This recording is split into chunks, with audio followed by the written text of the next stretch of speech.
Alright.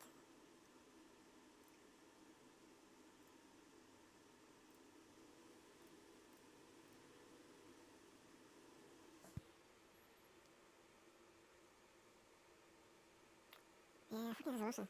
Damn it. God damn it. There's another camera I could use. It's gonna be pain in the ass to set it up.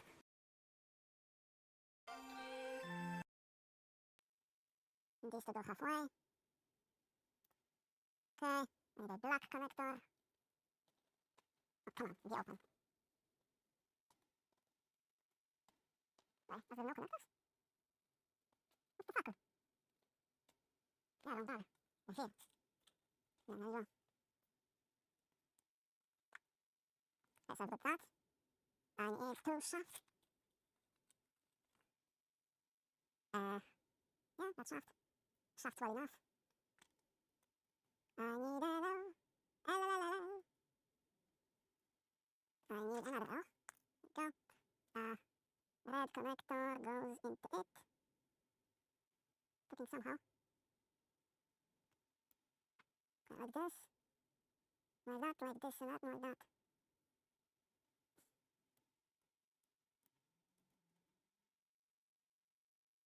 Fucked up. What is that? Ah, that's okay. The black one. That's here.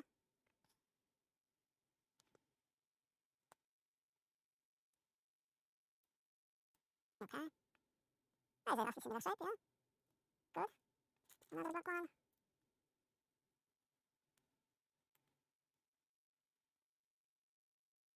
And another one.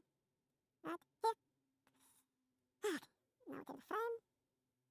And we put that. What the fuck? I need this piece. Kind of piece is that? The circle with a cross. Seen it 1,000 times. There we go. Yeah, that's it. Now I need that. Let's skew it. And now we attach it to the frame. Alright. That's good. Now. I hate it. Blue connector and black sleeve. There's one? No. Larger piece. Need a standalone sleeve. No.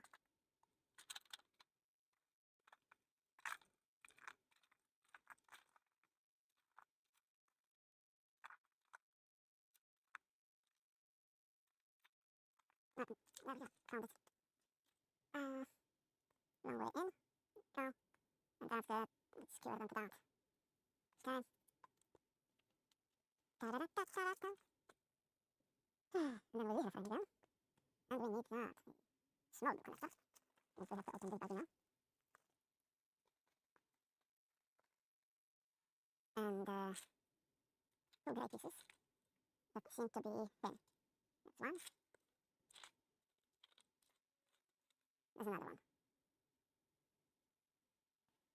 Right, that goes to both of them. Black connector here also goes to both. And that gets attached to the shaft from here in the frame. And now we have a fucking problem. Because there's another sticker. Right. This, and that. And this, and that, and that, and that. 21 and 21. Right. It's the best thing.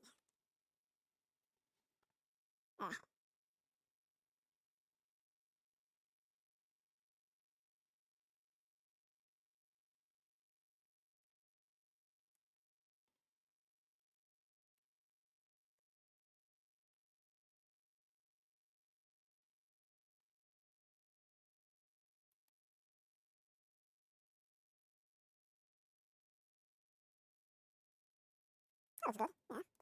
That's quite well. It went quite well.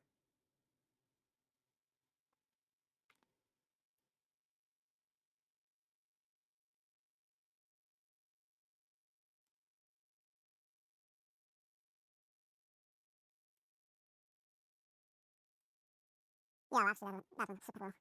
I am a god. Also, this is in the wrong place. Can't remove it now.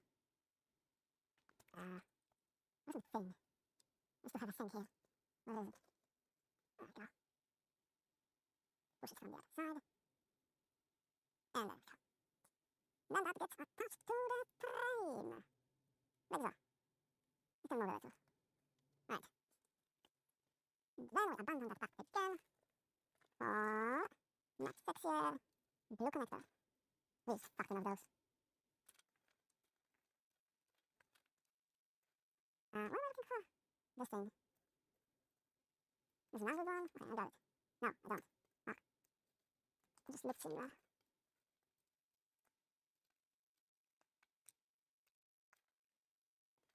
Okay, got it. Let's secure that. It's a weird piece that I have no idea how to call it. But it's being used all over the place because it allows you to change directions, change the axis, as well as go from round to cross or cross to round. And the checking light's black. I think the part is supposed to be grey. It's a double one. There we go. That looks grey. This small blue connector. Into that. And that gets attached to the frame as well. In a bit of an unorthodox fashion. So it holds into the red thing. And it connects here, like this. And now this doesn't move. Now we take a nail, like most streamers these days. Put that partially in. And that. Fuck, that's here. Go in. And the black one right next to it. And attach that. And then push that in. That's becoming quite rigid. And now we want a grey focus. And we put it in here. Okay. It's interesting actually. Yo, these are the taillights. These are actually the fucking taillights. I'm certain of it.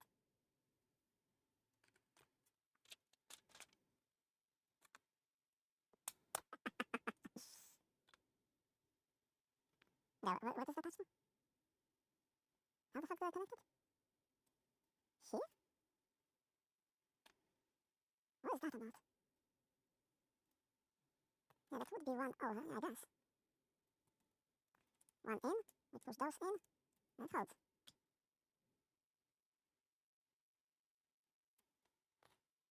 And then we take another frame. Another blue connector. This. No, actually not this. It seems to be mirroring what we did earlier. Halfway. That as well, halfway. Black. Now we take the else.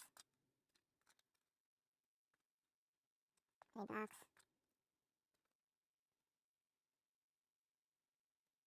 One red. No, that's black.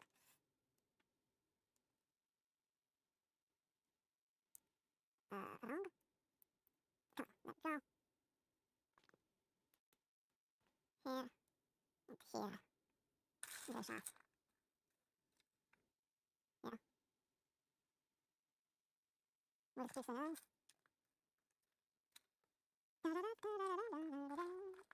Go. And we attach to the frame. Is it like that? Where's this? Now we take, what do we take? Alright, we need a black sleeve. These are always hard to find. Just half the pieces look as if they are sleeve. There's a whole bunch of other shit attached to it. I need that.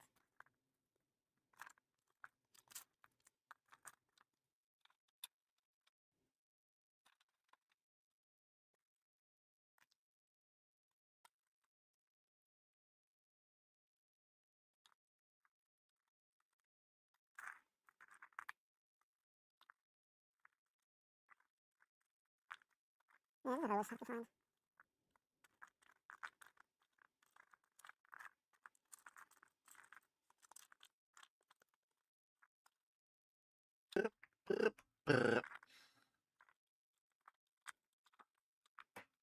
I are back.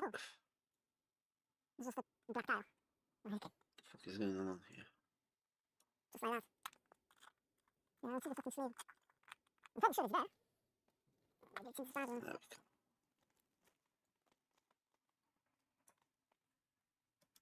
Yeah. Must have been the box. Ah, man.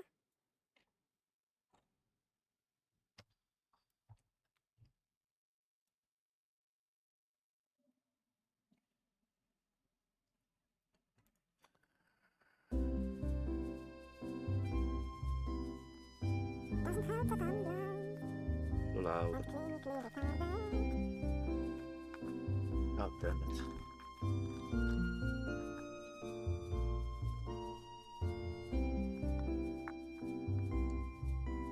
Yeah, I don't see.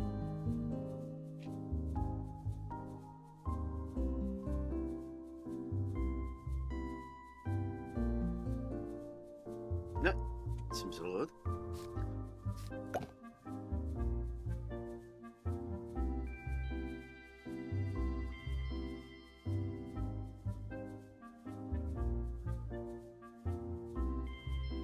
Okay.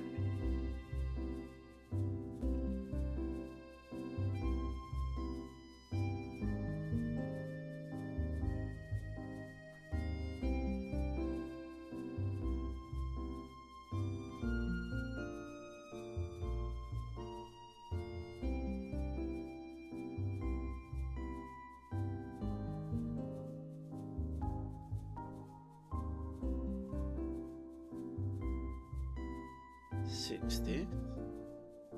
Yeah, 60 seems fine. Although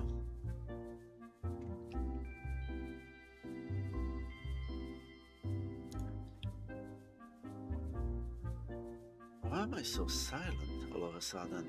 What the fuck is going on? Oh.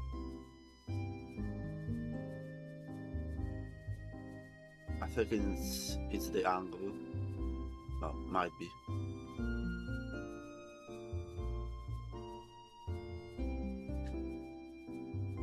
Let me just sit down a little.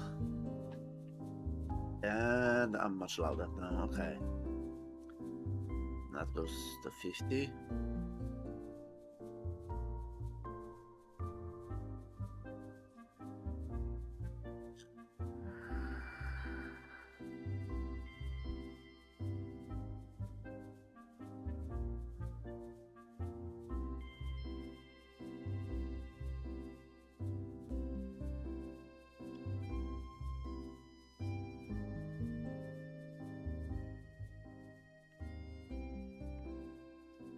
Okay.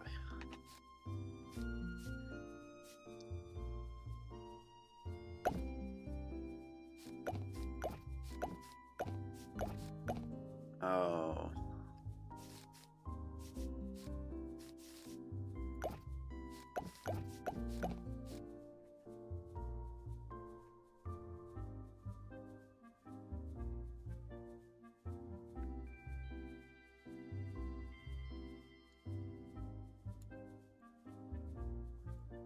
No, that should be fine. Whatever. Ingriszu. No, that's Polish. Wow. 110 by default. Damn. Whoever designed this cozy casual ass game really played some FPS games.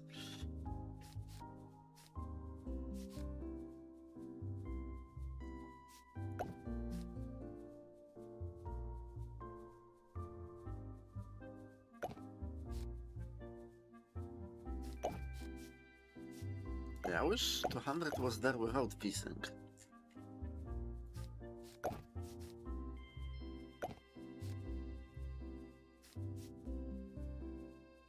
Downscale resolution, what?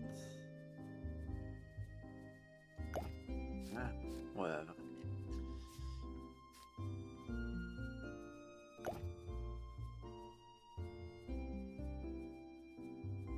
Uh-huh. Drop item. Q.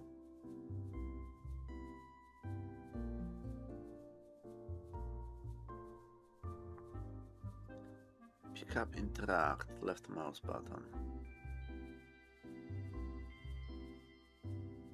Yeah, why not?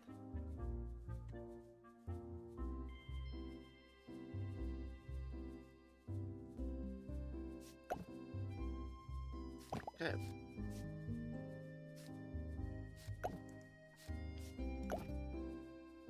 Ah, I see.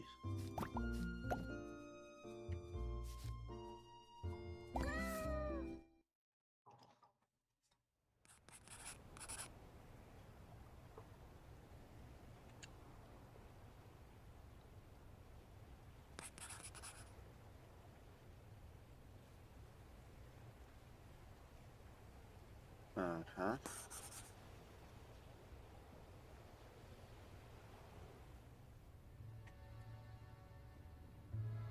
How's the FPS? FPS seems fine.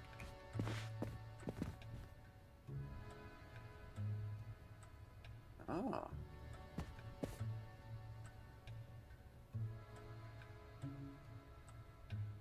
I think it's one of the first games where I have to actually...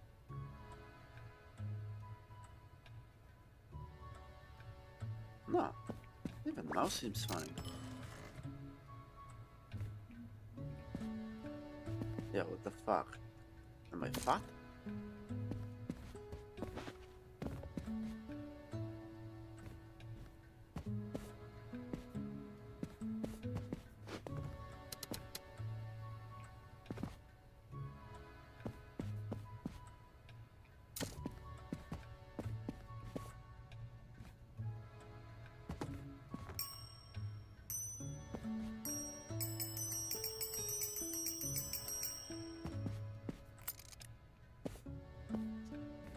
What the hell is that? Out of order.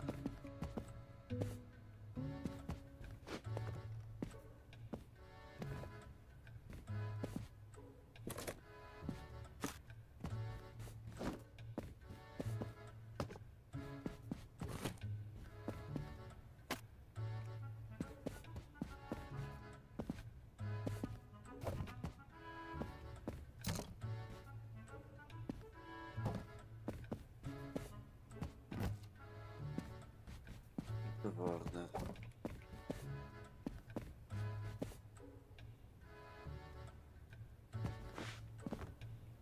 It's too big. Ah.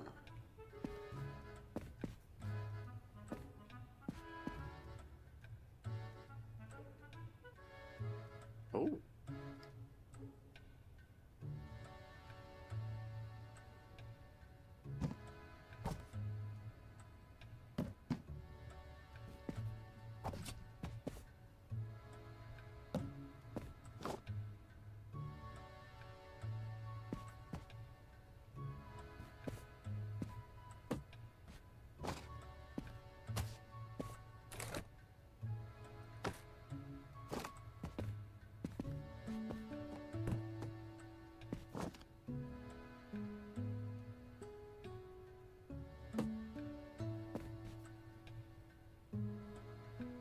Not bad.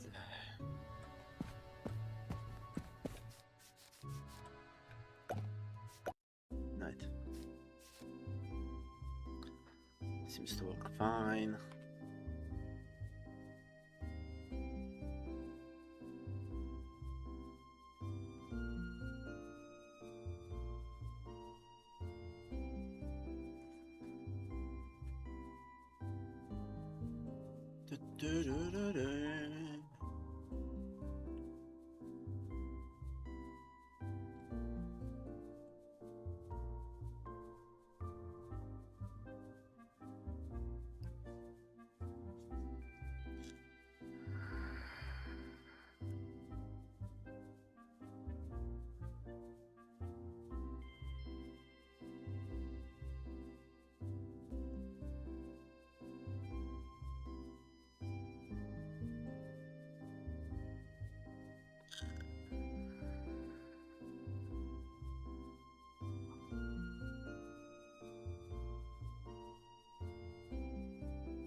Wait.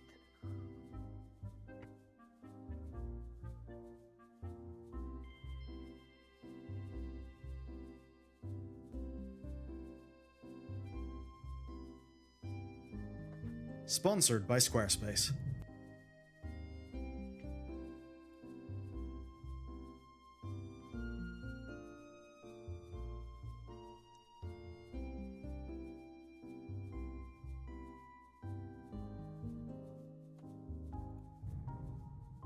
You've probably noticed that we fight a new flavor of mega powerful cosmic villain every expansion.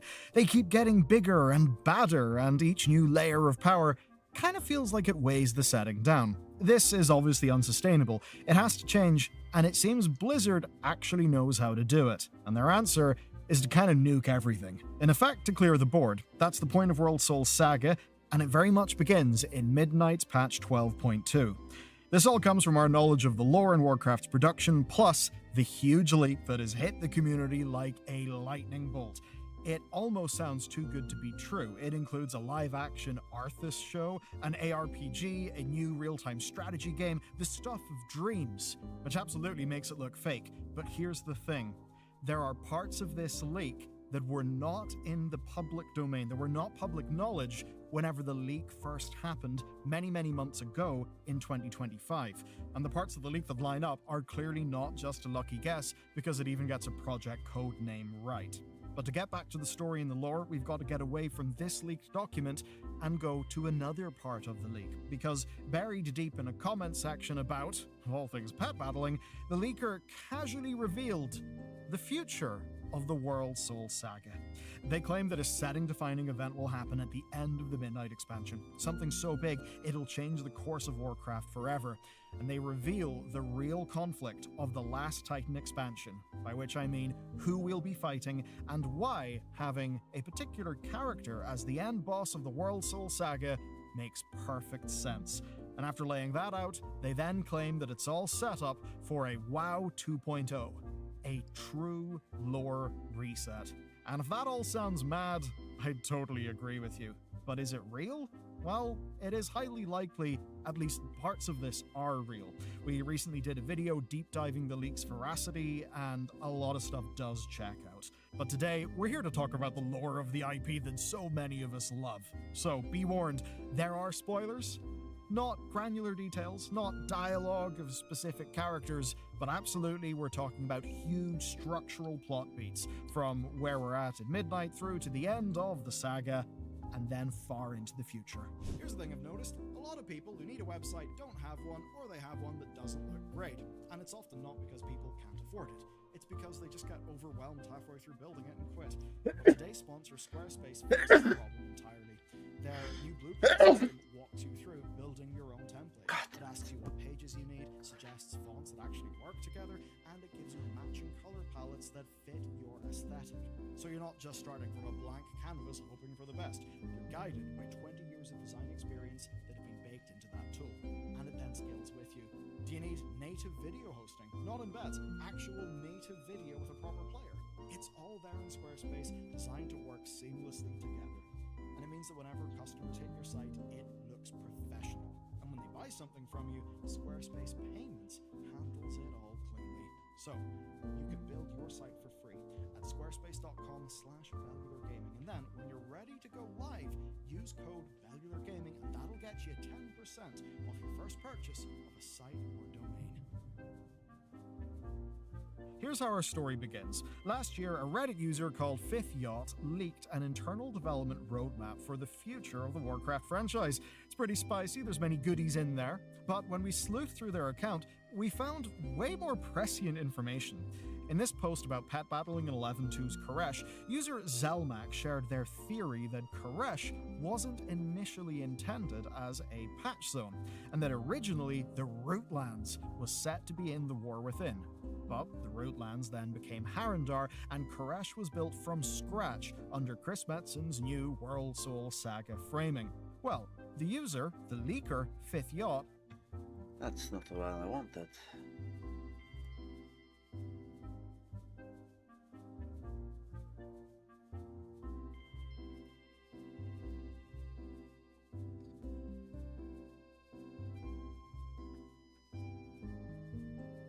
Du-du.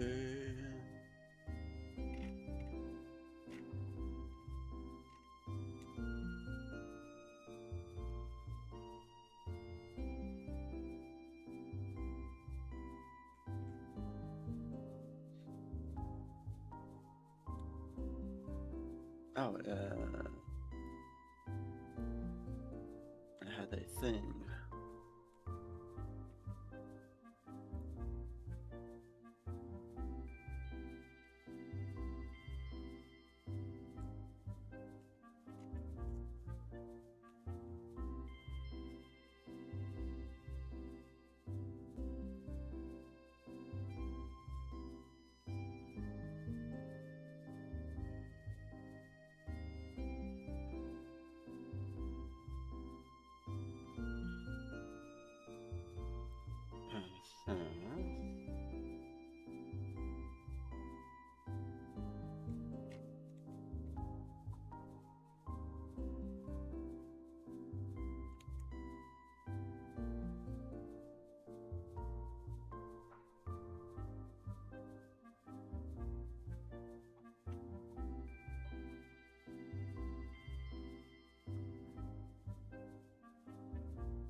Some are saying these are the dark days for Bethesda, but I'd argue that this downward spiral's been going on a lot longer than some would like to admit.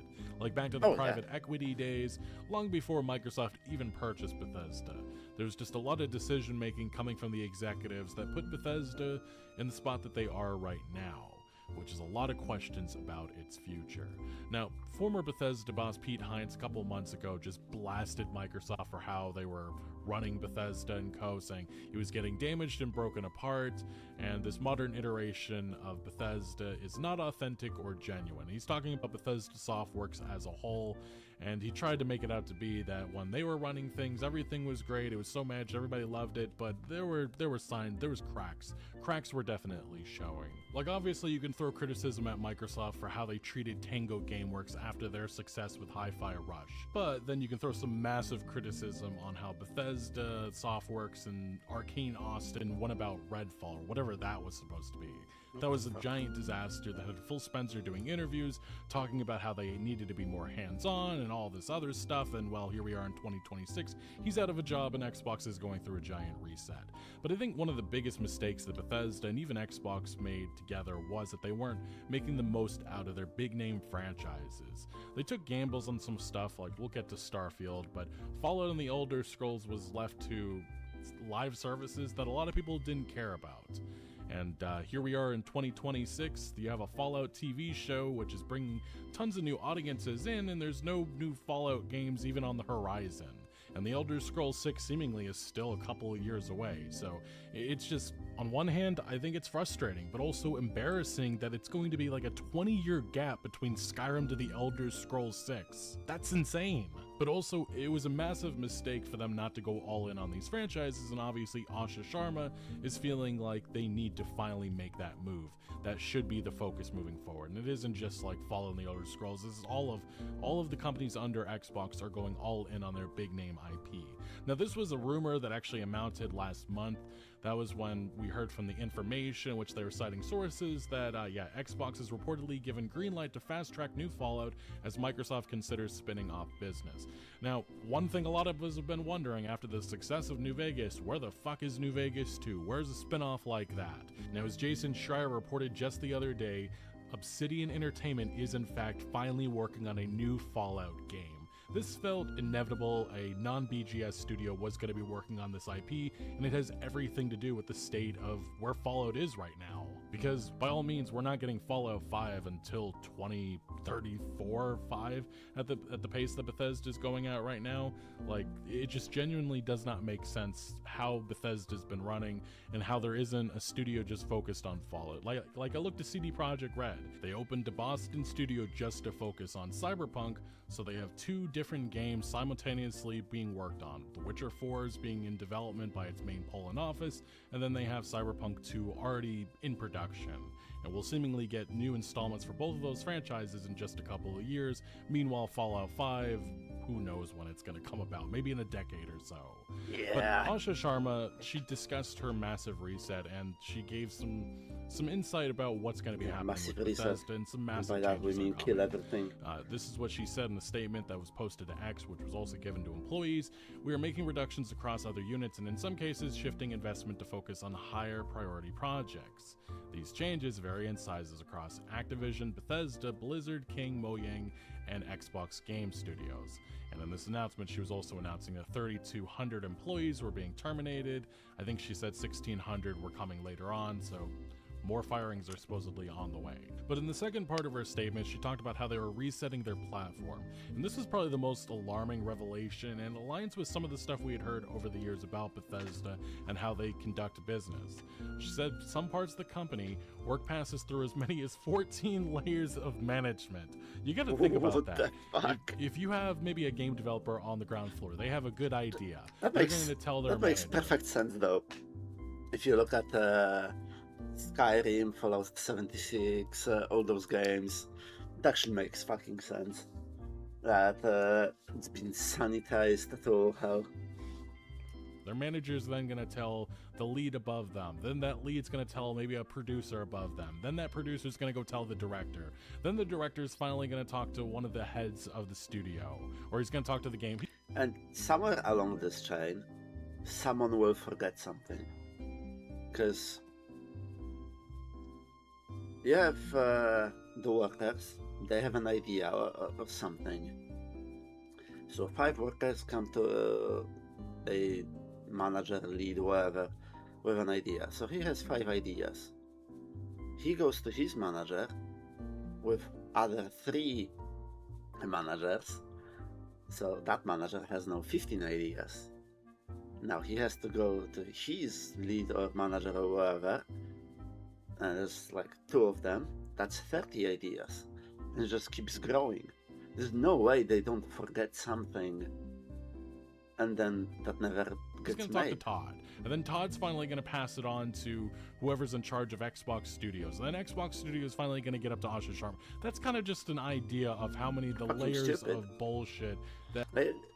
That's the problem with most big companies. Whenever they grow, they first grow in management.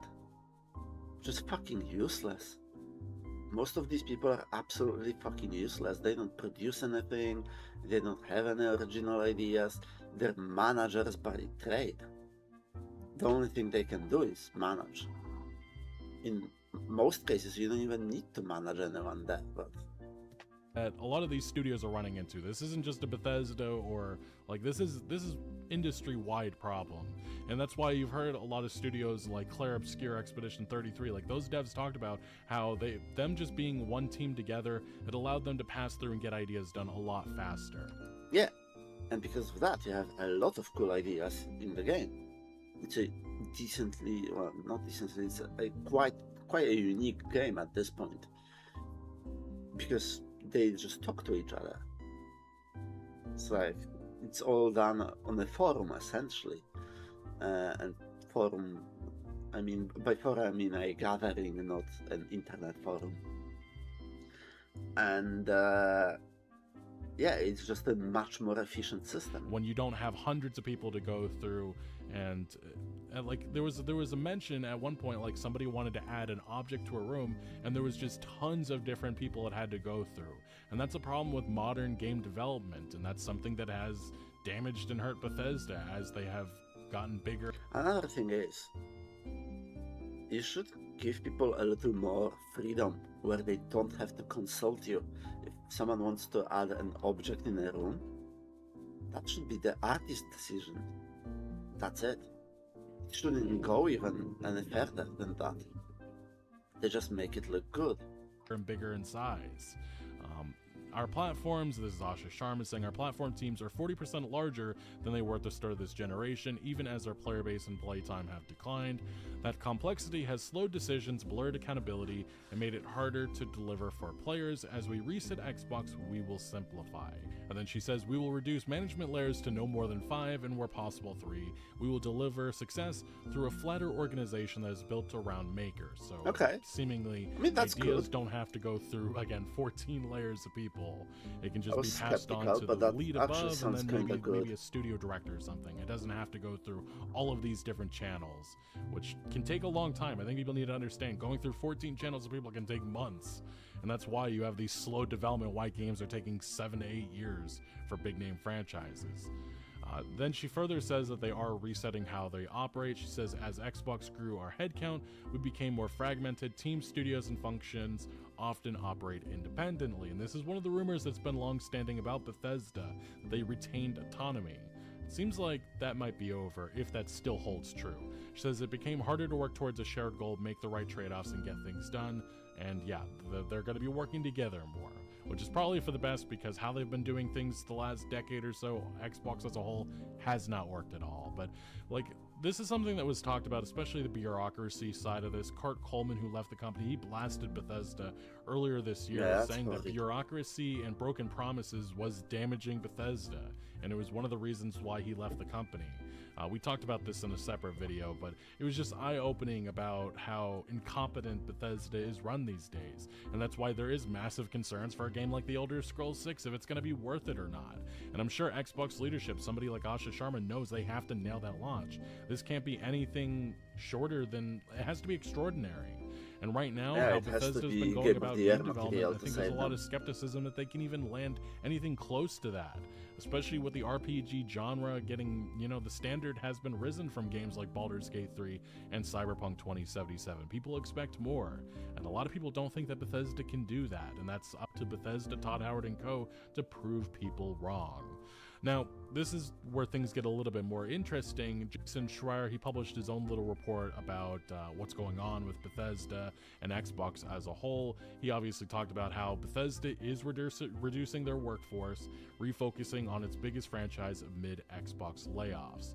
And he specifically said about ZeniMax, which is pretty much just Bethesda Softworks, it will be impacted significantly by the reorganization, but will not be reduced to only Fallout and the Elder Scrolls. Despite rumors over the last few weeks, the publisher will also work on Wolfenstein, Doom, and Quake. Although some of the firings and stuff we're about to get into indicate that might not hold true for the long run. It needs to be mentioned, though, like the one franchise that isn't mentioned in this discussion is the big name IP that was supposed to define Xbox this generation, fucking Starfield. And it's just hilarious because Emil Pagliarulo, a design director at Bethesda, a couple of years ago was saying that Starfield was right there next to Fallout and the Elder Scrolls. Nope, it's not. Not even close. Even mentioned in the same breath. I think this is a franchise that's gonna be, it's like gonna be like a fart in the wind. We'll probably all forget about it in a couple of years. If most of you guys probably already forgot about it anyway, until somebody like myself brings it up in these discussions. But yeah, I mean, Bethesda tried to make it, they were super proud of it and all this, but the gaming audience, the interest just never has been there. Like, they released expansion earlier this year, nobody really cared about it. Even right now, game has 5,000 concurrent players. You can compare it to Skyrim, Fallout 4. Those audiences are like 5 times the size, and those games released years before then. And then if you look at, again, the Steam rating will always be brought up in this, but 57% is not good. 85,000 reviews, 57%. That is horrible for a big name IP.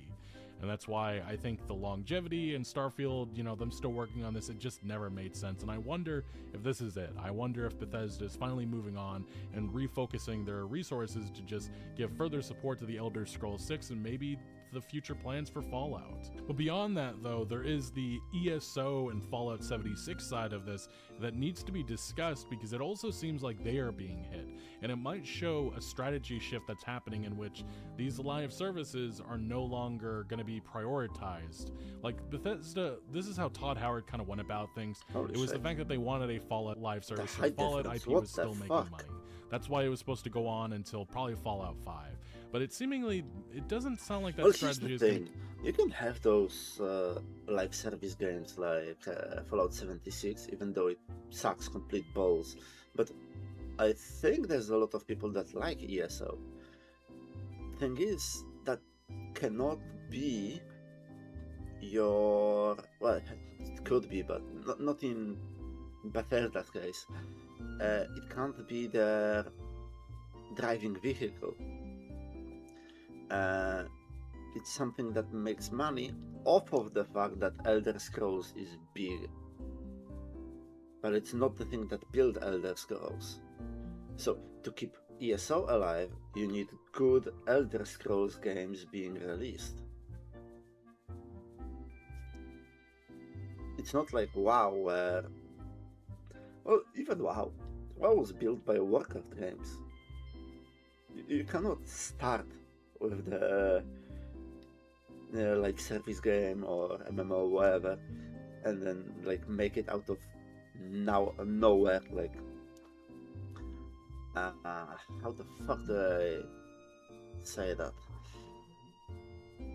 You cannot have that as your primary game. It's like merchandise for movies. You cannot start with merchandise and then make a movie. No, you start with the movie and then sell merchandise from the movie, right? continue too much longer.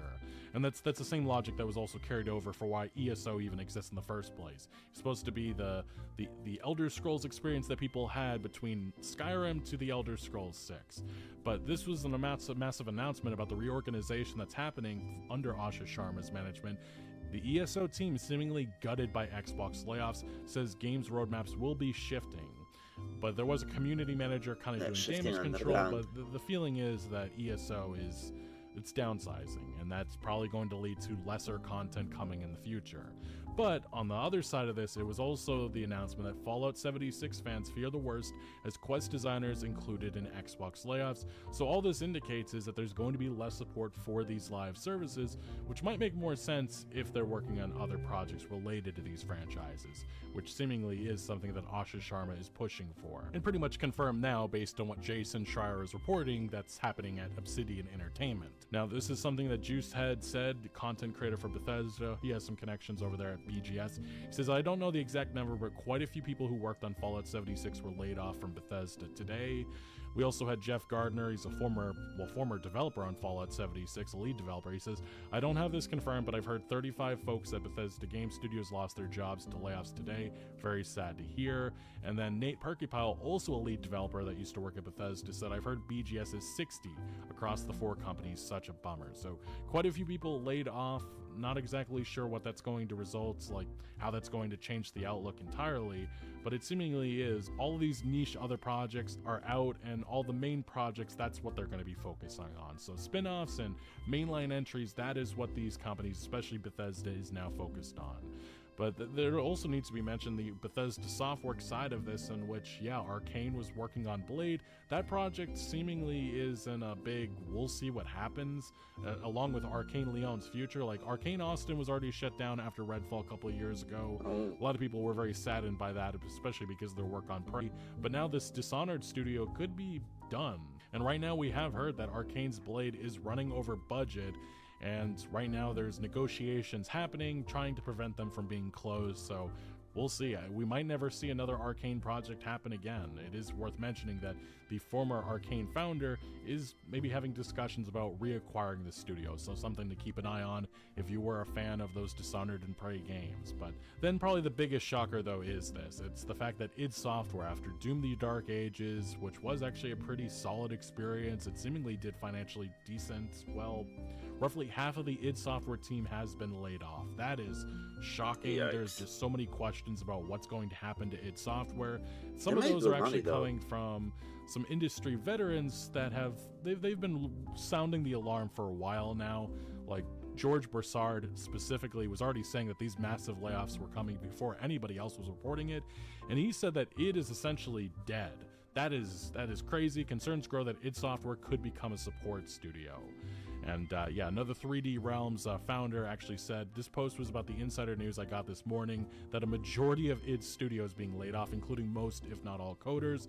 Questions about id Tech is also going to be, that's something that we're all going to be discussing, because id Tech is something that we don't want to see die, but I'm questioning, does Microsoft really care about that anymore?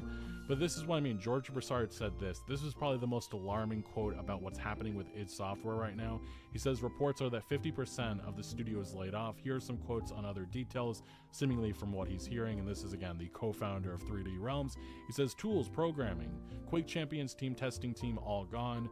Seems like all they left was leadership and art/design. I think Xbox forgot QuakeCon is next month.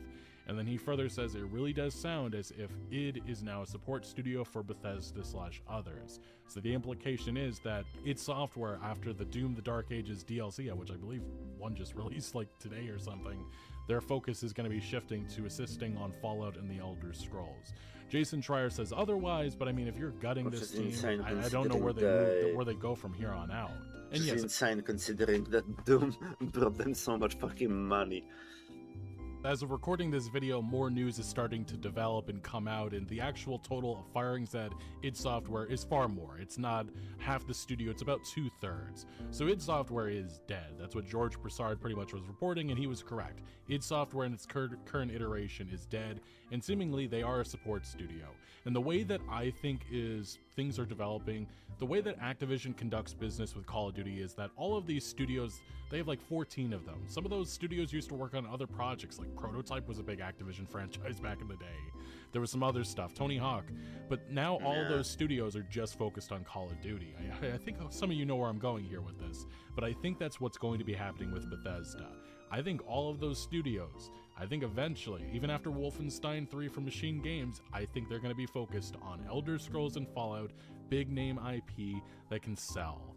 And I think that's going to be the studio's focus for the foreseeable future. So id Software, those remaining developers, I would not be surprised to see that they are brought in to assist on the Elder Scrolls 6 and maybe get preliminary work on Fallout 5 so it doesn't take a decade to come about. But it is a sad day in which a studio like id Software, say what you will about all the other Xbox studios, id has always been top notch. They have almost always delivered. And this fate is just, it is sad. It does tell me one thing about Asha Sharma and this new Xbox leadership, and it is that nobody is safe. And I think Bethesda Game Studios should start sweating, especially if the Elder Scrolls 6 is another disappointment, because if id Software can be totally gutted, I think BGS might be next on the chopping block, especially if that Obsidian Fallout spinoff that comes in a couple of years ends up being good. Ooh, things could get very interesting. We did hear from John Romero. He says, I'm sorry for everyone at id Software affected by these layoffs. I know what it feels like to leave id while id goes on. It's a strange and painful thing to step away from a place that holds so much of your work, friendships, and history. We also heard this from a former id Software developer of 21 years who said, Microsoft/Xbox decided half the team was deemed useless. Such a waste for an entire team dedicated to excellence for many years.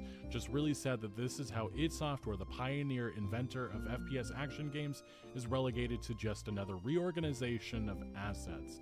And then another developer that was actually fired, Doom the Dark Ages gameplay animator, said, we hope our pain was worth it in reaction to these firings. And furthermore, we did have a statement coming from the head of Bethesda who said, we need to change course. This is Bethesda boss Jill Braff. She manages all of the studios under the Bethesda banner. She says the layoffs and change in strategy reflect the realities of our industry and business and our responsibility to ensure Bethesda is operating from a more stable foundation. To be successful in the future, we need to change course. We must strengthen our business, return to sustainable growth, and ensure we can continue investing in our franchises and our players. I know that doesn't make a day like today any easier. She further said to put Bethesda in the best position for future growth, we're shifting from a planning model primarily centered on what's next for each independent studio to one that focuses on our strongest franchises and determining the content roadmap that best serves our players and Bethesda as a whole. From there, we'll align the right talent, technology, and resources across the organization to deliver on those priorities. Now, we do know that Machine Games is still actively working on Wolfenstein 3, so that is coming. id Software, though, we'll see what happens there. And obviously Bethesda Game Studios is all in on the Elder Scrolls 6, but these more risky ventures are seemingly over, at least for the time being. It is all in on the big name IP, which I genuinely think is a better strategy than how Xbox has been conducting business the last couple of years. But it's not specifically good either. not doing more It's with better, the Fallout. but it's not good, because if you don't take risk with, new IPs and shit, you are going to die. Like, they will move towards the reforged, the remaster, the side of things where everything is a fucking remake, and they will slowly die. So IP has always been the most confusing thing, and now Asha Sharma has taken over, and clearly things are changing. Obsidian is working on a Fallout spin-off. The game that we've all been waiting for many years is finally happening. Why didn't that happen under Phil Spencer? I'm led to believe that Xbox, when they were purchasing Bethesda, they made some sort of handshake agreement, some sort of promise with Todd Howard and company that they would have control over their IP.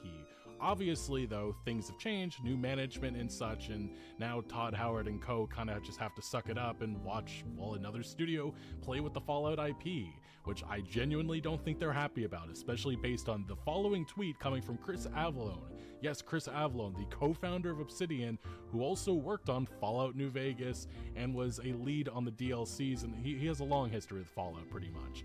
But he said this just the other day in reaction to some of the events, well, the news that came out about Obsidian working on Fallout again. He said that was different about Josh Sawyer working on a separate project, but here's the kicker. From what I heard, that was intended to be a Fallout game, but according to sources, Bethesda put the kibosh on that a while ago, so it had to change its direction/tone from Fallout to something similar to Fallout. And yes, Josh Sawyer was reportedly working on a project that was similar to Fallout, but Bethesda, I guess, didn't want that, according to what Avallone's saying here. If that is true, it just confirms to me that Bethesda cannot be happy with this news. They have to be absolutely livid that Obsidian is now working on Fallout, and if that project ends up being good, it really does put Bethesda on a hot seat, especially if the Elder Scrolls 6 is not that great. This video game industry time and time again has shown that it doesn't matter what your past is, it doesn't matter the game of the year wins and all this stuff. The history is history. It's really about what you can do in the present and now. And for a studio like BGS, how they've been going about things, they've been falling behind badly to the other RPG makers in this industry. Now, with the cuts that happened at Bethesda Softworks and ZeniMax, we did have some reactions. Bethesda Game Studios Union was very upset about this, saying, when will this cycle of cuts in pursuit of ever greater profits end? Then we had this individual saying, this is purely speculation on my part. I'm thinking this could very well be the last QuakeCon, which, as some people were saying, it was already going to be pretty hollow if it even happens this year. Juicehead again pointing out that Microsoft bought Bethesda in 2021, Arcane Austin, Alpha Dog, and Tango shut down, Arcane Leon getting sold/closed, id and ZeniMax Online Studios, massive reductions with ZeniMax Online Studios getting their game canceled. Machine Games has been killing it, although we'll put a little pause on killing it because I'm not sure about that. The Indiana Jones financials, they've been up in the air. Like, I haven't heard that it was an extraordinary success, and it doesn't seem like we're getting any more Indiana Jones games anyway. So they're obviously working on Wolfenstein 3. I'm going to hope for the best for that because those Wolfenstein games also never really were massive sellers from what I recall. And then he says, but no Fallout or the Elder Scrolls from Bethesda Game Studios and Starfield might be dead. I missed the BE3 days. And then another individual talking about the massive gap, saying, let's pretend that 15 years gaps between a series is okay. Let's pretend that you all need all this extra time to make it just right. And he goes on and he just says, why in Oblivion would you not allow other companies to run spin-offs of the IP? Why wouldn't you push for a New Vegas 2? And I think what's happening now is that Asha Sharma is saying, why aren't we making new Fallout? We have a massive popular TV show bringing in new audiences and we have no new games to look at. Like I said, Bethesda, how they've been going about these franchises really has not made much sense at all the last couple of years. Paris said, I still can't believe Xbox and Bethesda didn't have a standalone Fallout game again. Yeah, what I was saying, ready to pair with the television show that's about to enter season 3. I genuinely think that they also never expected the Fallout TV show to be as big as it got, which is surprising considering how big the Fallout franchise, even before the TV show, was. I think that's just surprising. Another individual saying Xbox buying Bethesda was a huge effing mistake. doesn't. I will say that I think any of these purchases under Xbox were a mistake, and I'm sure all of the studios are having regret. But Bethesda had its own issues long before this, and the executives running that company, I think people forget, they were like Jerry Bruckheimer, or it was like a CBS executive. I think Donald Trump's brother was on the board. It was a bunch of people that did not care at all about gaming. We're gonna focus more on Doom/Quake, lay off half the people who made those games what they are. What is this strategy called? It's a bold one. Doesn't really make all that much sense, but I just hope that the id Tech... It seems that they took, rather they created the strategy to shift all the Microsoft studios maybe closer to success, but they didn't go granularly through those studios. They just decided, oh, if Bethesda is dogshit and you have to fire most people for it to work, or Blizzard Entertainment or fucking Activision, then you have to do that in every fucking studio, even though it never had any fucking problems. This isn't the death of it. Gonna And fire then there's everyone. Kiwi Talks Riley, who talks to a lot Stupid. of Bethesda, former Bethesda developers and such. He even says that Bethesda has extremely mismanaged its IP, in my opinion, a textbook example of being fiscally irresponsible, and he says that he's surprised that's that true. more people didn't get terminated. A Fallout game should have released with a TV show, and the Elder Scrolls 6 should have released years ago. Asha seems to realize this as well, which is why she wants to double down on the Elder Scrolls and Fallout. And then TK's man is saying, this is what happens when you get lazy. I know people like 76, but when you get comfortable as a studio just releasing the bare minimum, when it comes to updates for a live service game, your higher-ups may wonder why they spent the money on you in the first place. The executives at Bethesda are among the pettiest people, and he goes over some grievances that he has personally, but he says, it brings me great joy that Bethesda is getting a fire lit under their ass. So just a wide range of opinions happening here, but it's quite clear Bethesda is changing. We're going to be getting more Fallout. We're going to be getting more Elder Scrolls. Hopefully we'll get more Doom and Wolfenstein. We'll see. But it definitely feels like a turning point. Now, will the quality be there? Will these projects be worth it in the end? That's still a question that remains. But I do think that this strategy shift that's happening under Asha Sharma is one that it's long overdue. The way that they were going about business never made sense to a lot of us, especially the last couple of years watching these franchises basically rot in the gaming sphere. It's kind of been sad, but things are changing, and obviously people have wide-ranging opinions. Some people believe that Bethesda game studios can't really do it with the Elder Scrolls 6, but what happens when you bring in id Software if they're more involved in the development for a game like this?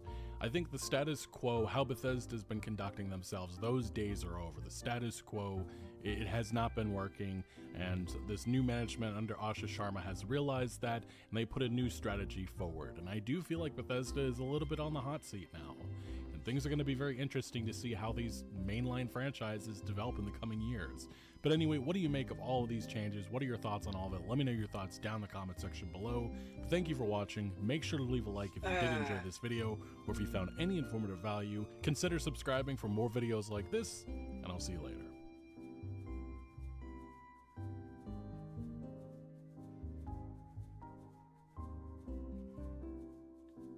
Insane.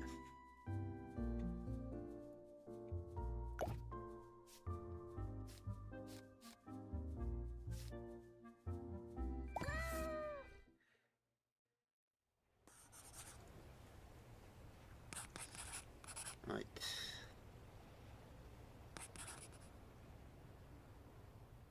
Let's become a postman.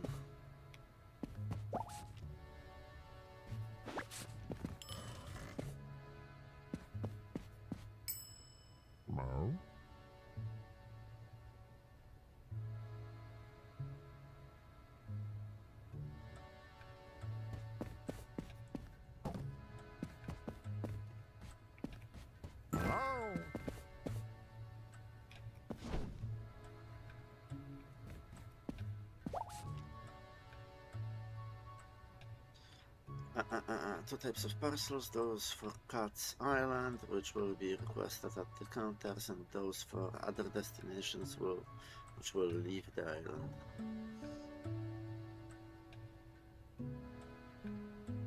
Okay.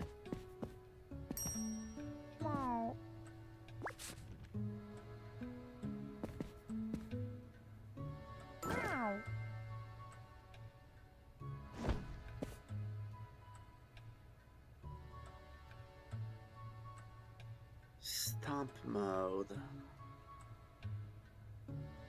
Correct destination. Ah, okay.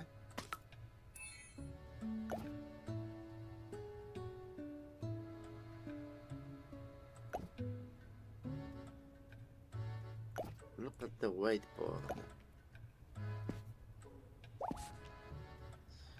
Each parcel requires a certain number of stamps based on its weight.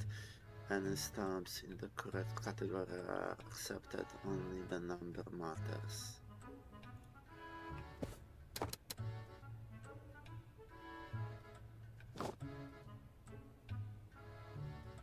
So 4 stamps.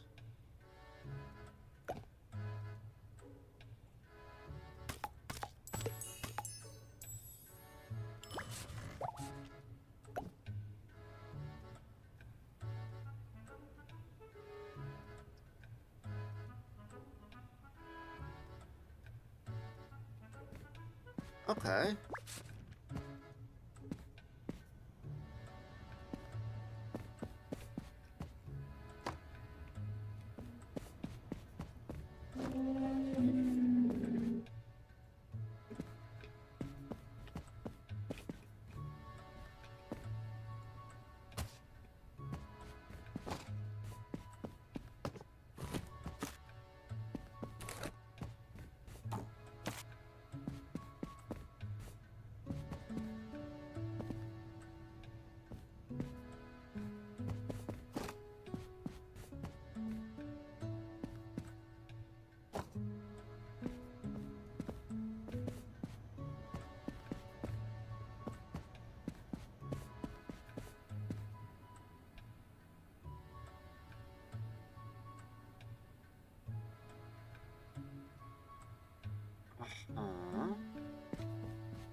We can set that up nicely.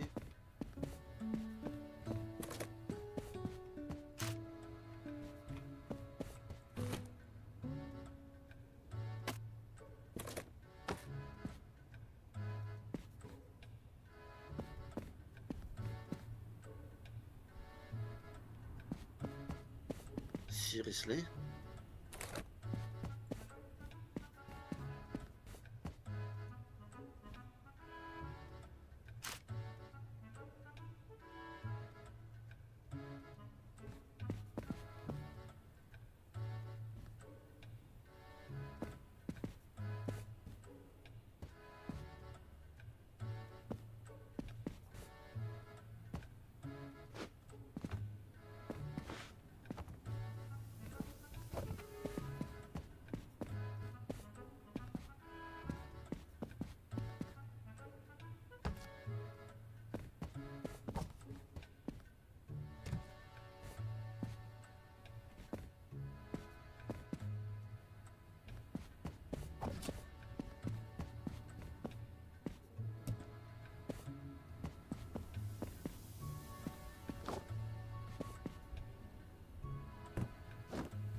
Oh, that's to be sent actually.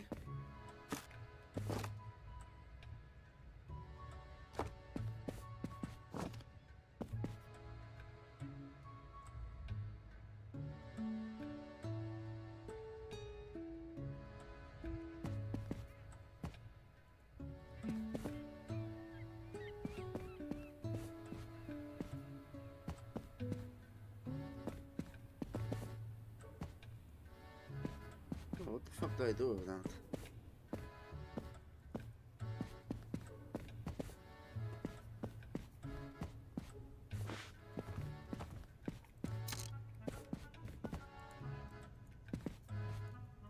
There's some missing ones.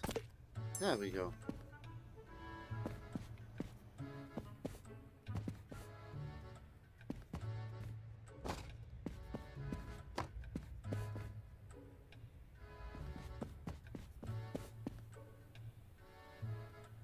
That's for Cat's Island.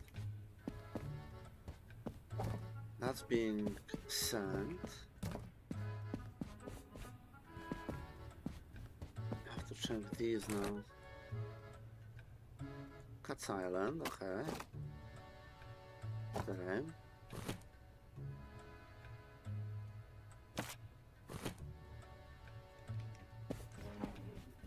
That's an outgoing one.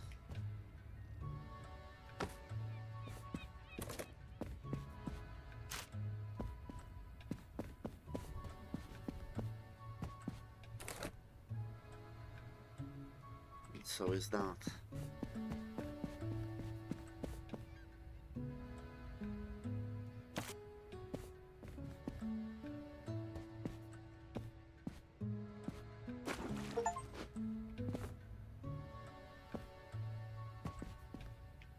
Okay, you can't die.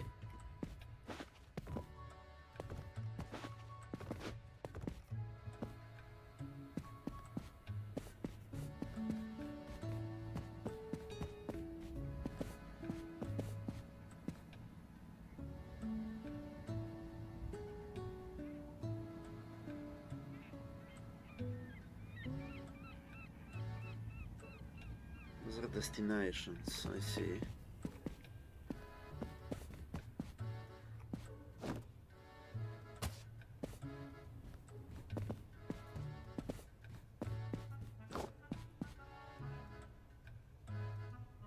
Yeah, that's an outgoing one as well.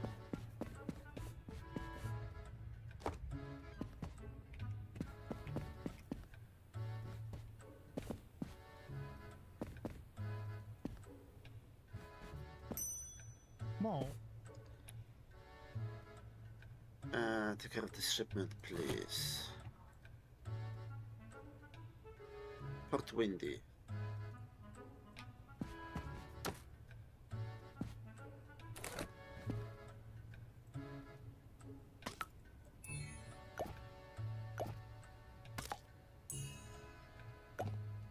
Decorative.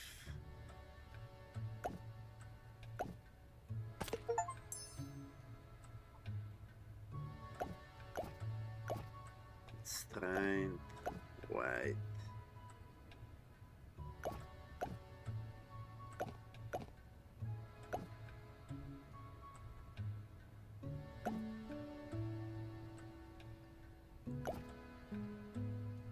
Ah, I see.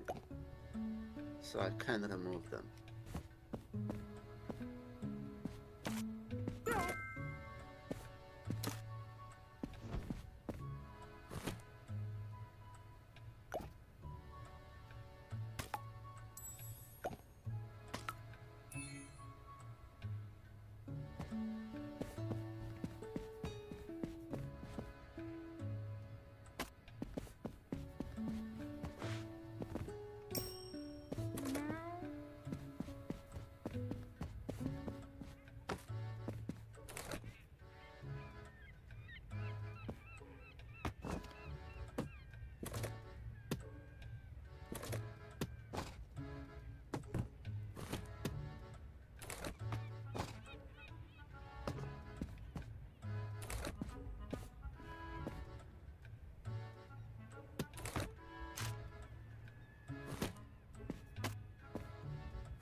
Last name is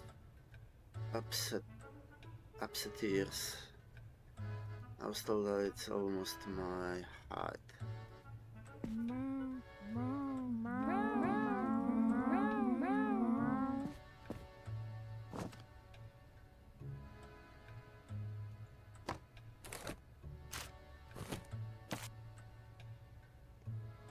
Oh, it will be this.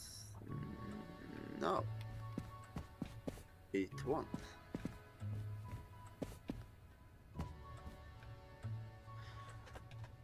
It was almost my height. Wait.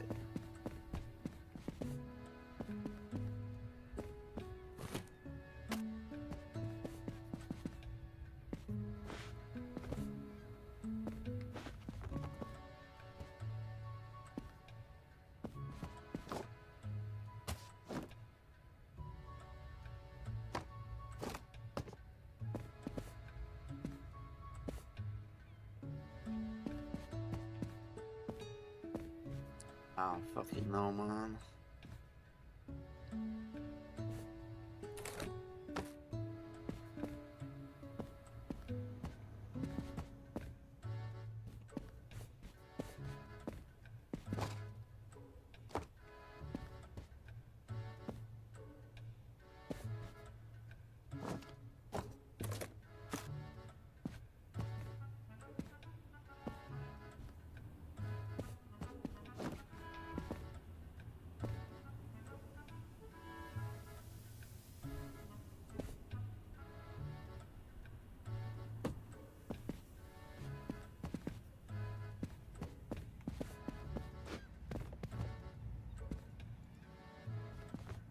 Ja, I don't see any.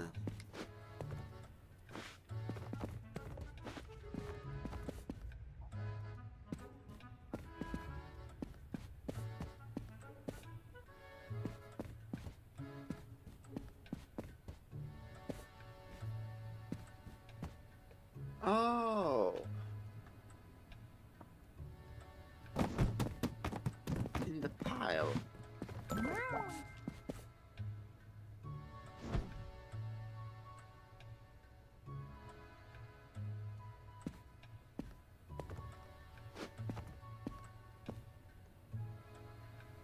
Ah.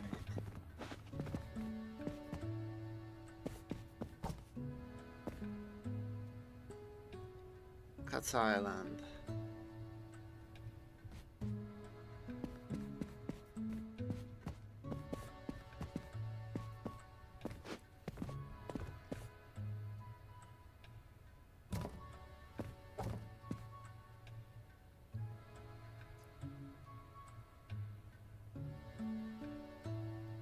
What the fuck?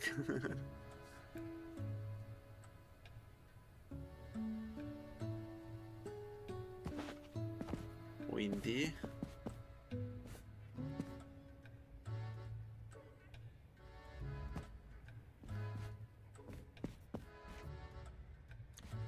How the fuck do I do that?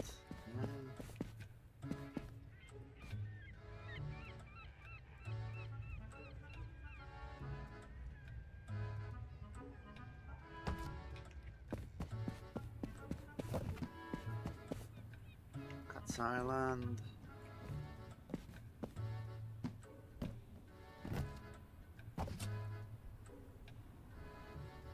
Cat's Island.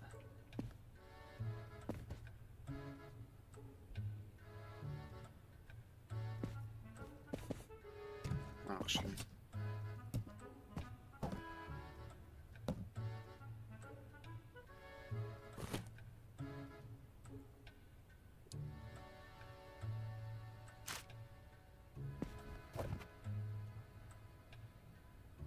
Cat's Island.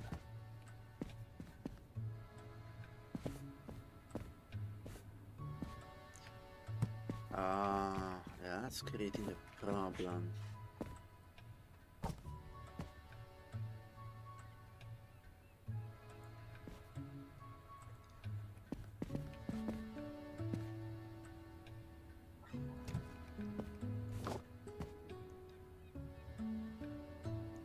Post windy.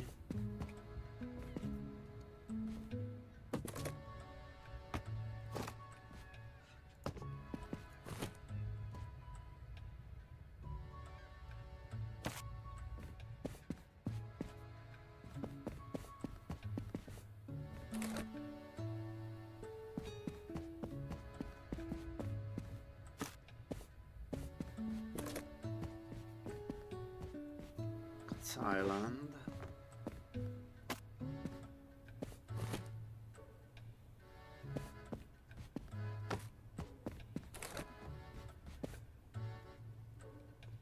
Post windy.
windy. It's windy.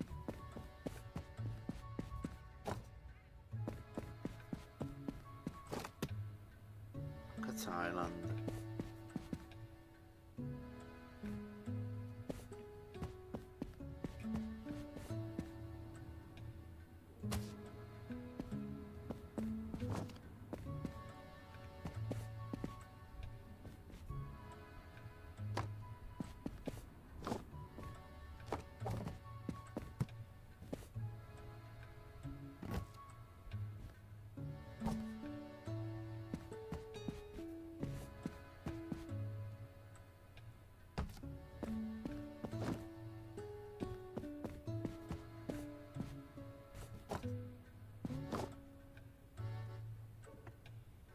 What's the name? Oh.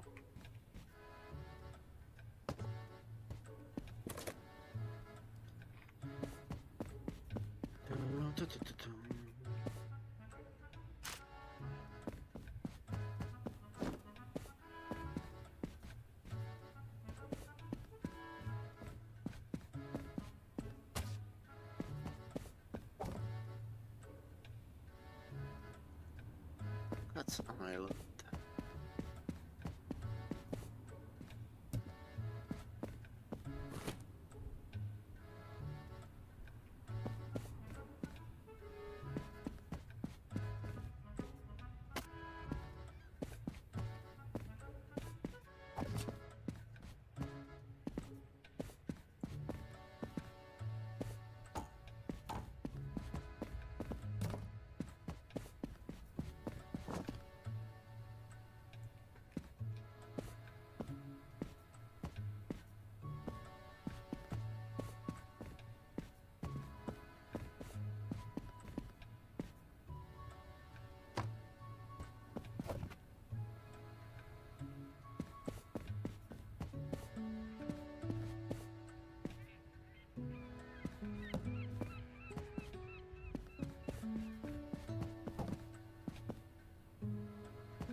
Ah,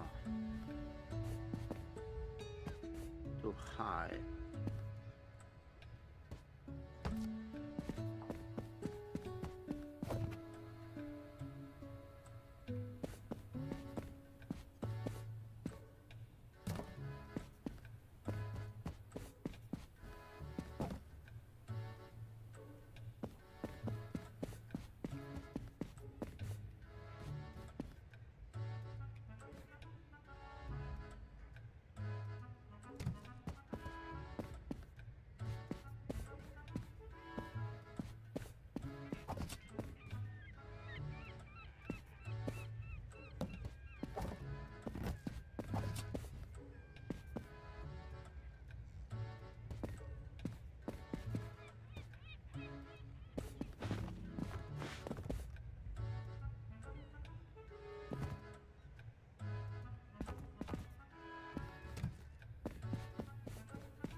Tutto. There we go.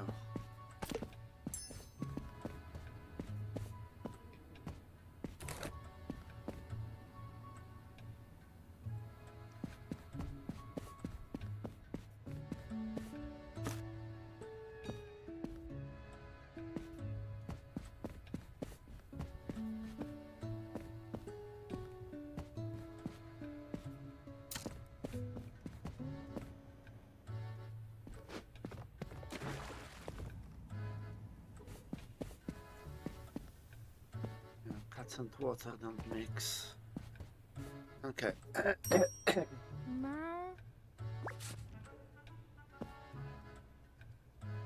room is mid-sized. Covered all around.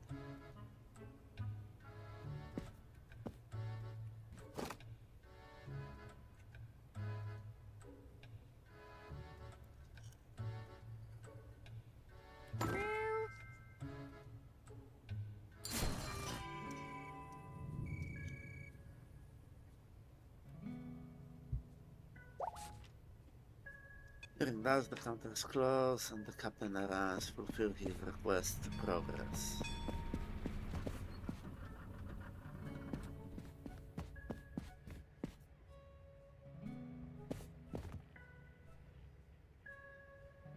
Okay, empty the boat.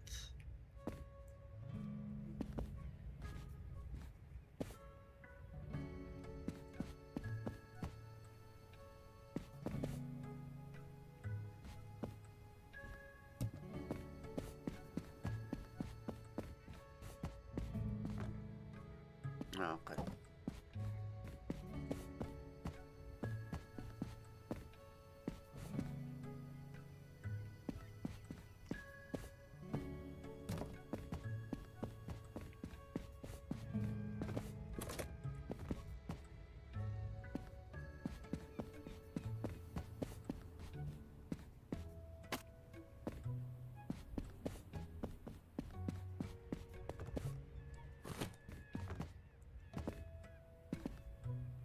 Uh-huh.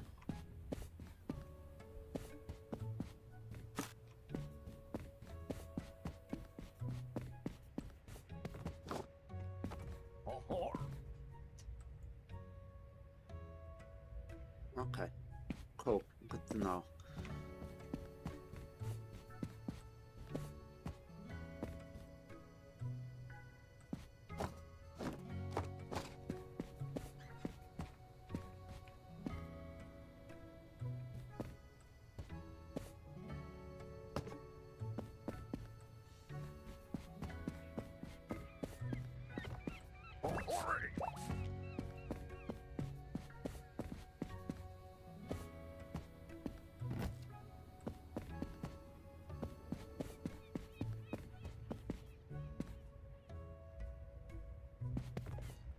Not windy, okay.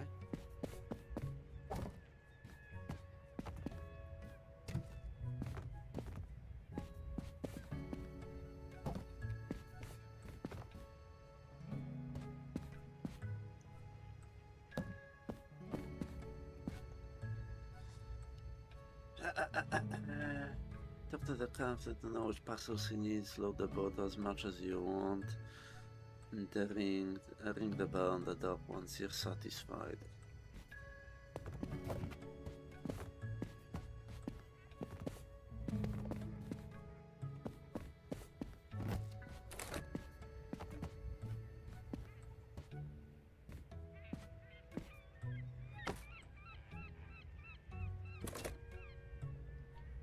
Am I not allowed though?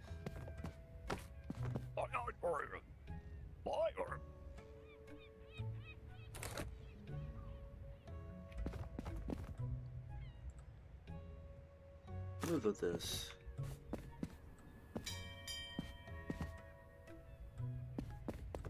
Yeah, will disallow me.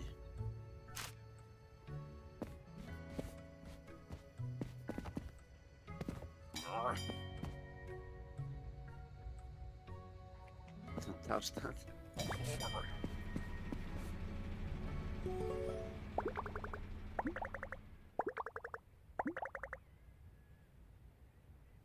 Huh?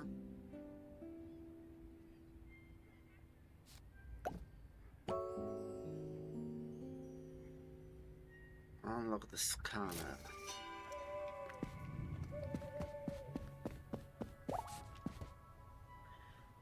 The night works just like the day, satisfy customer requests and have fun.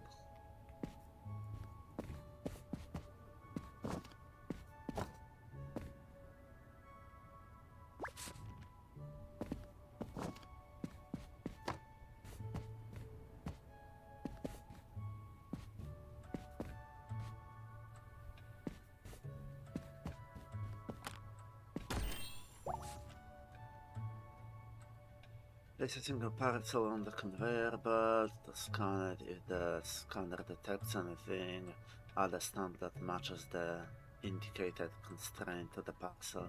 You need to do that for parcels customers give you. Okay, so...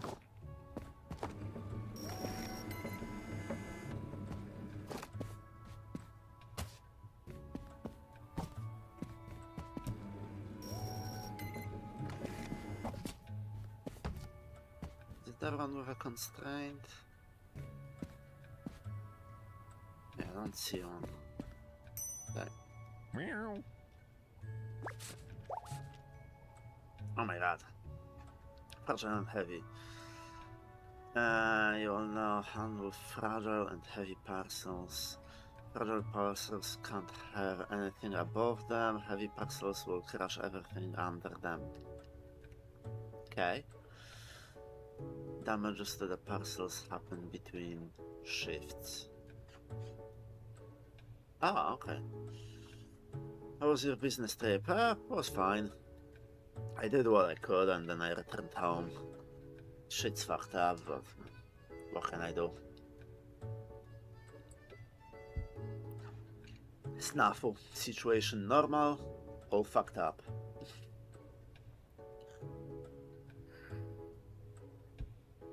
And now I work at a cat post office, so...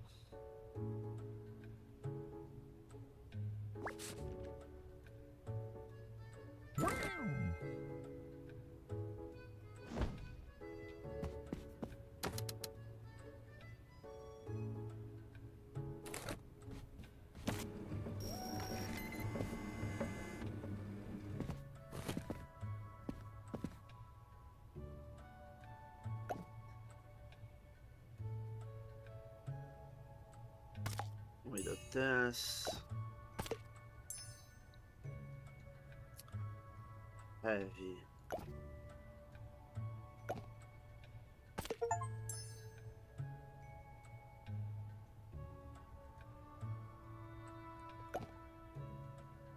Six of those. Four.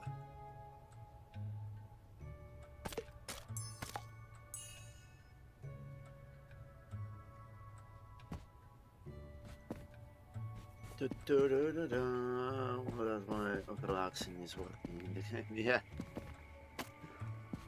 What can I say? Meow.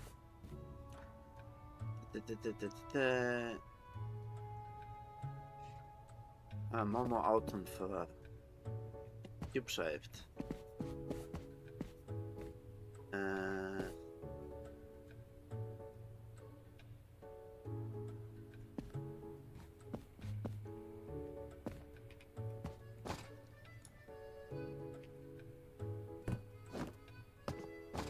It's this one. Meow.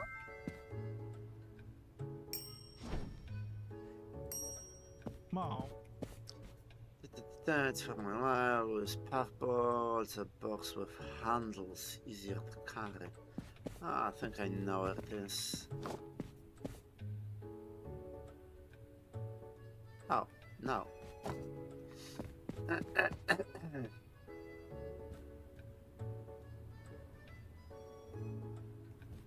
What was his name? Louis Puffball. It's a detailed description, yeah.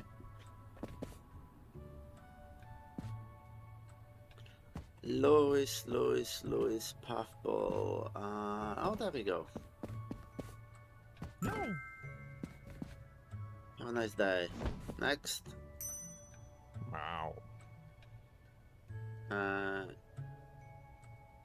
Kiki Kind Scent.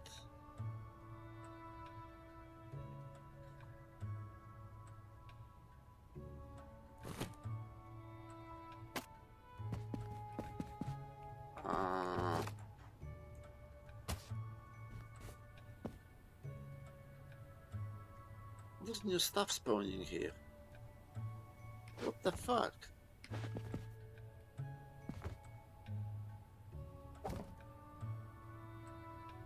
That's Port Windy.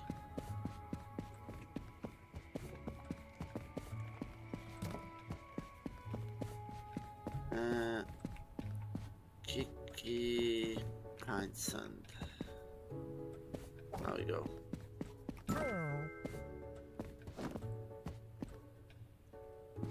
Not windy again.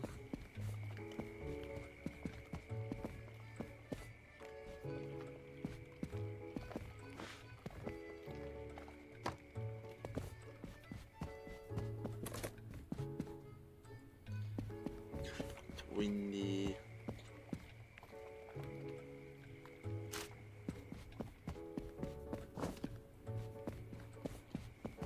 Not windy.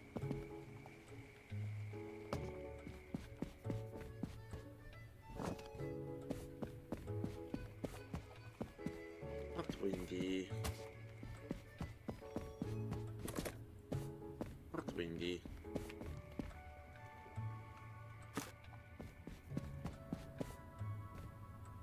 Anything else?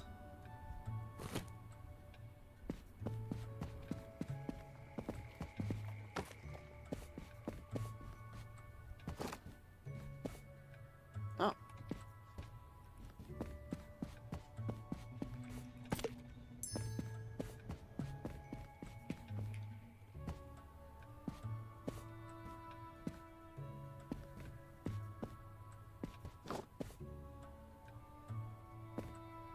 And Port Windy again.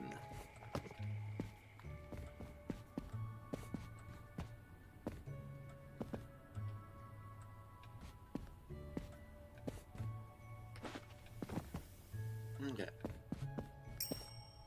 Next. Sushi Zoomies.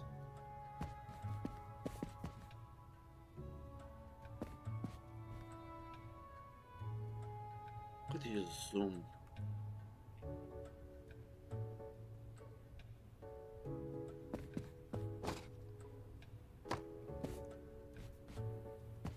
Sushi Zoomies. There we go.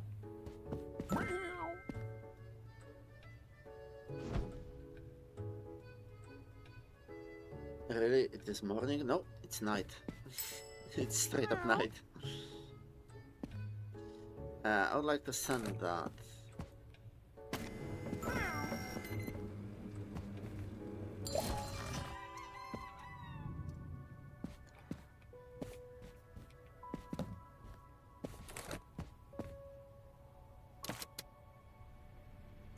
He didn't say where to send that. So I assume it's Port Windy, because it's the only one. Yeah. What's the way? Okay.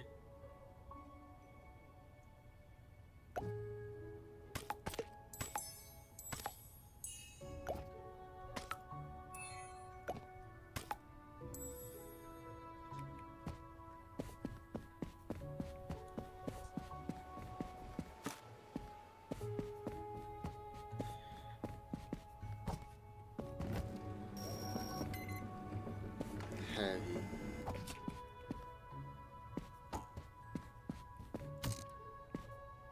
Yeah.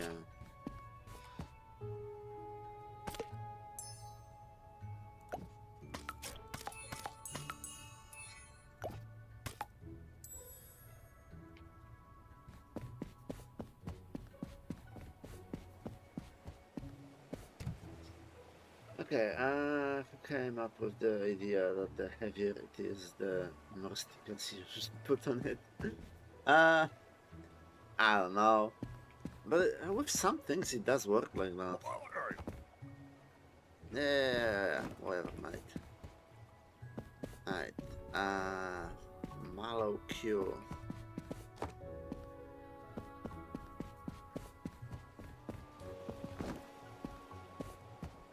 Panda C.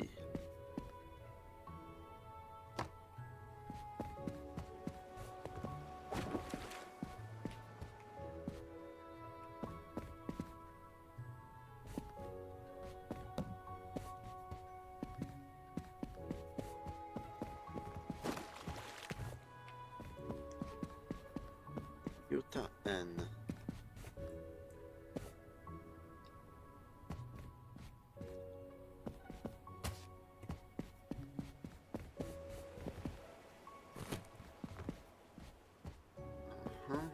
goes to the counter.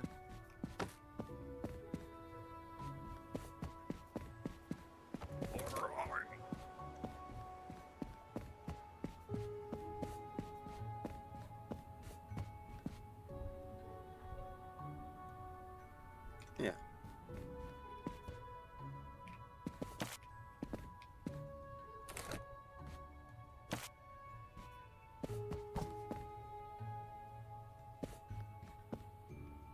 But windy heavy, huh?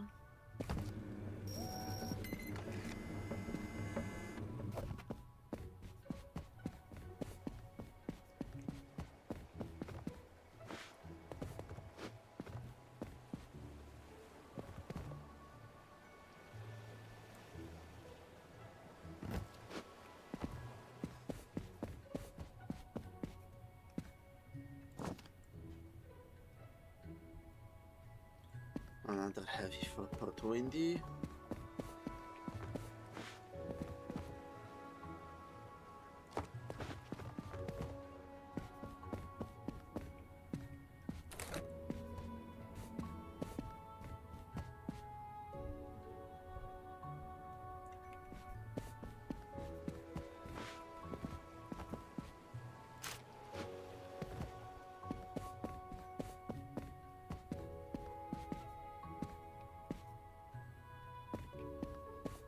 Okay, that's it here. Let's send some of these out.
That's too high.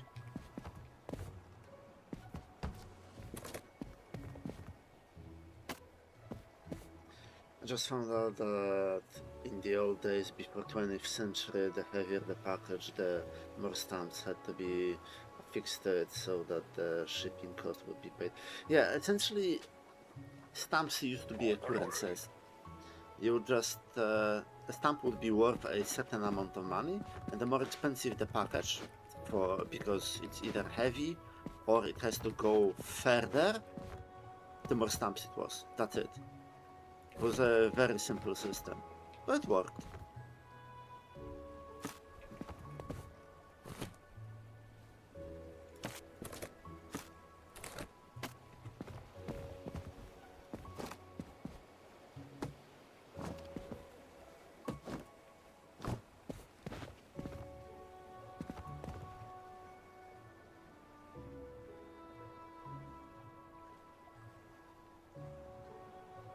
Yeah.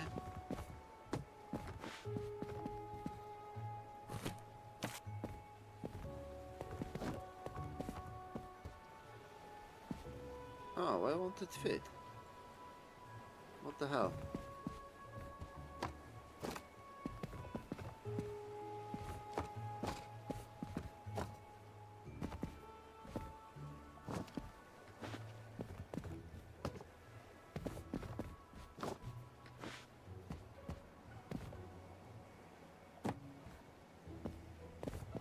Should fit here as well.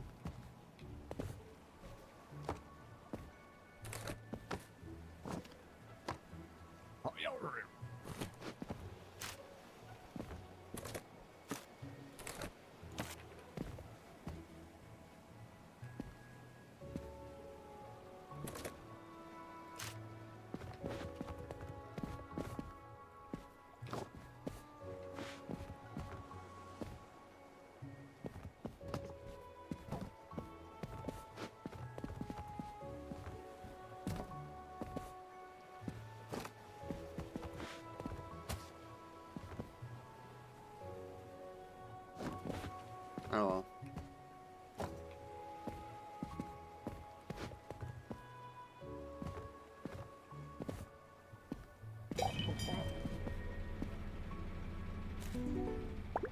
Should be a lot of points.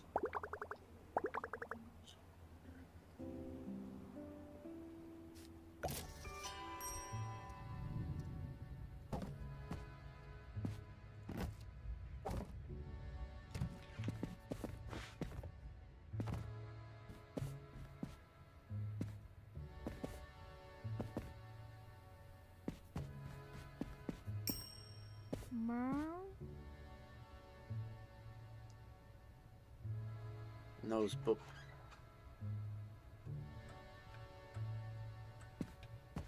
Heavy nose book.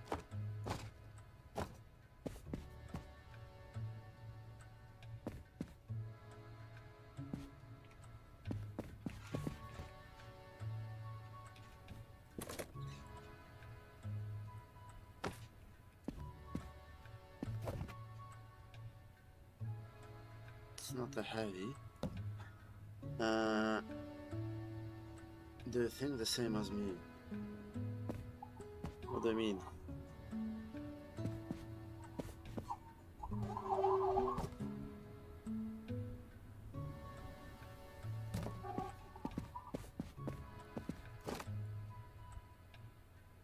Oh, that's a heavy. And it's Utah, so could be.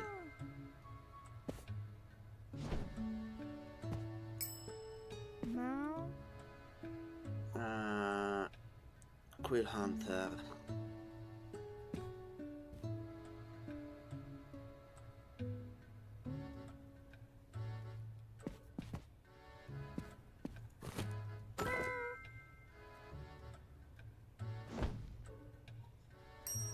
I would love to see some ID. Big belly.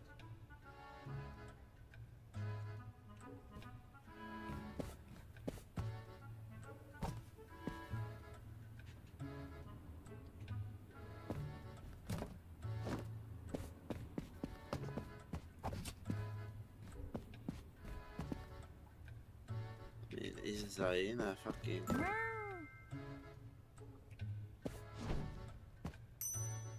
Meow. Port Windy. Meow.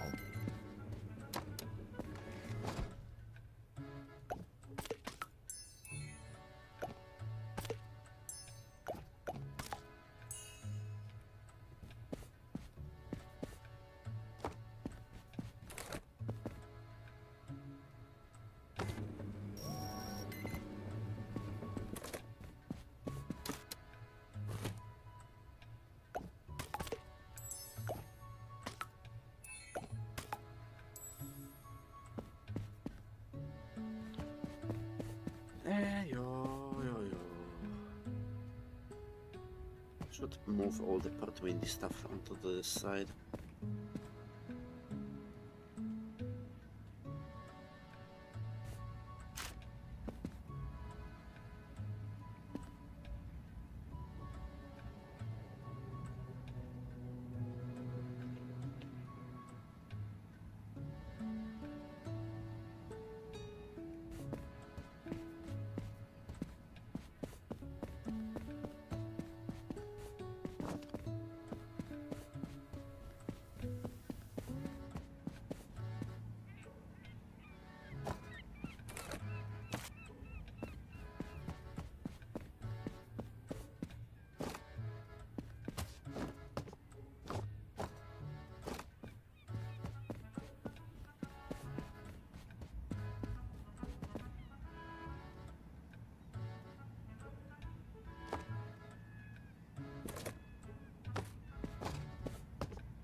I see. Just like that, and remove these as well.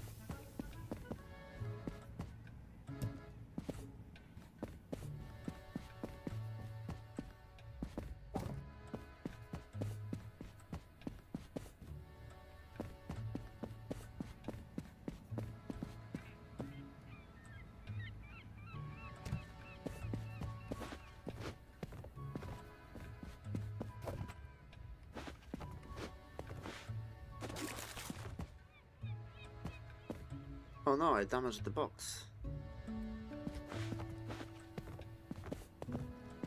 That's not good. I think you'll be good at playing Tetris. Well, here's the thing. I used to work at a courier company in a warehouse, so I did a lot of Tetris in my life.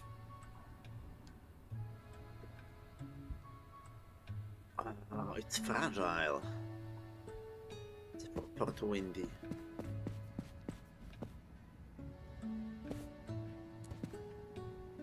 So fragile would normally be do not stack. Fragile means something different than what they do in this game.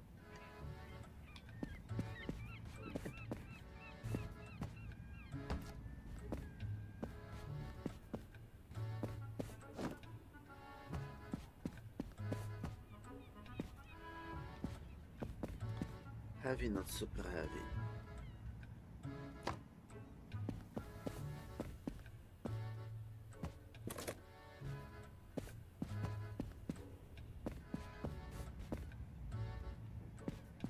Another fragile one.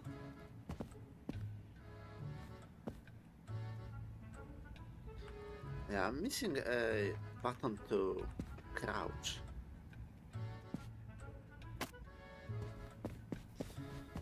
We might get fired or soon, but it will probably be okay. We'll die eventually. Yeah.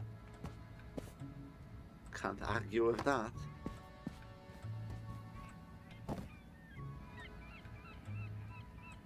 Oh. I already screwed up.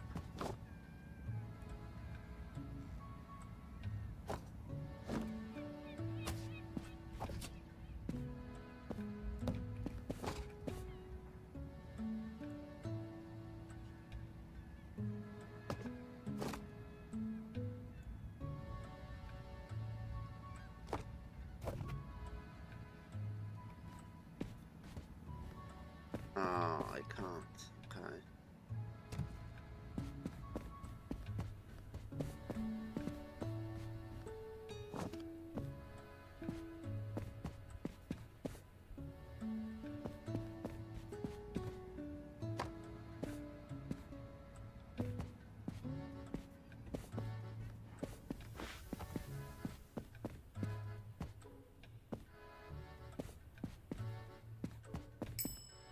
Meow.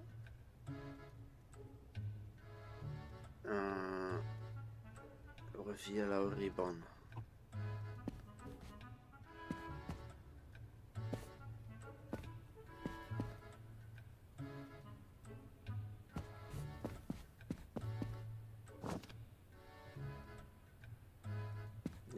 Yeah, a bit.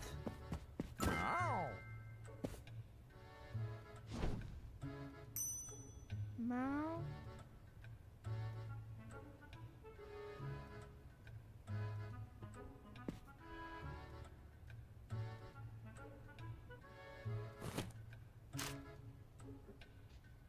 Aaron.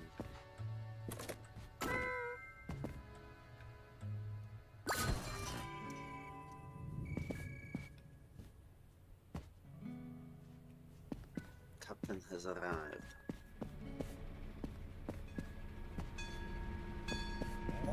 For fuck's sake, now it's on the other side. I hate you.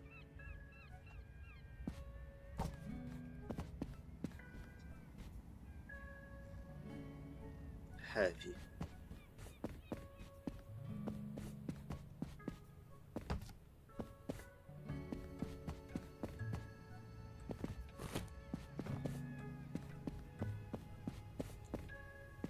Fragile. Theodore R.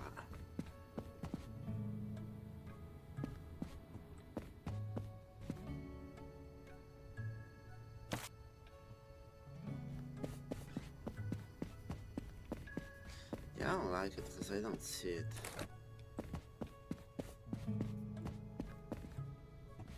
Oh yeah, I need one of those.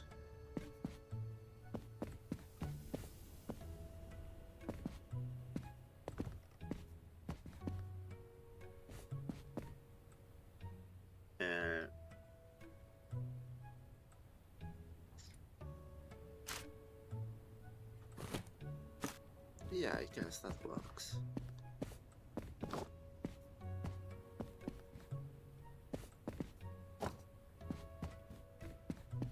That allows me to see.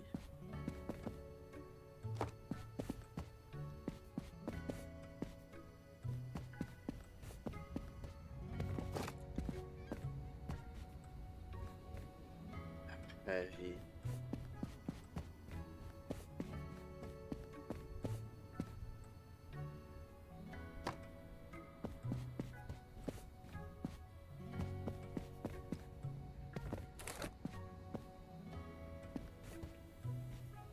Agile.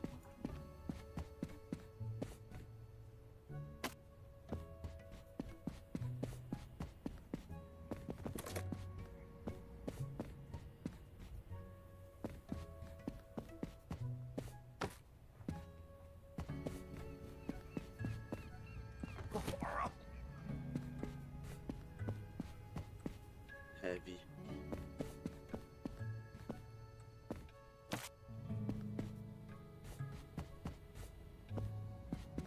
Where you go? Windy. Okay. Let's get this fucking damaged shit out of here.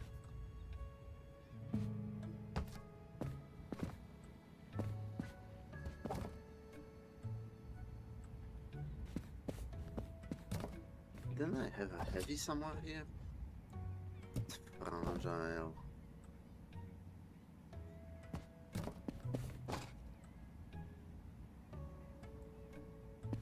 Ah, no.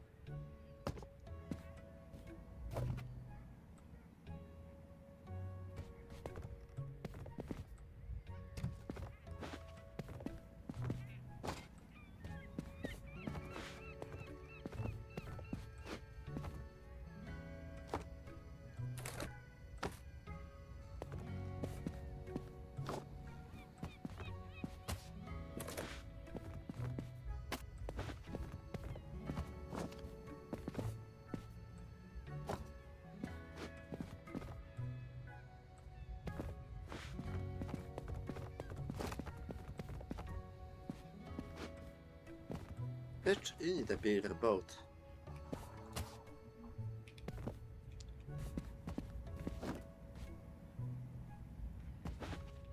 Nothing fits in here.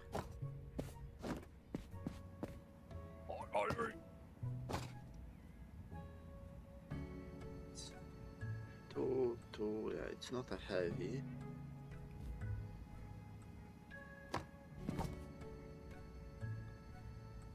Neither is that. That's fragile. I would love to get rid of that.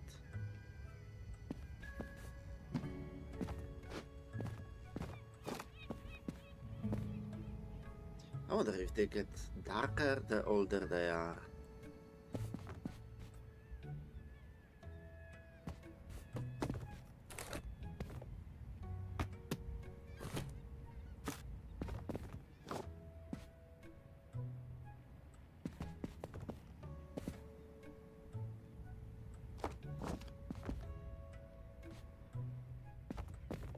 That's not gonna do.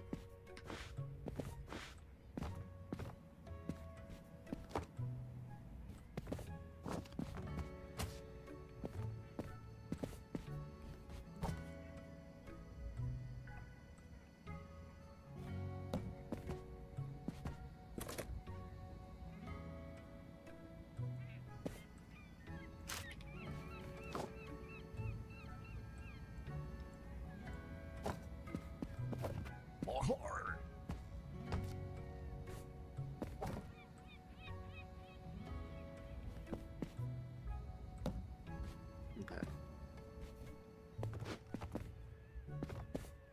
Think that might be it.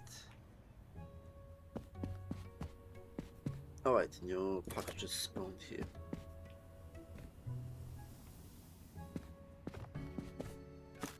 It's fragile, so we'll move it later.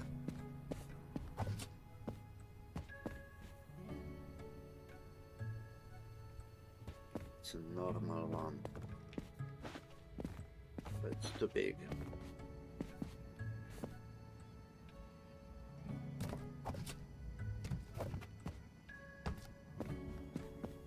This.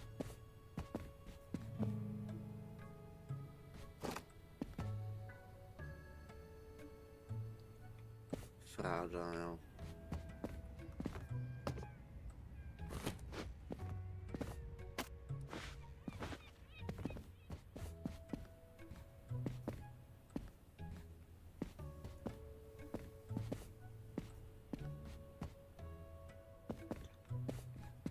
Yeah, seems good.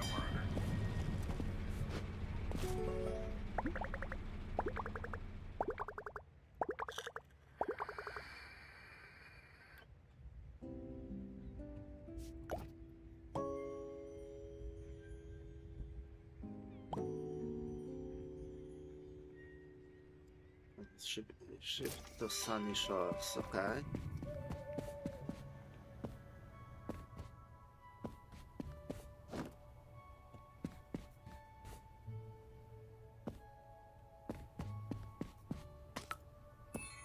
Okay, new destination. And we get a cold room.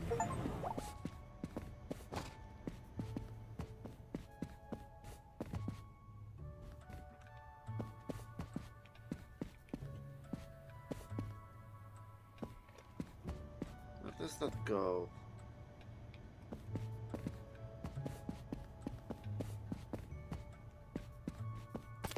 There we go.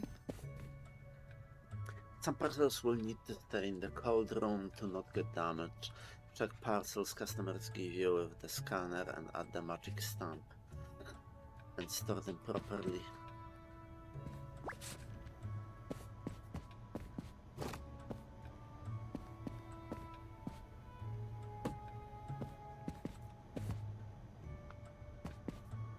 Okay.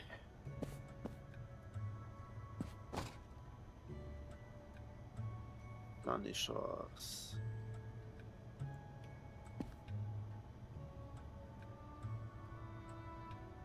That does not have to be here.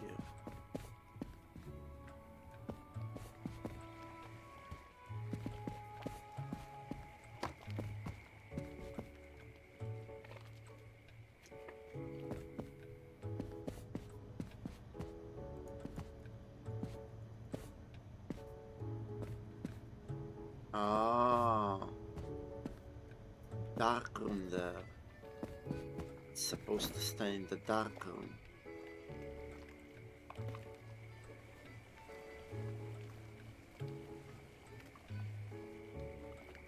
Kek. I like that.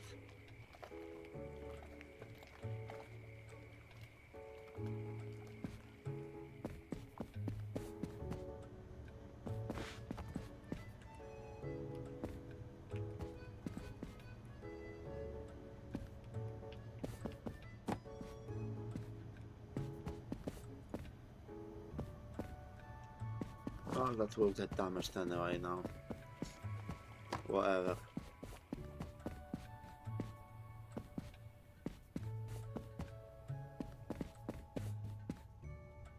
That's out of order. This takes too much space. I need to remove that. Yes, it's kind of unstable.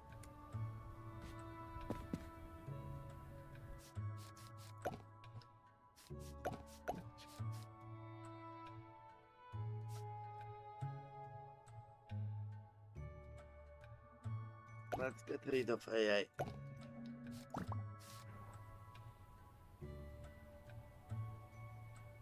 It's still unstable.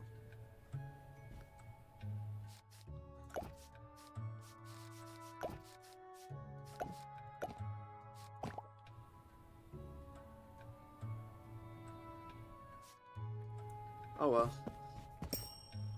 Meow. All the goods were wet, but we only lost 2 points. Our company is pretty good. Other than Jet Jigglytail, because it's a fragile box. Single member limited liability company, yeah.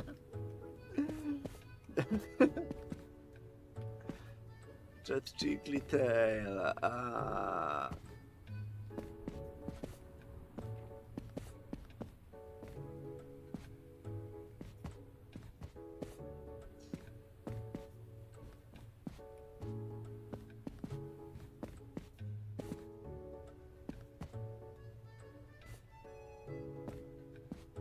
There we go.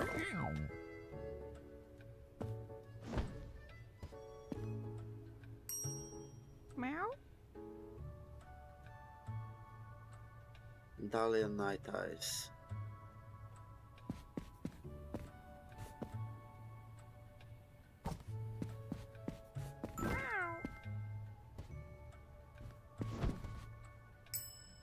No. Marlo Nozzle. I remember it. It was somewhere here.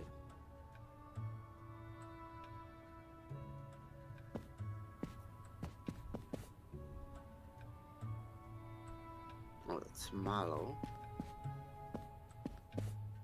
Marlo Nozzle.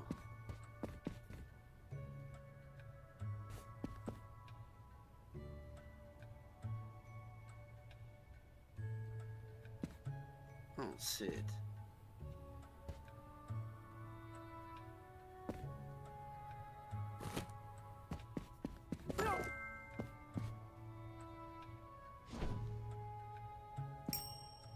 Meow. Sunny Shores. Heavy. Sunny Shores.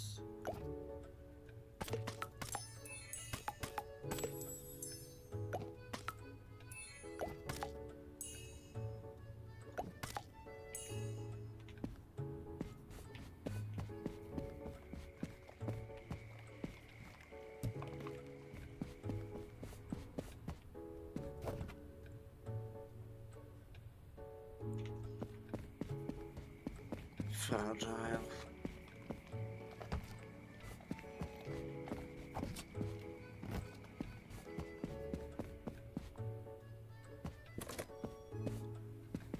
Sunny Shores.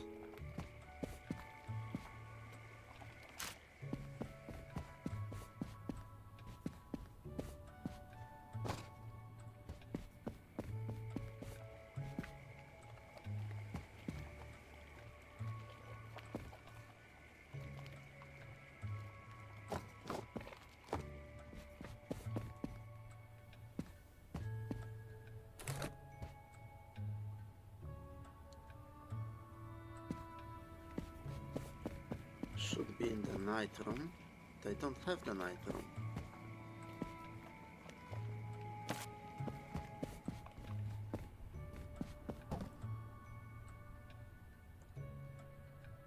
Rare Q.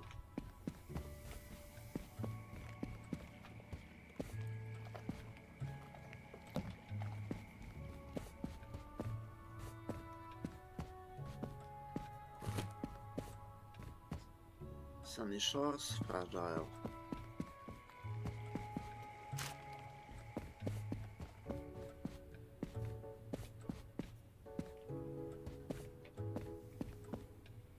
Okay,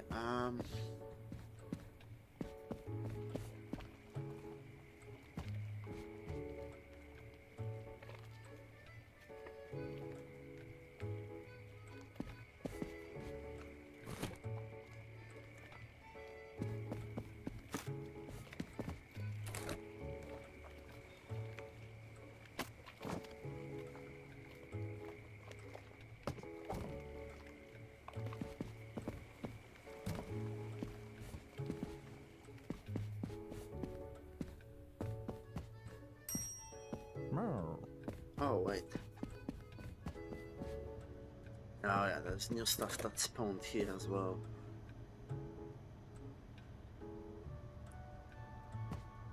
Fragile.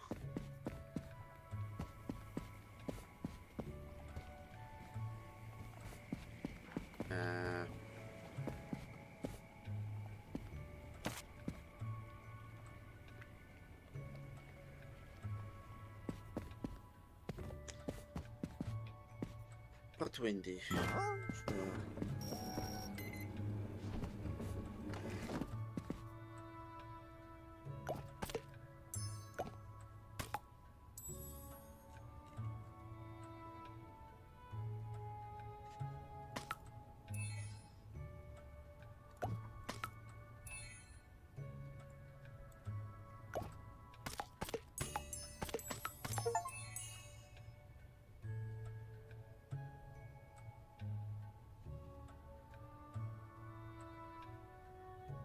Yeah, that's all of it.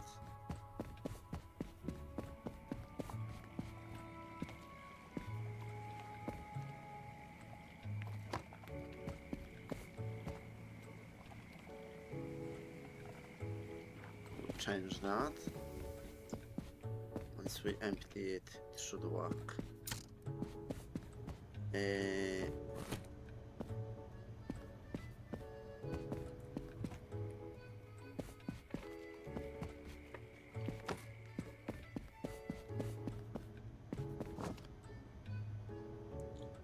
Betty Q.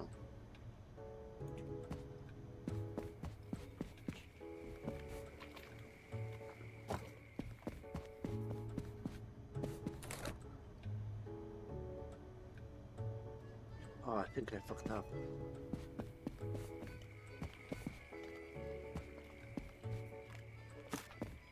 Yeah, that's the wrong part.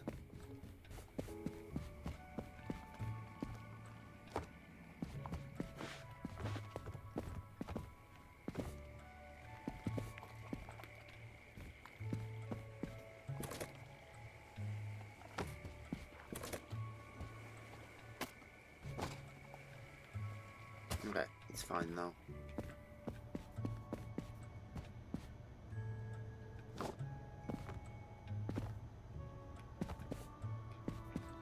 Oh, it has to be in a cold room.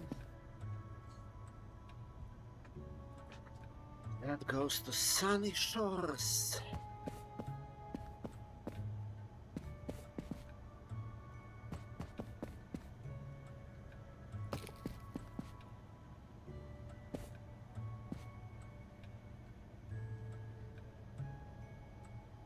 Actually.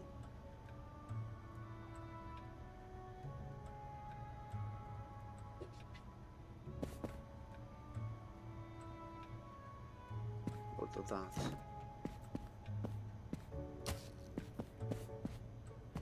At least from Meow. Brian. It's just a letter.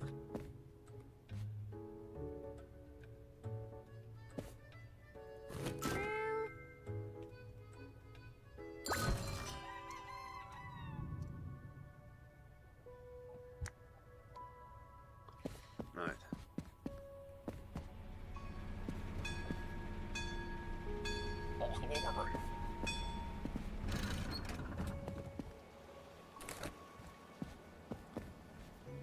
Fragile cold room.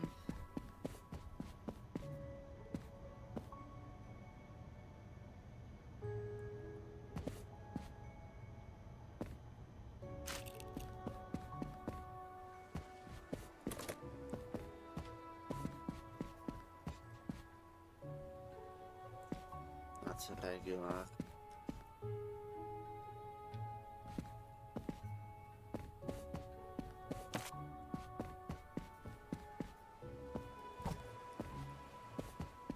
Cold room.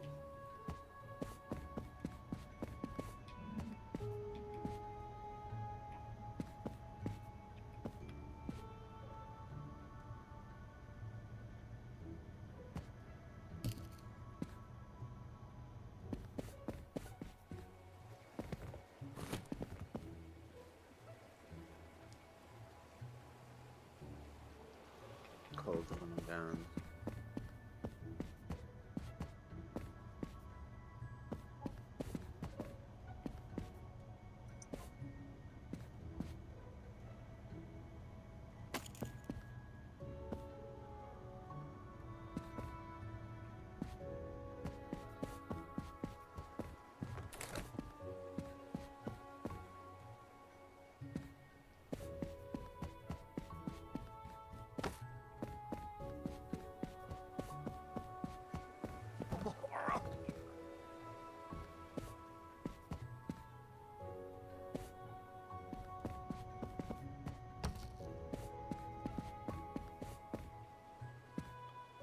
For 20.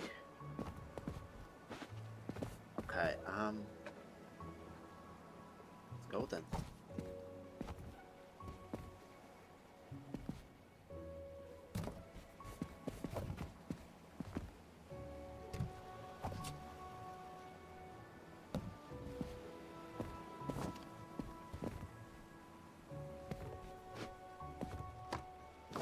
That's so high.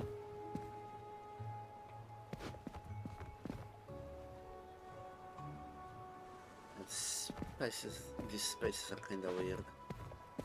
I'll leave it here for now.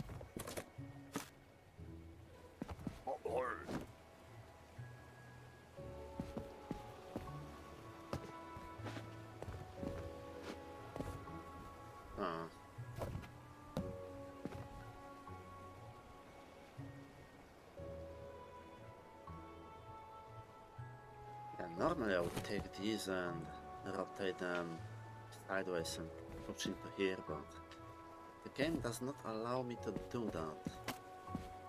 So, I think we have to prioritize. This is a fresh box, so it's fragile.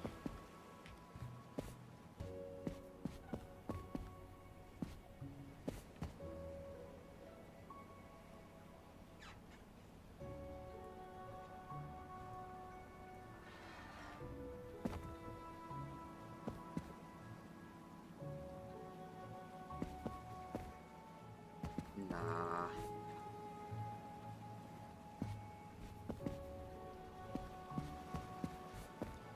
Just do that.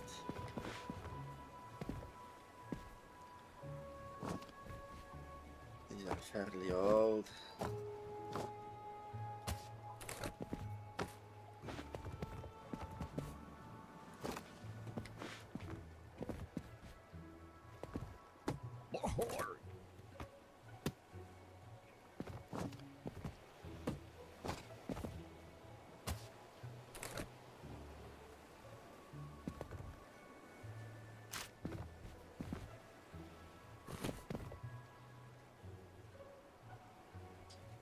That's a dog shit shape, man. We can do this.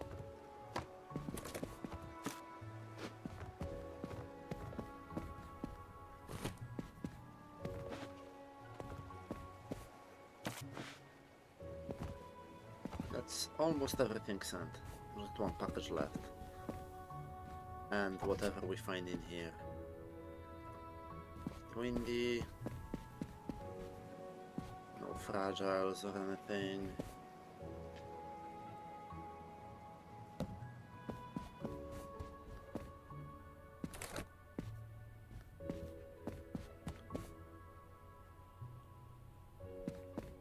It's sunny.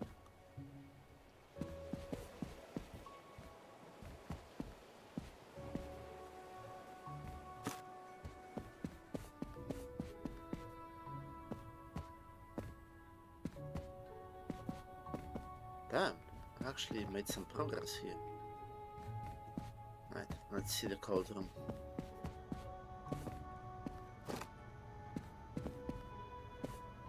Port windy.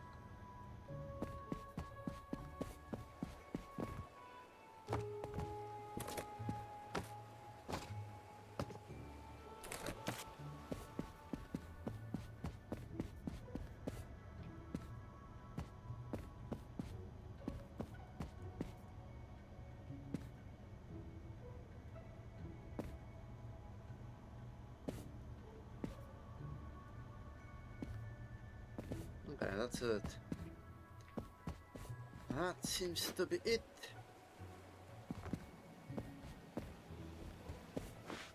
send him.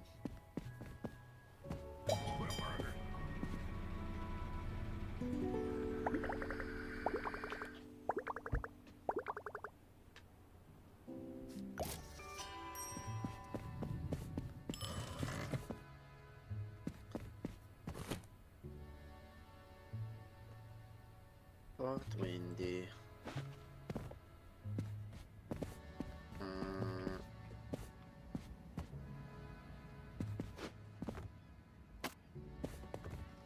This.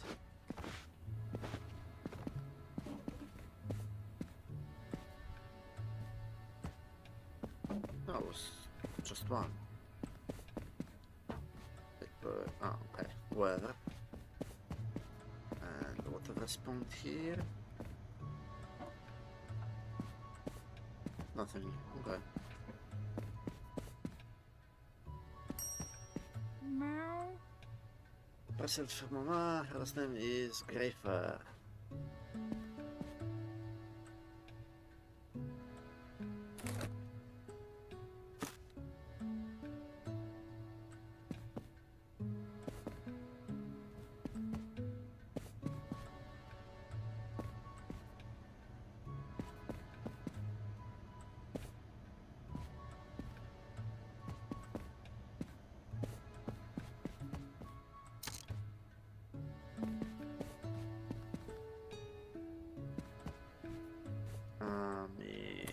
This, I guess.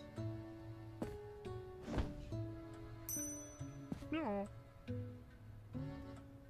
Don't you recognize me? I'm Jax. It's just a letter. No.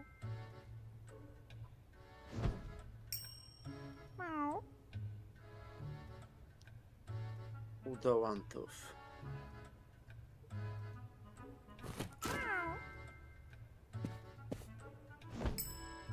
Meow. Stani short.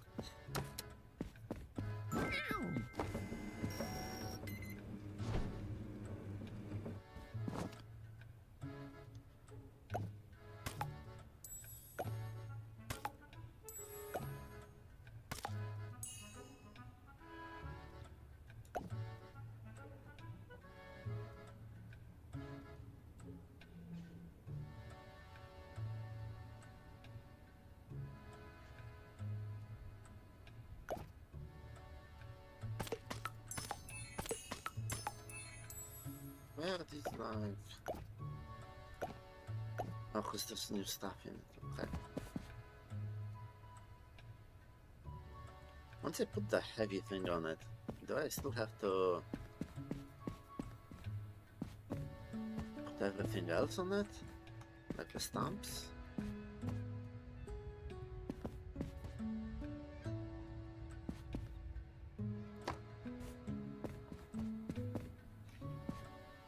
I wonder.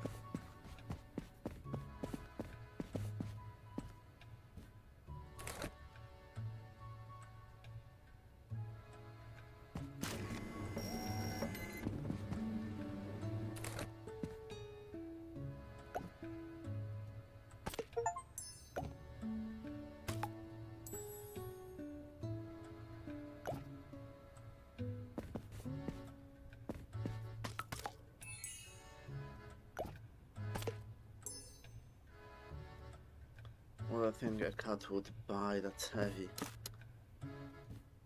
I mean, depleted uranium, for example. I mean, it's a cat, so that makes sense.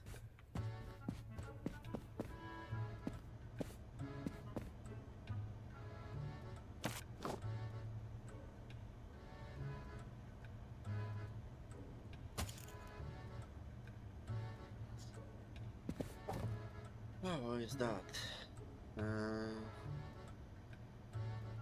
Winnie W.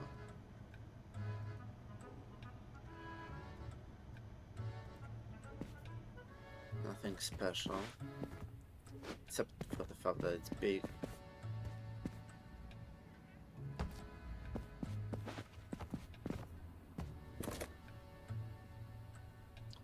Sunny Shores.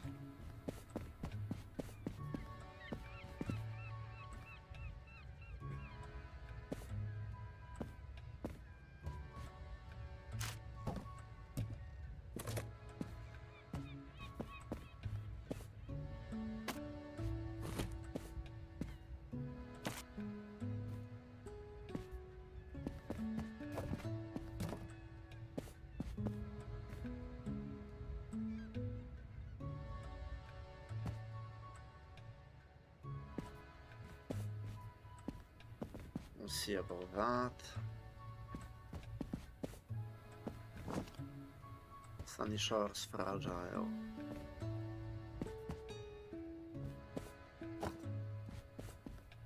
Oh, hold on.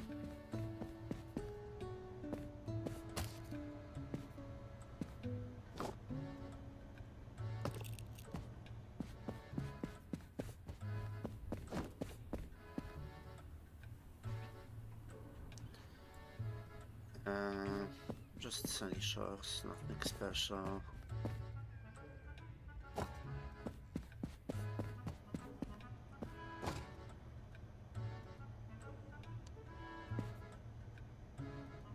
Windy Port.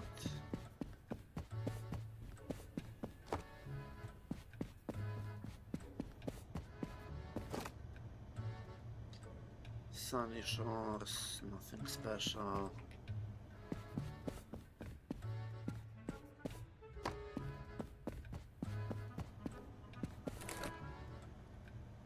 Cold room, heavy, windy port.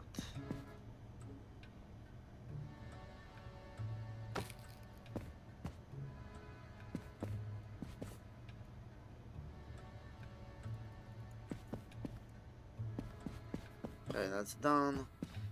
There's some more stuff here. Sunny Shores cold room.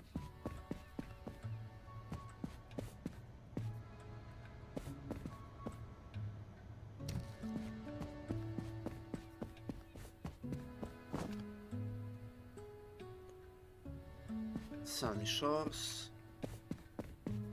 Well, this isn't Chernobyl yet. What do you mean? You don't know that?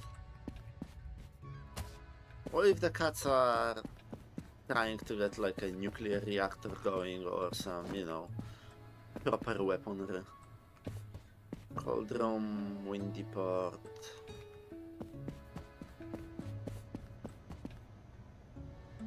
Oh, I misplaced it actually.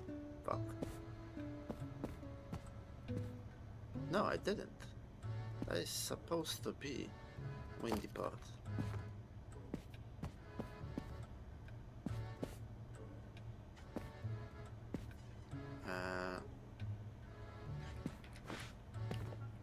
Yeah.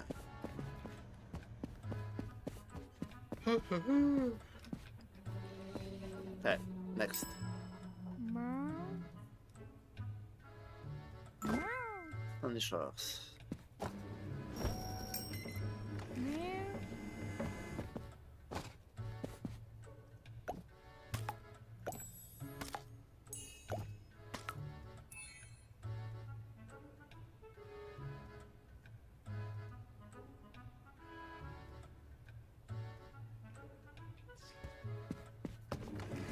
The law doesn't prohibit transporting radioactive materials through the postal service. I know.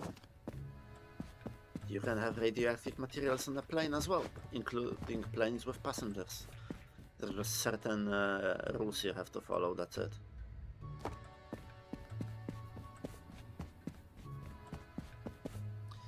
That's all from my mom. Schrödinger. Oh, okay. Schrödinger's car. My package has a rope around it. That's the only thing I know. Well, yeah, fucking retarded little kid. Schrödinger.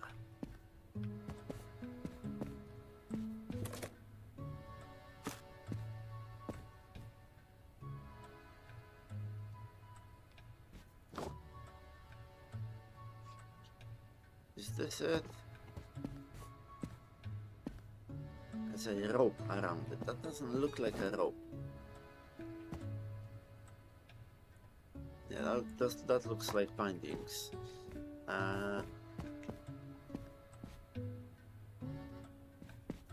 don't have that many parcels with a rope around it.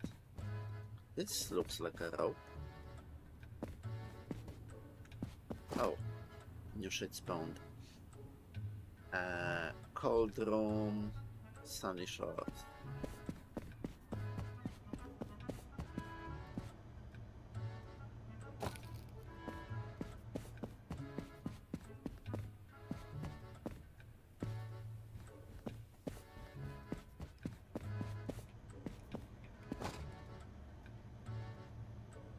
Sunny Shores, heavy.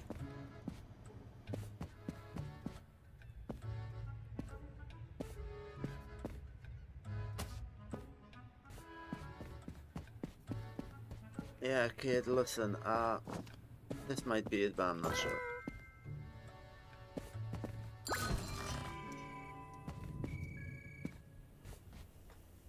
I used to study German at a basic level. I could understand reading and writing, but I couldn't understand others reading it aloud. Yeah, problem with German is a lot of words are just sentences with spaces cut out of them.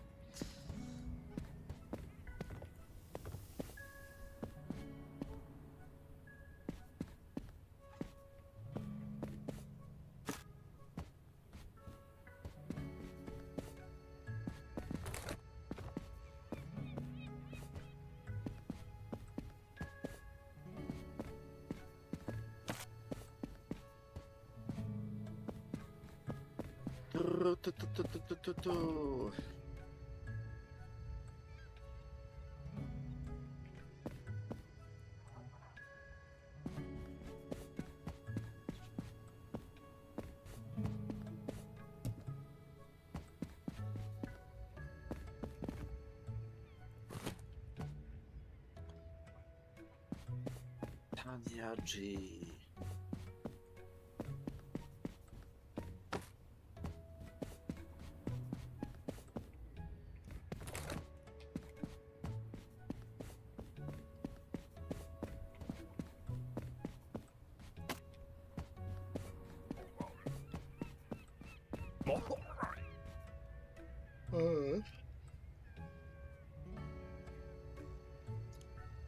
Kylie L.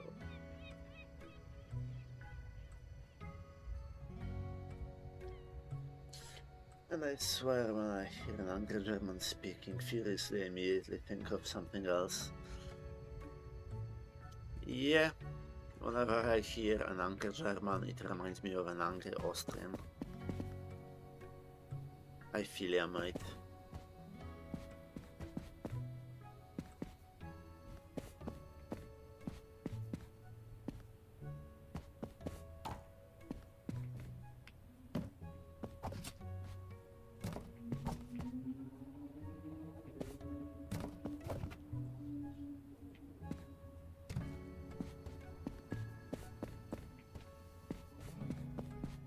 Sunny Shores. Ooh, hello. Got a bunch of stuff for Sunny Shores.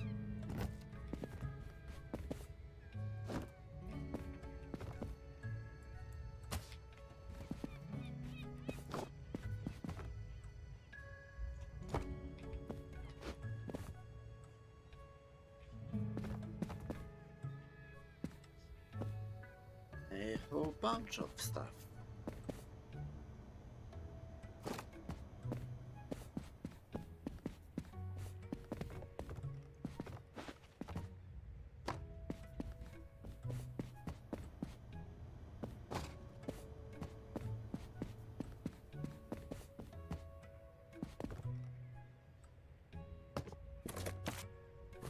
That's the limit.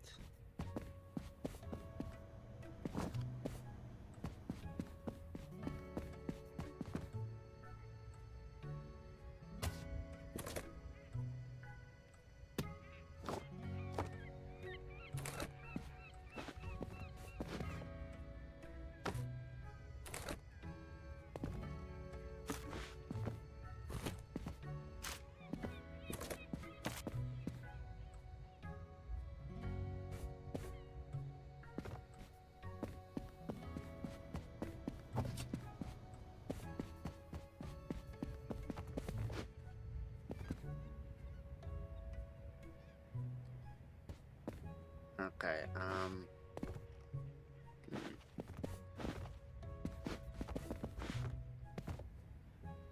how do I do that?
Okay.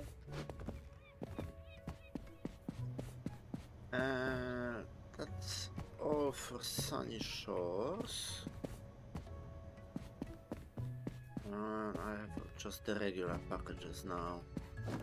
So a heavy one.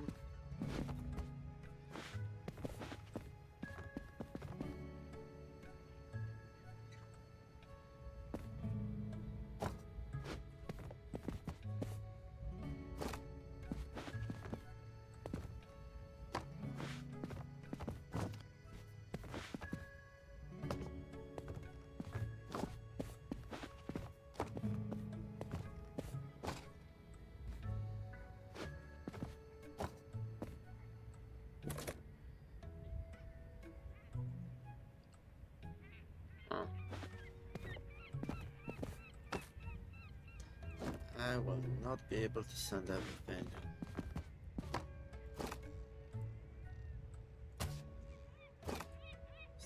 Anything special about that? No. Okay, here it goes. Still send that.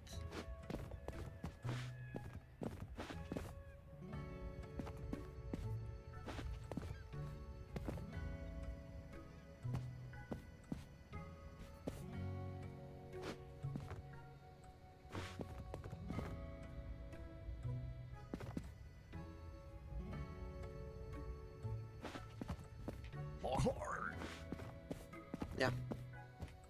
Can't do it any better than this.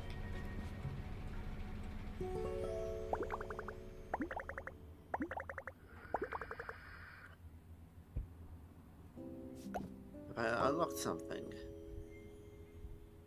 New batch of stamps.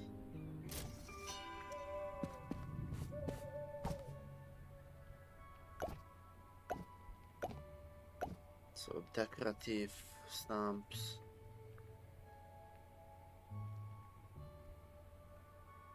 Hail. That's my favorite. Boom.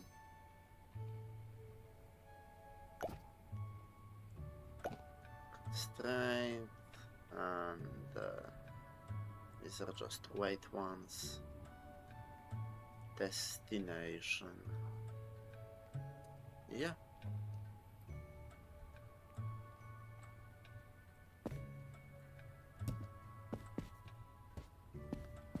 Okay, new stuff spawned in. Cold room.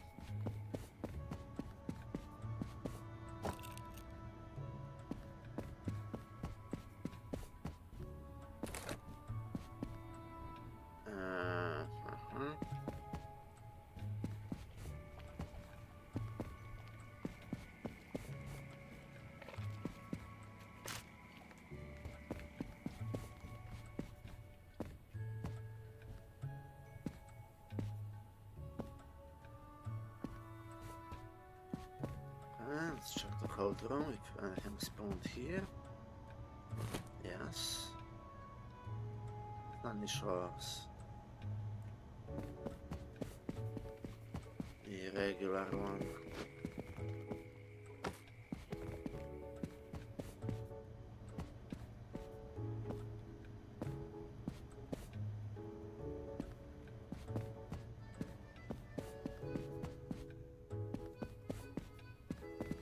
Okay.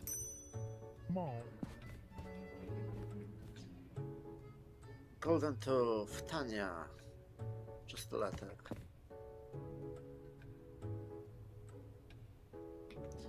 I think I've seen some other Tanya.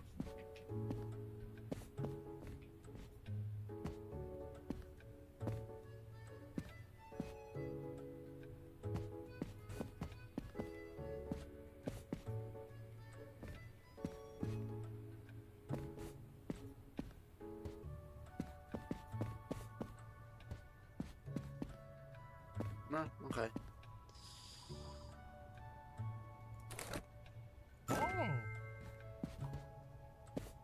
See ya. Next. Meow. Nigel.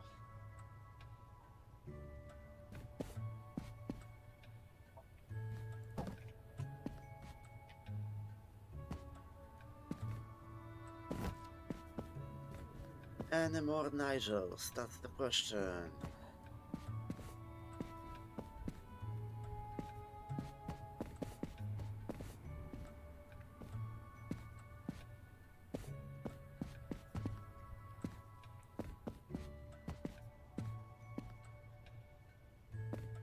Nope, just one. Have fun.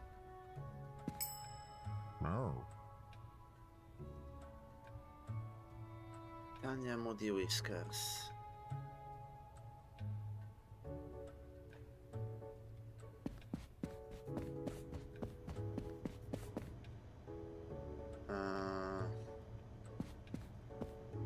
Yeah, albeit.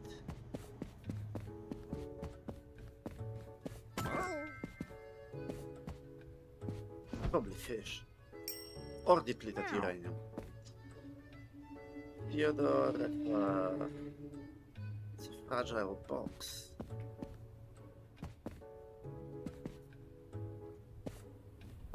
Right. That would be her, okay.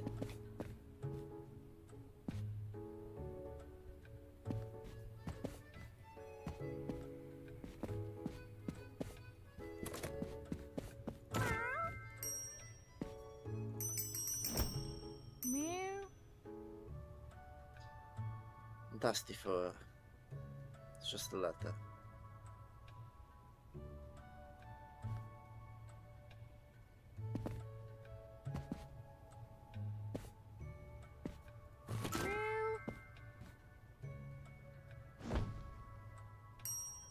Meow. Zoomies.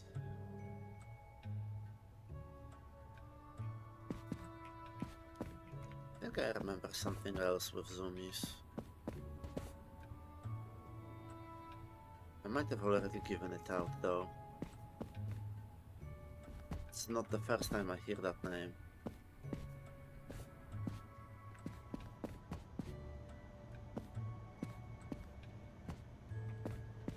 Oh.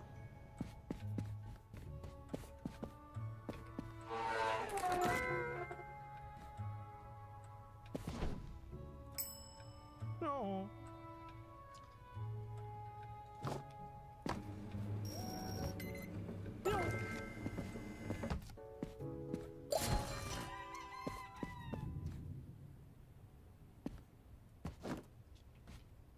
Hold.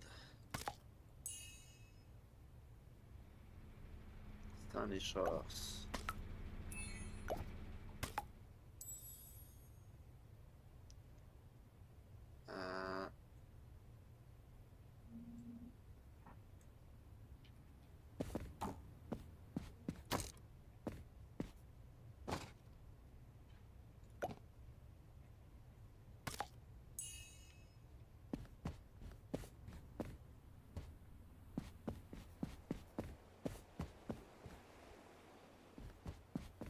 Has to be in the cauldron.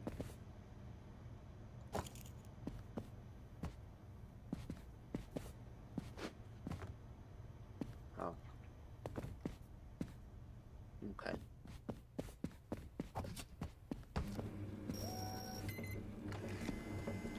Nothing special, okay. Fairly heavy.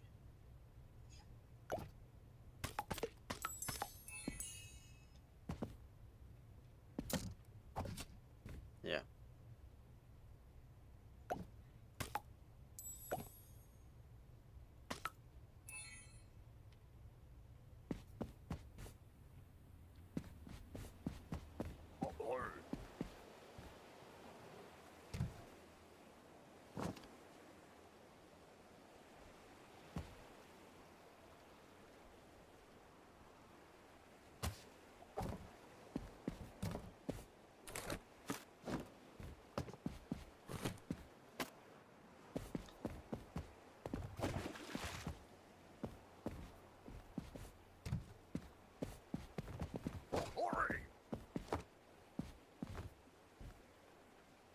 Windy.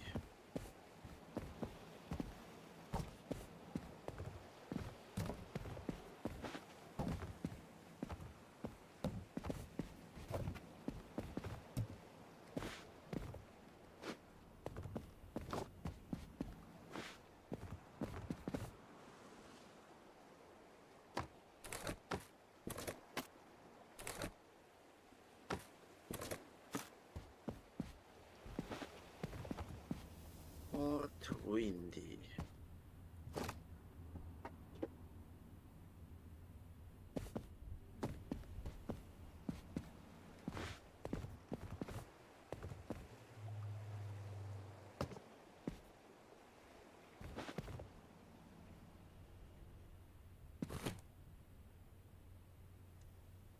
Sunny Shores Cauldron.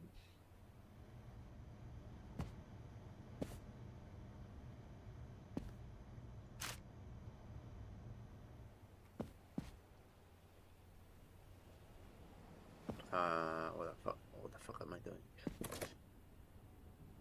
Sunny Shores.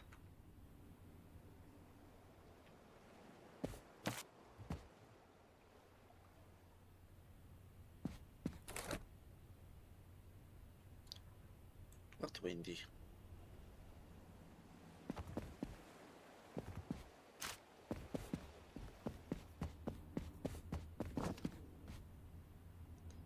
Fragile Sunny Shores.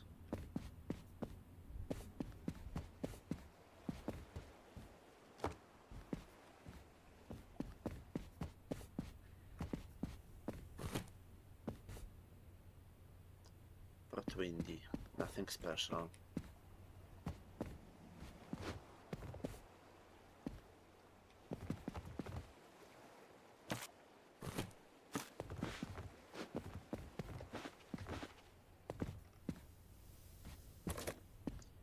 Cauldron.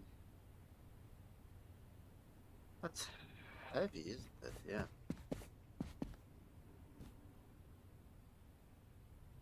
Cauldron. Heavy. But where the fuck is it going? Oh, but windy. I can just send it out.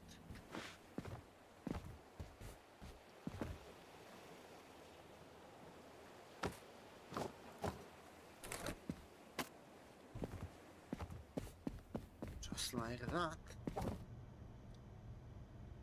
Sunny Shores. Nothing special. Shut the fuck up.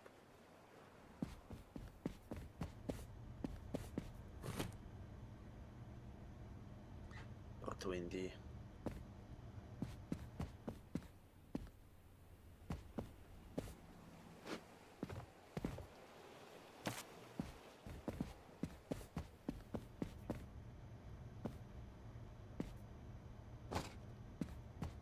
Oh, almost there. Sunny Shores.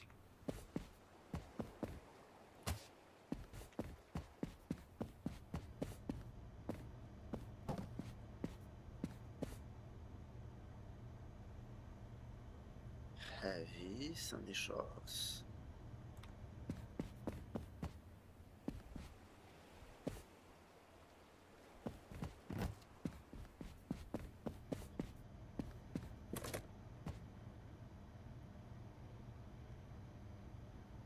Cauldron Sunny Shores.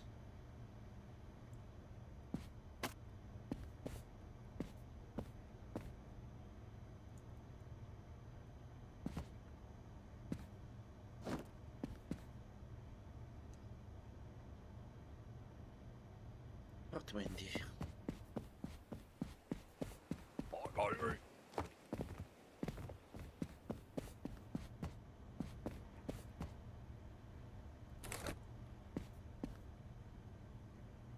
Another port windy.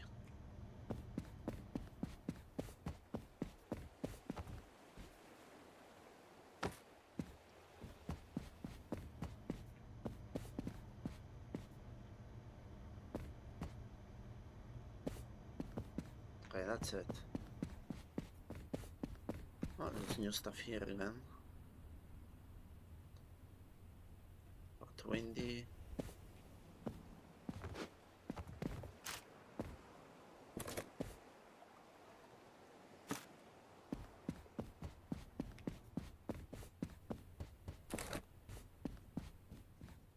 Sunny Shores.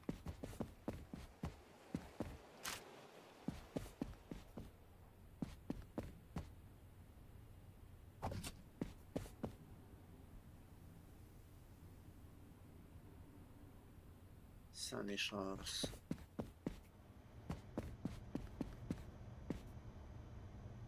No. It does not fit.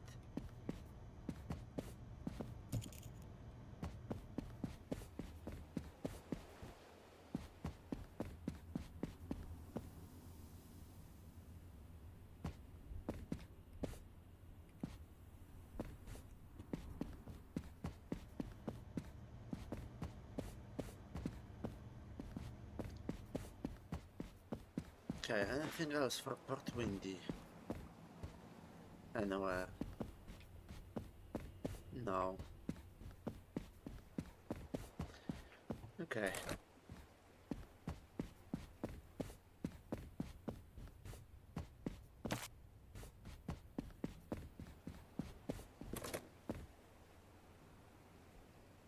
Cold room. Panda G.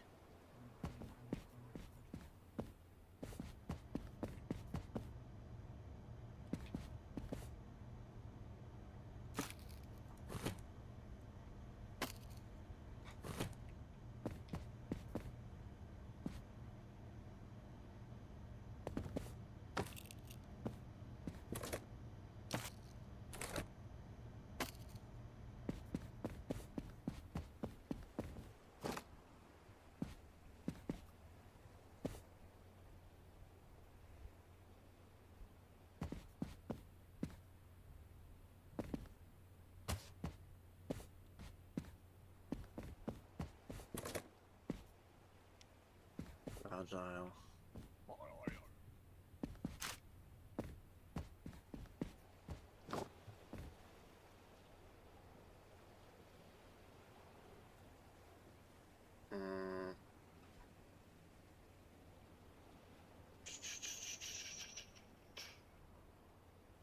It's just a regular one.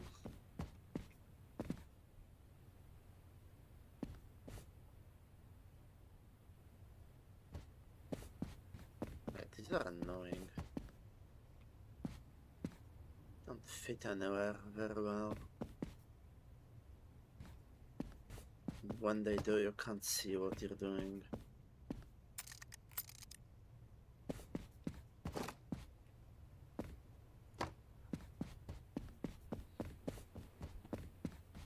You know what? Fuck it. Right. Heavy? Cold room?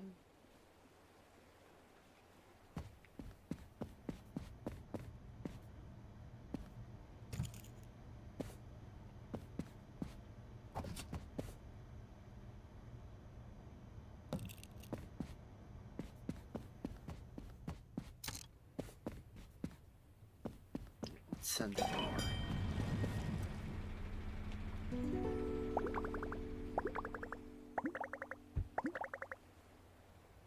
Good shit.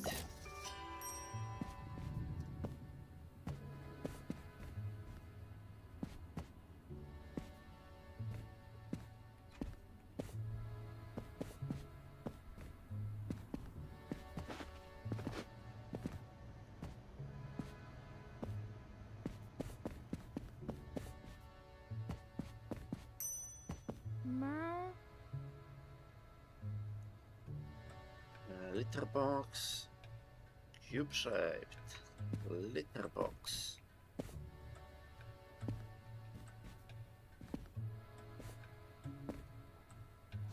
I assume this is it.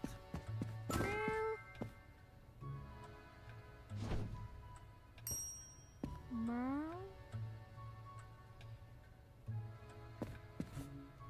That's a big one.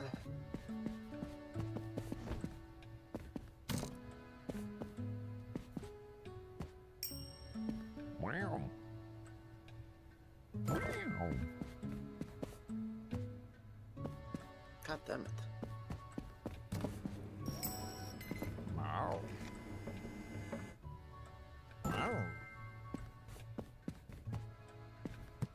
What the fuck?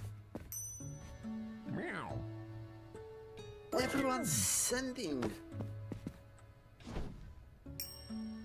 Meow. Meow.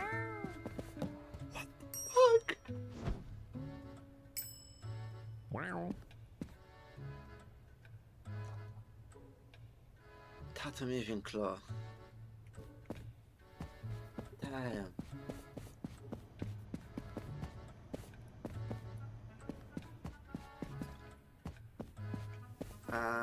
Tatum Evil Claw.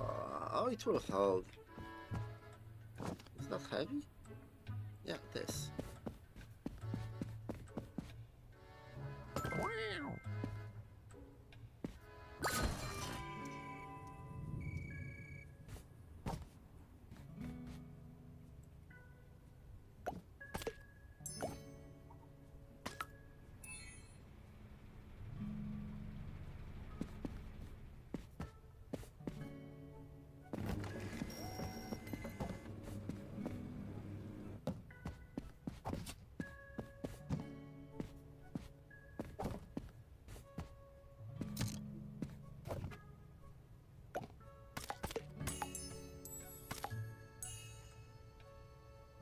Oh no, I overdid it.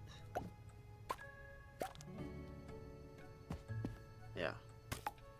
Oops.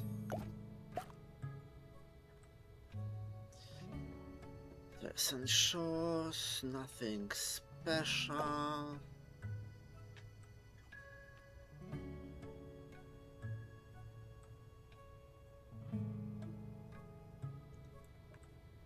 Oh, tab is delete mode, nice. Today will be a busy day. Mail is here, is it?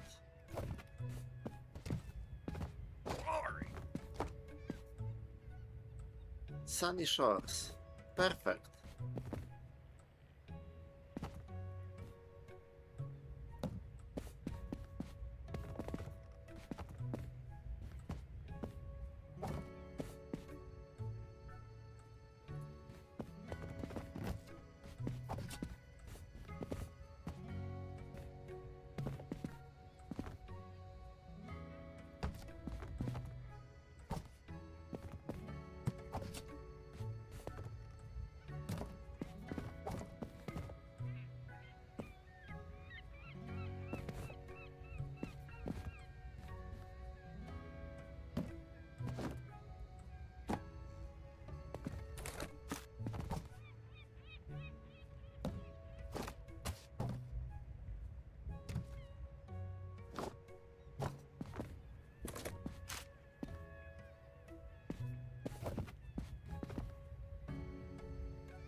Yeah, it will never fit properly.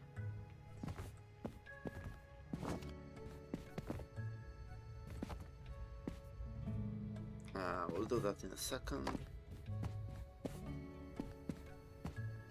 Oh my god. Okay, oh. So much shit.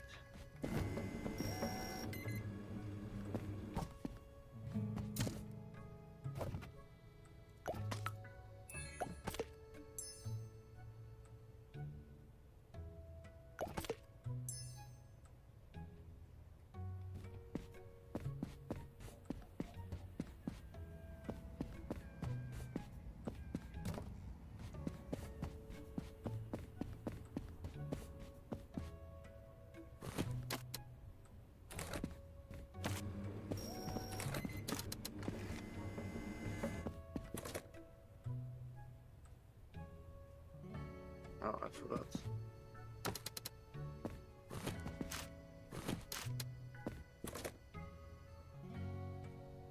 Euro.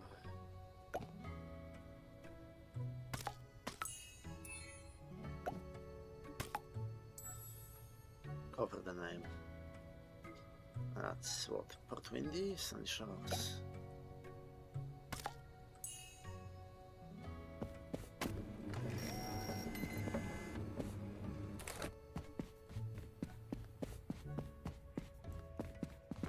It goes directly here.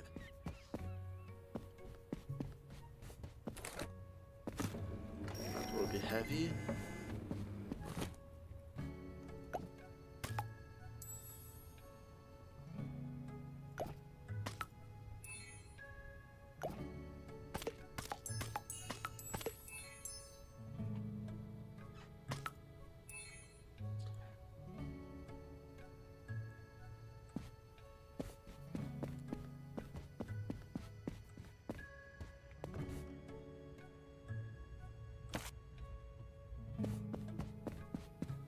Do do do do.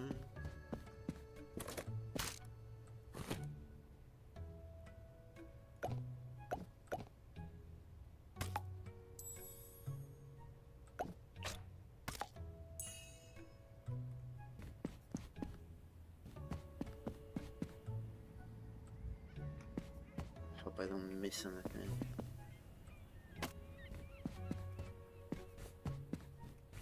No, it's not fragile. I don't need that much space. Just leave it here for now.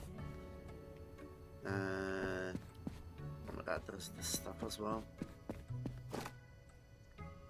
For 20.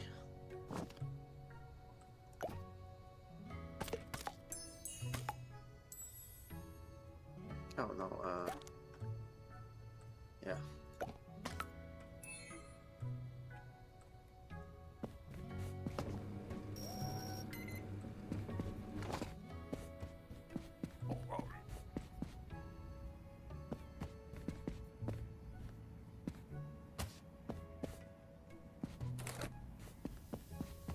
I forgot to check that for the machine.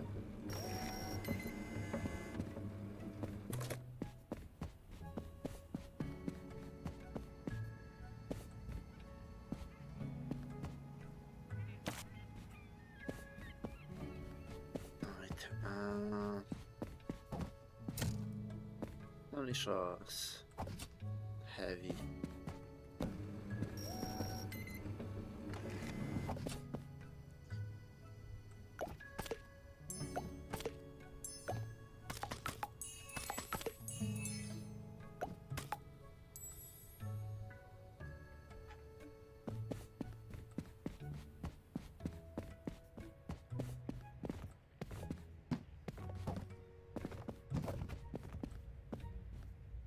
Yeah.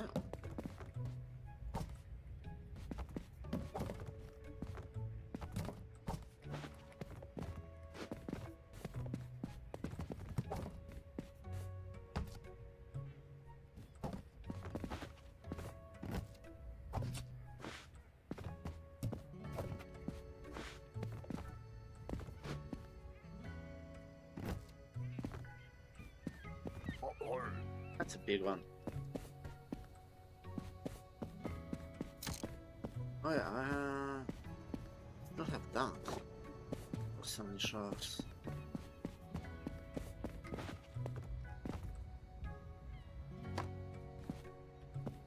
Yeah, that's almost all of it full.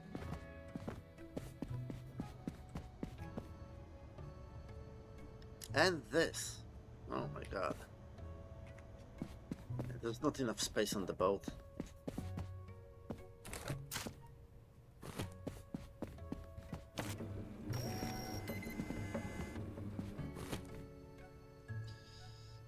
How the fuck do I do that?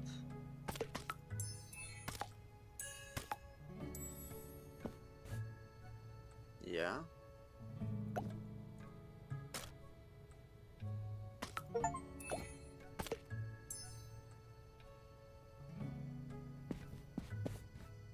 Fragile.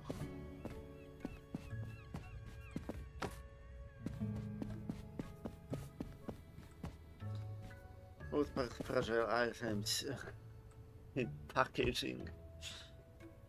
Like the soft shell one, the cardboard, not even cardboard, like paper. Yeah. But people did do that a lot actually.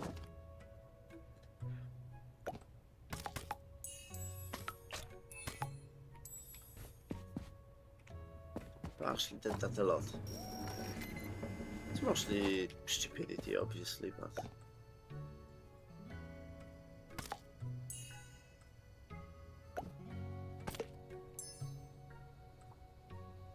no fragile, no nothing.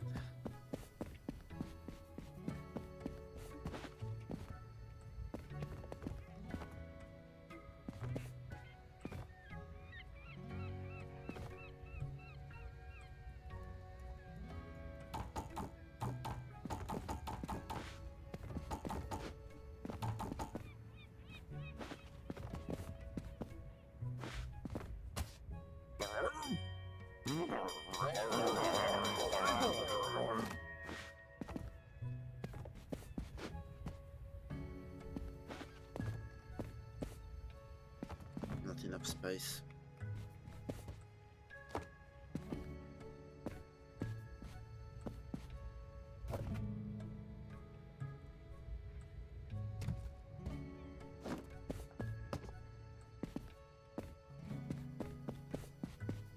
Not enough space. That's Sunny Shores as well. Heavy.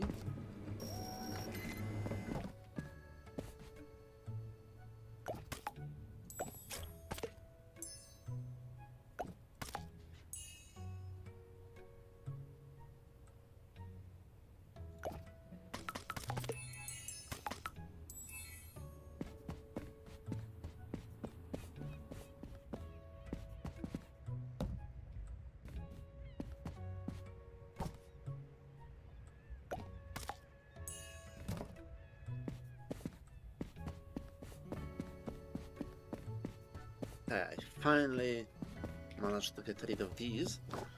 And now for the Sunny Shores. Not enough space on the boat, so this goes into the freezer.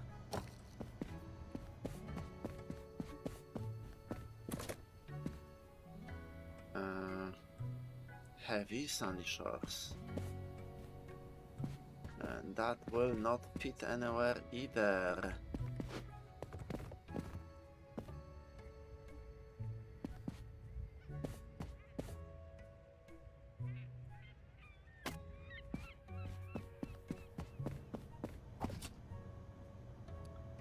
Heavy Sunny Shores and cold.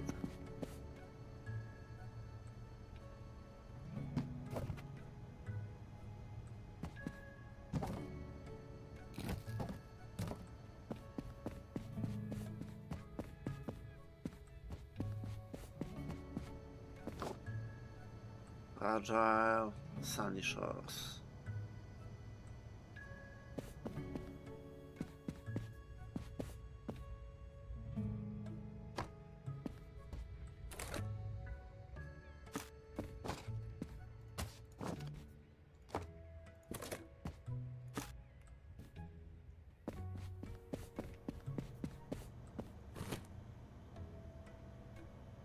Windy port, cold.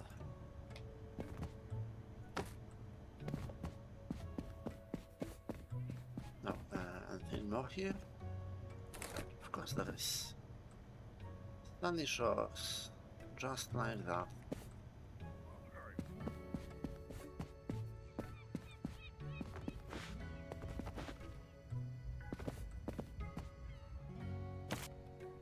Fit as much as possible on that boat. Windy port. Heavy.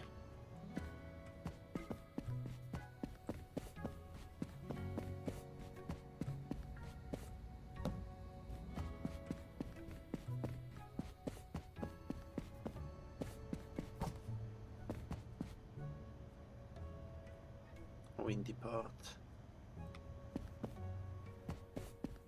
Nothing special.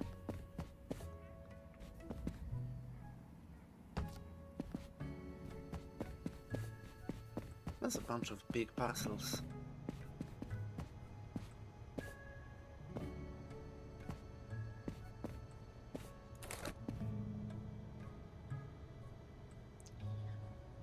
Right, we sent it out immediately.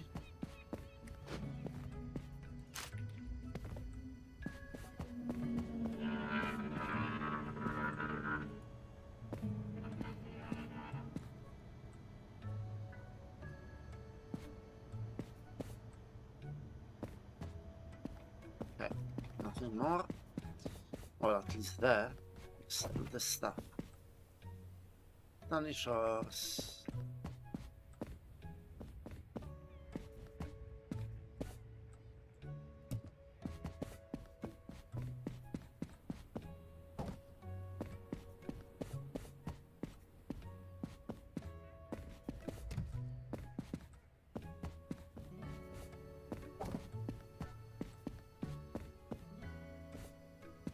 windy part.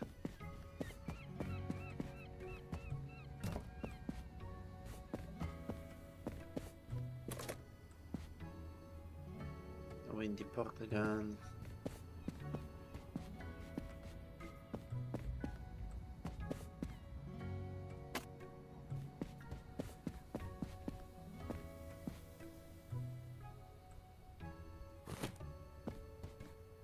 Windy port cauldron.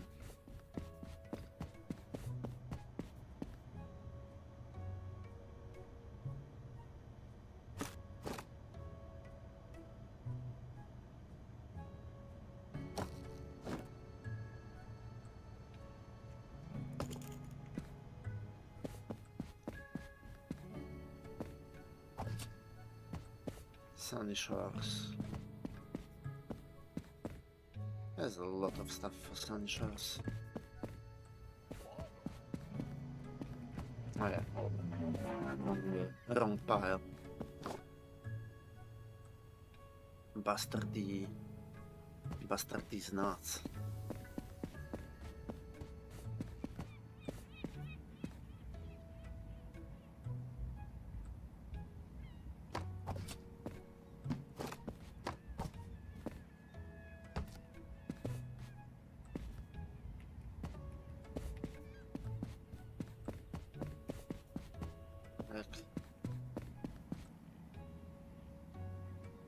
Yeah, the FPS is super unstable.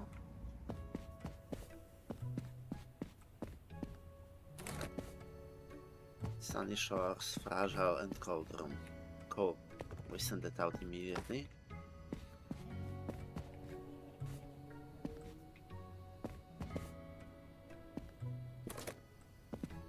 Another Sunny Shores.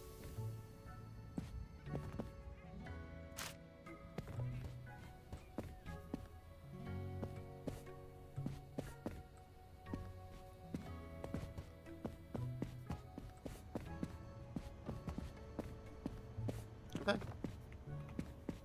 I think this is it.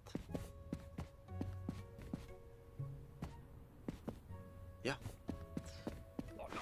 So, in the end, there was just what? 3 small spaces left. Good shit.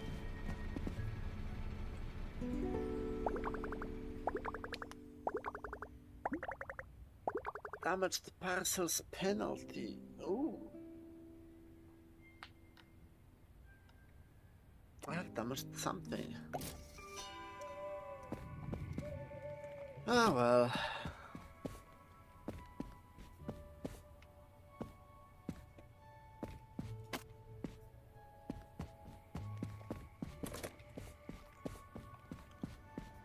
Cauldron.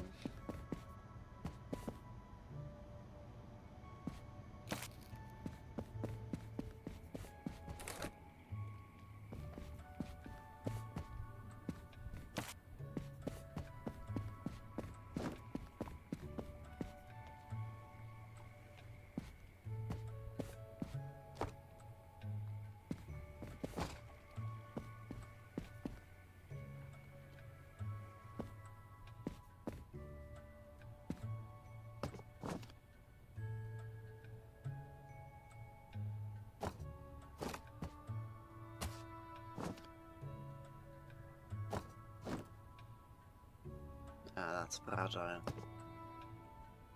That's the one that got damaged.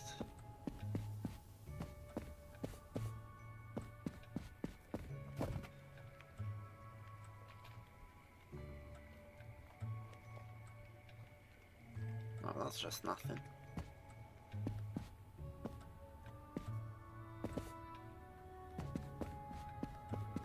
Huh. No space for that.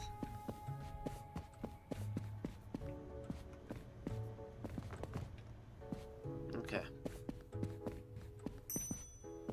What's up, bitch? Whisker leaf. A higher one, whisker leaf.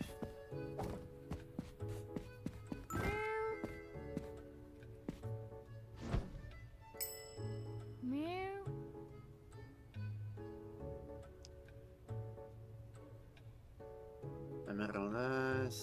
letter.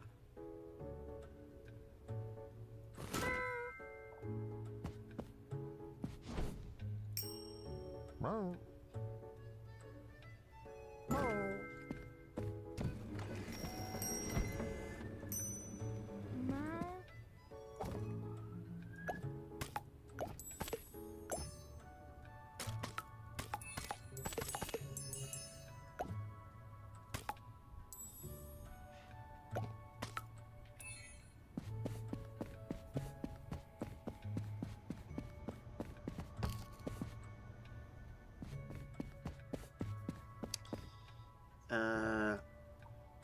Has a special sticker or a duck. This apple. Okay,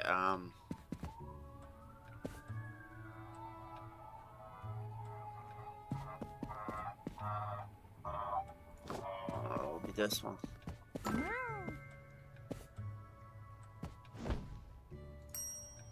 Meow.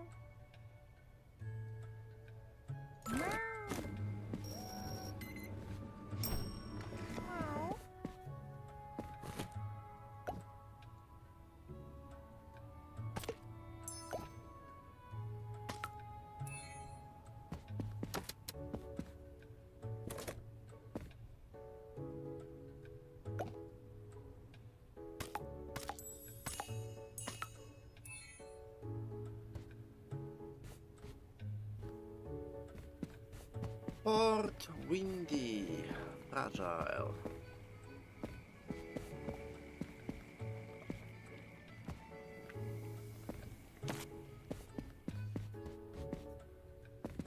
Kelly Miaui.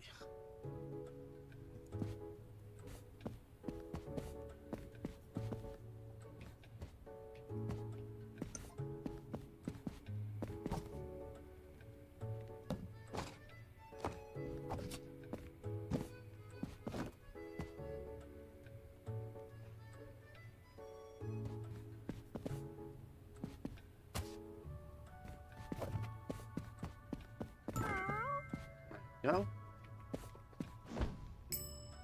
Meow. Port windy.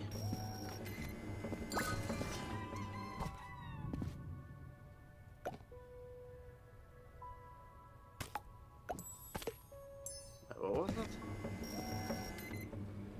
Hold on.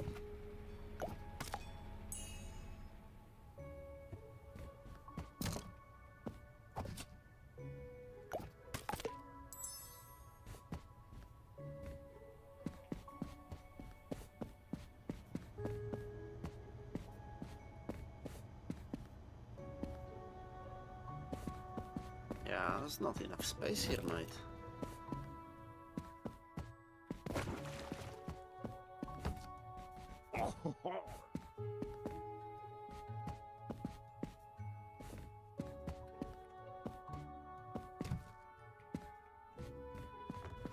Seriously.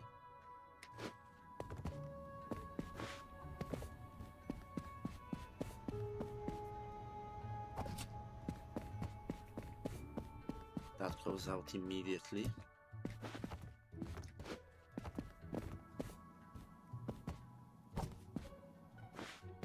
Yeah. Too small, this shit.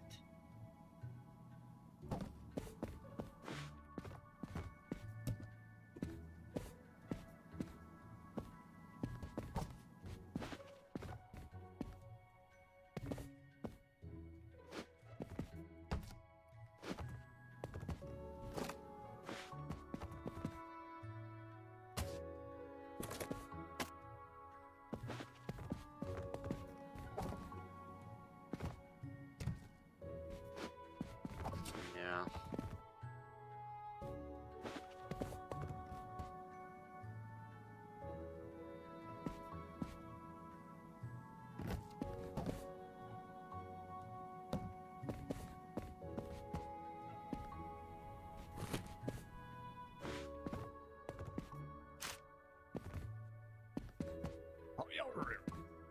Shut the fuck up.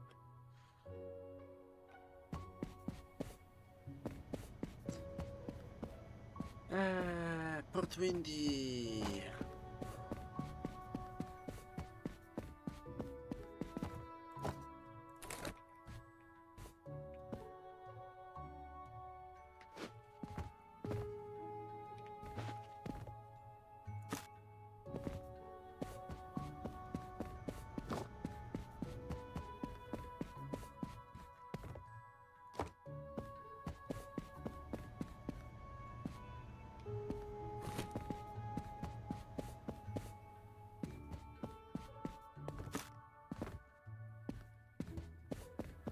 Okay.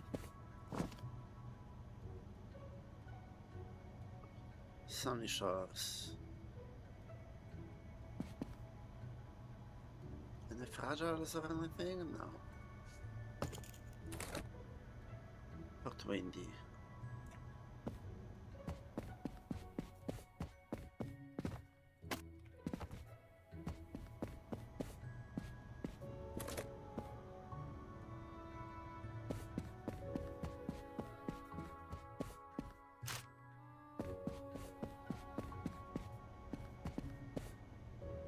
No, I can almost walk in there.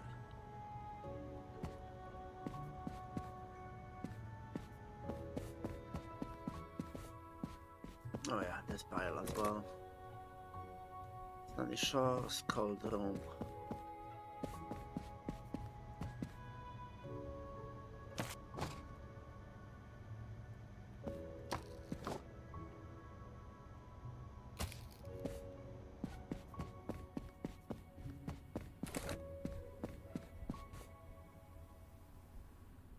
Sunny shores fragile.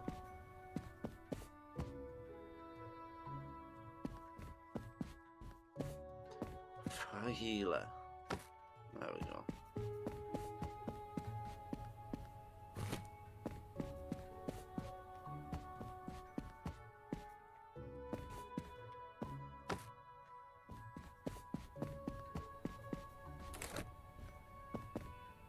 Port windy.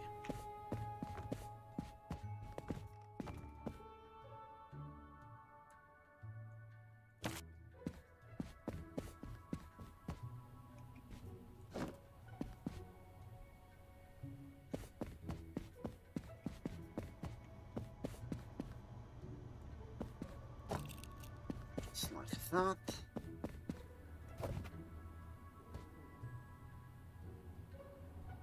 Oh, that's a heavy.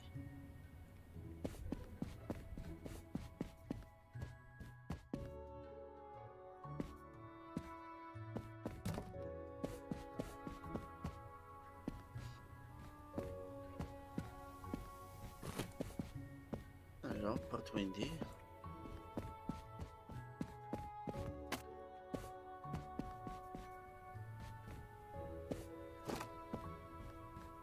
Another port windy.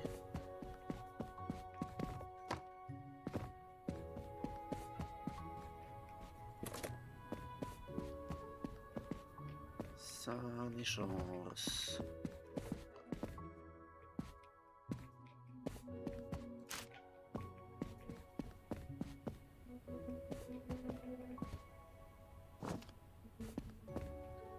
Sunny shores, cold room.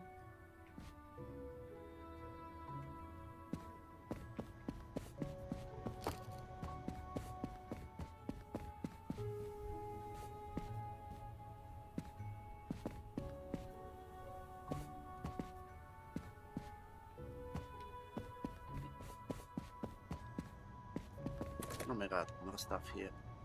Sunny shores, cold room.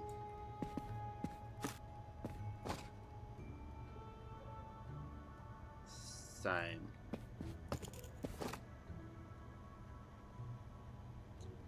Fragile sunny shores.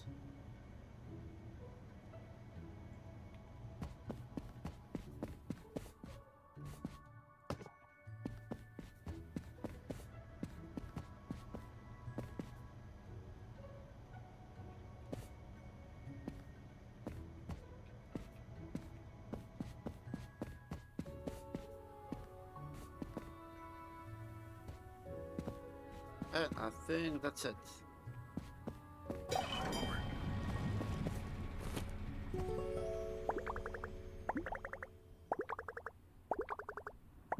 Damaged parcels penalty. Ooh, not good. And a new destination.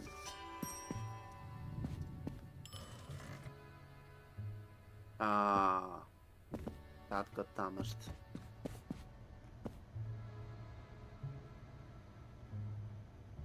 Yeah.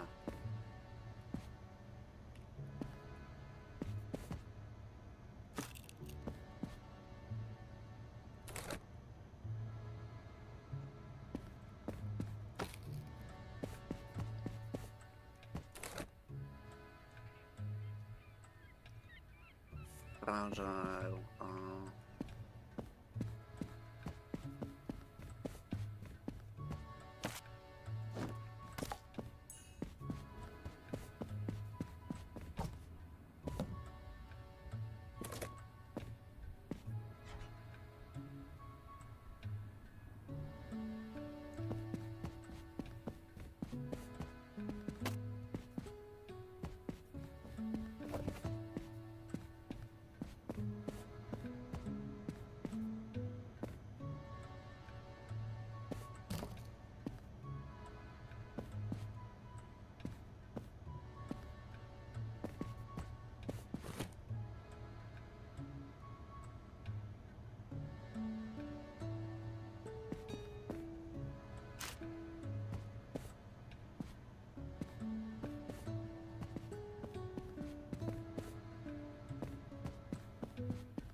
Oh yeah, there's two more.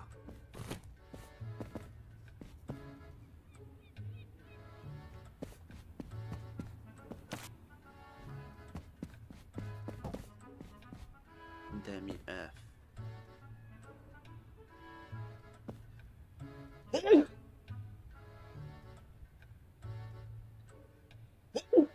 I knew it.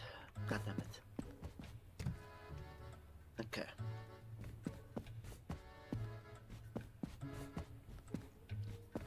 Okay. Meow. Golden Tooth. The package was attacked by an eagle.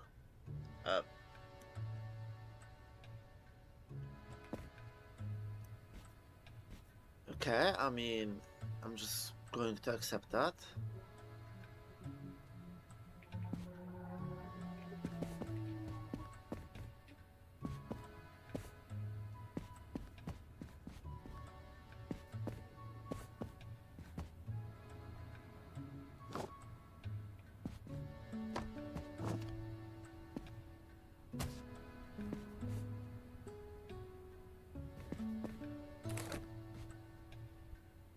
Yeah, albeit. Meow. Meow. Nozzle.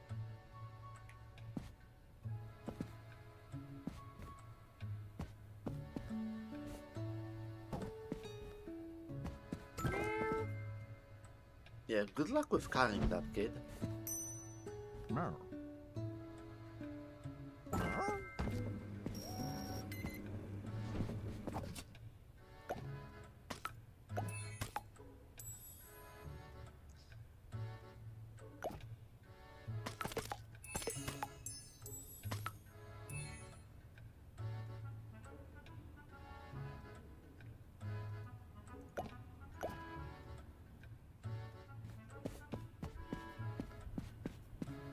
Crescent Bay.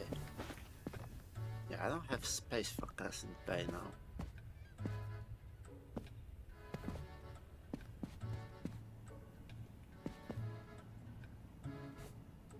I'll just do this for now.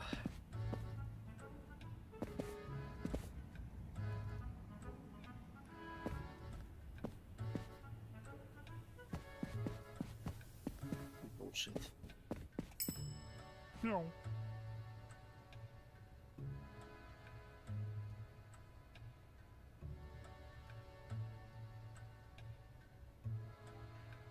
Give me a name?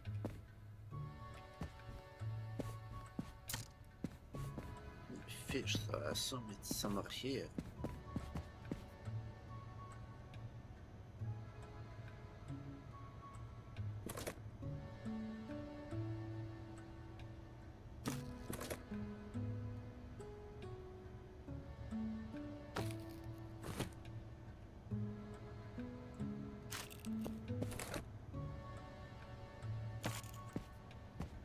Yeah, no idea. That sounds delicious. Yeah, it does, but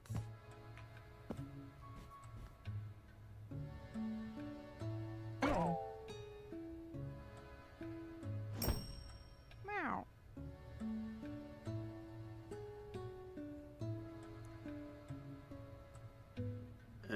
Adria early sleep. Yellow ribbon.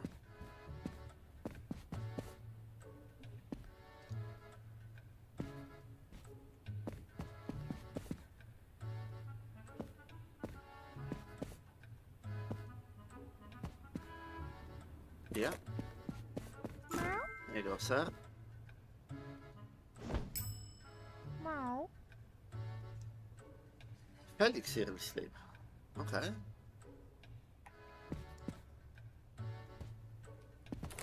Meow.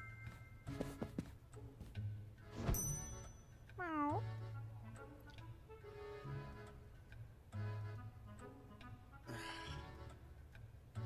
I need your fucking name, man. Meow. Meow. Ice cream. I assume it's here somewhere, but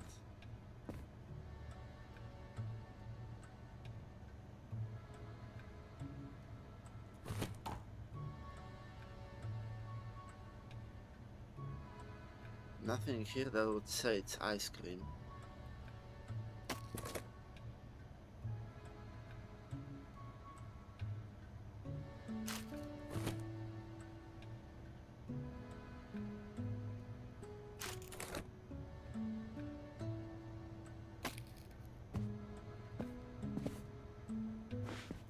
What the fuck am I supposed to do with you, mate?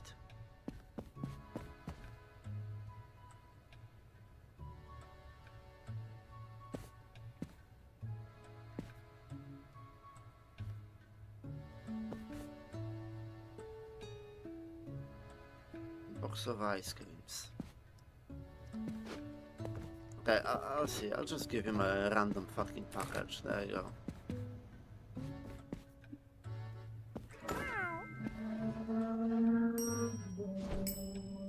Meow. River. It's a fragile box.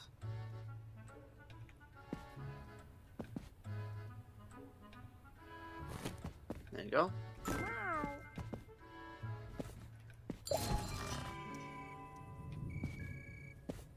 Yeah.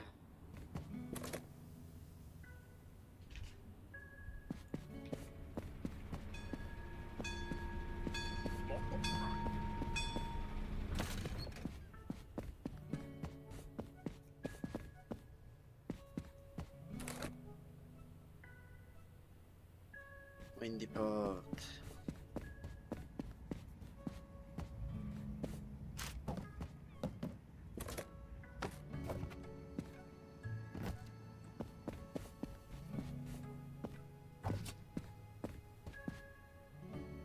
Windy Port again.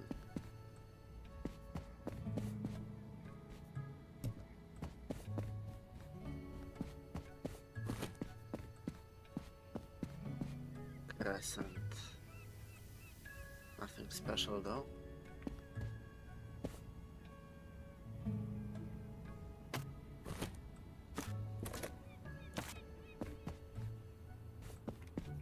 Right. There we go.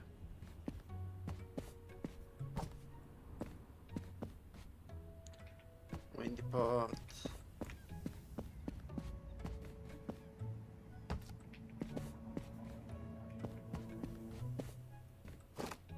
That is annoying.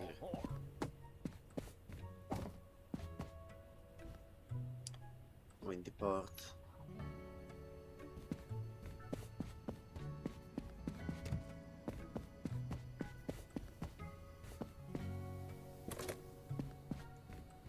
crescent.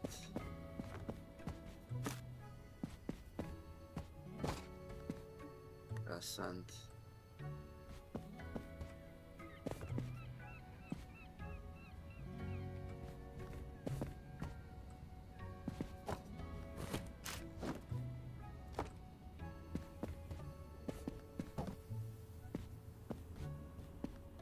Windy port.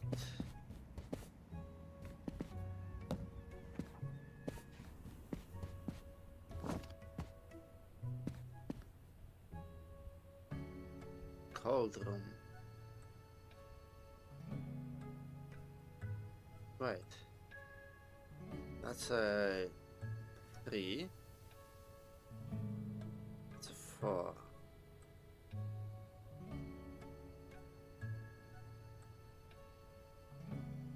Okay, yeah, that's a 4. That has to go into the cauldron.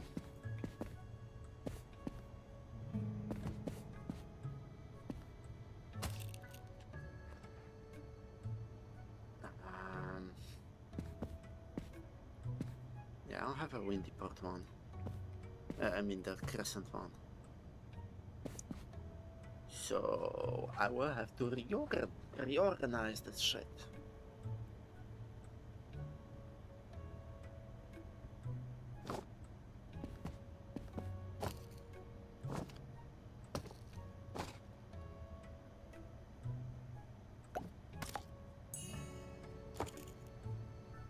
We do this.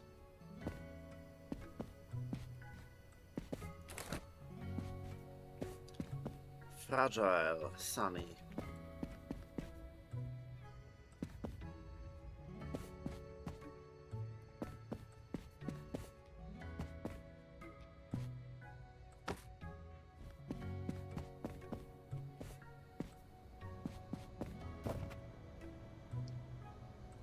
Crescent.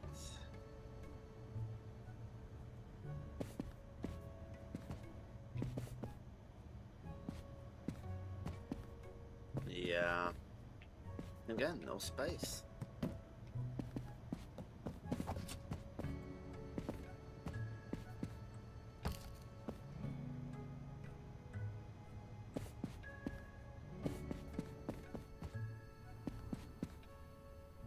Nothing here. This is just the cauldron now. Sunny.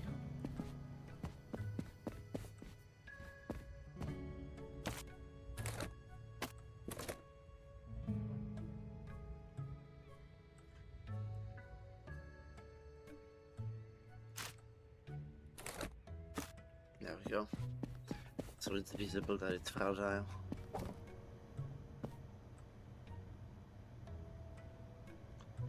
Crescent, cauldron.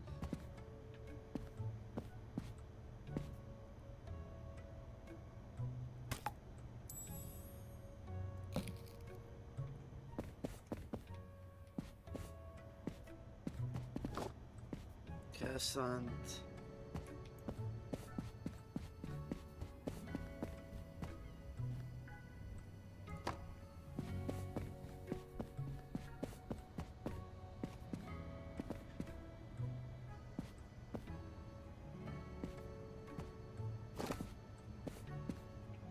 Windy part.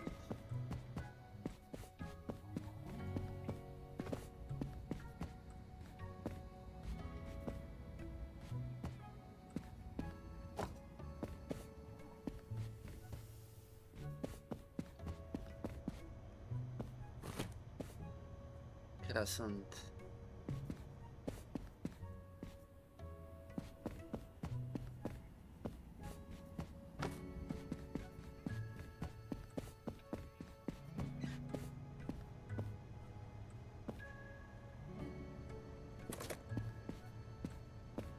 Windy port.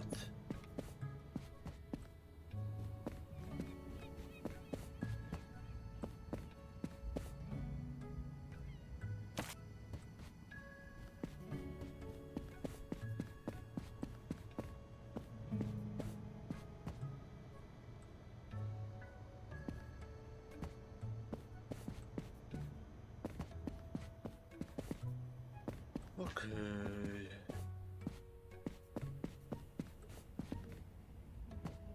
I will have to reorganize that as well.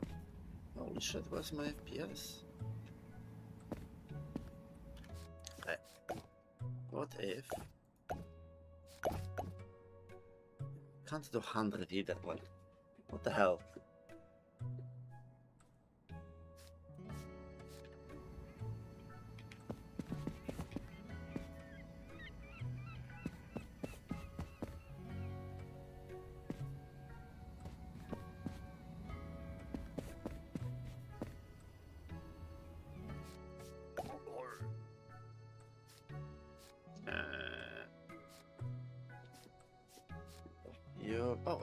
Wait. I can do the thingy.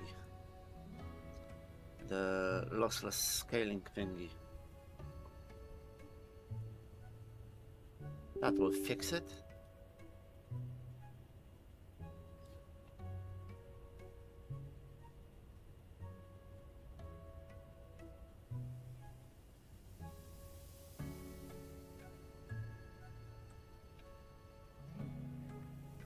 Come on, where is it?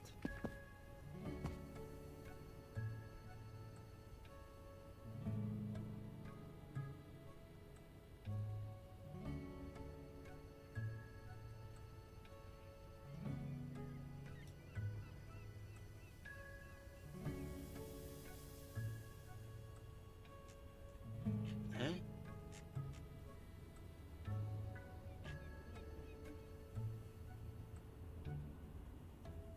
Just fucking launch it. What's the issue here?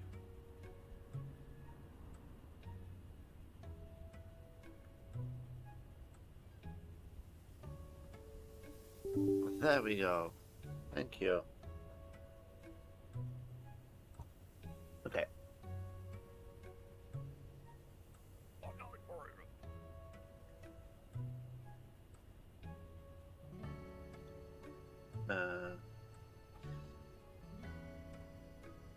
It's fine, I just reloaded the page in my browser.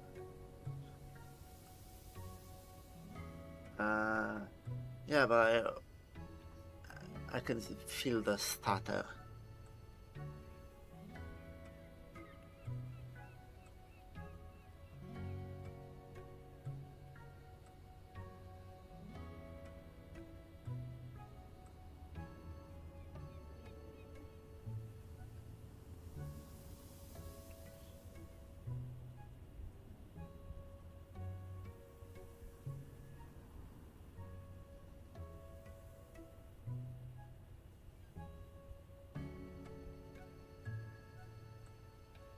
Wait, what?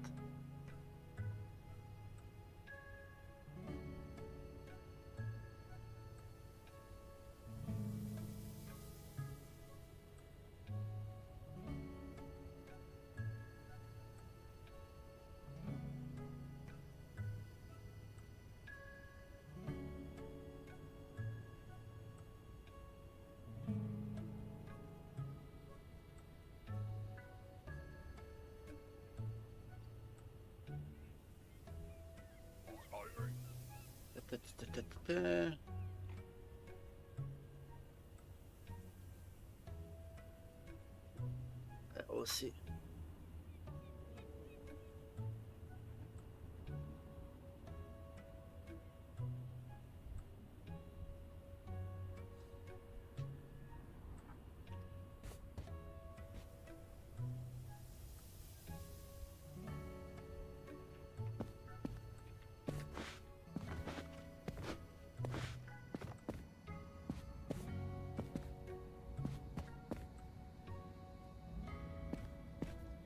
I don't think that worked properly.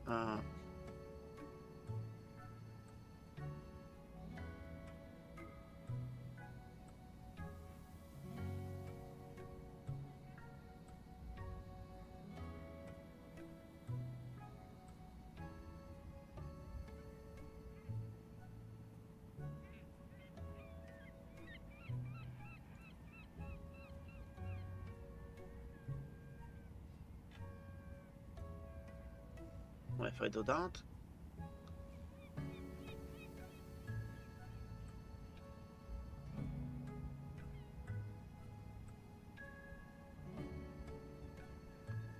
No, that doesn't work. Okay, has to be 200 here.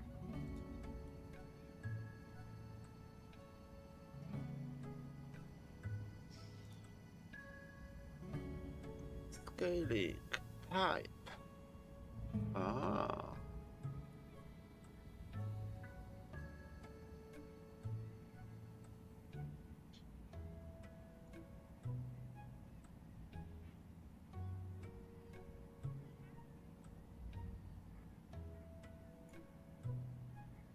Done.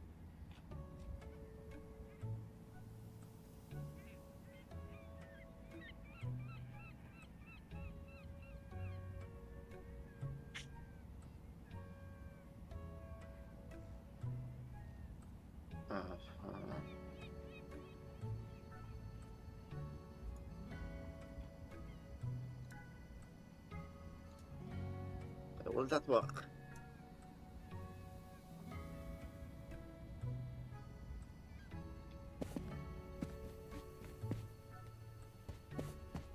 Okay, it is a little better. Not perfect though. Ah, come on. I hate it.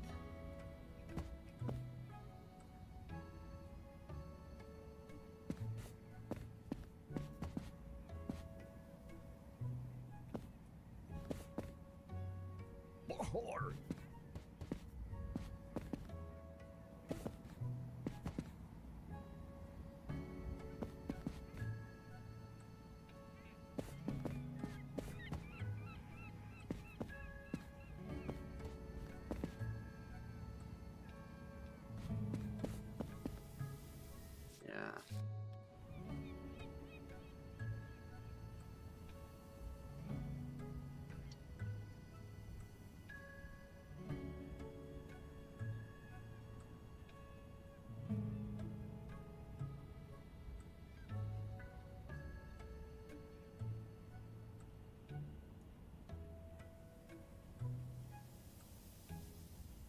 That will fuck it up, won't it?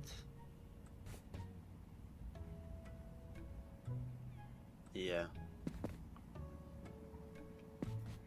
Flow scale.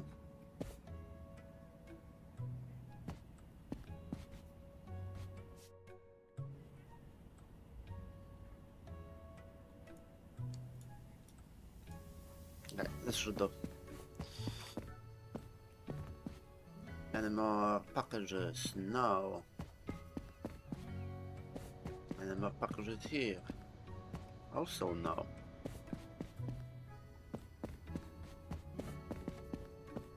Okay. So we unload.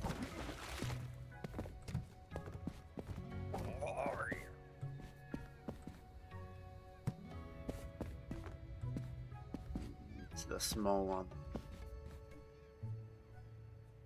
Delivers for Sunny Shores and Port Windy. Yeah, that's not gonna work.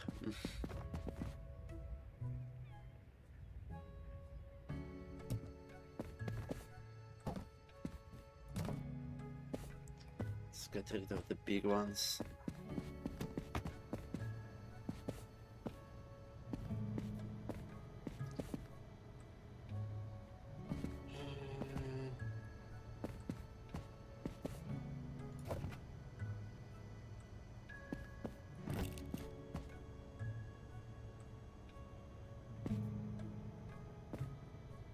How much space do I have?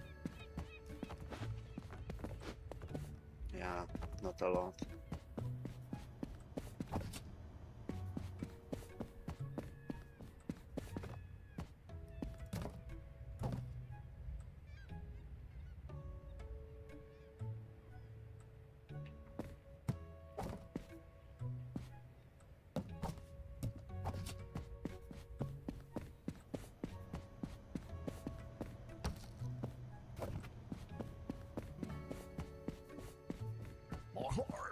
Yeah, that's not good enough either. Yeah. I don't like it.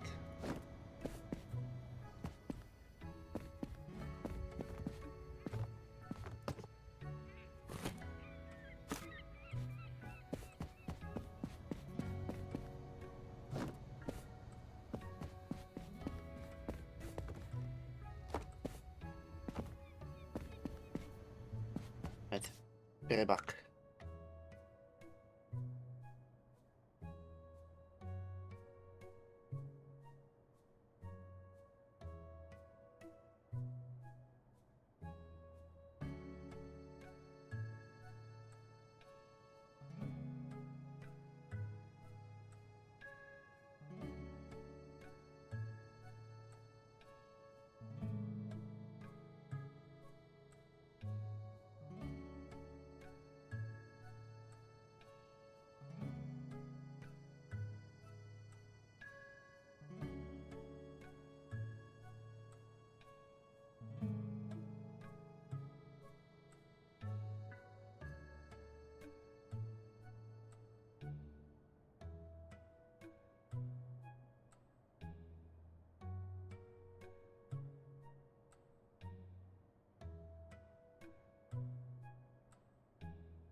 Aye, back. Back.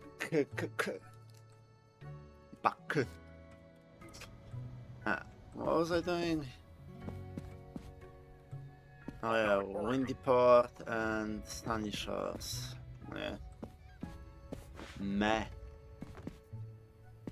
Get rid of the Sunny Shores as much as possible.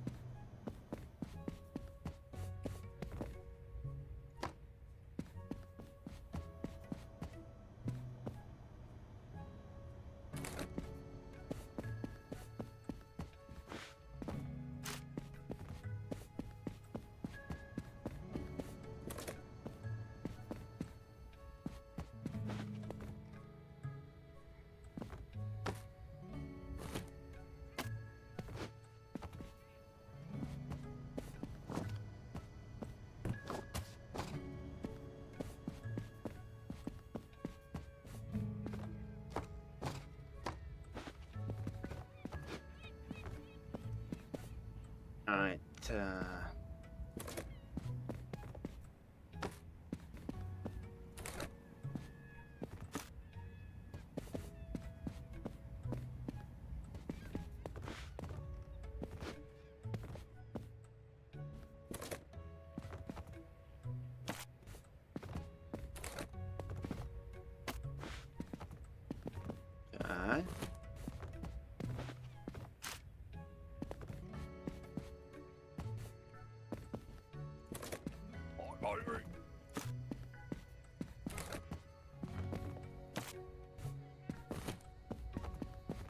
That's sad that I can't place it here, even though it's a perfectly good platform.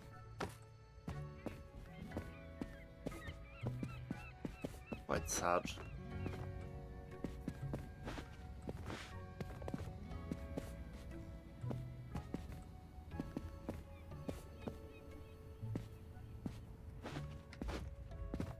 I think that's all I can send.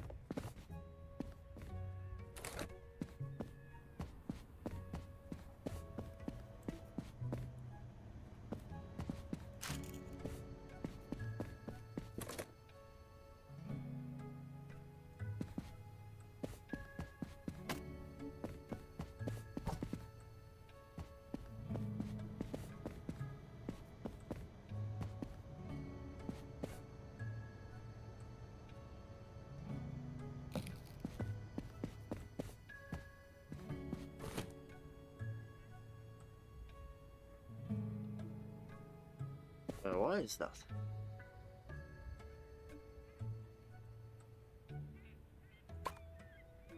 Yeah, that's a fragile.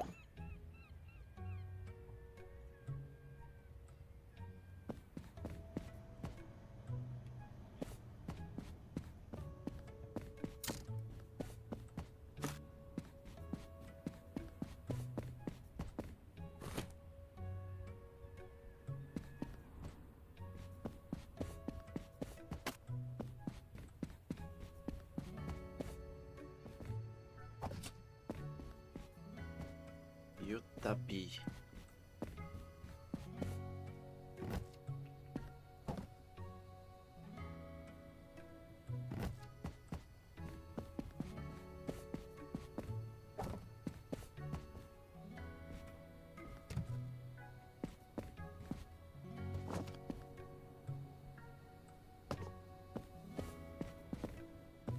Compress it a little.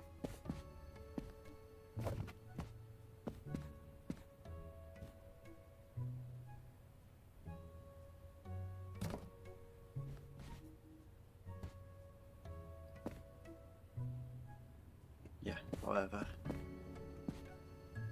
Anything new? Nope.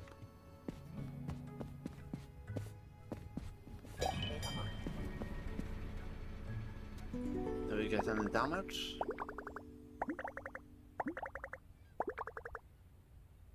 Yeah, one parcel got damaged. It's not good.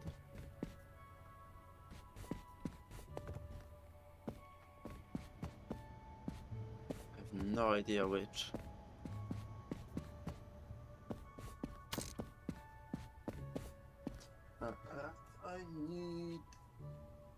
I need a thing. Be right back.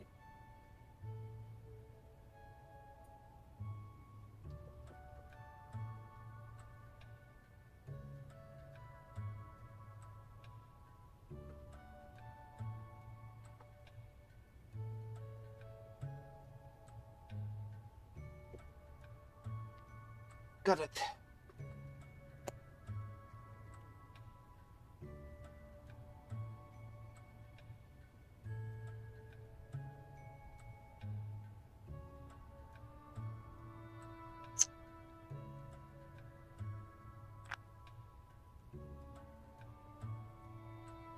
Yeah. On guard. Meow. Sushi round days.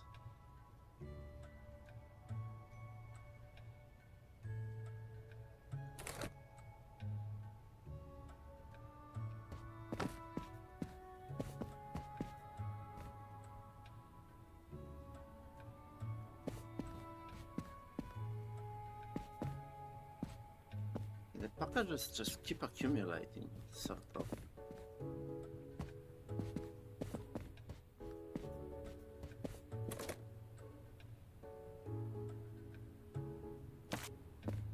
By the way, what package did get damaged?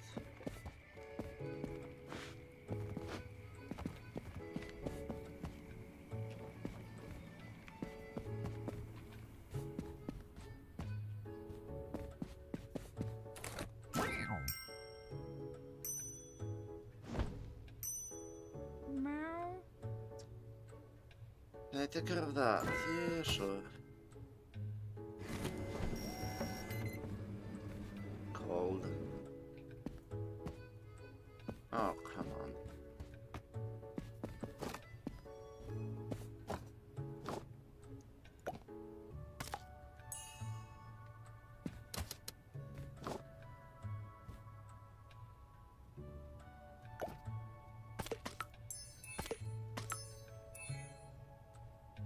Where's it going? Put windy.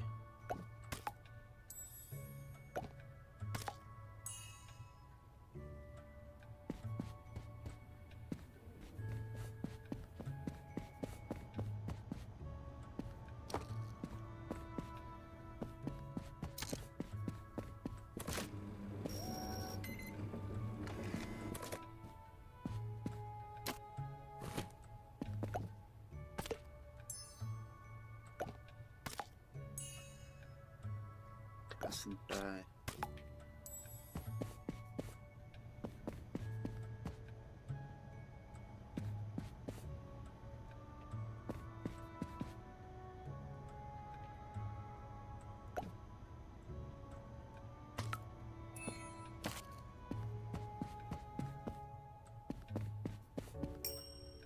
Meow. The Poyon King Scratch.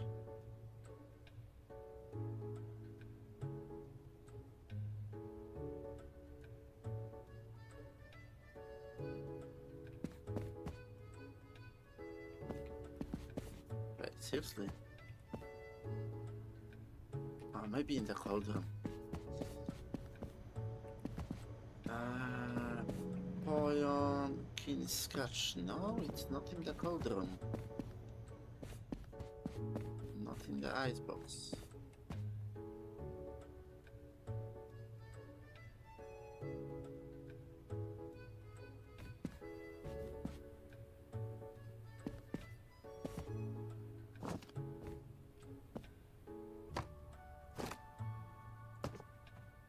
I remember Poyon, but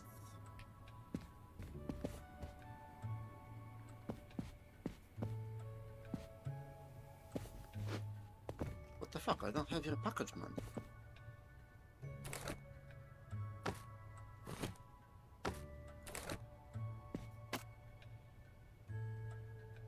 Oh, he's Poyon King Scratch.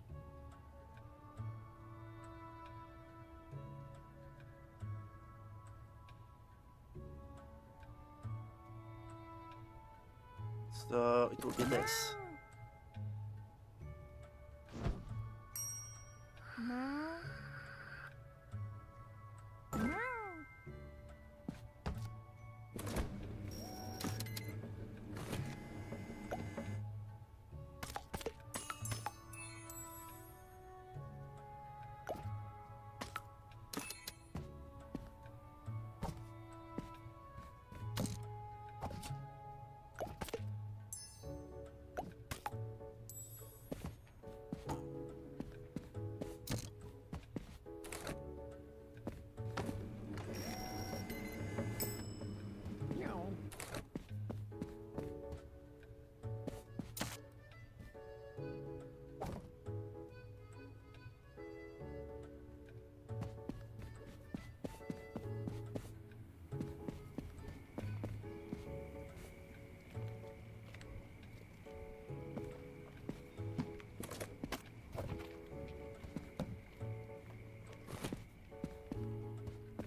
Ghost Totem Fur.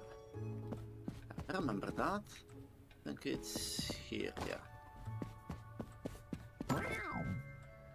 I am fucking autistic, man. Meow. Milo, Iron Claw.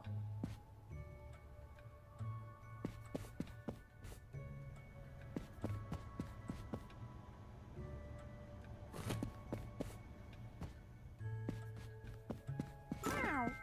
There you go. Meow.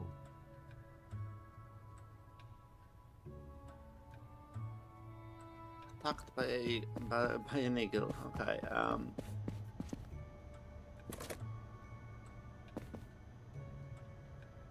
That will be this. Meow.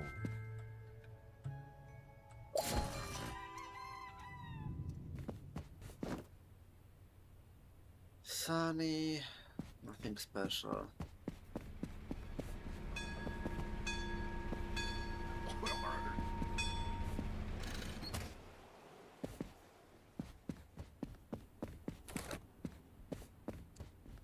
Fragile Crescent.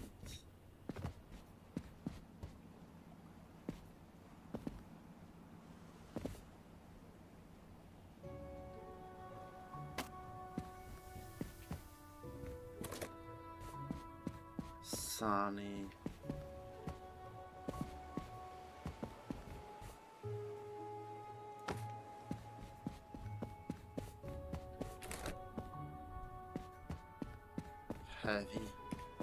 Heavy Crescent.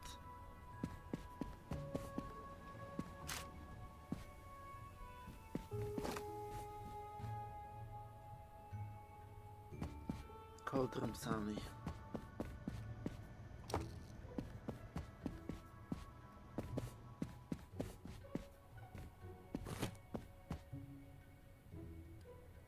Another Cauldron Sunny.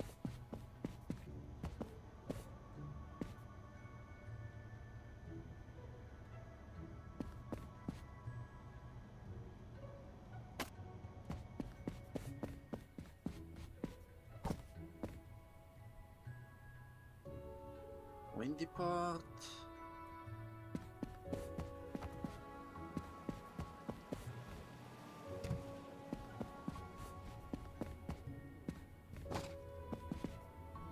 Sunny Cauldron.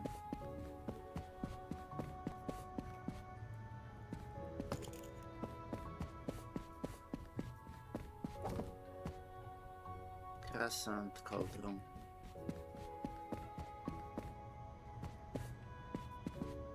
You know what?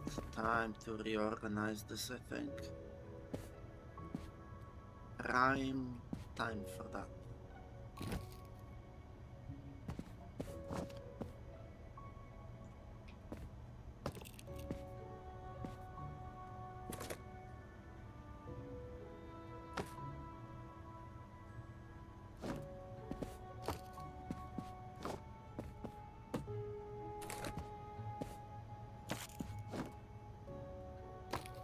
So it's visible.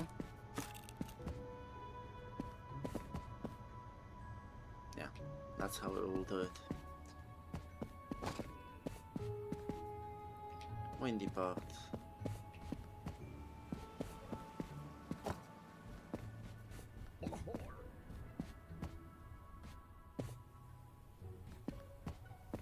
That's empty. Windy Part Fragile.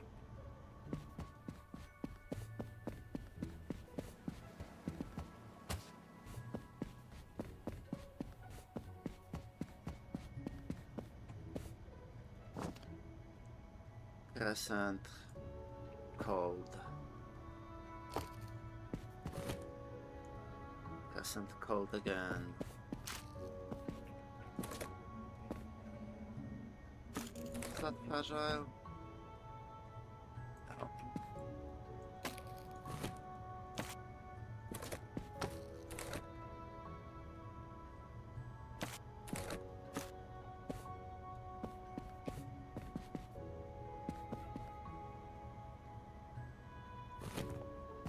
There we go. Sunny, nothing special.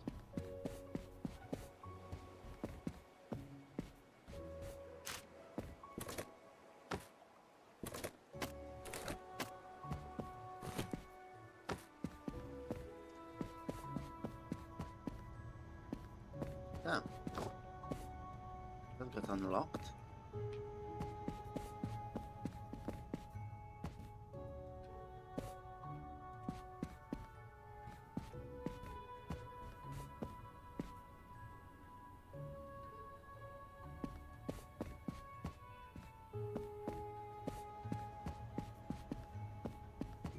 Where does that go?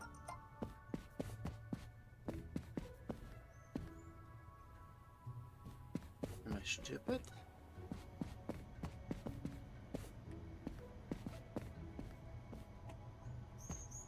Has to be somewhere on the wall.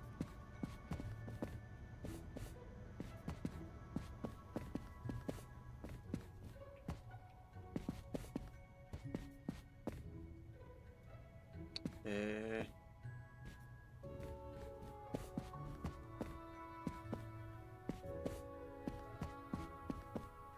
Oh, there we go. Time to open the room.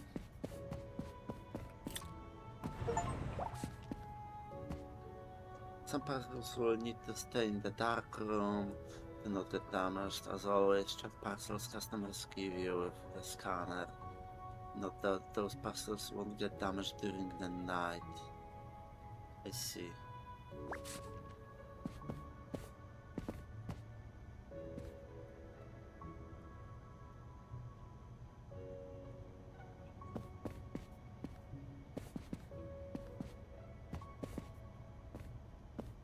Nah, that's cool. Okay.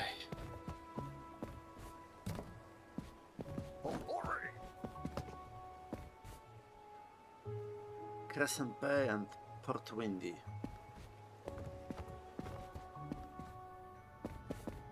Let's start with the big ones.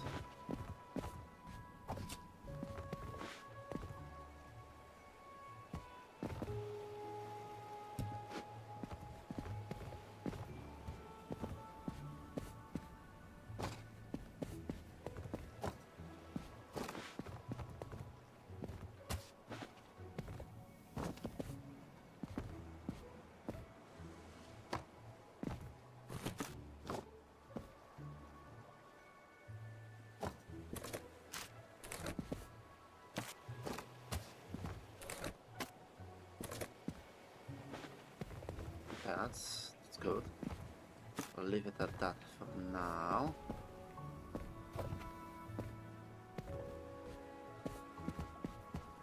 Need to move the Port Windy stuff. Also, I have to look into the freezer.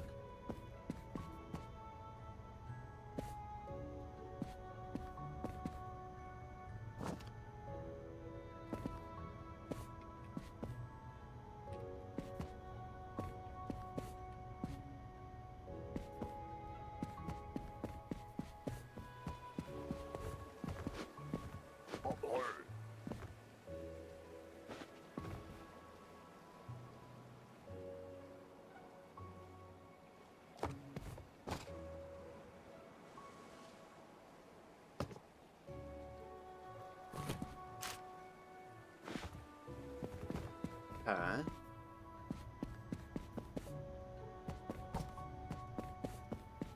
That has to go. But it's too big. That will not fit.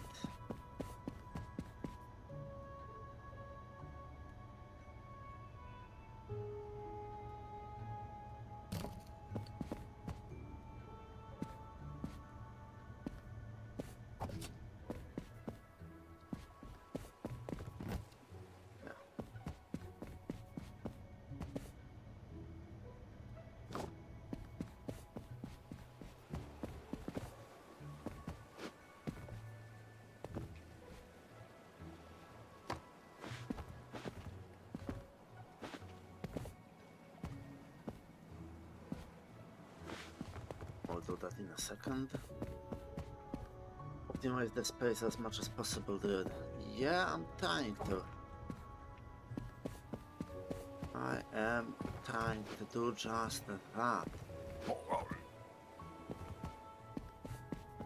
I have like a lot of big packages, not enough small ones.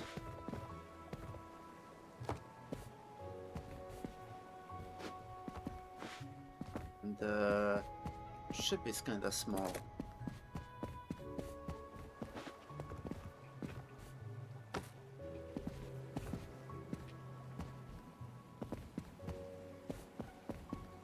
Yeah, everything is big.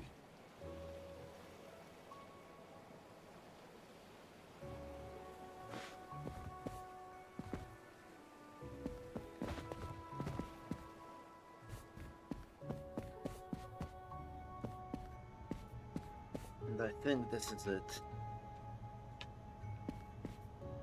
I don't think I can have any more.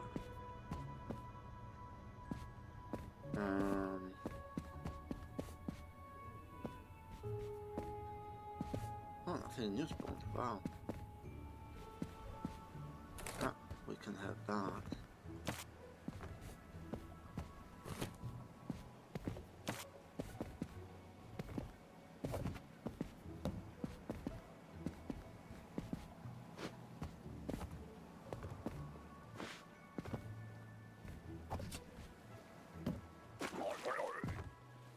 I just drowned. Nice.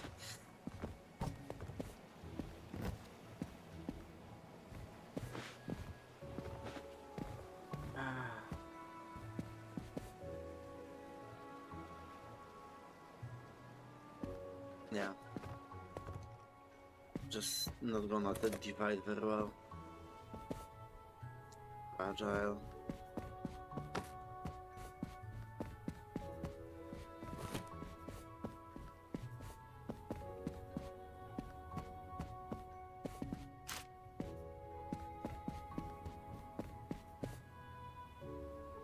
Yeah, how are you?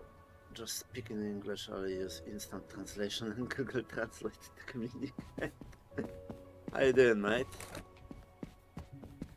Oh, that's been attacked, that's fragile. Go here. What do we have? Nothing special.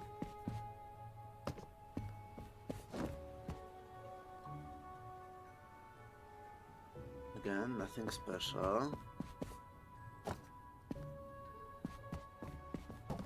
That's a heavy.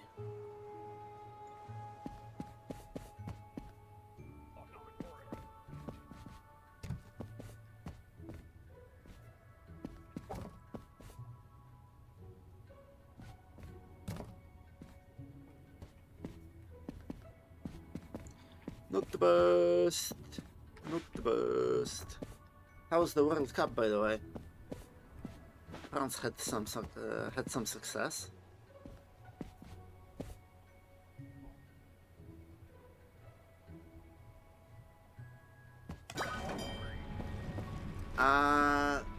He's been here before. He's a French guy.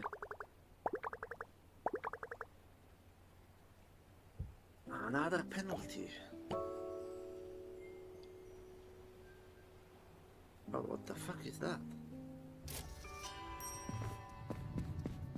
What did I just unlock? I assume this is it. Some parcels received from customers are magically linked by pairs and have to be shipped together.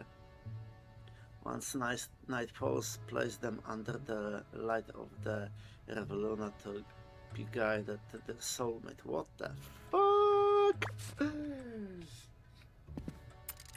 Man.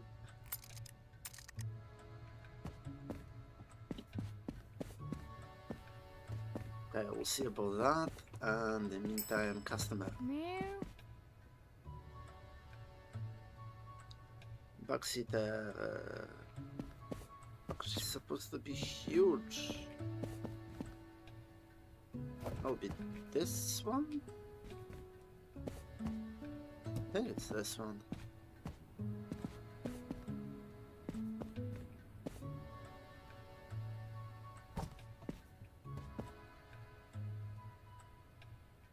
Yeah. Good luck, kid. Meow. You're a dust fury. Just a small box, nothing special. Just arrived. Meow. Ragdoll Moon Whiskers. Package has a red ribbon.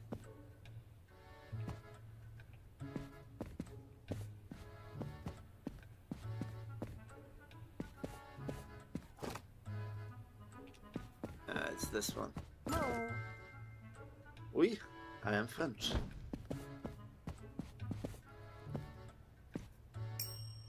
Meow. How's the World Cup?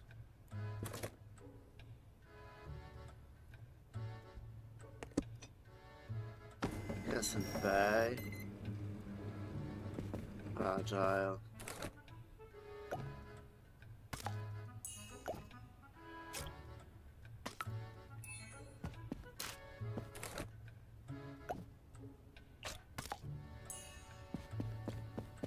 Crescent Bay. Fragile. No one speaks. I don't speak French. Yes, he has baguette. Dude!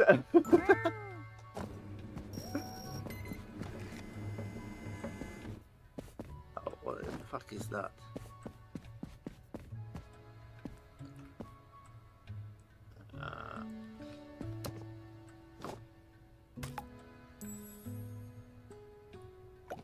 Sandy Shores.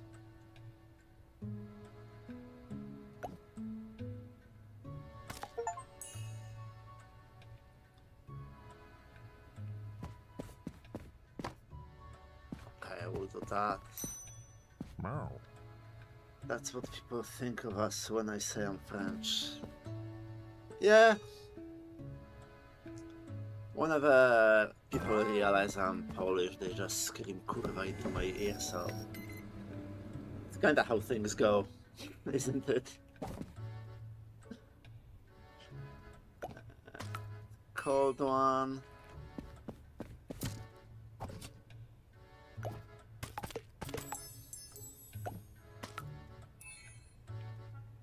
Sunny Shores.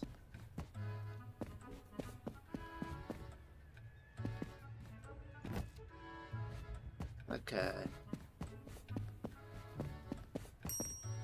Hello, kid. Ah, it's enormous.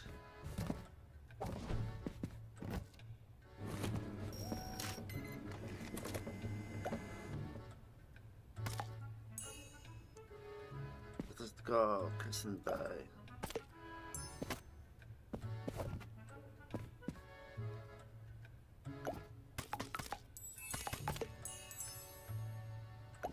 It's heavy, sunny shores. Yeah.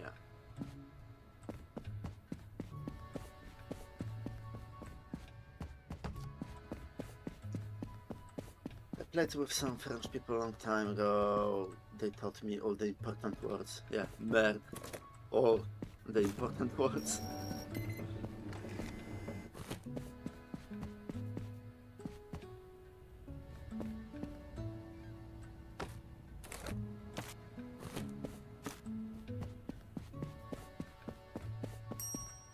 Meow. I'd like to send that.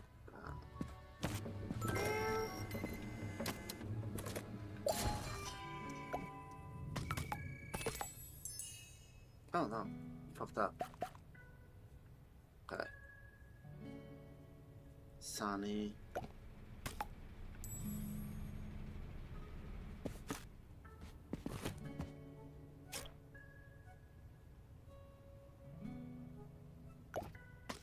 I shouldn't check it. Fuck. Nothing special.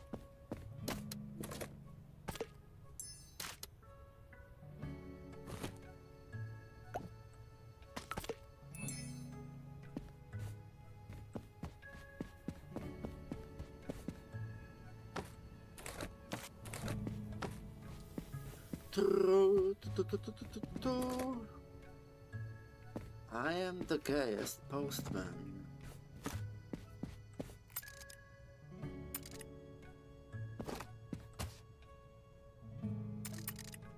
Is it night? It's not night yet, okay. This is really important. Murd shit. And MDR. Lol. Yeah, that's just an easy typo to make now, isn't it? So you think you're being funny to a French person, and you're just swearing into his ear.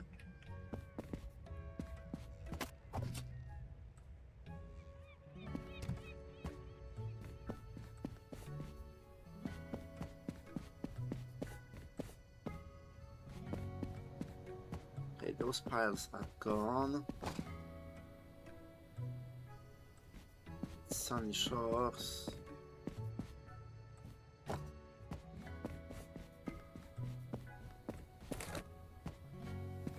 Crescent, nothing special.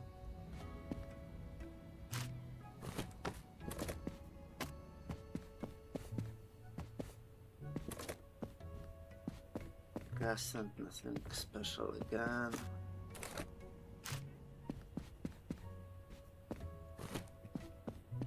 Crescent.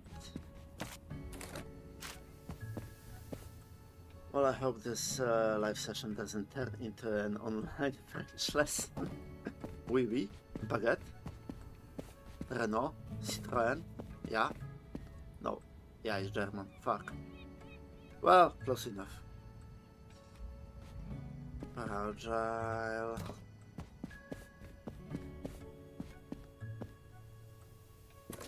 One more. Sunny Shores Dark Room, wow.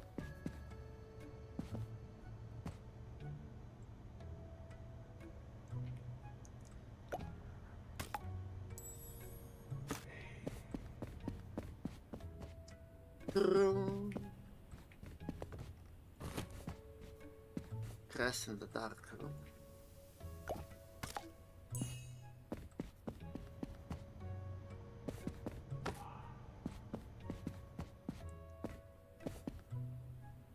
I can't even pronounce the word for croissant correctly. Croissant. I don't know. I'm not French.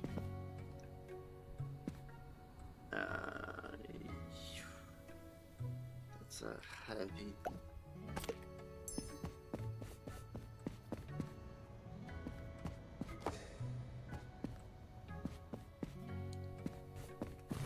Oh, what is that? Sunny Shores cold room.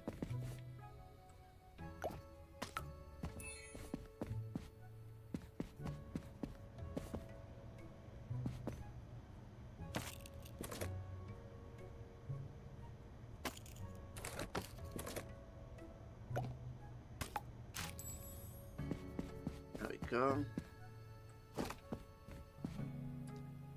Sunny Shores.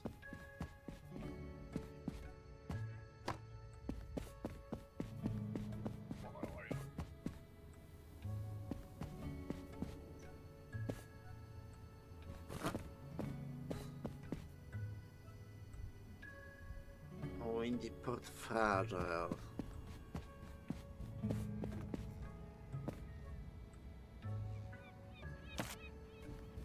We'll do that. Anything else? Nope.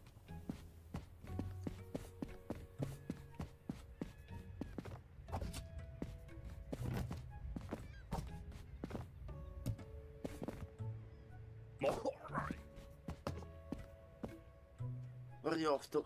Port Windy and Sunny Shores.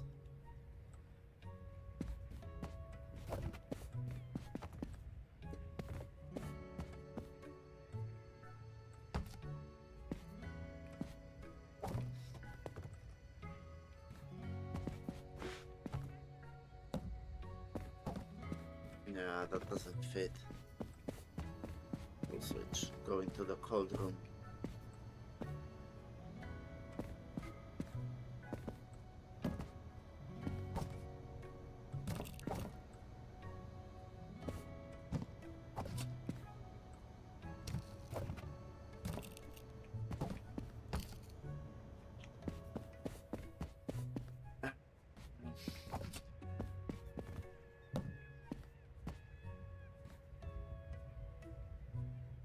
Wait. No, okay, whatever.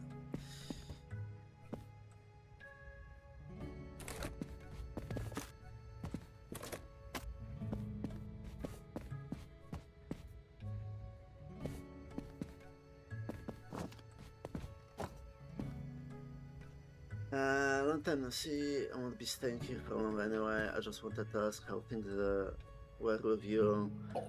If the meaning sounds strange, it's because it's Google Translate. No, that's fine.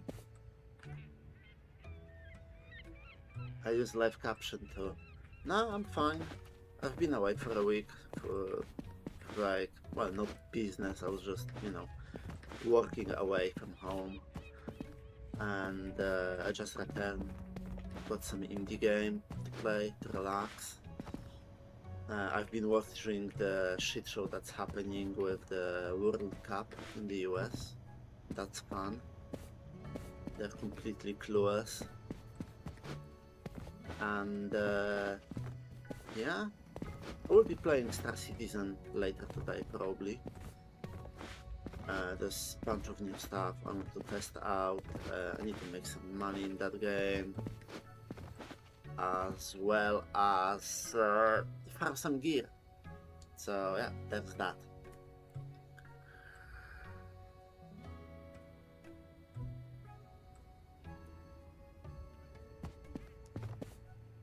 Alright,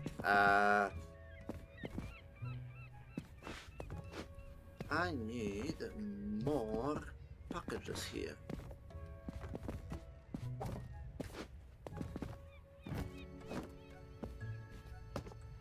Can do this. No, this is shit. This is shit. Golden fragiles. I got a little more space, so cold room.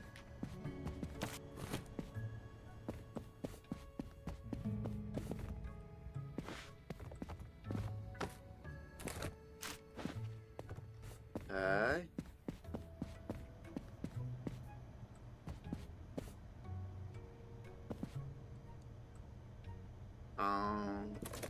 This one.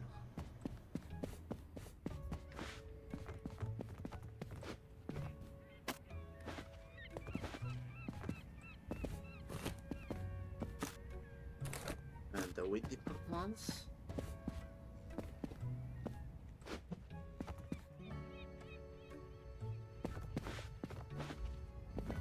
I don't have any letters though.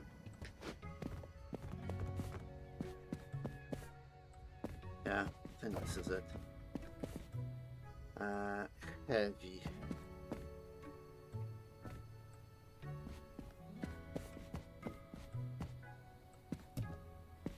Yeah, like that.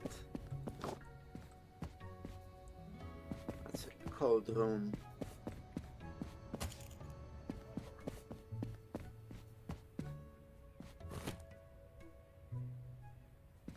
That's the counter.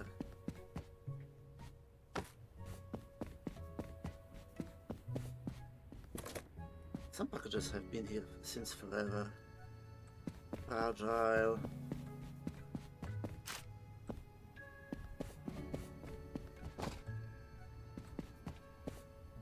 Nothing special.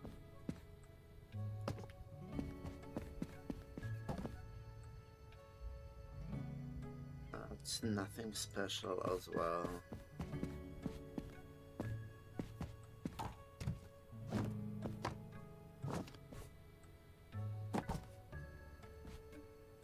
Oh, it's too long. Okay.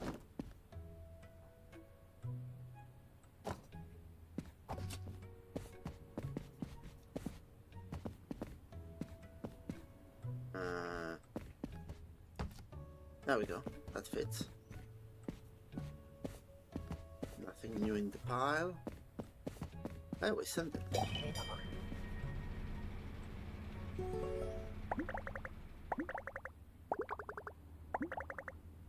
Hey, no damage this time.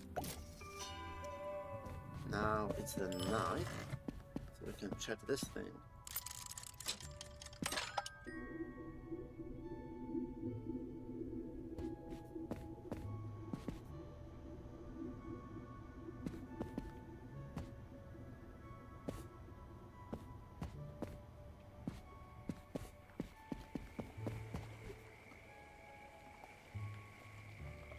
With this one. Okay.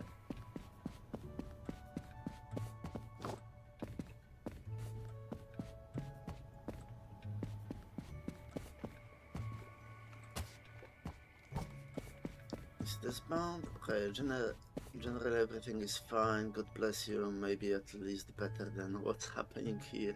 Oh, what's happening there? Is there any new bullshit happening?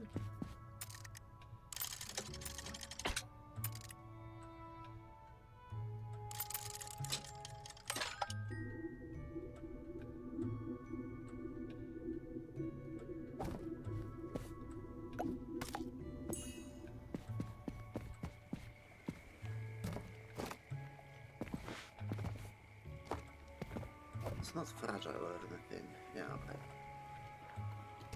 And this is not heavy. Yeah.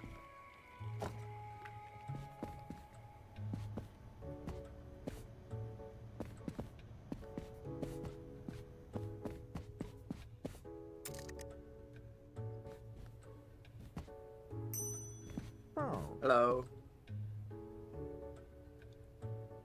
Ingmar early sleep. Red ribbon on the package.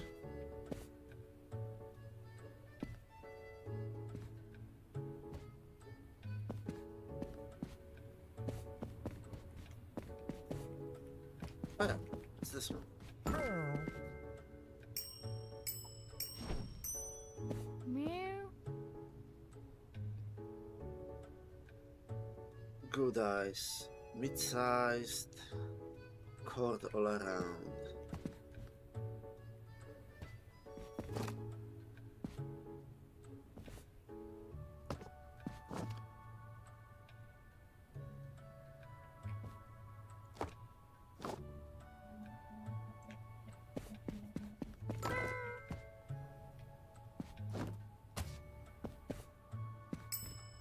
Meow.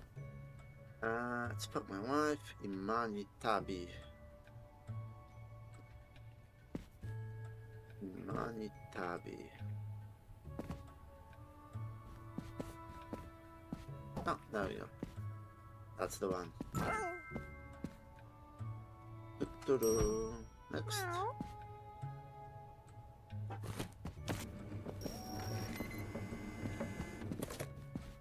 Fragile.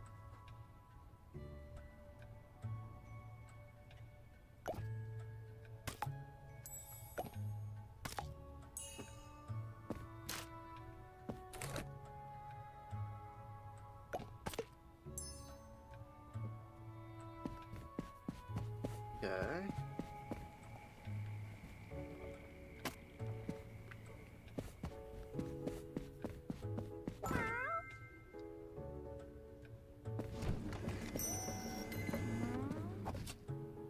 So heavy. Windy.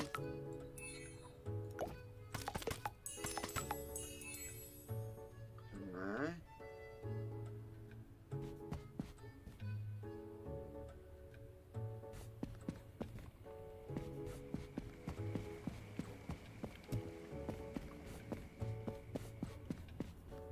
Doo-doo-doo. Another one.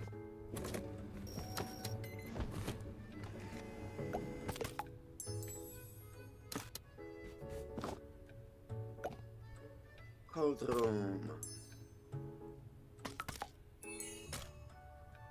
Where to go? Sunny Shores.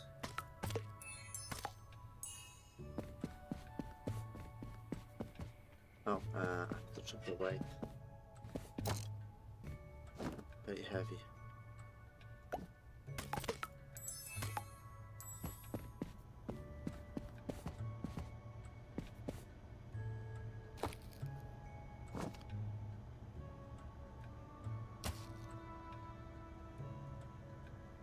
Okay. And the other package.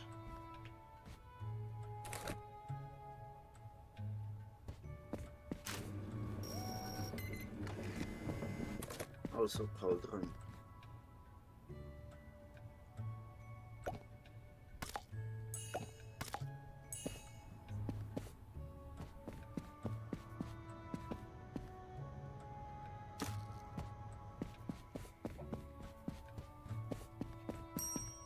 Meow. Special catnip seeds. They need to be refrigerated so they don't sprout because it's a fragile box.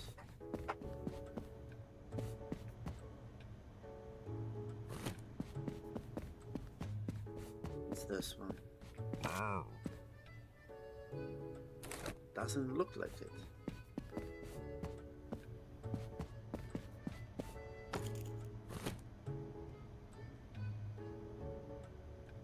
It's not fragile. The heat continues, and although the number of daily deaths has decreased, it still lasts for quite some time. There are wildfires and all sorts of other things happening. Holy shit. Yeah, Poland is bearable now. It's okay in Poland. It's not as hot. While people are only concerned with whether our team will win the World Cup. Yeah, I've heard the French team is doing pretty well.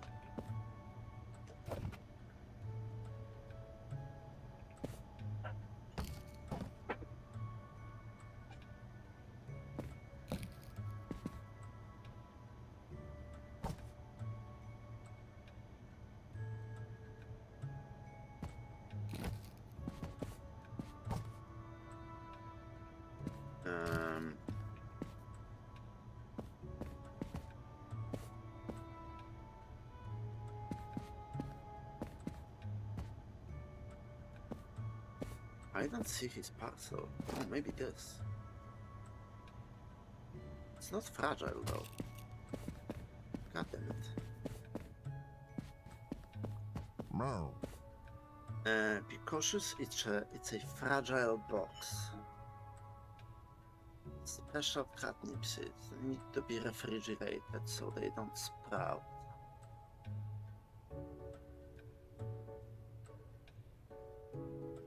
Oh, but only one fragile box here. It's this one.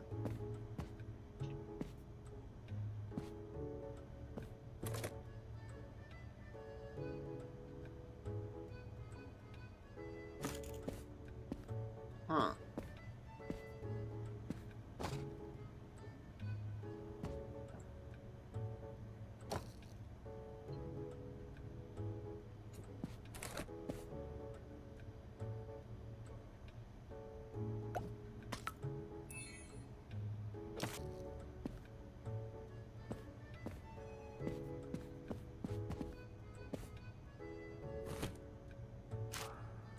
Nah.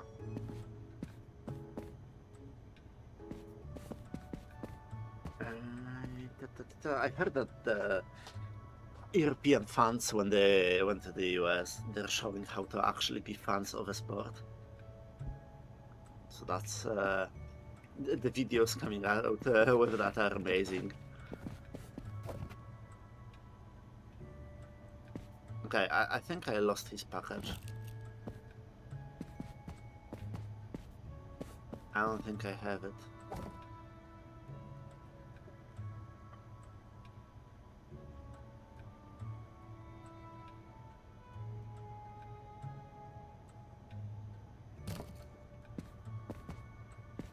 Oh well, I have to decline him. Meow. The people even thought over buying air conditioners, so generally speaking, it's a shit hit. Yeah. Poland wasn't as hot.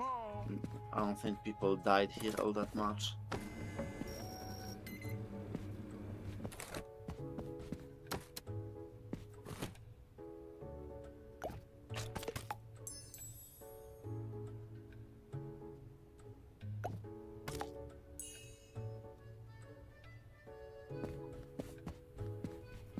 Port windy.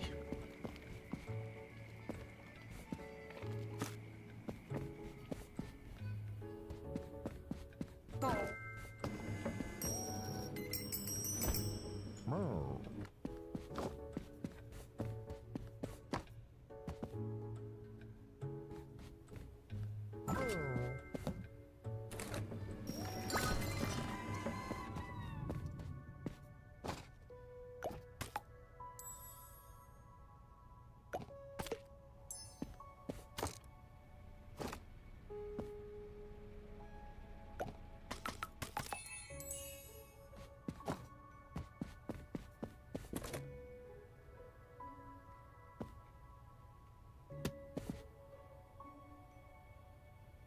Uh-huh.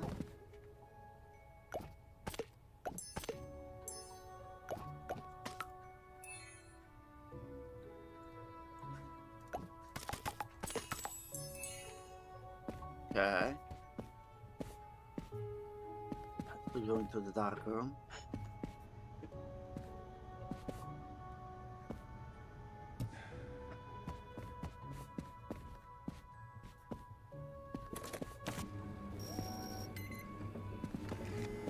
All I did was use a fan when it got hot and just suffer through it. It's all I could have done. I can't even install an air conditioner here. But it started raining in Poland recently, so it got like much colder, which is cool.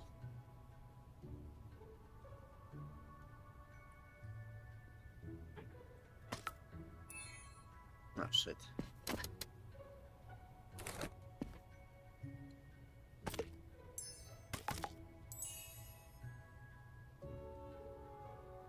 Gas in the bay.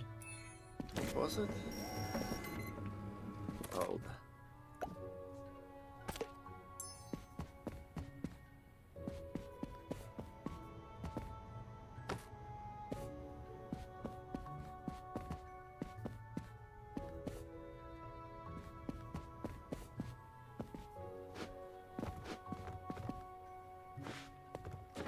Shit.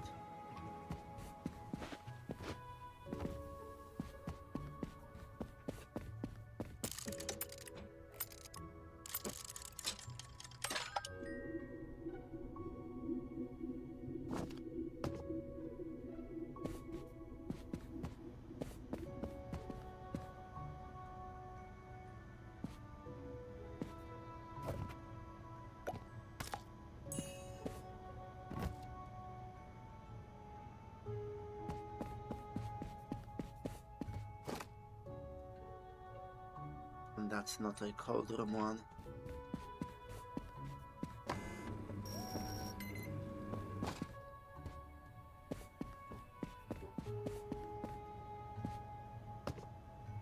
We'll do this. Okay. Unload.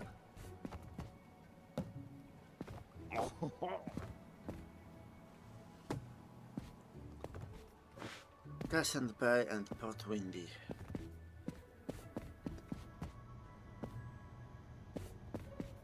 In France, is France in turmoil? It's in heat.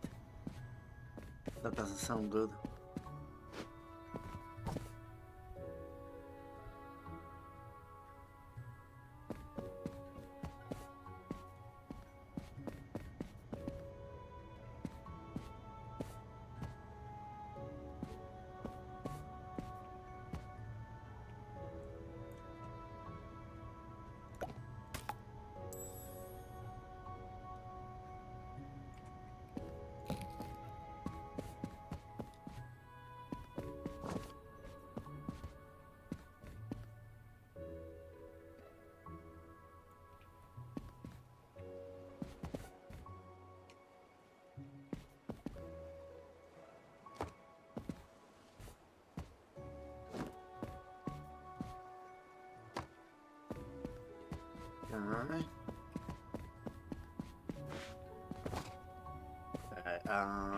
Nice, nice, nice, nice. Post to windy, and that's it.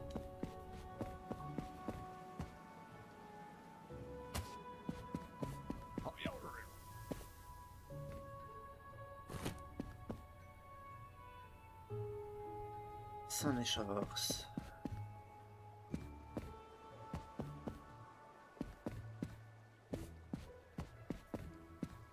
Huh. Whatever happens, good luck, French dude.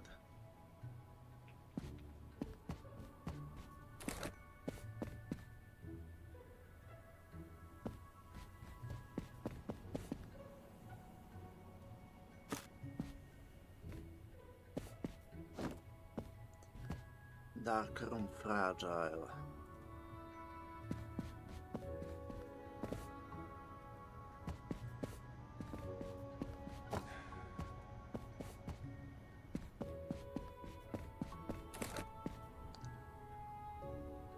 But windy.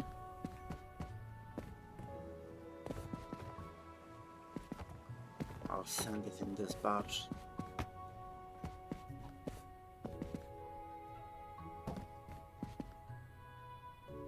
Cold room, crescent.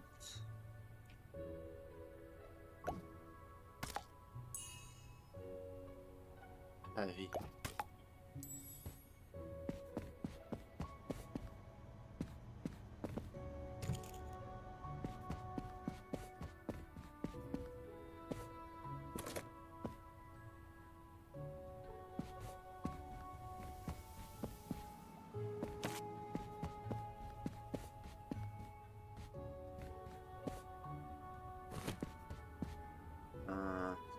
Oh, soul bonded. Yeah, let's check that out.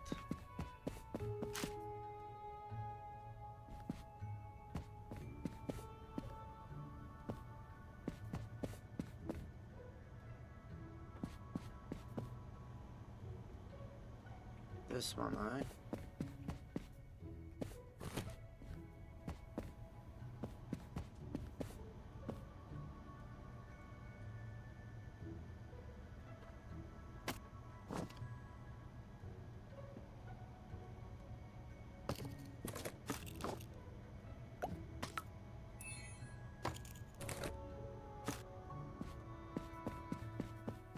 Aye.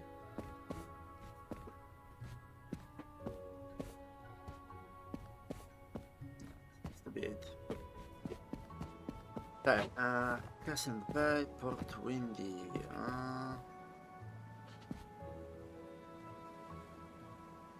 That's all. Goodbye in general. I will probably continue to use the same strategy until bankruptcy ruins me and I end up begging in the streets. Yeah, well, aren't we all? Good luck, man. Have fun. Ah.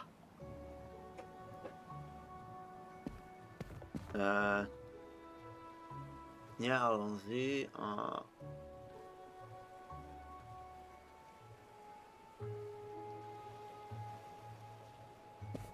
Au revoir? Something like that. I don't fucking know. Okay, let's send it.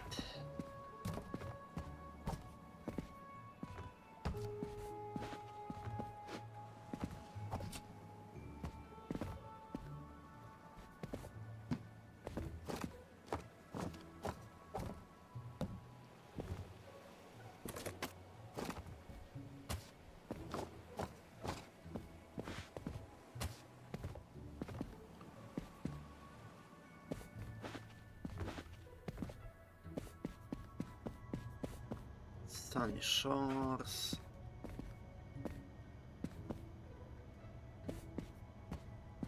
Looking for Port Windy.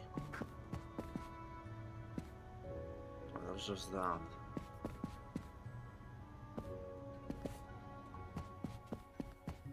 That's well, Crescent Bay applies as well.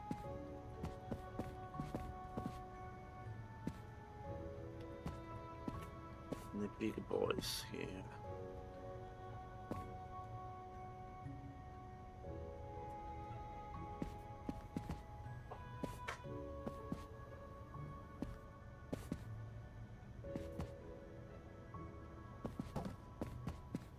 The only one.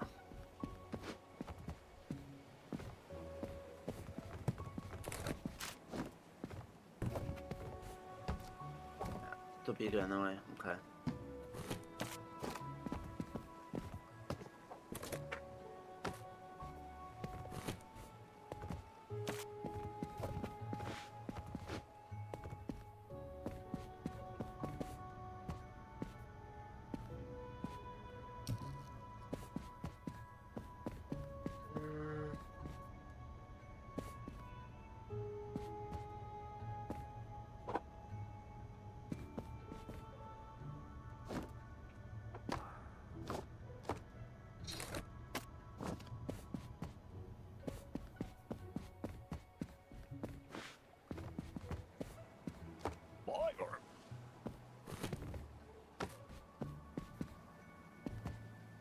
Okay.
Okay.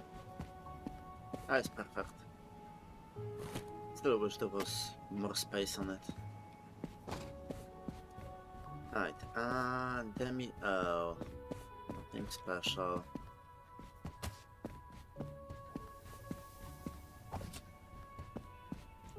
Ghost S. Nothing special again.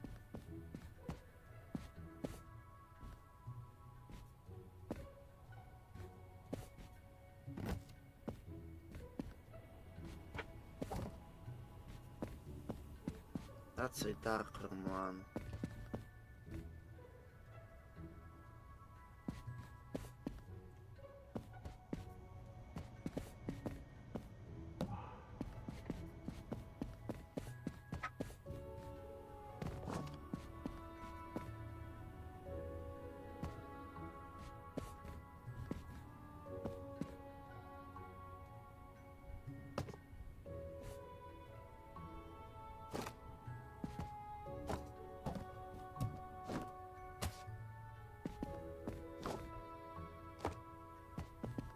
There we go.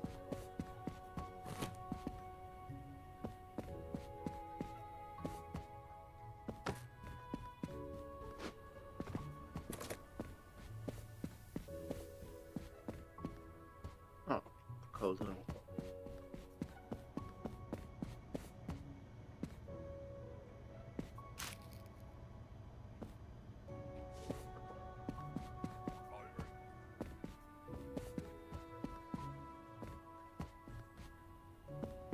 Okay.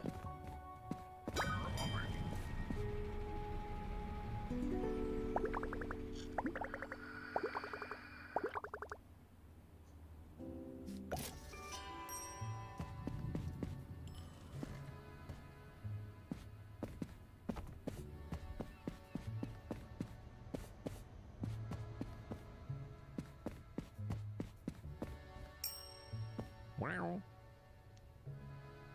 Send this.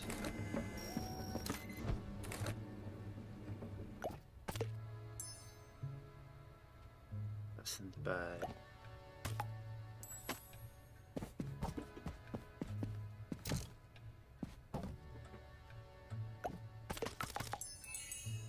Oh no.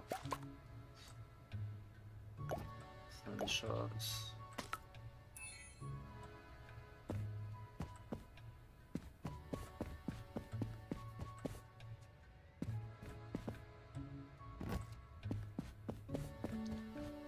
Do-do-do.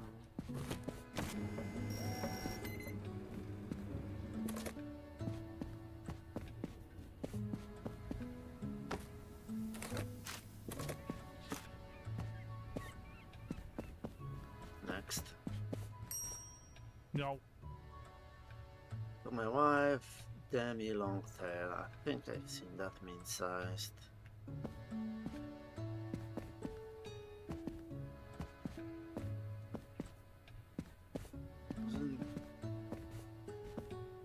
Demi Longtail. Yeah.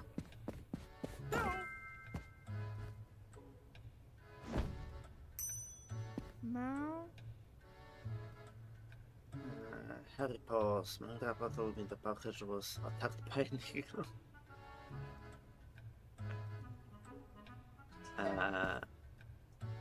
Harry Paws attacked by an eagle.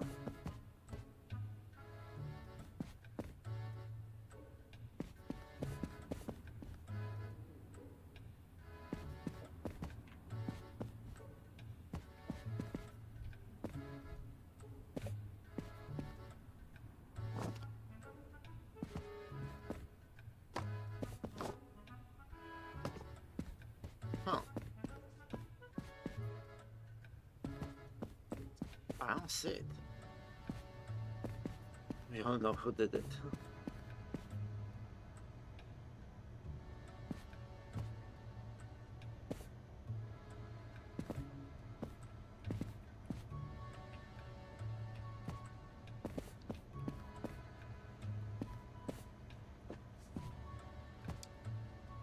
I mean...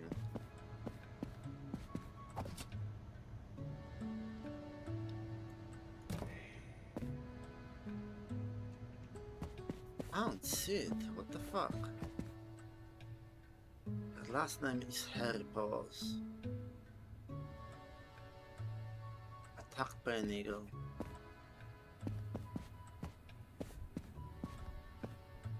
I don't see any H's.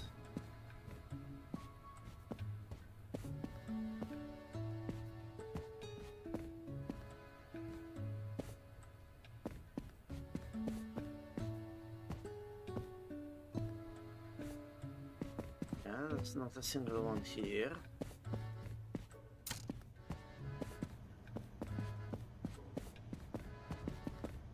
There isn't one in the dark room either.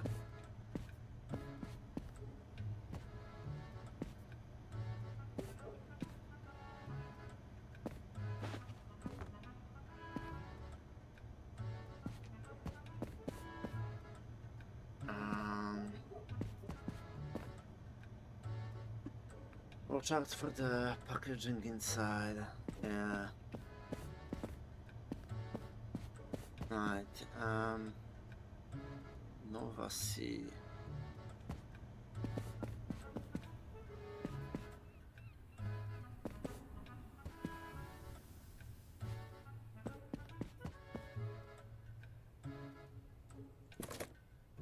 Oh, there you go. Meow. When you Chomper, this one. Meow. Meow. Meow.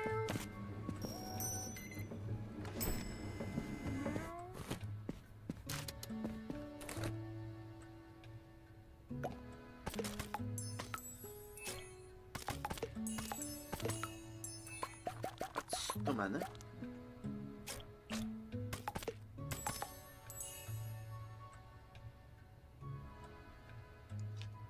Where Port Windy?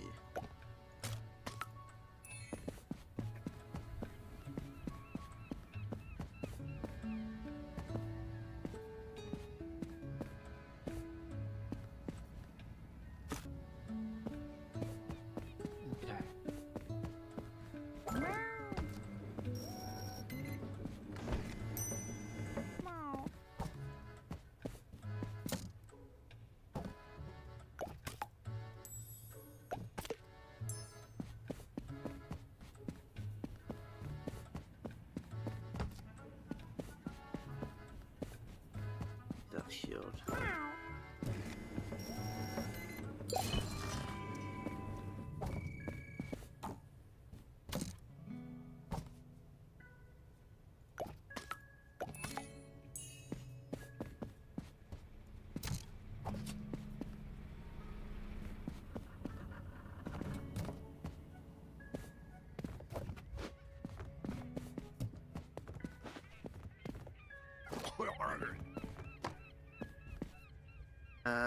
Sunny shores and Port Windy. Right.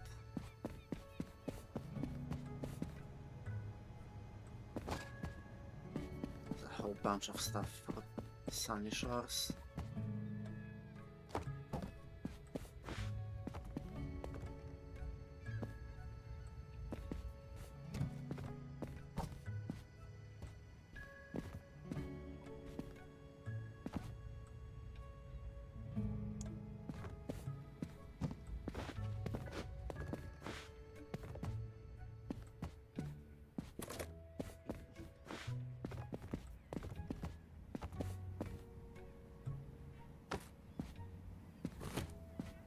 Windy, yeah.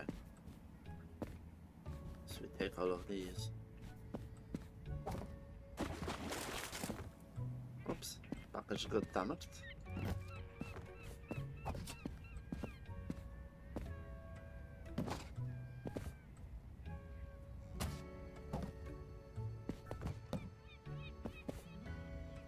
Yeah.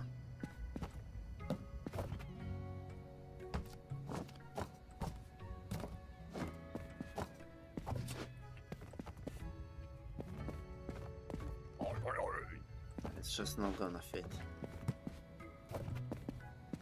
That stays.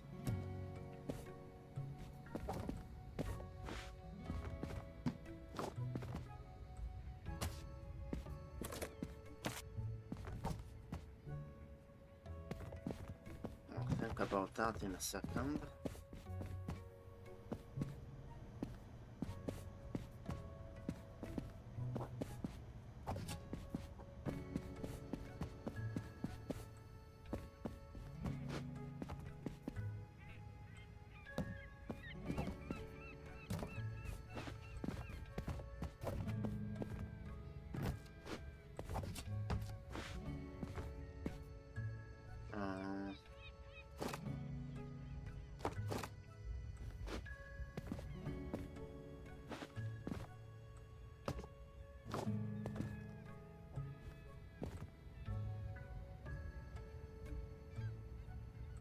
Yeah, this blows.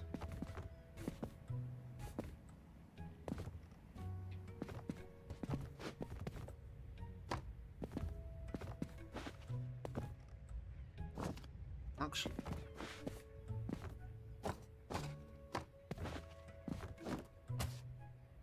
I can get rid of that.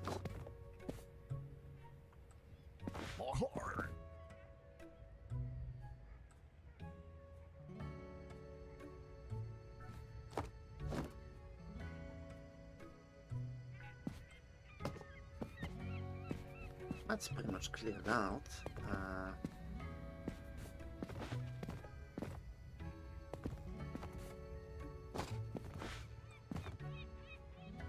This sucks.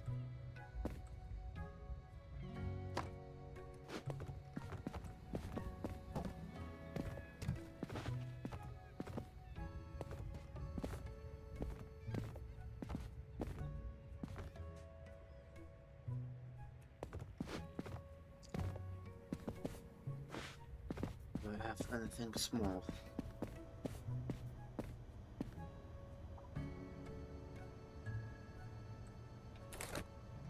I don't think I can fit that in. Yeah, no.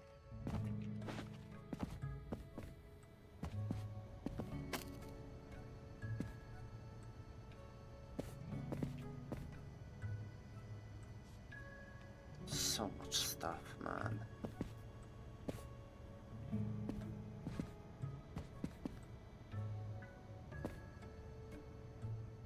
None of it will fit though. That's the problem.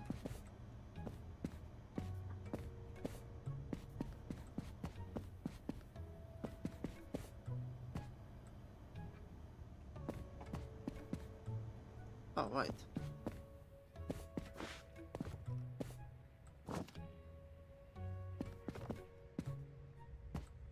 Keep that.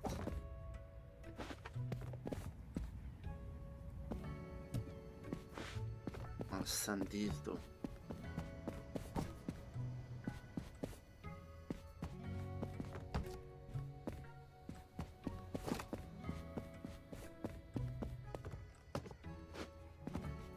Yeah.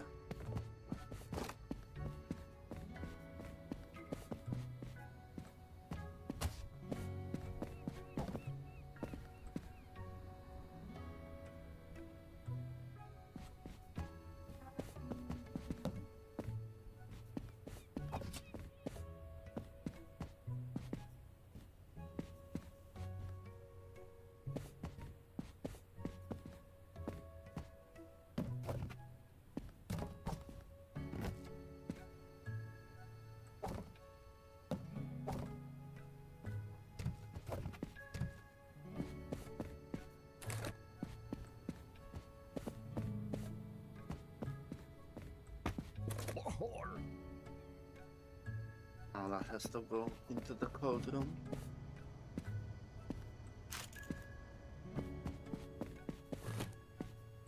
And that's just a letter.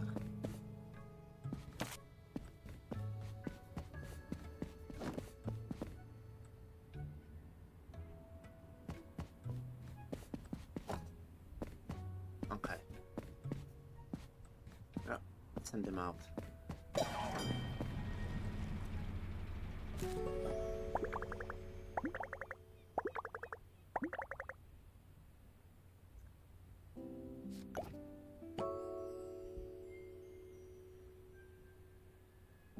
A new location.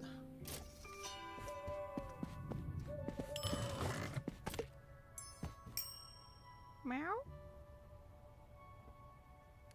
Very little box. Ice cream.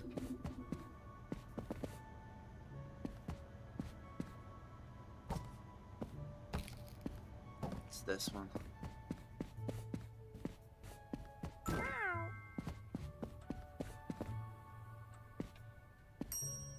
Meow.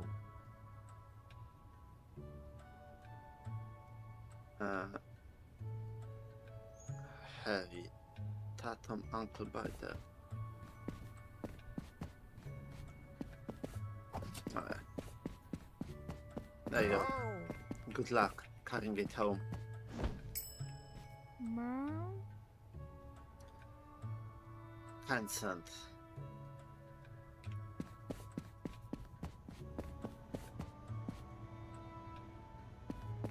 Consent. I think this is it.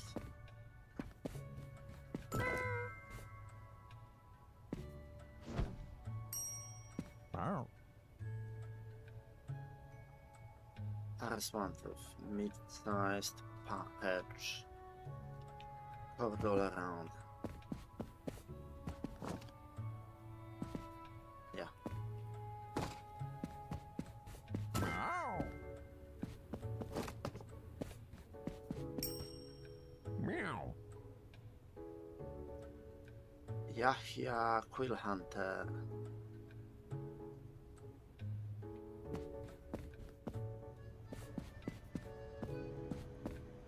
There we go.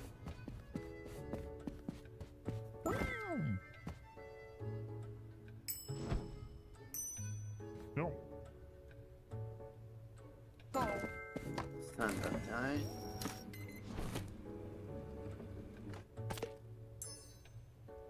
Stanishers. Nothing special.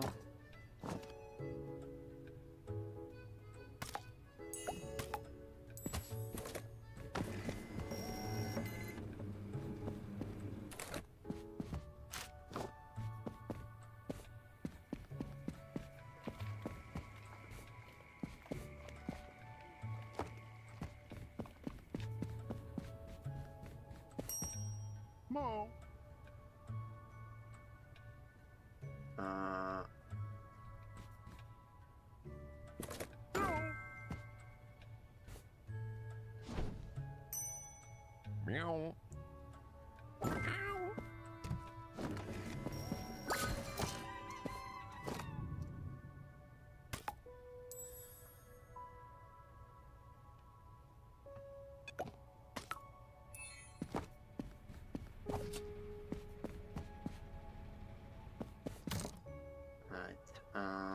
It's pretty heavy.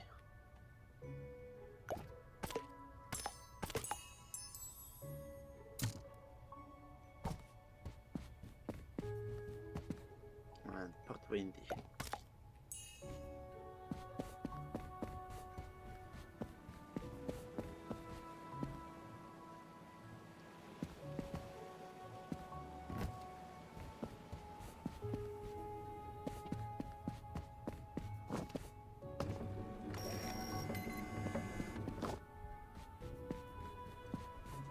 That goes to Tiny Shores.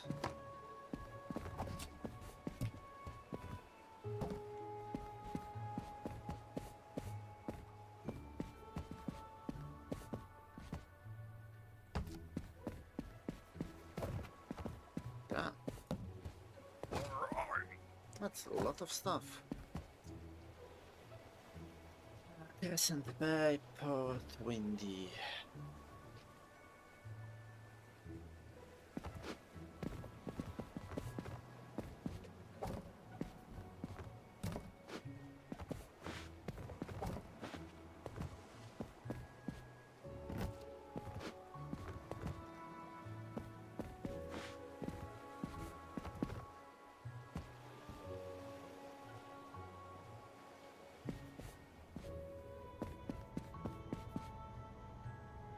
Oh shit.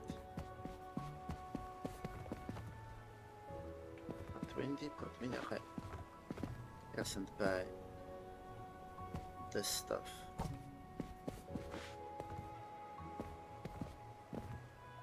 Let's say 3.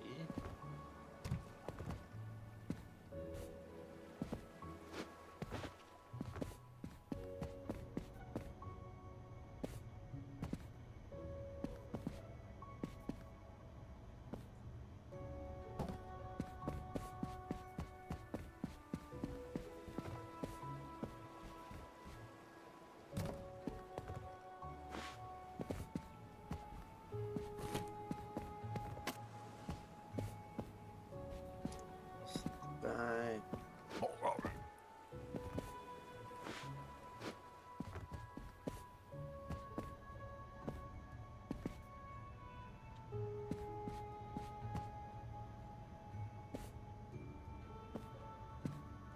Look at that, but that won't fit.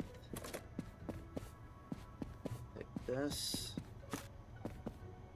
and this.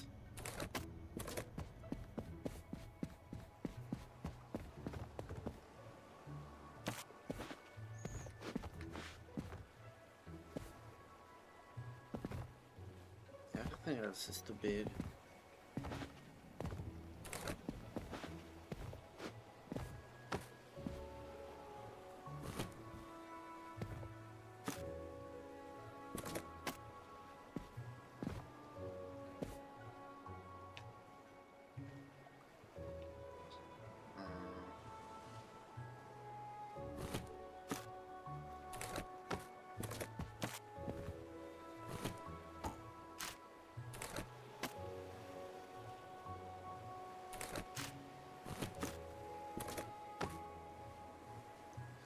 Right.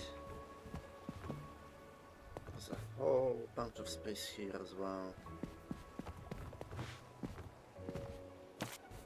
We have to do this.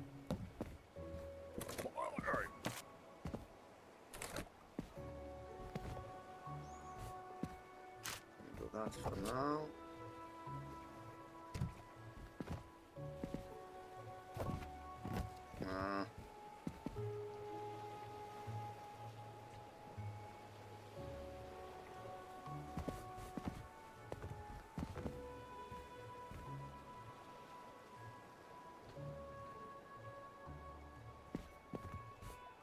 Right.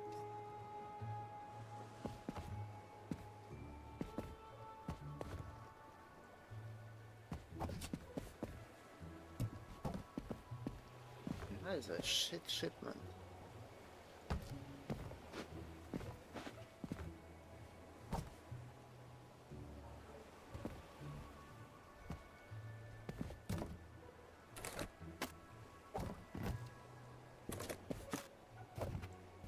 I think this has to stay.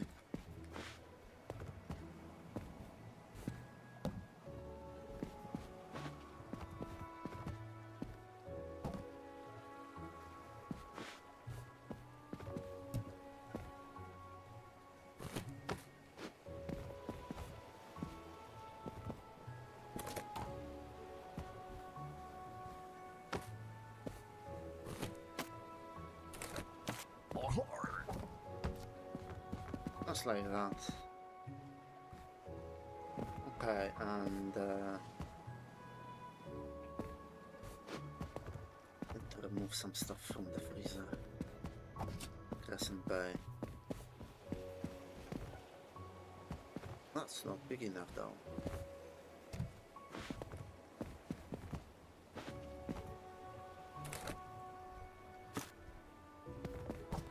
That's too tall. Huh. Yeah, the ship is way too small.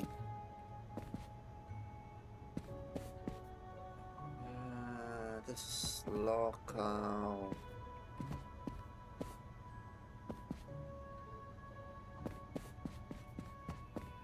So it's just the stuff that I have here.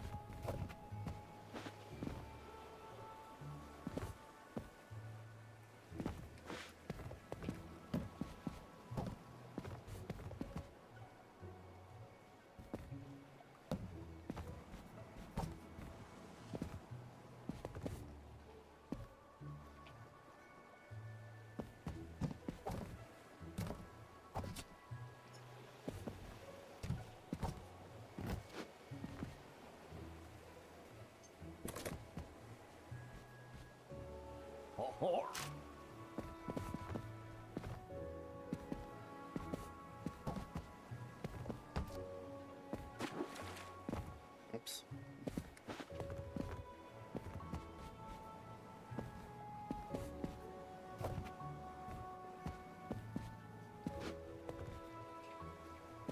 That's not gonna fit.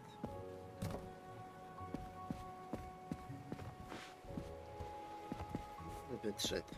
Okay. Cauldron.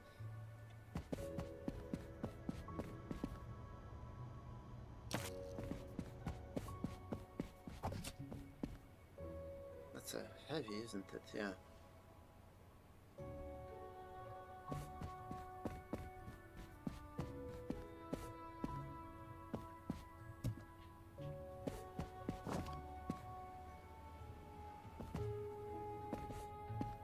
It's heavy as well.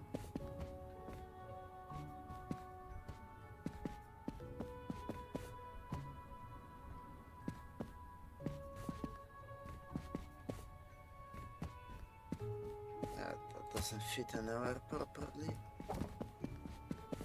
And that's heavy as well.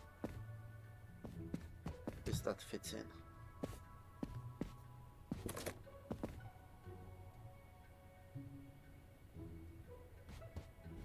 Sunny Shores.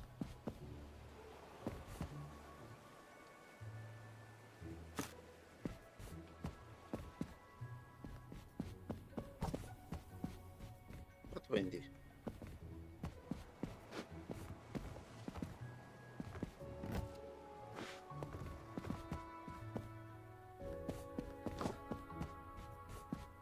Also part windy.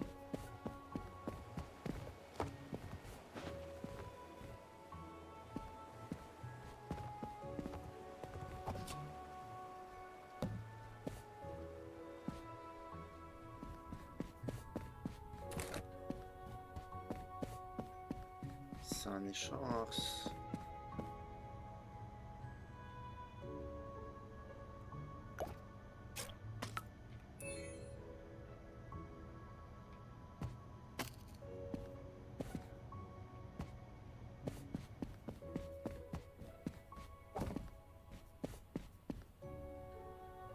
Oh, it's bonded.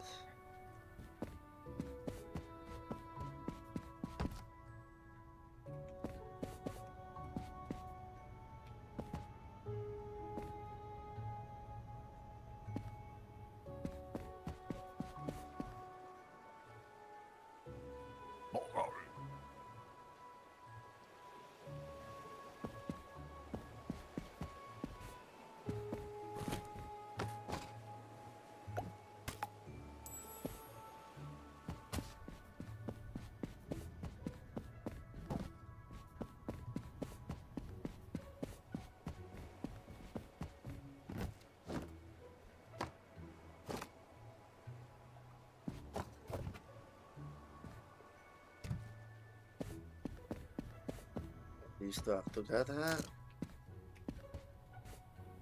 What else is there? Crescent.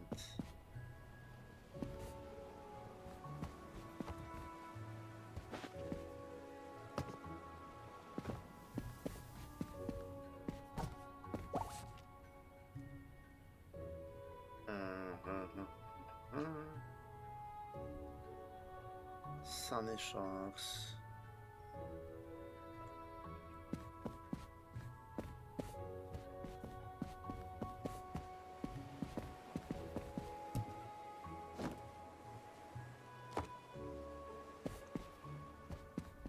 Repair a limited number of them each shift by placing them in the repair shop.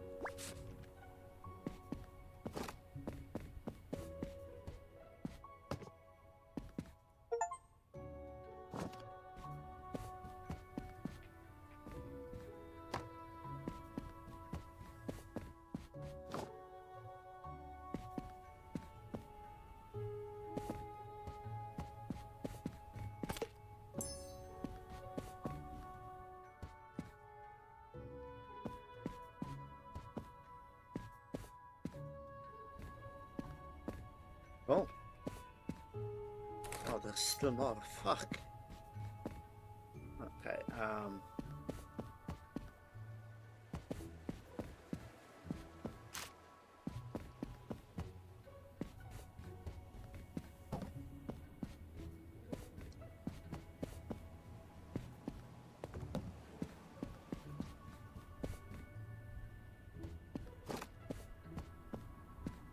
Dark room, sunny shores.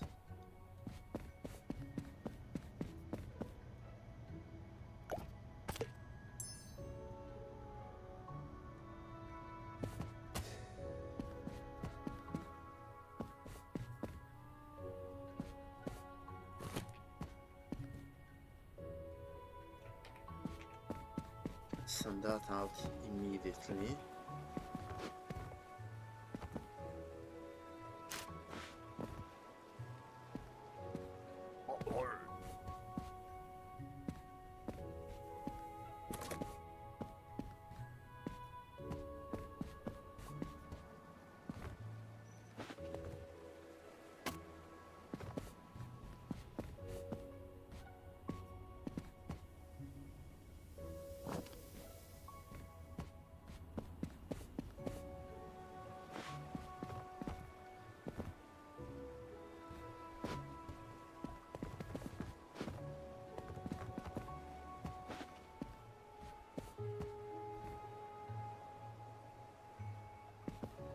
Oh.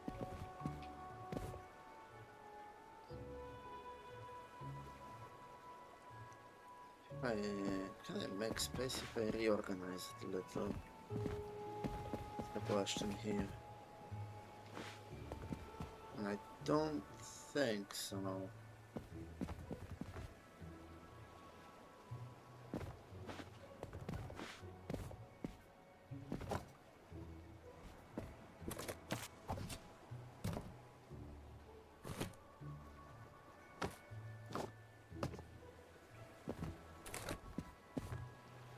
Yeah, doesn't matter.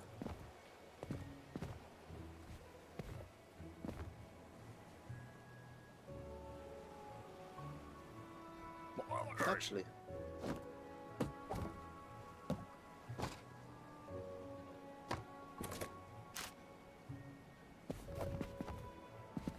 I won't be able to place that. Fuck.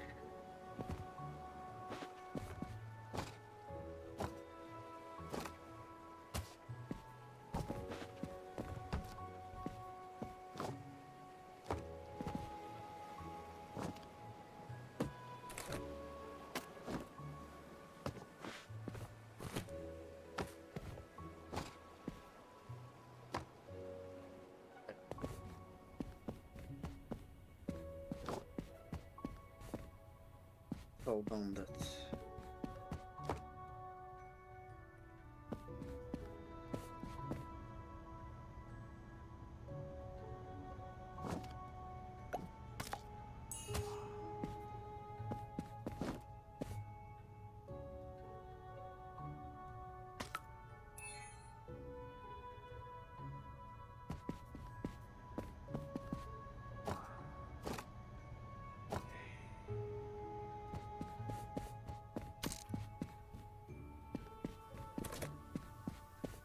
Sunny Shores. Nothing special.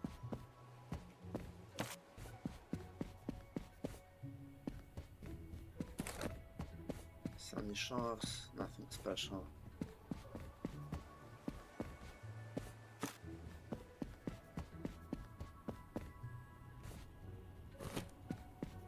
Again, same.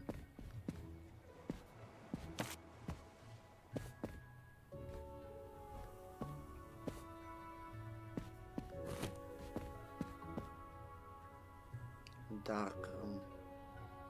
Sunny Shores.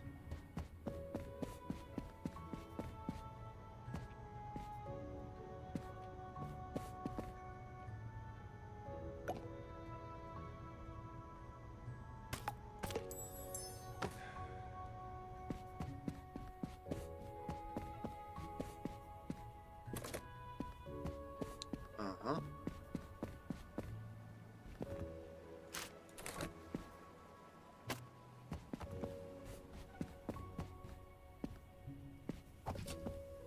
Oh, it's a big boy.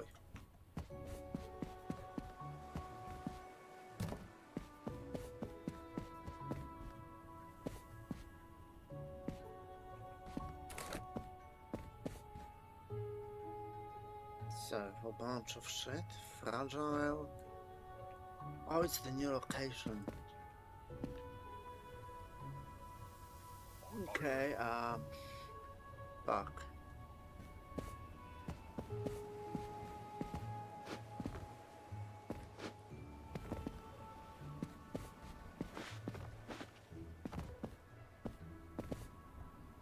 I guess this is it.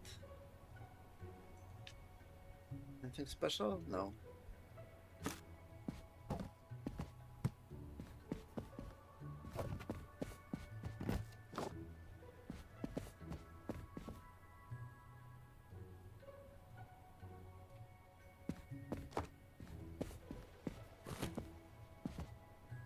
Dark room.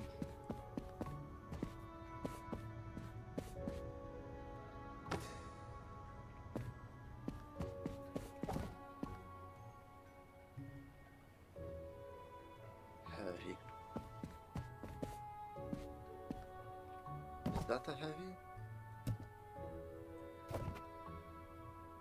No.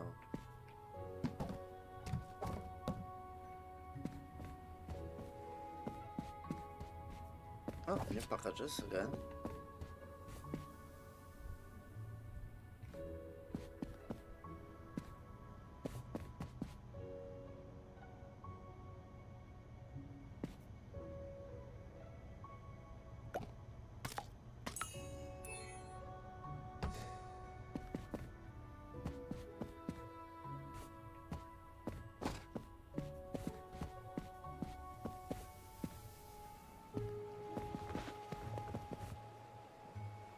I don't think I'll be able to send that.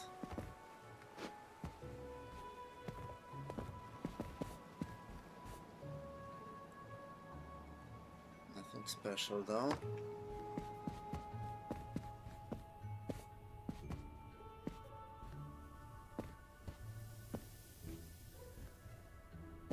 Okay.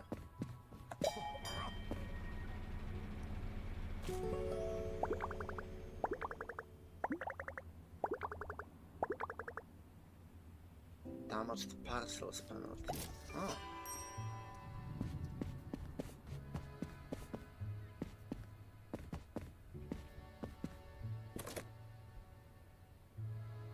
Ah, that should be in the cold room.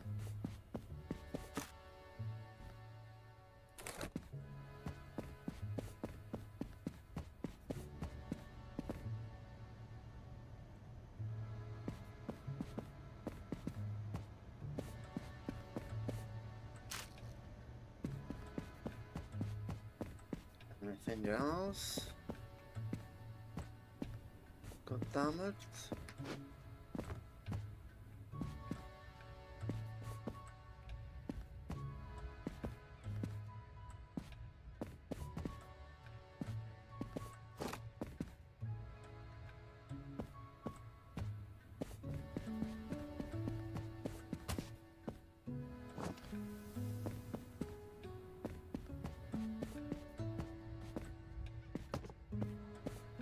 Okay.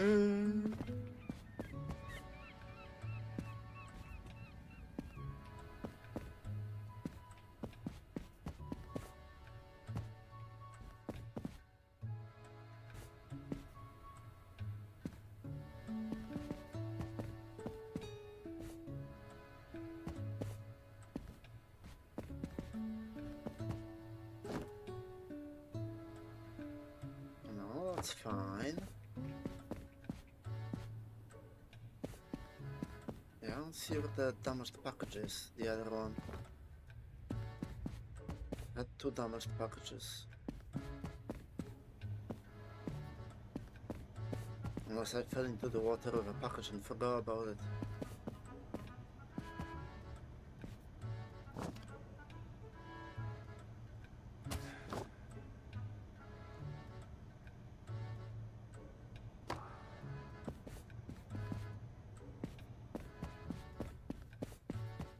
I know it.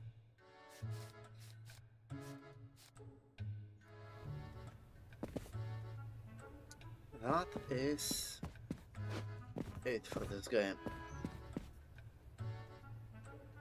Probably play it in the future as well.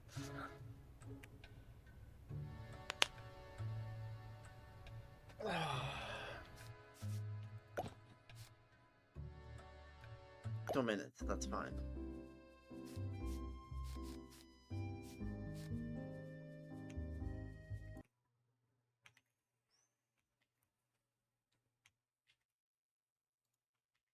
Right,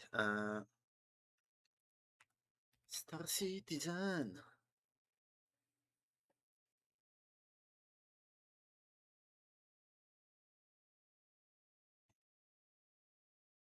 Oh, there's an update.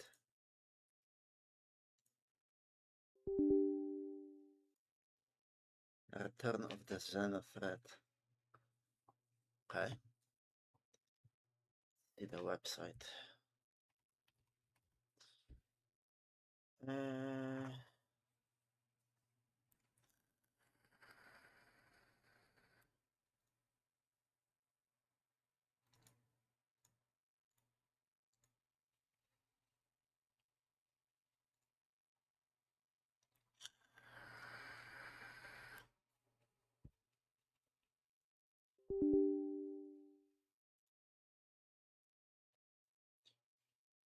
Ha ha ha.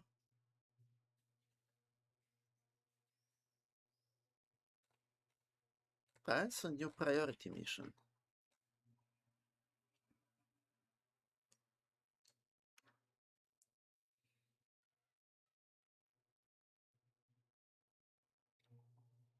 Perseus Eclipse. Damn.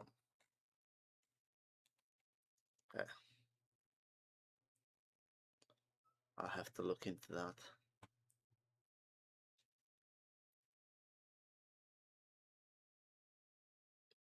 The download is super slow. Fuck knows why. Right, I can't show you this because there will be some information.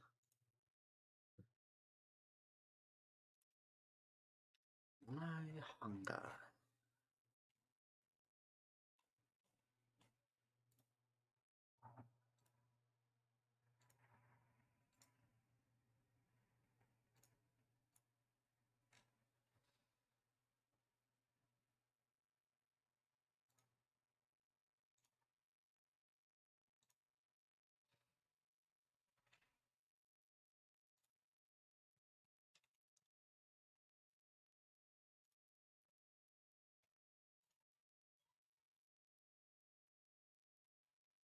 The Tiburon. What the fuck is that? Was that just released? Wait.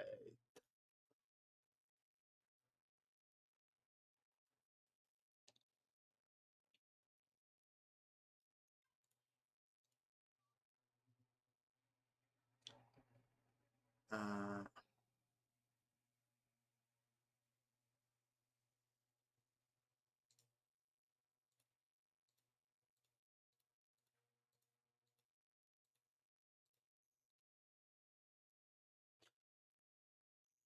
Oh, you can get a lightning.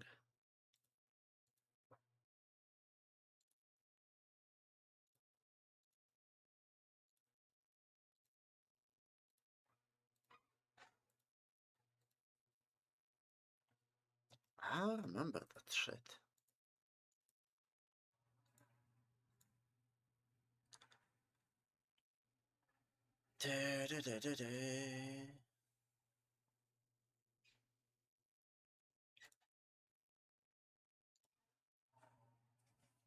What is that?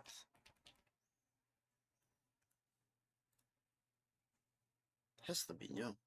Flight ready. Heavy gunship.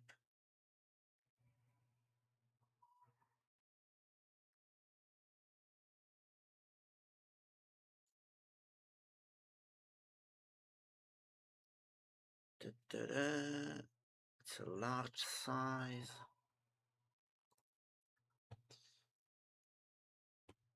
Let's get some music going.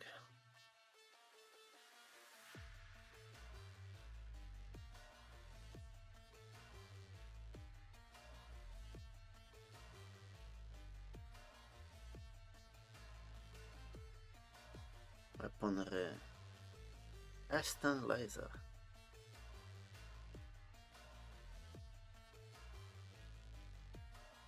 Damn. Browser. We do this. We're back.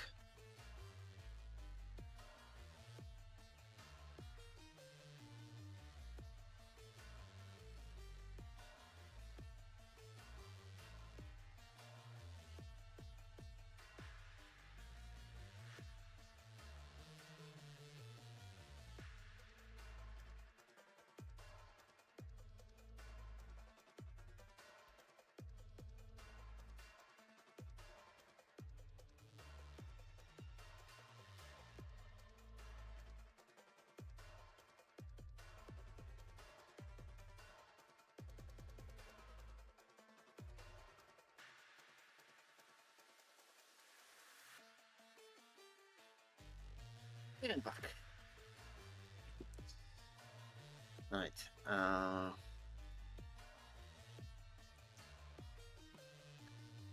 Ibiuron.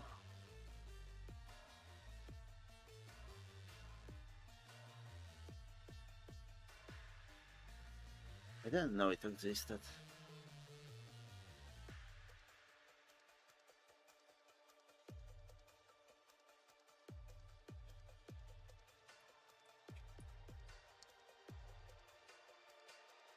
Mm-hmm.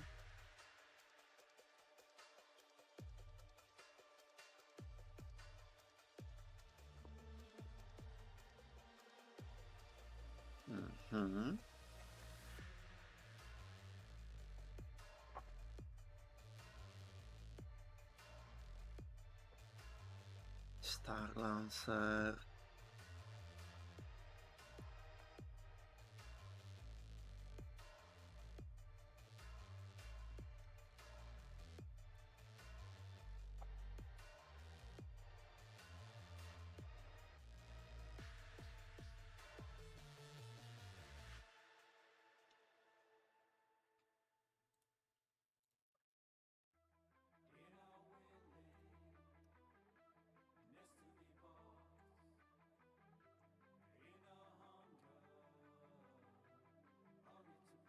Mm-hmm.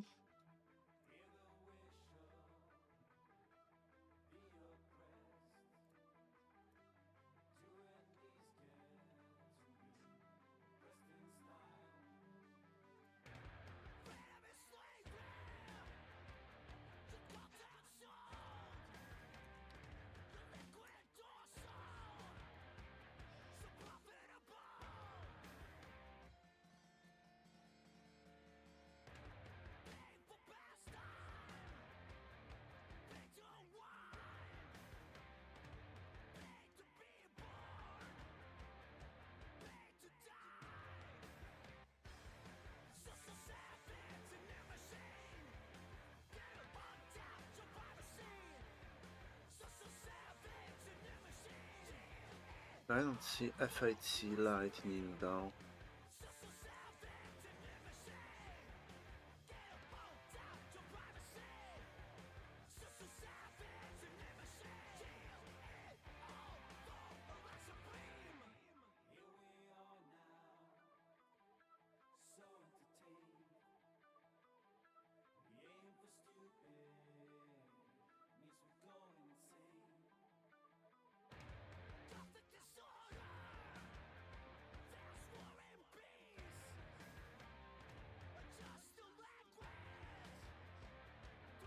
Hmm.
Seriously, no Forester video?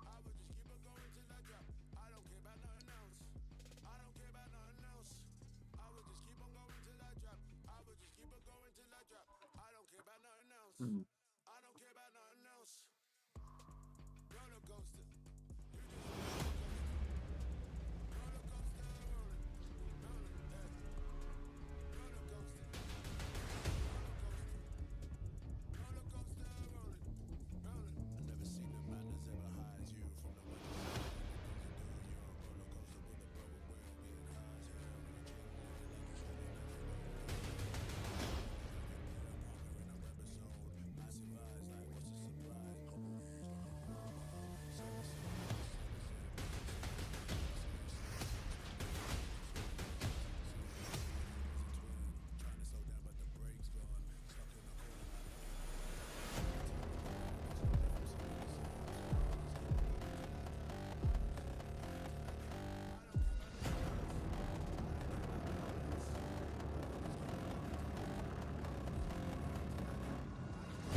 Hello and welcome back to Star Citizen. My name is Evenlease, and today on 10 Minutes More or Less Ship Review, right behind me, the Aegis Tiburon.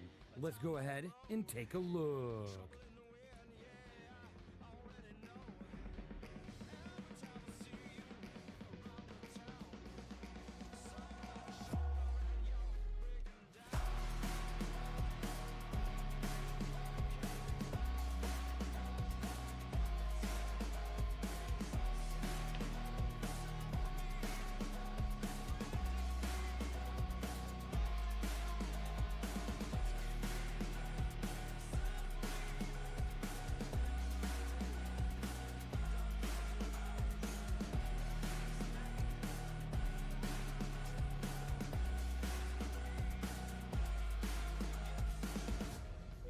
Alright, welcome back to another review. Thank you to Seraph Omega for picking this as your ship of the month due to your tier 4 Patreon subscription. You are amazing and I really appreciate you. Thank you for being here and for supporting me. Thank you for What124, Cypher1, WinRAR42, Proxy Fox, RC the Vixen, and NightGuy378 for joining me on today's review of this amazing looking ship. Now, we're going to go through all the stats, all the issues with it currently, and then talk about my final score, which thankfully, due to getting pneumonia, and that was not so great, and it still isn't, I lost my voice, and I haven't really been able to make videos the last few days. And you'll be able to tell with my voice sounding how it is now. But with that, let's go ahead and start. We're going to start right off the bat with all the issues this ship seems to have, and it starts with the main gun. The main gun's laser seems to be extremely unpredictable of whether or not it's going to actually create damage or not, because when it attacks the hull of a ship, half the time it won't do anything, and the other half of the time, depending on if you're hitting a component or an actual critical part of the ship, it might actually connect and do damage.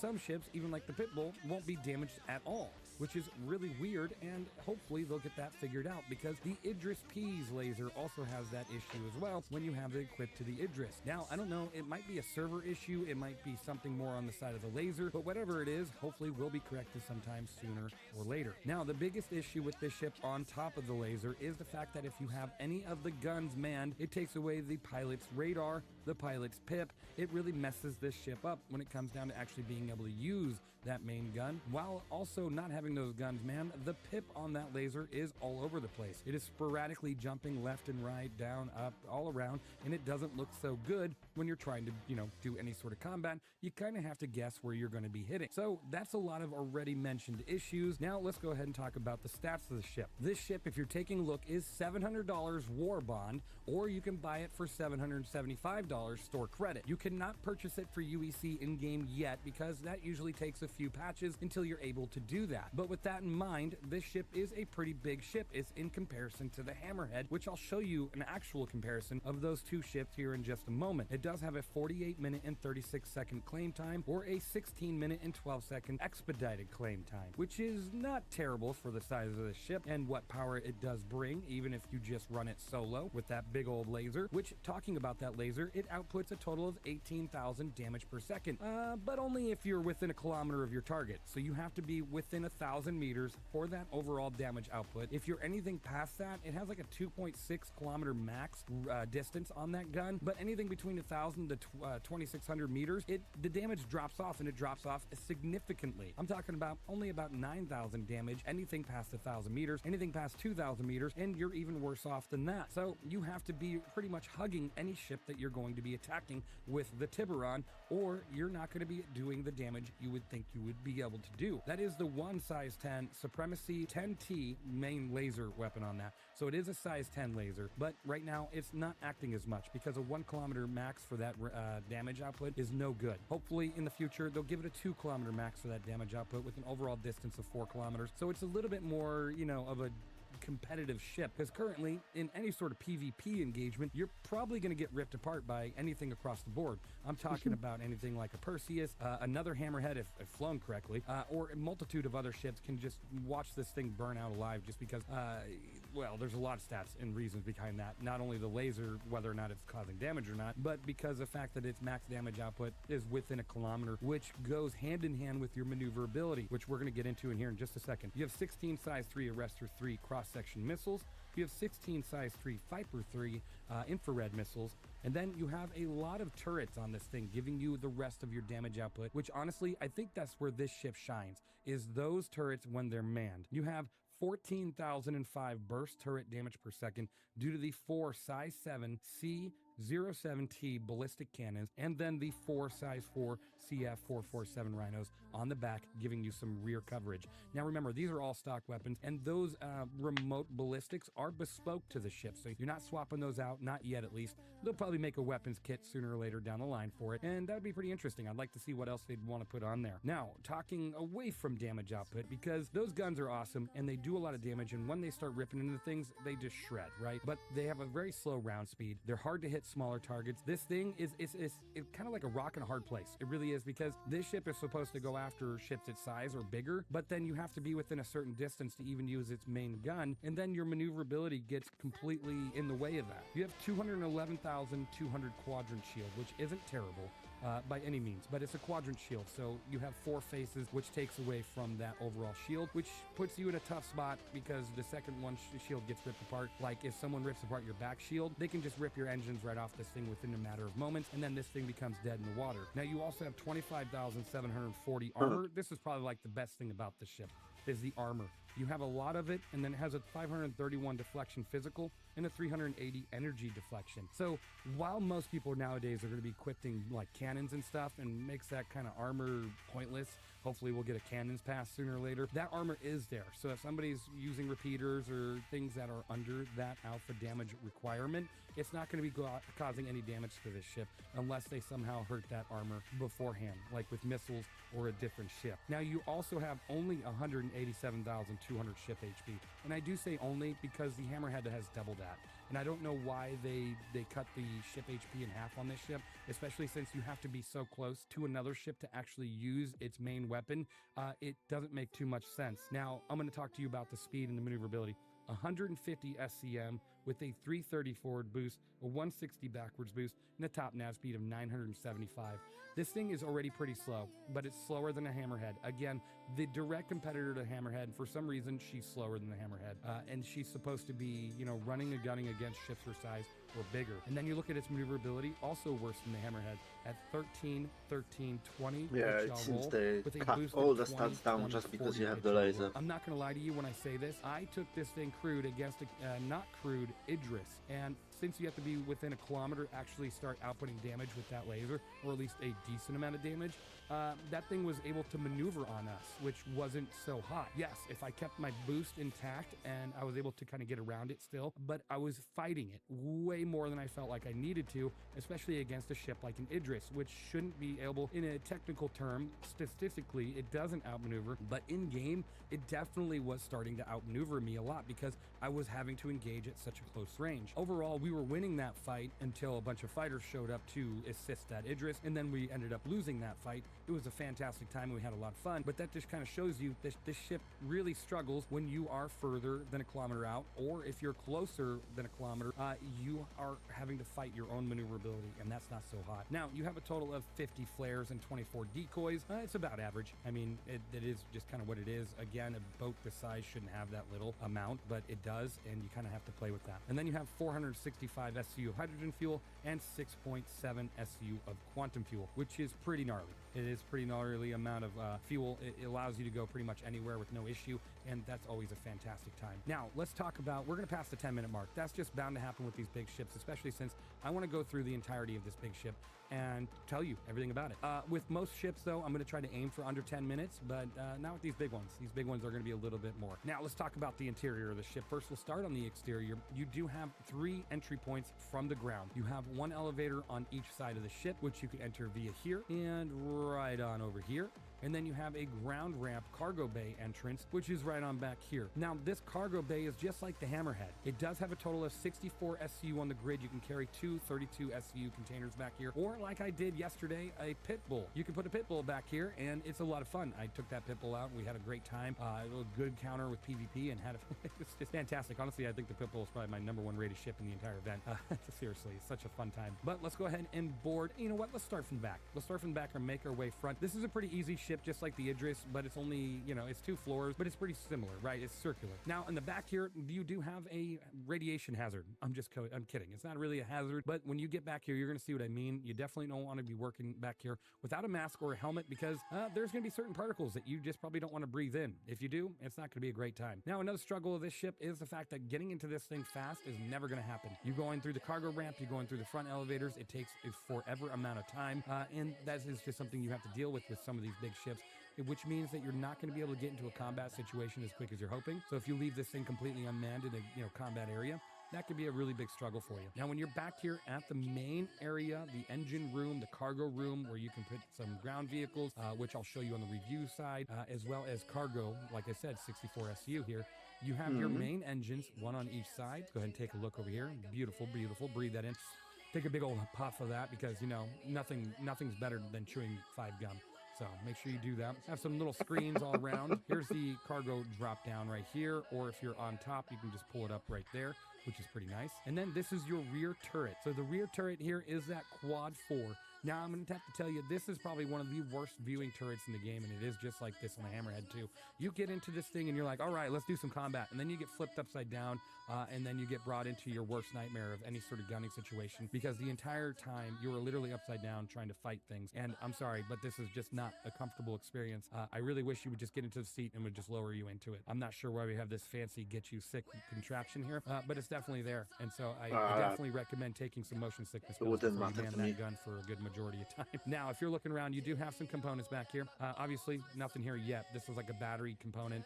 And then if you move over here, same deal, right? Open that up. But this one does have your quantum drive and your jump drive, which is pretty cool. The lighting, of course, just like with most ships, is all over the place. Either you're going to have a low power state or you're going to have an emergency lighting. And then you have fire extinguisher, as well as another fire extinguisher. You have 2 of them right here, which is kind of funny that one is across from the other, but hey, more the merrier in the back here where you have all these engines and the ability for everything to light up on fire back here. Absolutely. The more the better. Now, this elevator here does take you up to the engineering console, which you can see right through this window here, which we'll take a look at here in a moment, and we'll go ahead and, check it out. But first, we'll do an entire first floor review. So we'll walk around into this very poorly lit area due to the lighting situation, and we'll go through this door first. This is your crew quarters where you walk in and you're gonna have plenty of storage in here and accessible beds. You got bunks 2, 4, 6, 8. Who do we appreciate? The Tiburon, right? But you do have a nice storage on each side of the bed. One over here, one over there, over there, over there, there. It's everywhere. It's pretty nice. It does give you a good amount of storage. And then if you walk through here, as you see, it says toilets. Already better marking than the Polaris, right? You walk in here and you have a nice bathroom with a working mirror. It looks fantastic. Good looking sink. And then, of course, you have a couple toilets, but you only got 1 sink. So make sure you guys are kind of timing this properly, because if you're both taking a load at the same time and then you got to wash your hands, I know one of you aren't going to wash your hands. So make sure you time that perfectly and you'll be all set. Then if you walk on over here, another shower. So now we got everything. Oop, I opened up the storage. Let's talk about that storage just as we're passing it. Each one does have a total of 1 million micro SCU, which is pretty cool. So each one of these will allow you to store quite a bit. But then you walk into here and you have a nice little shower area. You can go ahead and hop on in, clean up, take care of yourself. And this ship really looked nice. And then we're going to continue on the same side we came in from.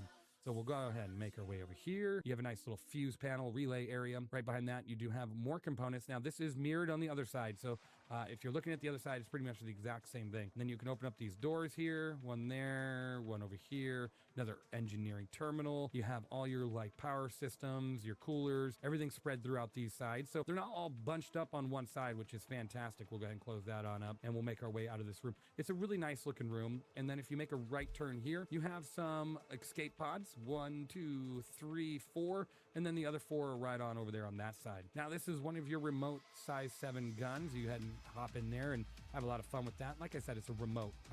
The biggest problem with remote turrets right now, and this goes for 90% of ships, the only ship I haven't seen that, oh my lord, what is that? The only problem I haven't seen that with is the Retaliator. But if you look too far up, watch how everything disappears.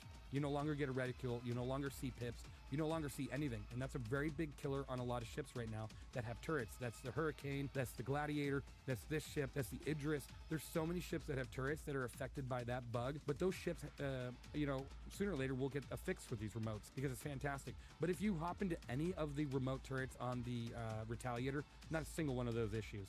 So it'll be pretty cool when we get this fixed because it's not just remotes, but it's also manned like the Hurricane and stuff. And then you have a breakdancing magazine here, so it looks pretty fantastic. That doesn't come with every ship though, so don't expect it. Now, if you continue down this floor here, you're going to go ahead and make your way to the next area, which is one of your ground elevators, right, that I showed you a little while ago.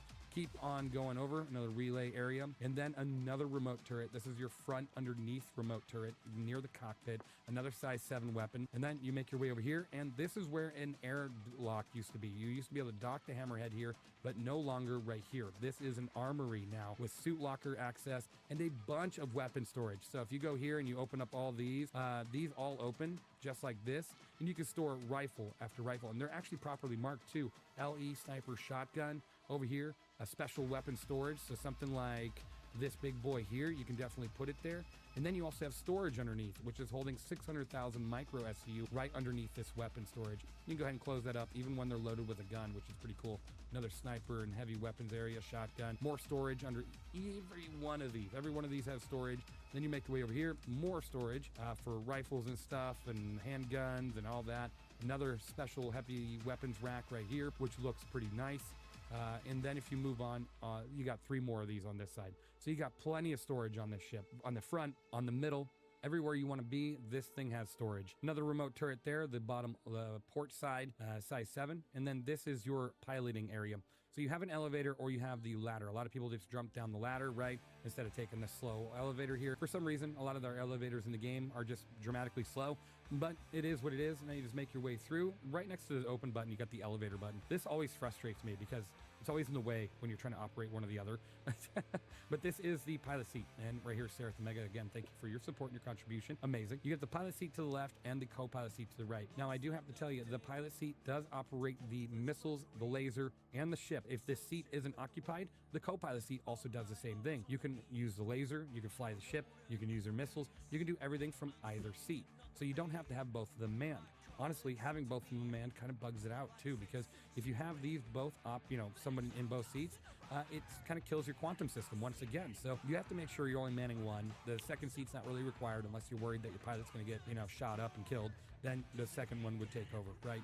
But for now, you don't really need it. You have plenty of MFDs up here giving you control over everything. Another complaint about the ship is its power requirements. So just to let you know right off the bat, you only need 1 pip into your power system. Only 1. So you only need 1, well, I mean, not your power system, but into your gun system. So if you look at the actual gun system here, let me move on over. Unless you're operating that rear turret. If you're operating that rear turret, you want to give it a few more pips because that'll give it more capacitor. But at 1, it gives them already 150-ish shots per barrel back there, which is pretty good. And then this is all you need because the main laser, outside of it being buggy, has a really, really crappy cooldown. So when you're firing, you can only hold it in for a mere 10-15 seconds before the thing is gone for a long while, and then you have to recharge completely. And that's a really big bummer because the ship needs that laser. Without that laser, it's just a ballistics platform, and then the Perseus just beats it. 1-to-1, it beats it. Hands down, the Perseus will win in a fight unless you have a very poorly manned Perseus. This thing will get ripped apart by the Medusas. And very quickly. Now, you don't have a fire extinguisher right here in this area, but if you go right back on up, you do have another one right here. So, fire extinguisher. Very nice, very nice. And then we're going to make our way to this side of the ship here. So Basically, sharp. like I said, it is completely just mirrored It's a to the bit other shit. side. Good to know. That's cool.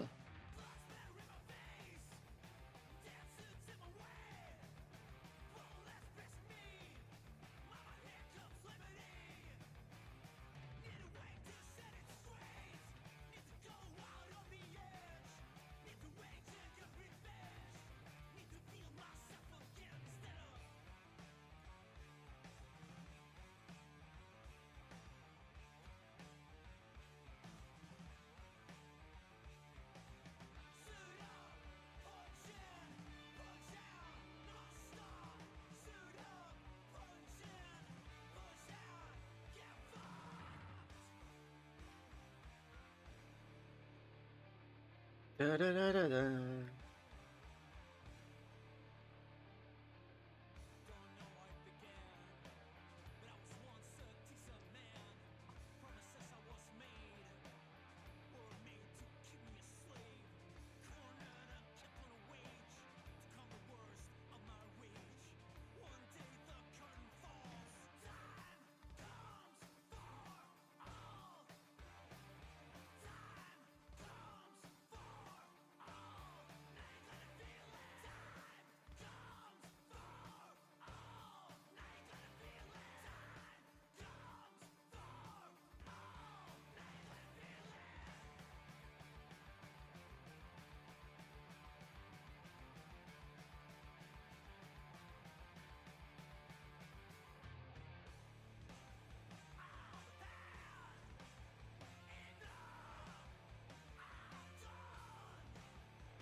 have to restart the game, I think.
Huh.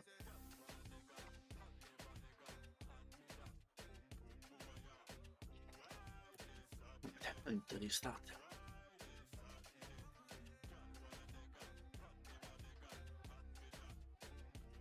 Oh, I need that yeah as well, fuck. I mean yeah, the thing.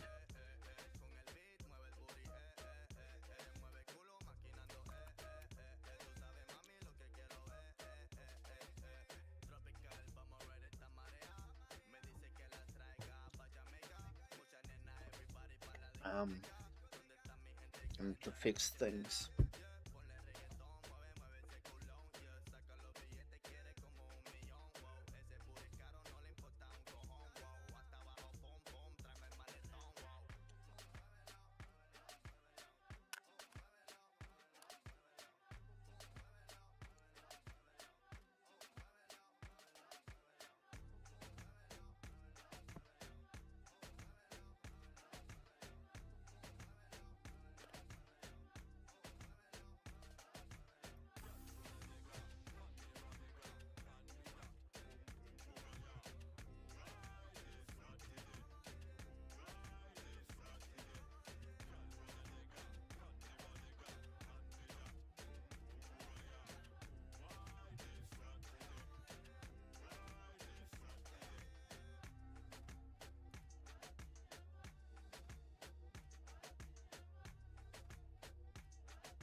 Yeah, I need better double-sided tape.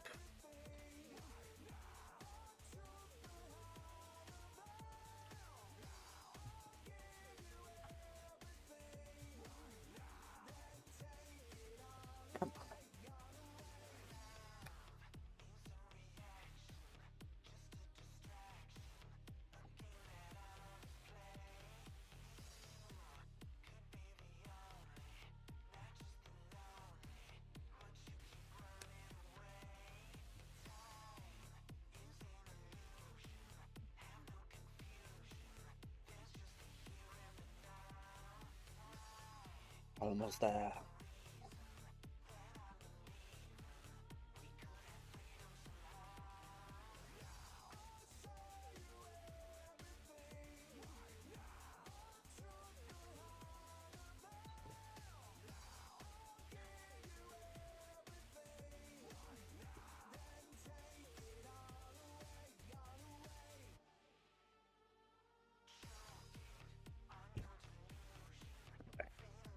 Quick berry back.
I'm back. So, I got that. I got them scissors. And got tape. So now, I have to attach that to my monitor.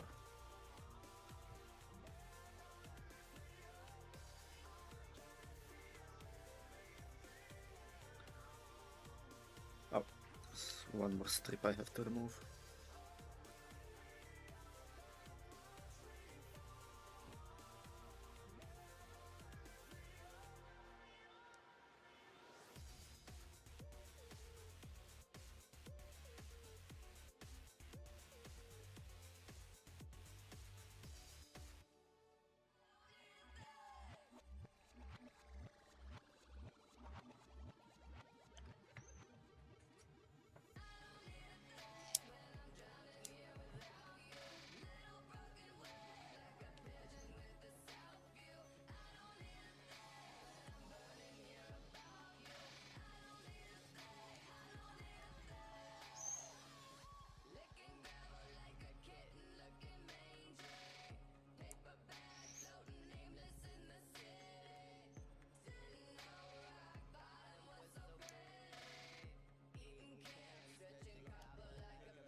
Okay.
Fuck.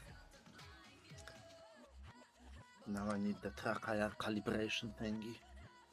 I mean, not tracker, eye tracker.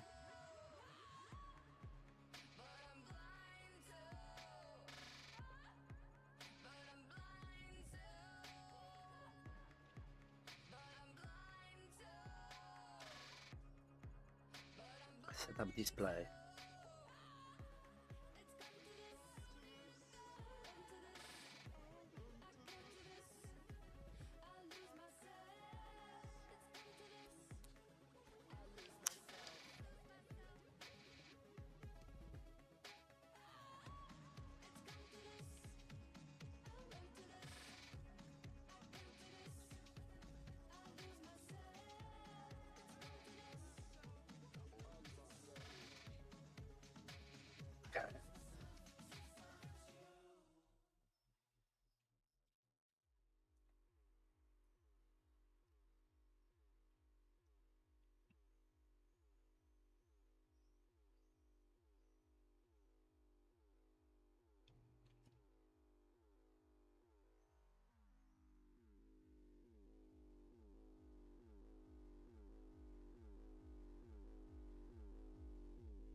Come on.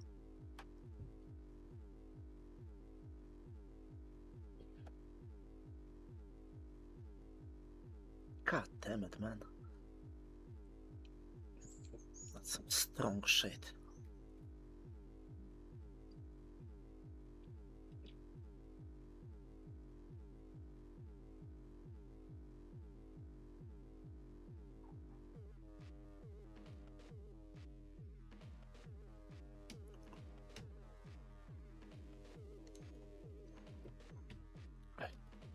This seems fine.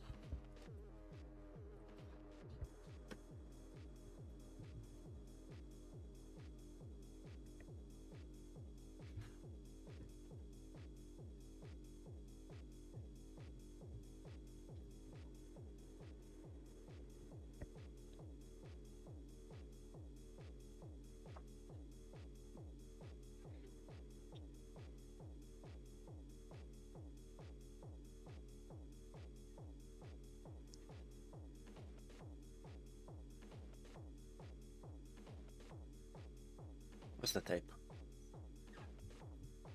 There's the scissors. Oh,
okay.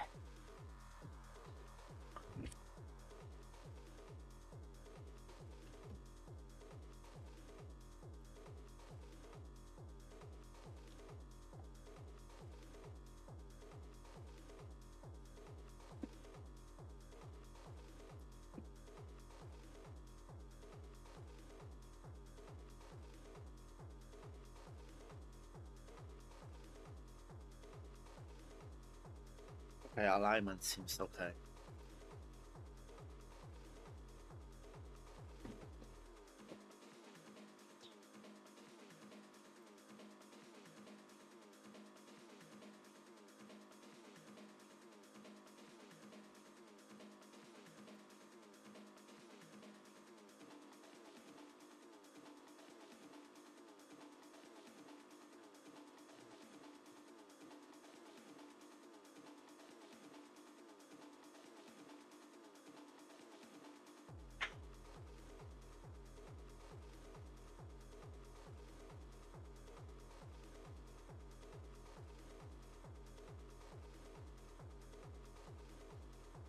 Okay, calibration successful. I get to play now.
Ready for.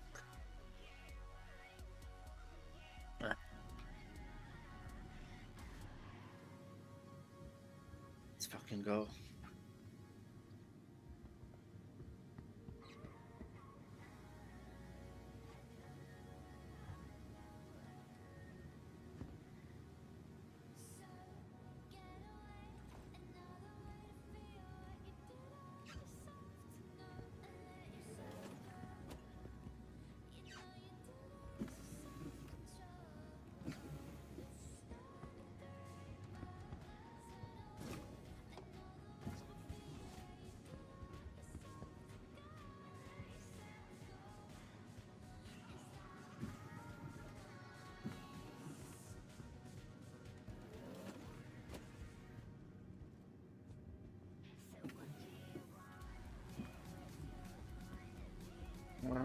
Is a cop.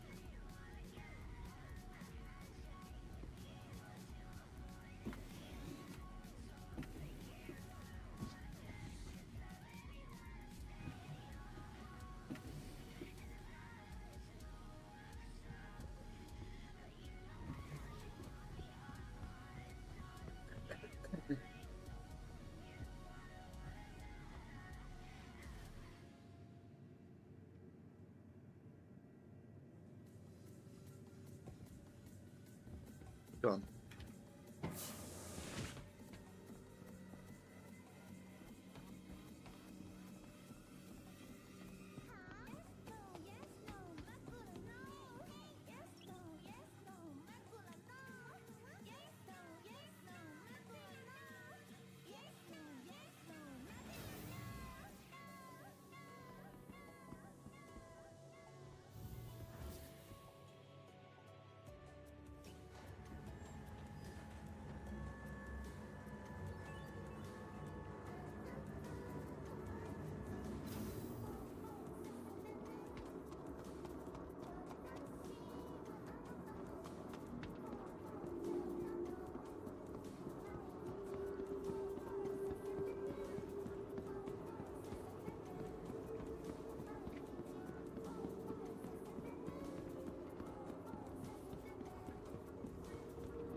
Will I make it? Yes. Just barely.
Almost there.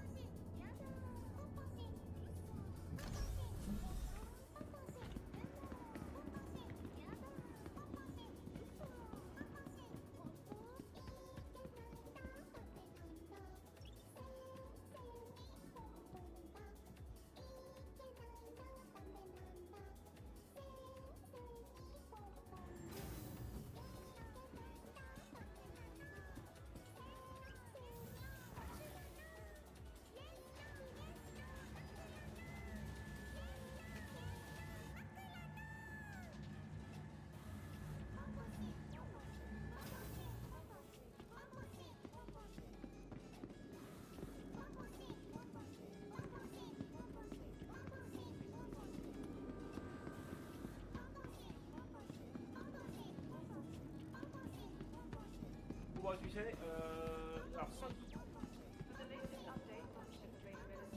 What the hell was that?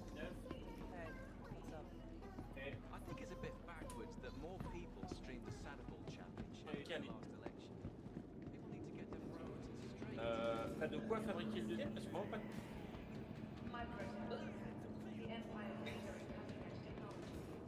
Ah, t'as 2 dévastateurs avec. Bien, tu l'as que. Bon. Et il m'a copié, ça, ouais. C'est vraiment moi, ça. Da.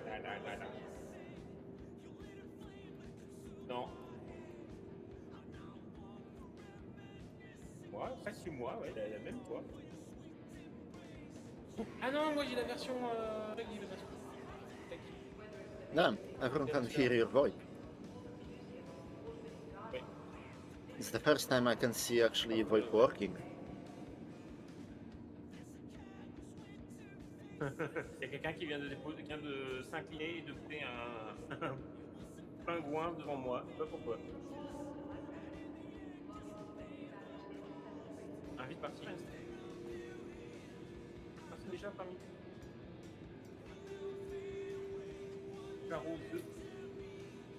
Pour 2 éléments de l'armure, j'ai récupéré la clé.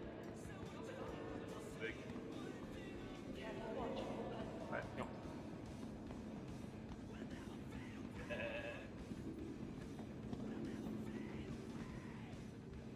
Welcome to the ASOP Vehicle Retrieval System. Oh, what the fuck? Welcome to the ASOP Vehicle Can you fuck Retrieval off? System.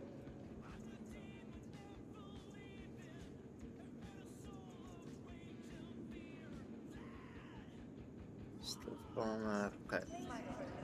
Let's look at the missions.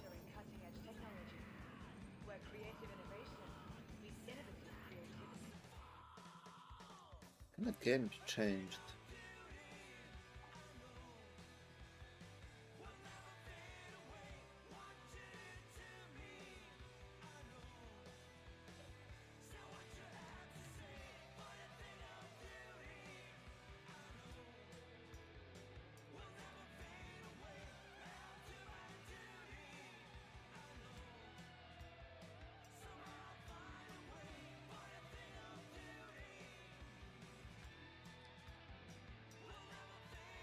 It can be changed.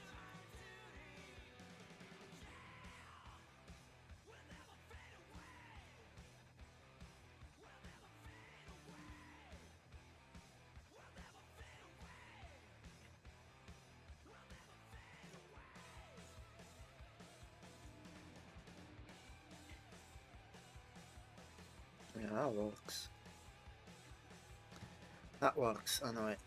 Contracts. There we go, priority. Still enough threat.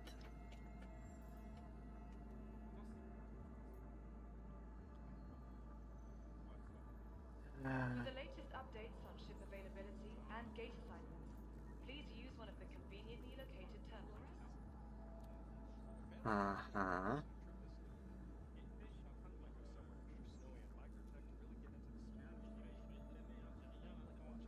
From the best in shopping, dining, and entertainment, be sure to visit New Babbage's renowned promenade.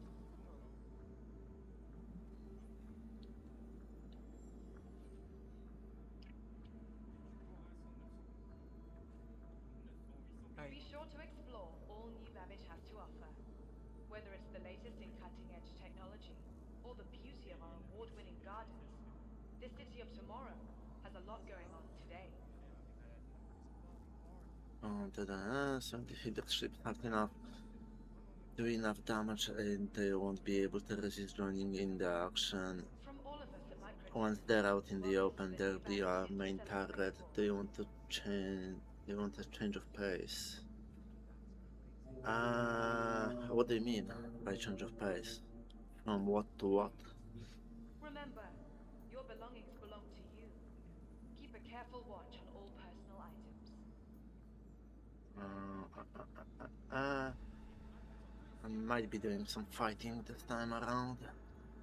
I might have to do the priority missions. Microtech, the Empire's leader in cutting-edge technology, where creative innovation meets innovative creativity.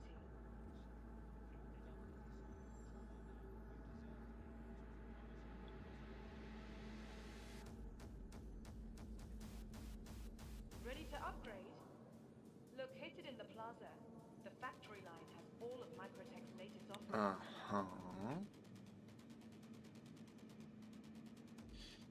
It will probably just be about some tech news. Oh yeah, sure.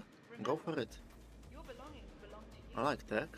Keep a careful watch on all personal items. Avec Paul, effectivement, récupérer grosse quantité. Comme il est pas cramé. From all of us at Microtech. Voilà, ça va. Welcome to the new Ah, batch c'est la of merde, the bordel. faithful. Allô? Ok, c'est bon, ça remarche. Okay, that works. Bah, c'est bon, tu le fais là, 15 gigamètres. Be sure to visit Ah, mais one t'es en train de of le our Refit the tunnels. road selling. Attends, mais Right on the metro. oh, j'ai pas fermé le bras alors. Oui, passer par un émeraude. Sake. Bah, pour mon moule.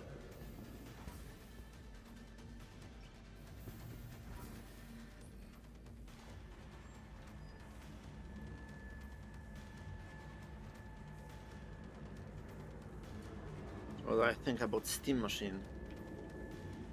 Expensive and underpowered. But if not for the RAM prices, it would probably be a very good price. And it's probably the best thing that happened to Linux community.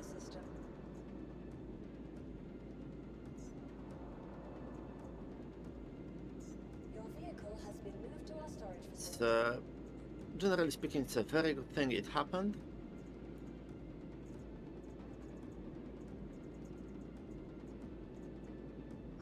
What the hell is that?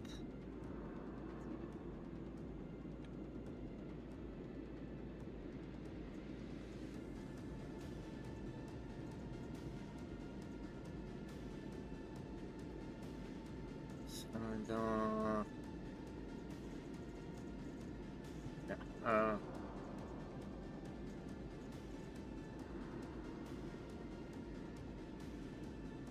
yeah, in general, it's a very good thing that it happened. I think it's sold out regardless, like, a whole bunch of people bought it instantly. Considering the price of, you know, one good set of RAM, still, I would say it's cheaper than I would expect it, but expensive for the power that it provides. It's closer to a Steam Deck than an actual PC. It's actually Valve's own take. They basically came right out and said users might not buy this because it's not worth the money. At least not in terms of price to performance. Yeah, but that's mostly because they weren't able to secure good RAM prices because they're not big enough player in the hardware space. You see, when RAM started going up, what Apple did is buy up all the RAM so they have enough for their laptops and phones and shit. And Valve couldn't do that. Couldn't do the same for the Steam Machine.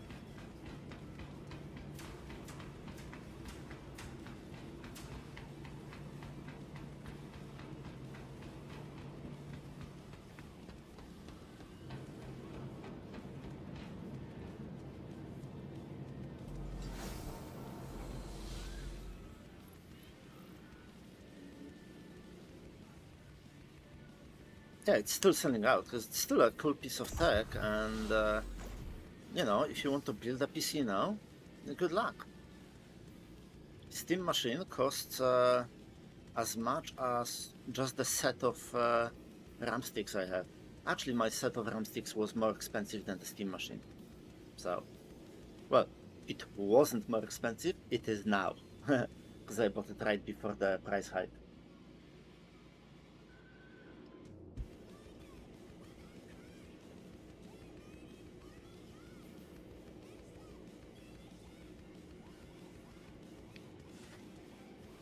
Right.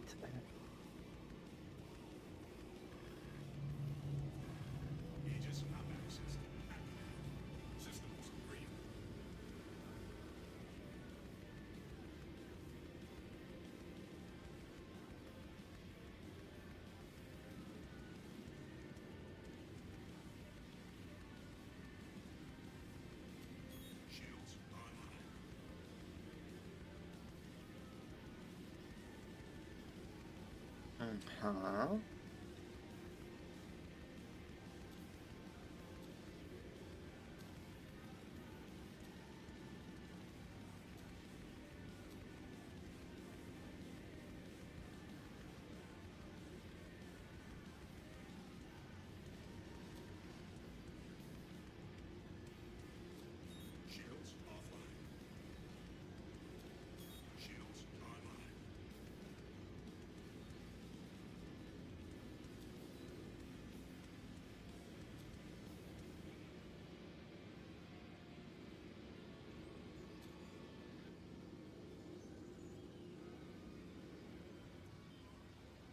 Microsoft will weep when looking at the current state of Xbox.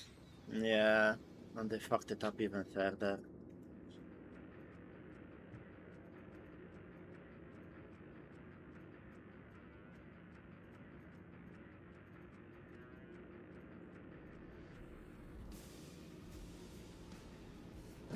Shields offline. 8.1. Oh yeah, the quantum drive.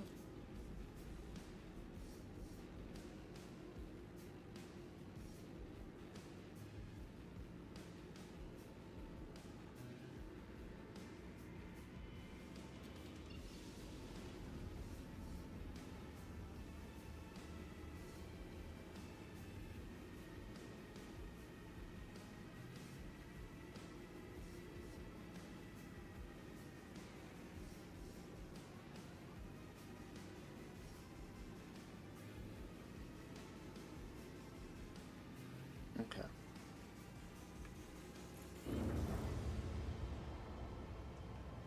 But honestly, the press of Steam machine feels more like buying an ITX system and installing GNU Linux on it than buying a console. You got a different Linux, more akin to, you know, Steam, to what you have on your Steam Deck, for example. It's all more polished and it's like a ready product. Like most people will not be installing Linux. They want a product. They buy it and it works. That's what Steam Machine is. Whereas if you install it yourself, the chances of it working right away without any issues is almost none.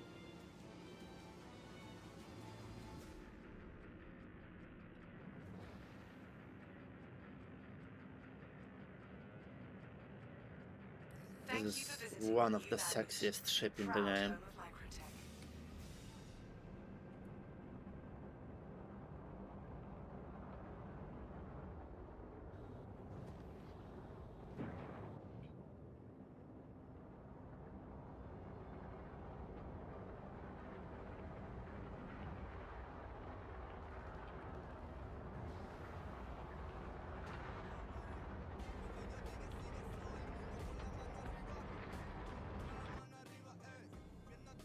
Look at this shit.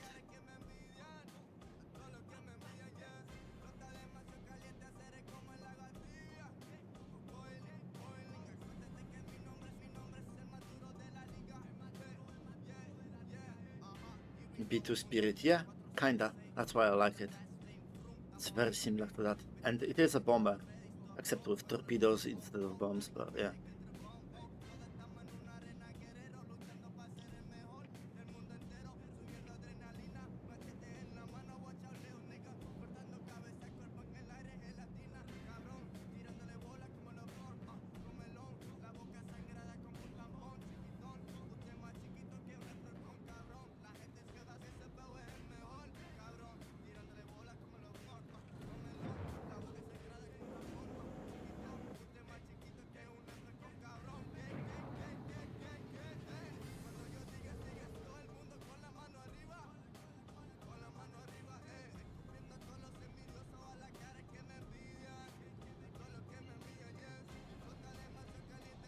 Stressler. That was my quest location.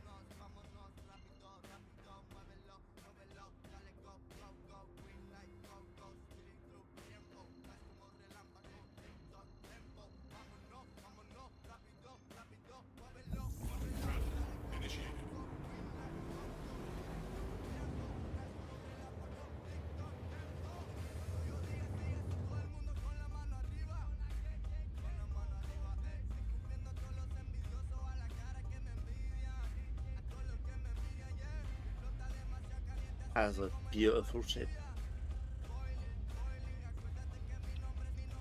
You know, someone joked that if the sky were to lose a few pixels, things would be seriously not okay. What? If the sky were to lose a few pixels.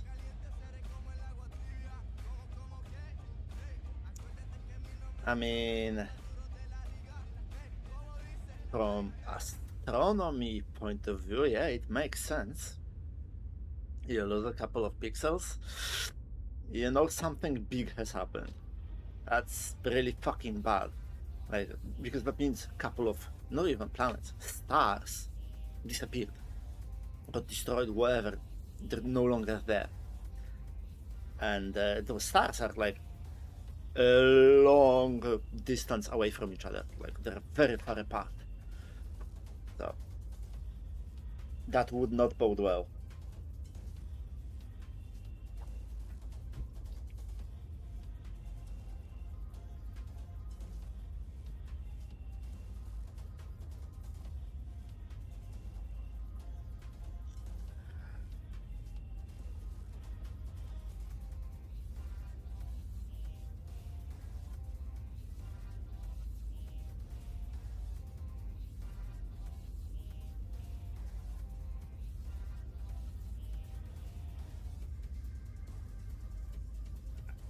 This is gonna take a while.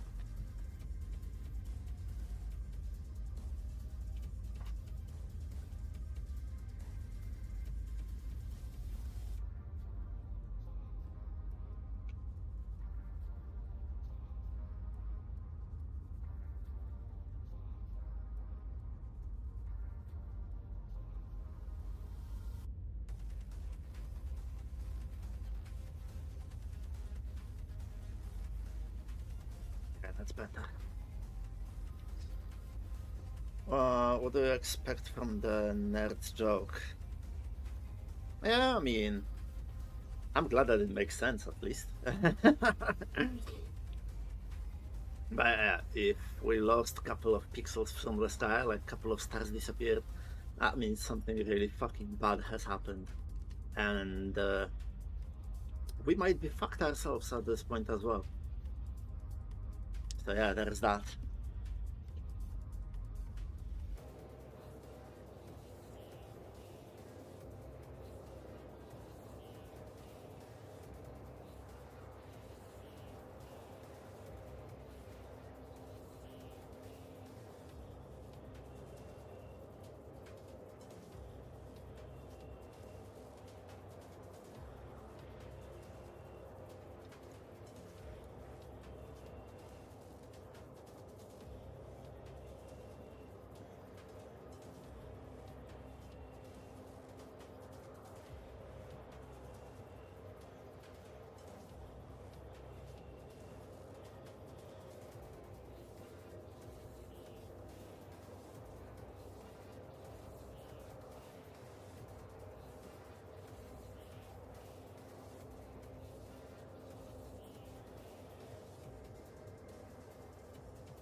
Let's switch the topic to PlayStation 6 teaching physical discs, even though, you know, neither of us actually own a PlayStation. Ah, man, they got fucked. And I don't really care for physical media, because most of my games are on Steam anyway. But they obviously do. They do care about it.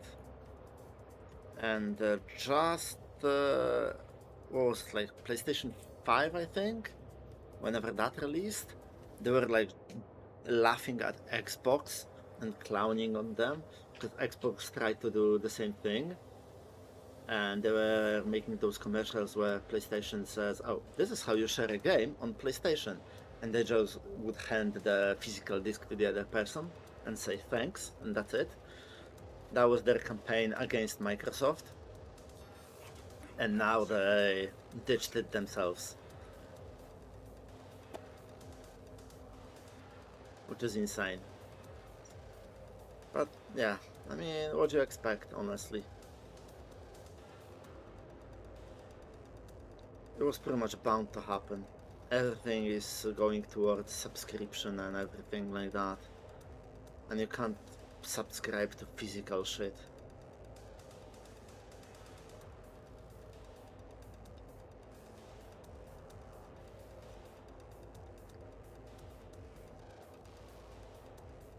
Honestly, personally, I couldn't care less. The bigger problem is GTA 6. How many people already pre-ordered that shit? Fucking stupid. And best part is, there's a very good chance that the game will be shit.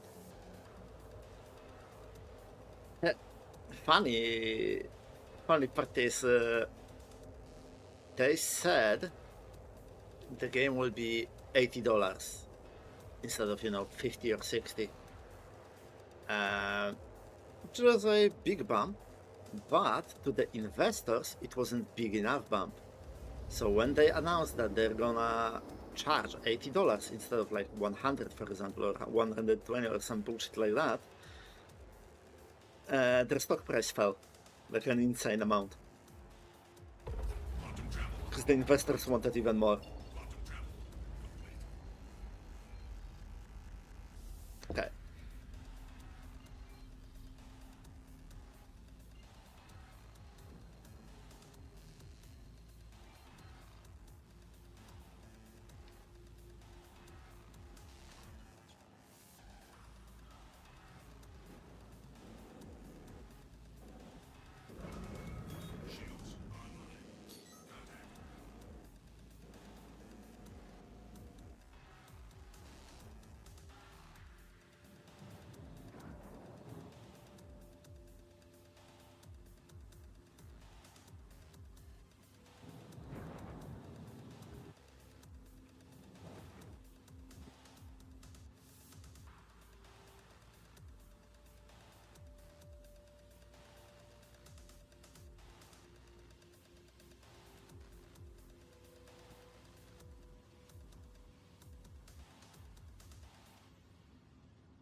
That didn't target at all. What the fuck happened here?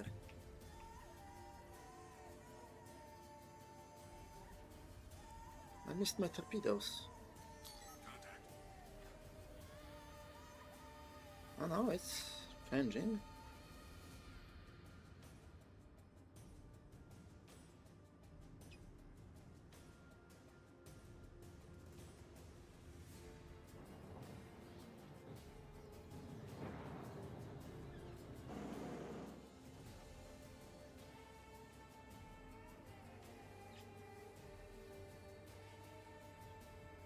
I think I just have to wait at this point.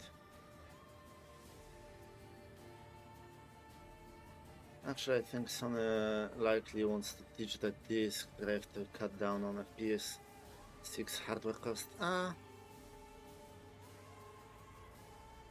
Yeah, I mean, they're going to cut down on that, but is it worth it? Is it that much? I'm not so sure about that.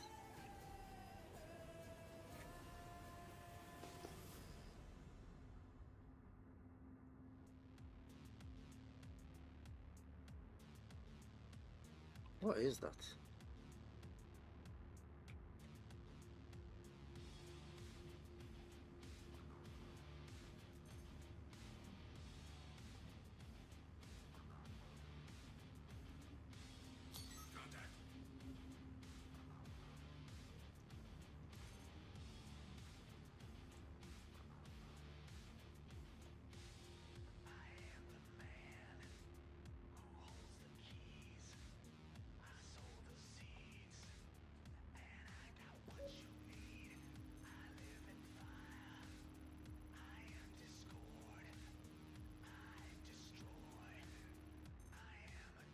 I think that's a Polaris.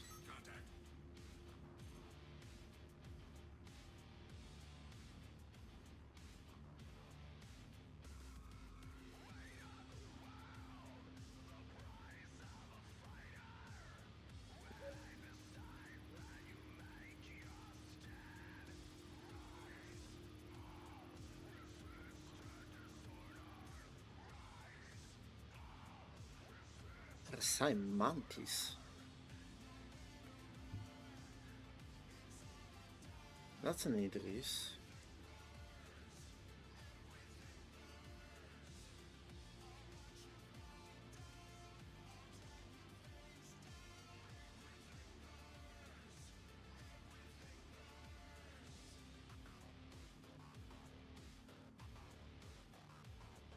Oh, that's a Perseus.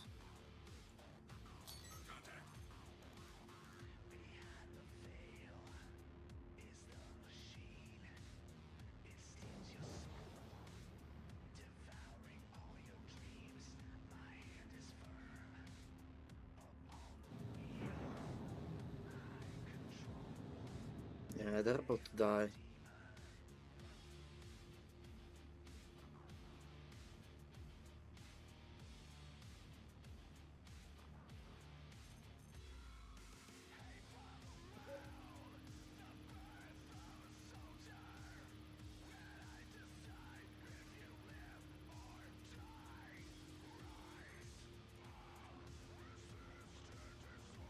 Versailles Mantis.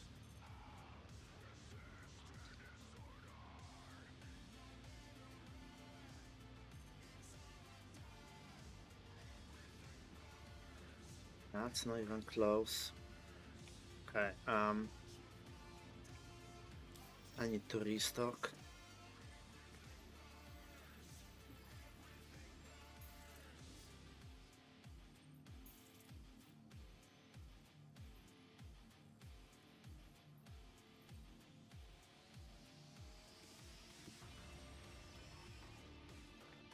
Trent, refinery clinic, landing,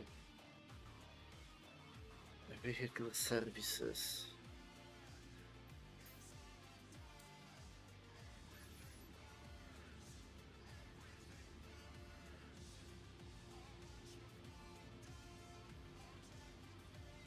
There it is.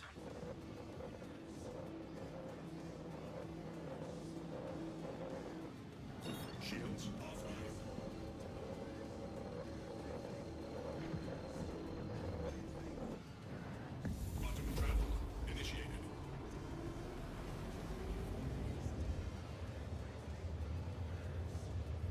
UE jurisdiction.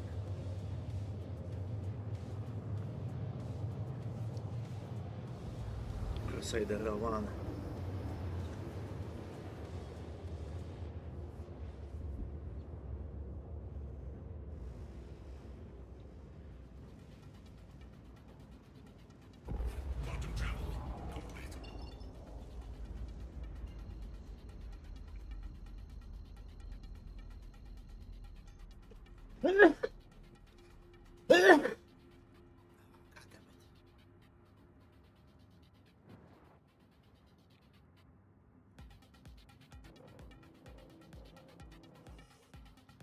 I'm just guessing here, dude, but do you know both games and consoles are showing signs of price hikes for various reasons? Sony itself has stated they won't sell at a loss anymore. Yeah, I mean, the investors demand growth. That's why they invested, because they want a return on the investment. So, once the games are good, hardware is good, how the fuck do you extract more profit? You either lower the price to manufacture and sell at the same price, or you hike up the price. I mean, nothing you can do about that. That's why all those big game companies are becoming shit. That's why the games had like live service, microtransactions, all that garbage in. Because there's no other way for them to make even more money than they already did. And that made the games shit, and now the investors are selling their stock. Because the investor doesn't care whether the game company lives or dies. They don't give a fuck. They only care if they're going to make money before the next quarter. That's all they care about.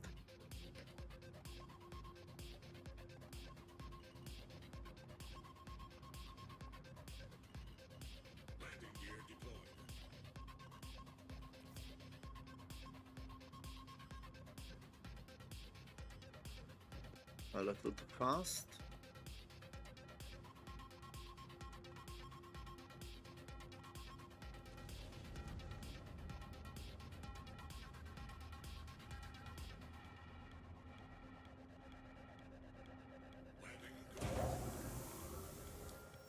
Okay.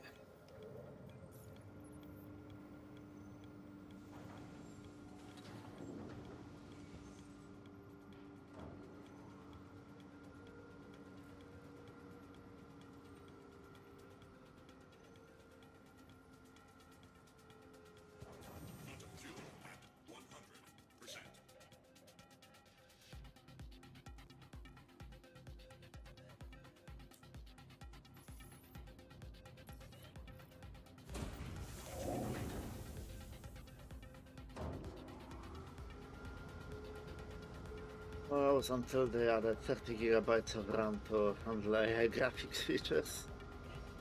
I don't even know if does PS6 have AI upscaling and shit.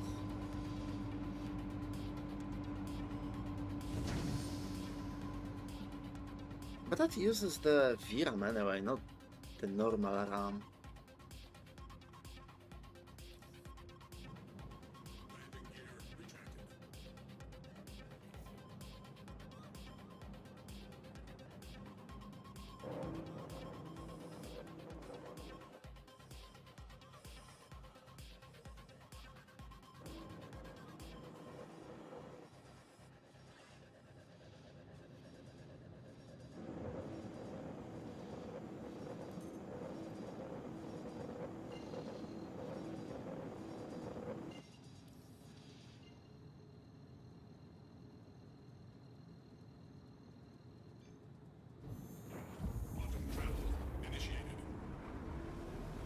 There we go.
Argos 9.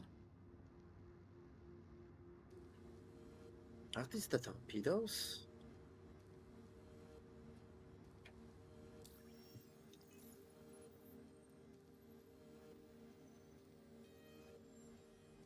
Oh, come on.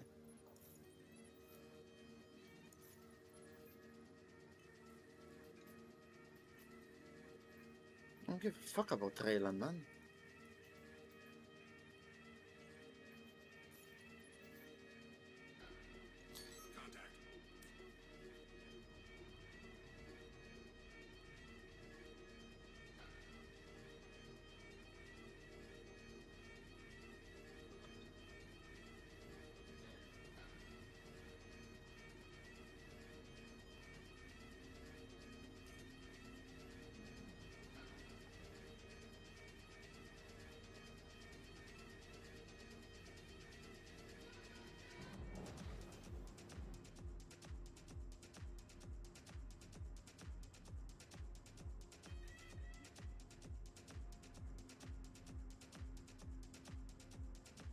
Do a drive-by.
Fuck did my torpedoes go?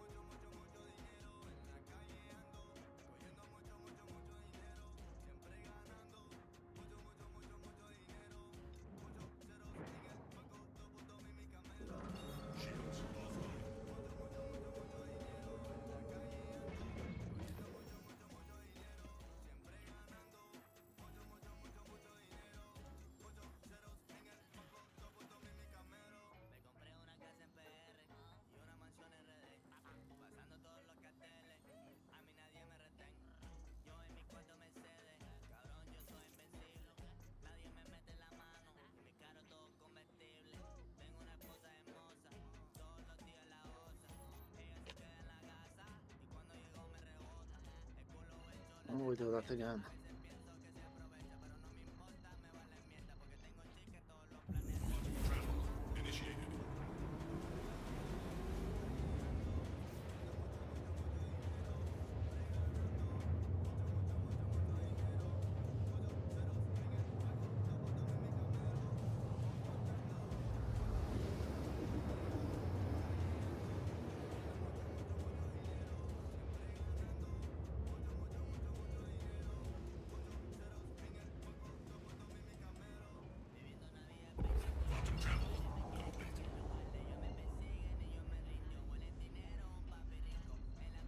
All in all, it's probably the best to just let the future take care of it. No, it's best to just vote with your wallet, you know?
where do we go back?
They missed.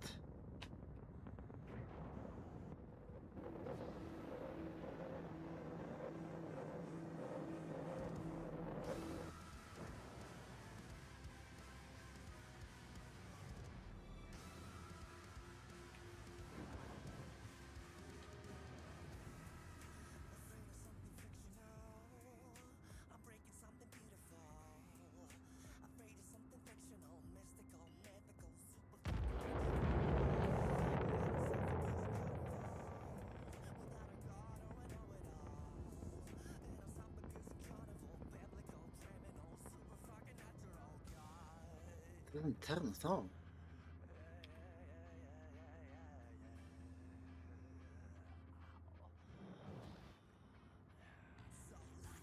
Huh.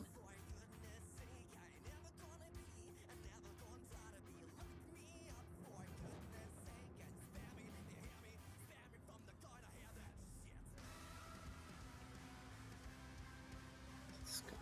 Yes. Okay.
Shields under fire.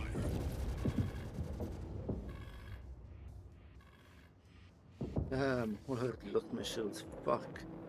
I need to bail.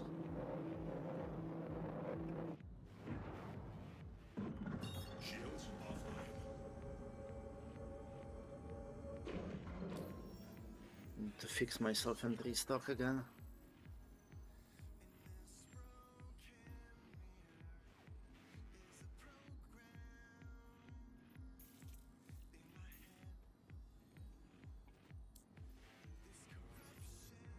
Small ship. I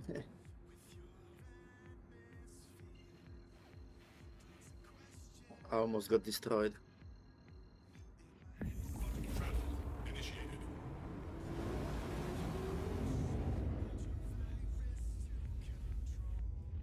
That was moment. Yeah, there's a lot of those in this game.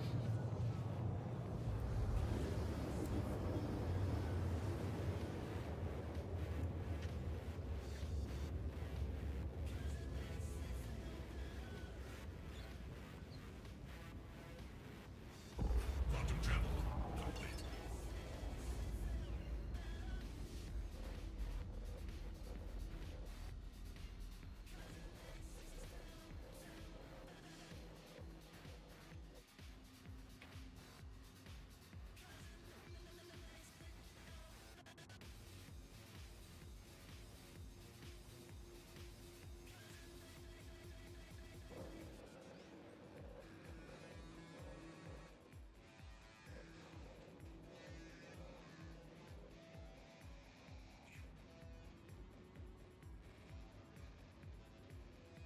Landing gear deployed.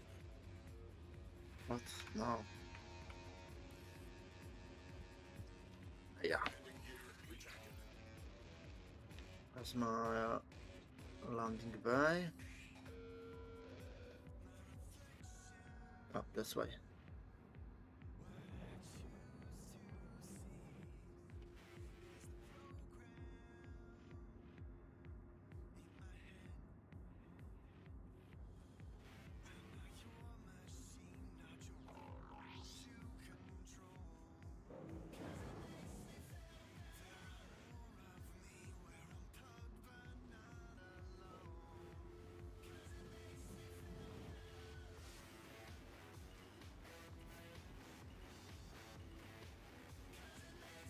Landing gear deployed.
Launch complete.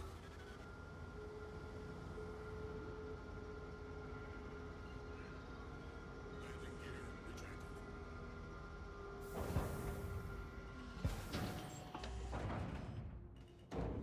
Almost. Ah, fuck. I can't really fit in that way.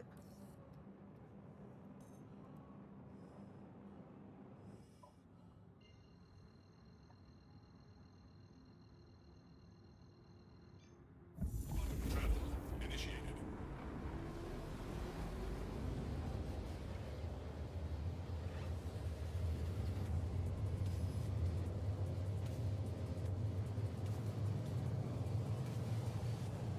suppose the last piece of news worth hearing is likely about the operating system war. What do you mean?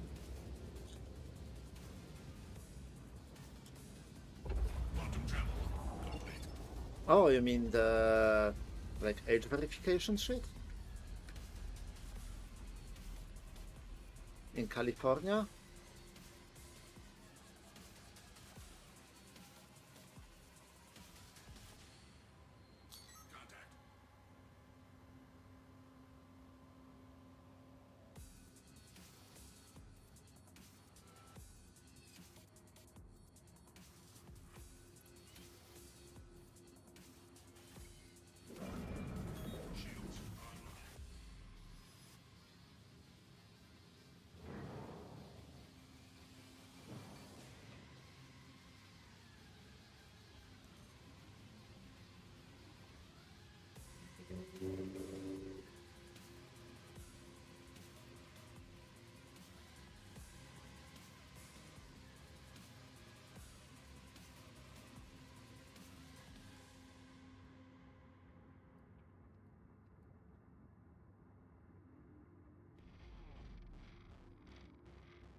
Blind fire gonna work.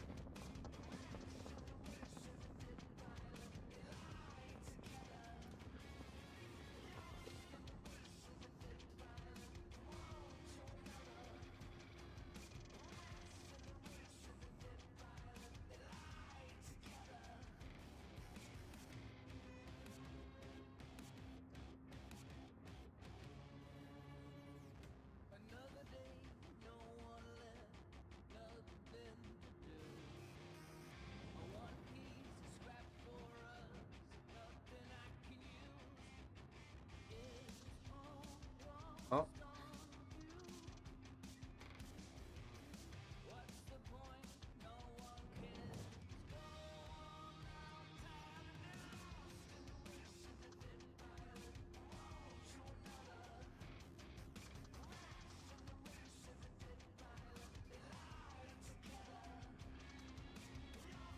Yeah, not my torpedoes don't seem to home at all.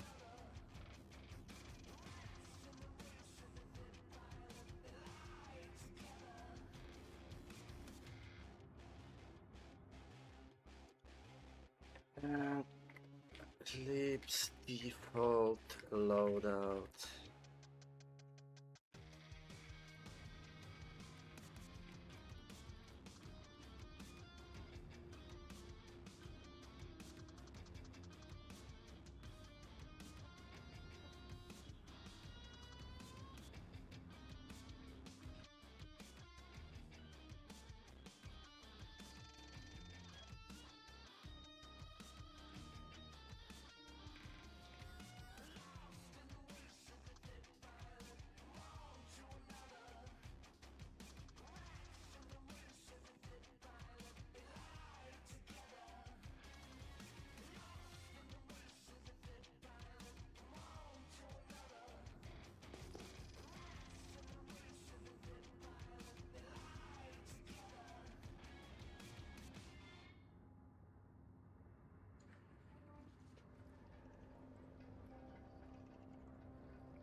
Did you ping.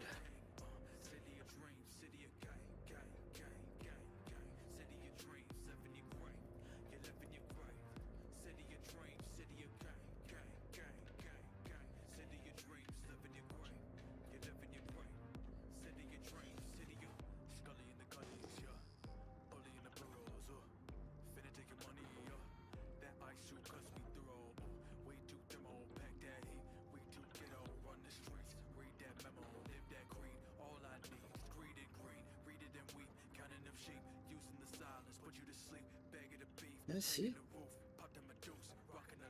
These miss as well.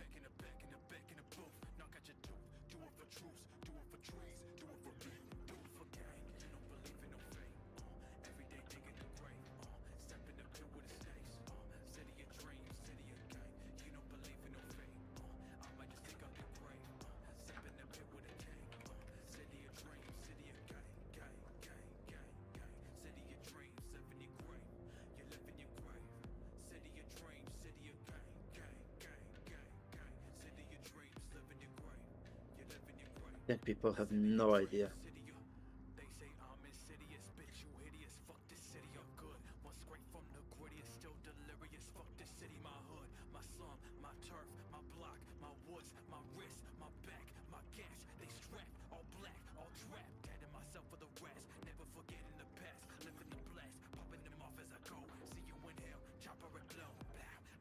I should have enough time to restock. It's taking them a while.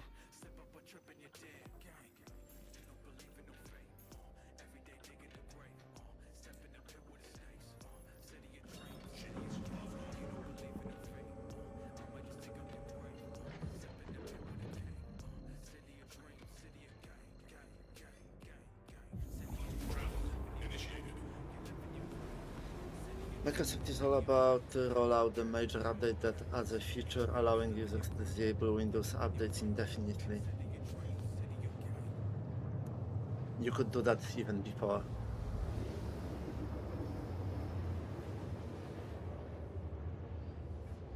You just set the, you just don't allow updates over metered connections, and then set your connection to a metered connection. Quantum travel complete.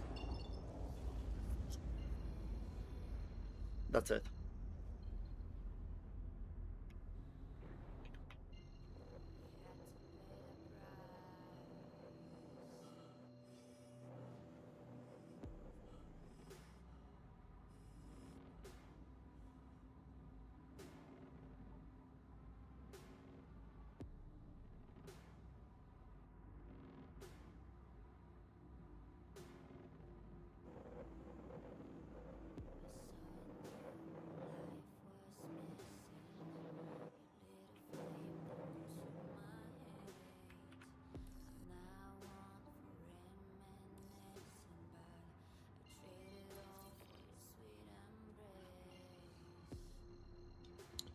Hunger request completed. Where is it?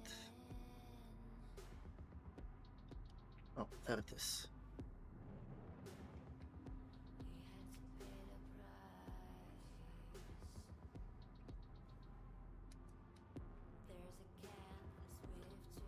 Alright, then remaining items are all complicated stuff.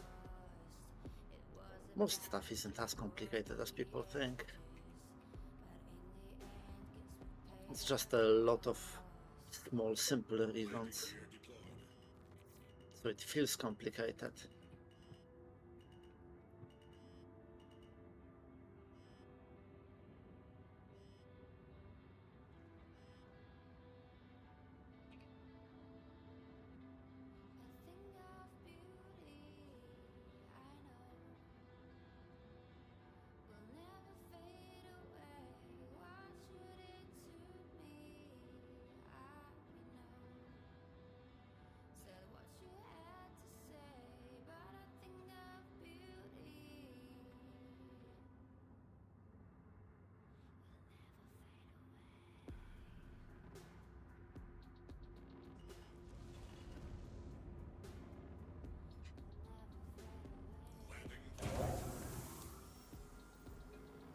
That's enough of that. I'm going to stop here. Have a good day. Good luck and see ya. Yeah, cheers, mate. have fun, and yeah, I'll be streaming tomorrow as well. And then we'll see on the work, like the work days of the week, because you know, work has to happen and shit. Yeah, cheers. And I still got some more shit to play. We'll see about that. I have to figure out what I want to do.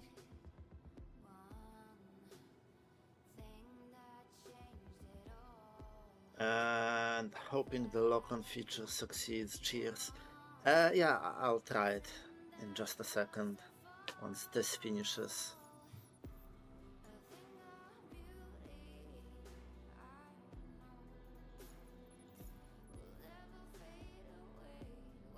What the fuck? Shields online. Missiles empty. Shields offline.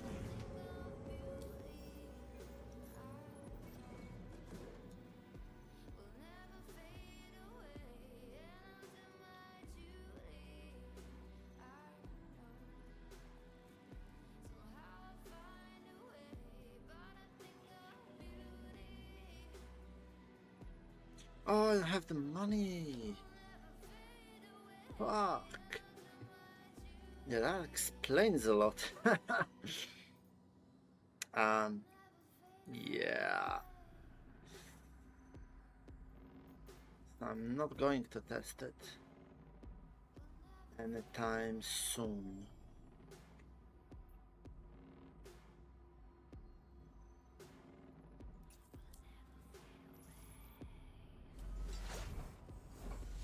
What's the claim time?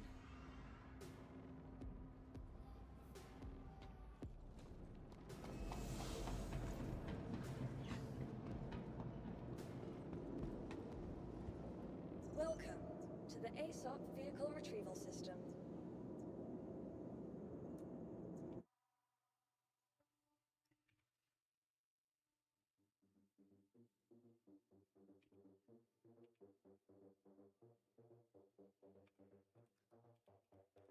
Clips claim time.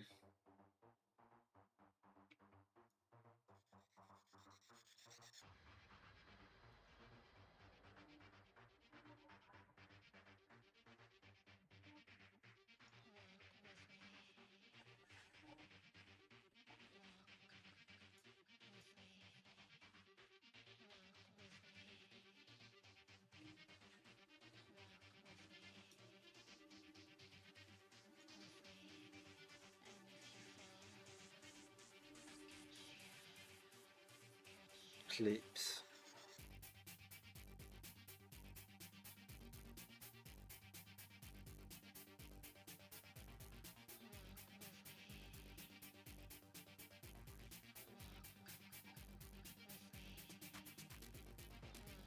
What's the cost?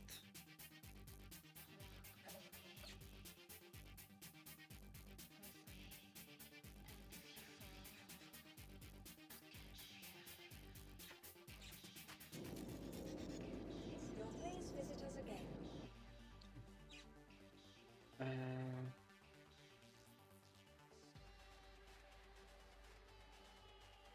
Delete. That's the post. Everything.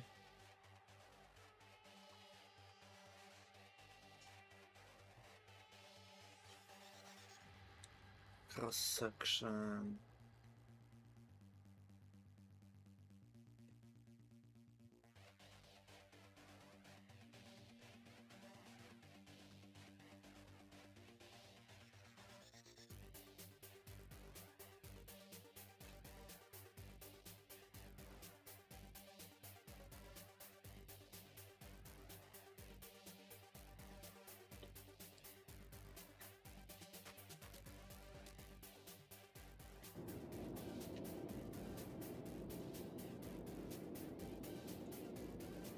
Please visit us.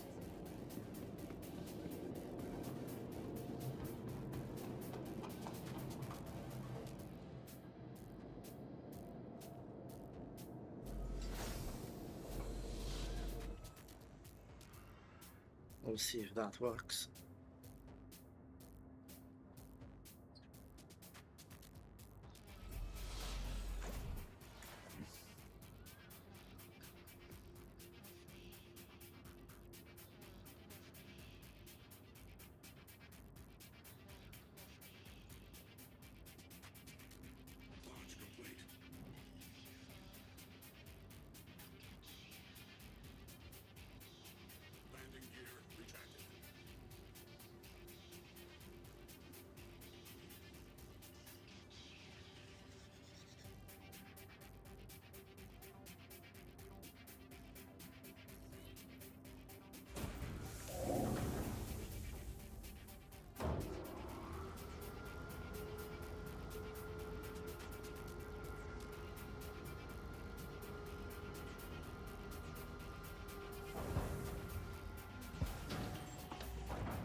And To the ASOC vehicle retrieval system.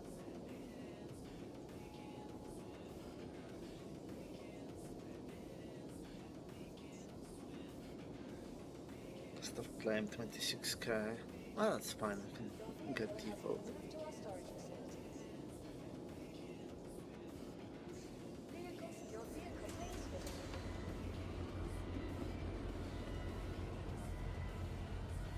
I wonder if that works.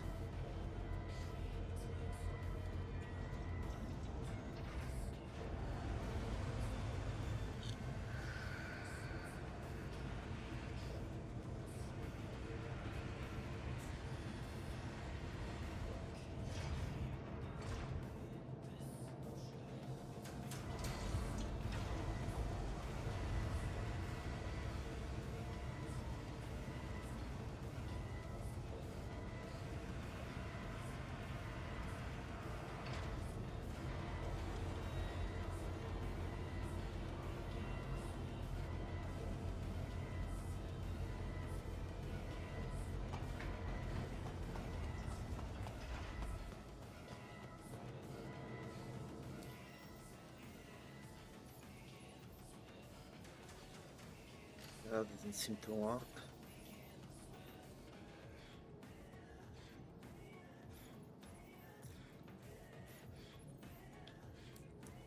I have to actually fucking destroy it, man.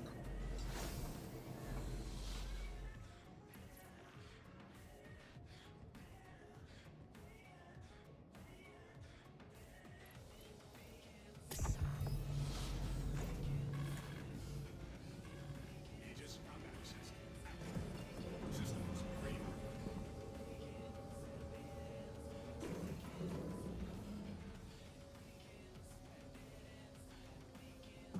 Shields online. Missile is empty.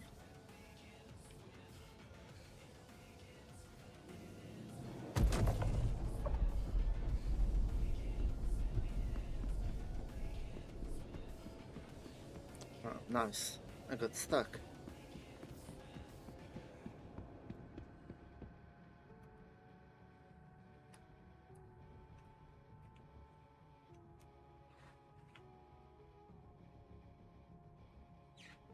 Why am I falling? I'm in space.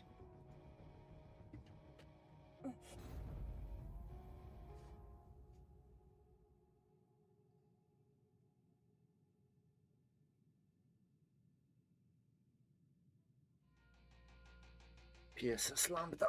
Ah, that's far away. God damn it.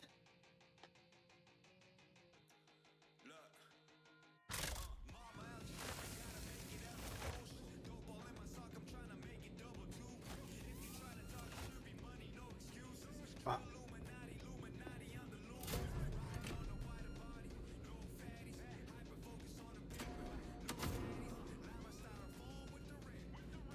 Oh, I still got all the stuff.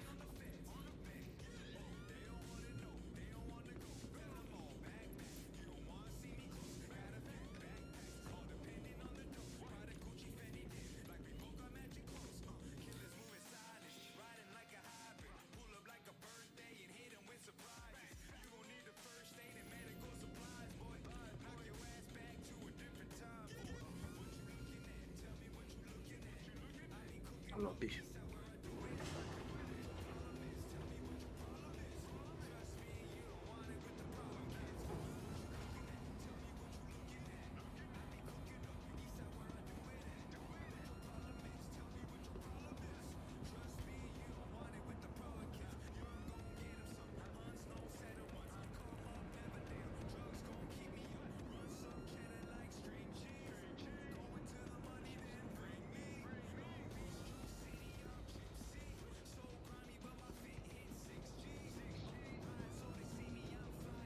Welcome to the ASOC vehicle retrieval system. 22 minutes. God damn it.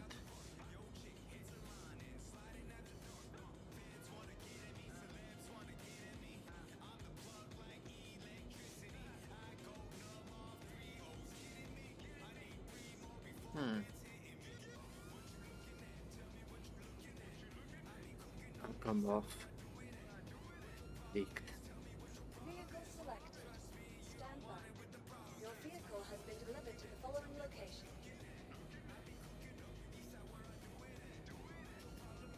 Why do we even have a map? Please visit us again. Goodbye. We don't have it. Welcome to the ASOP Vehicle Retrieval System.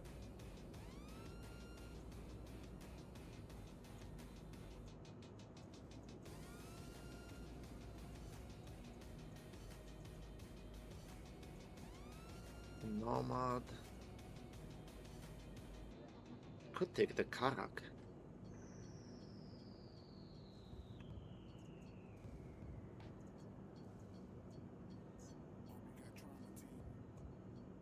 Please visit us again. Goodbye. Okay.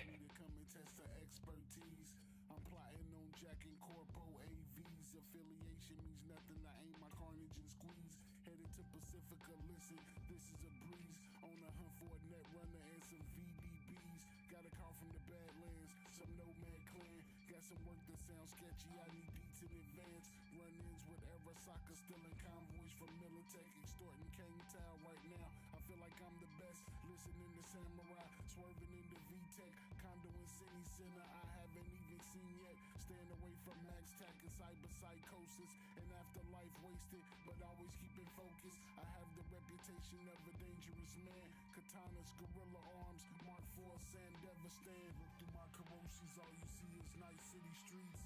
It's a deadly game playing in the major leagues. Look through my Karoshi's, all you see is nice city streets. Wanna make it to the top, you gotta play for keeps. Look through my Karoshi's, all you see is nice city streets. It's a deadly game playing in the major leagues. Look through my Karoshi's, all you see is nice city streets. Wanna make it to the top, you gotta play for keeps. Welcome to the ASOP Vehicle Retrieval System. Your vehicle has been delivered. Please visit us again.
Welcome. Your journey begins now. All systems operational.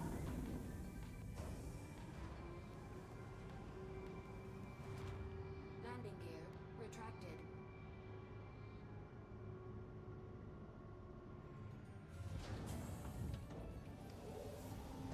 Shields disabled.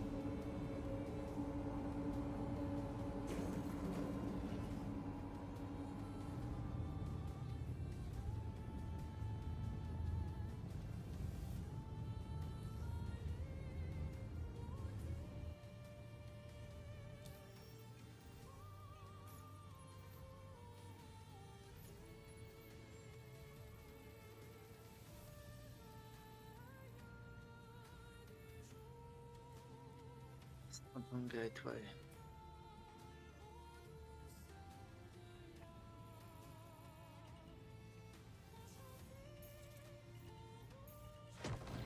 Oh shit. Okay. Let's restart the game.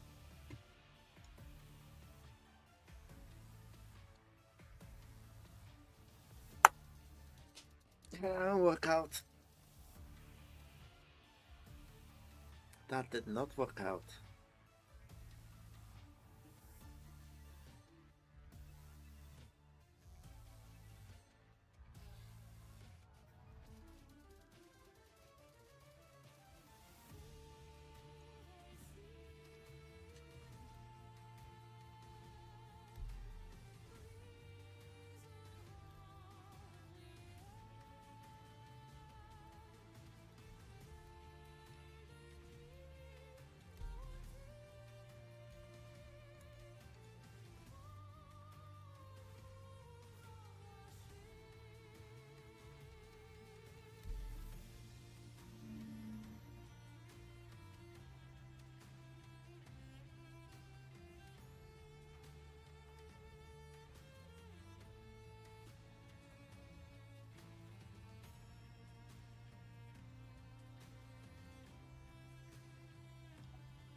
still got my stuff.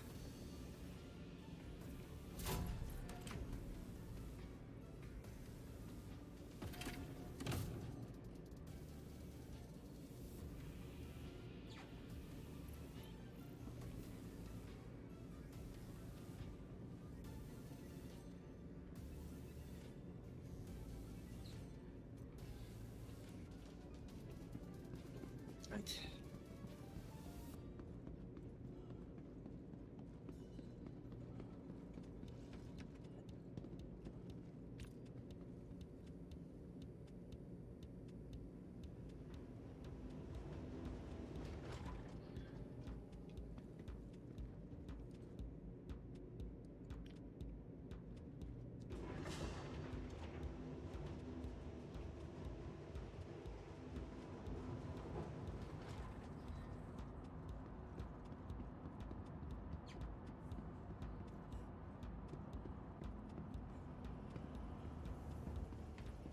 Shift so far, but word there's been some commotion in the next sector. Look out for any suspicious behaviour. Why buy something? How about you? You got? Hey, Welcome to the ASOP Vehicle Retrieval System.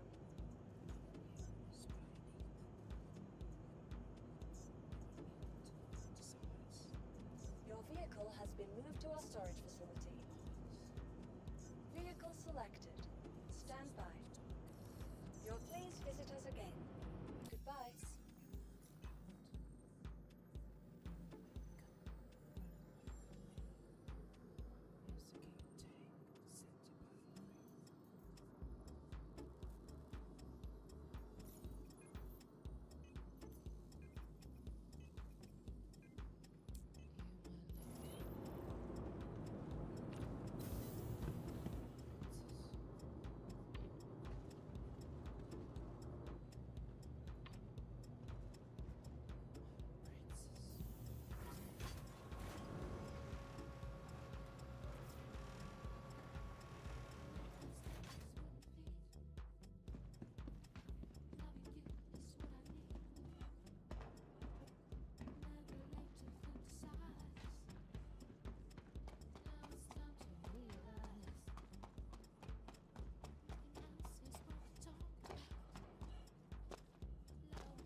I don't have anything here. I can be cargo on or torpedoes.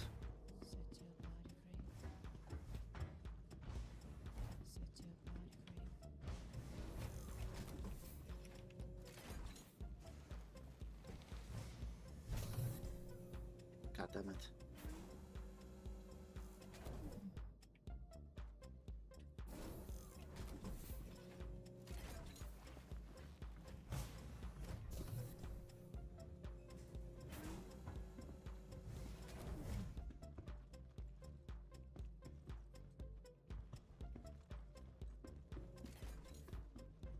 It's the second bay. No, that's the first one. Fuck.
How low can I get?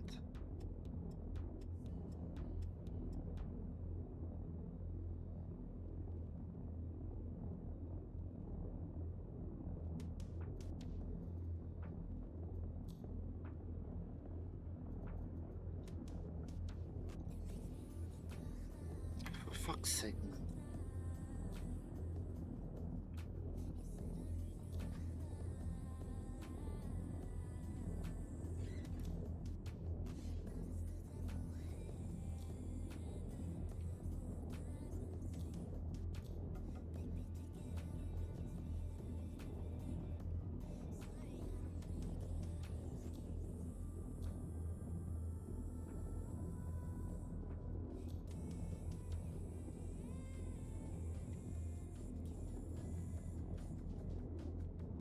Yeah.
And contract.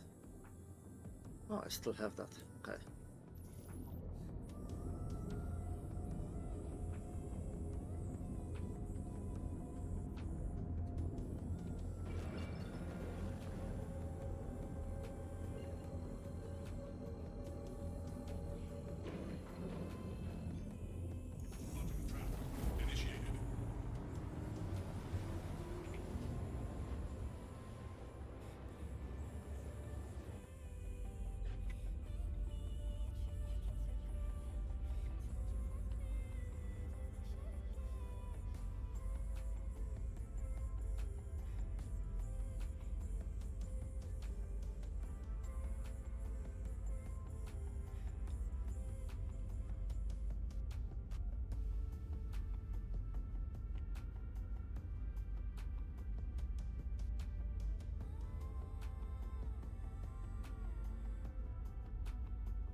Oh shit.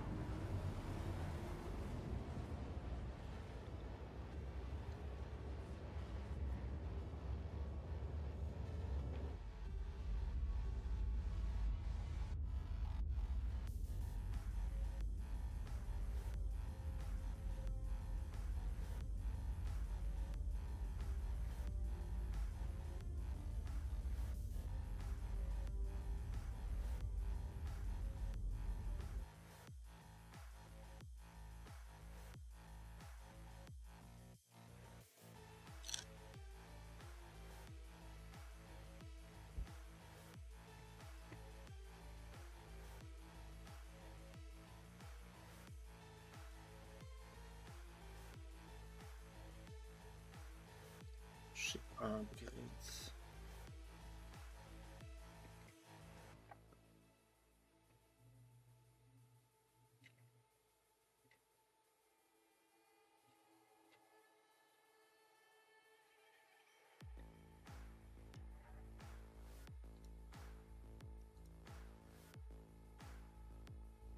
Six.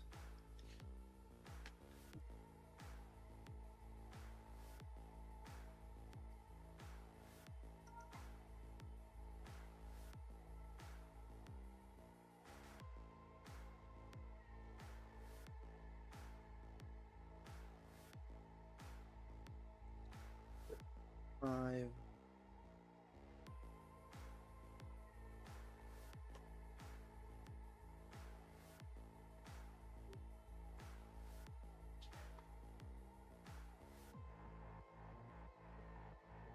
Oh no, doesn't work like that. Let's see.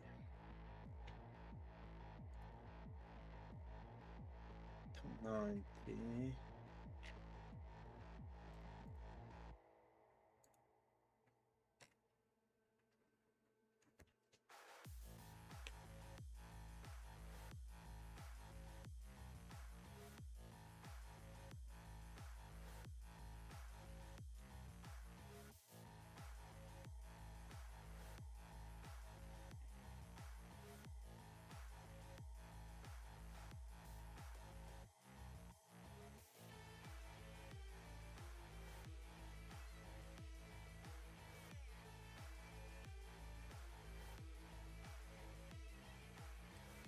$290.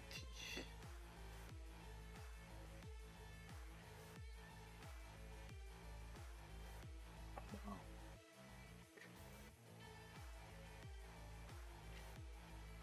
Maybe 170.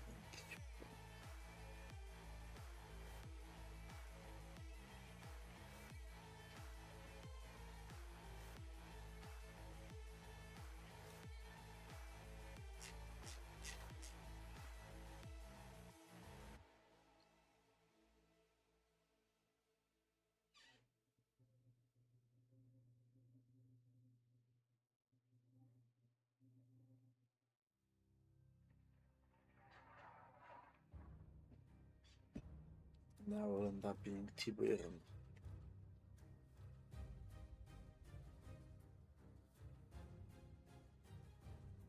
Huh.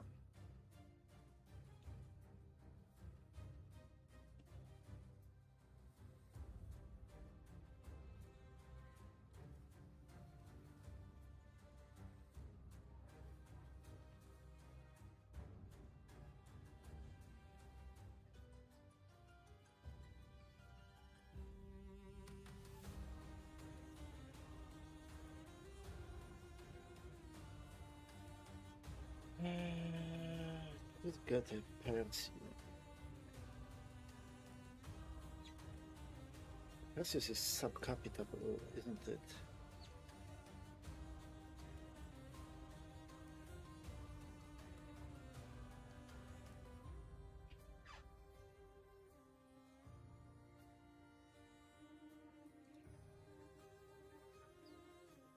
Yeah.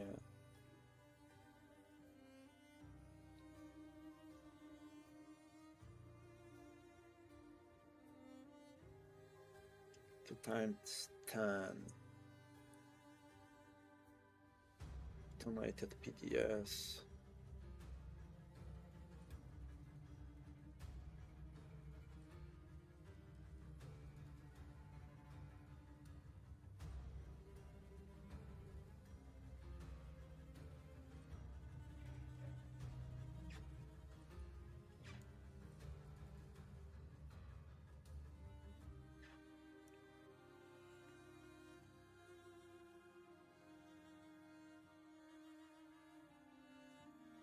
The big turret. 2 times 2 is 9.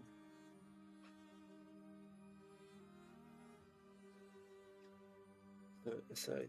Oh yeah, because there is 2 of them.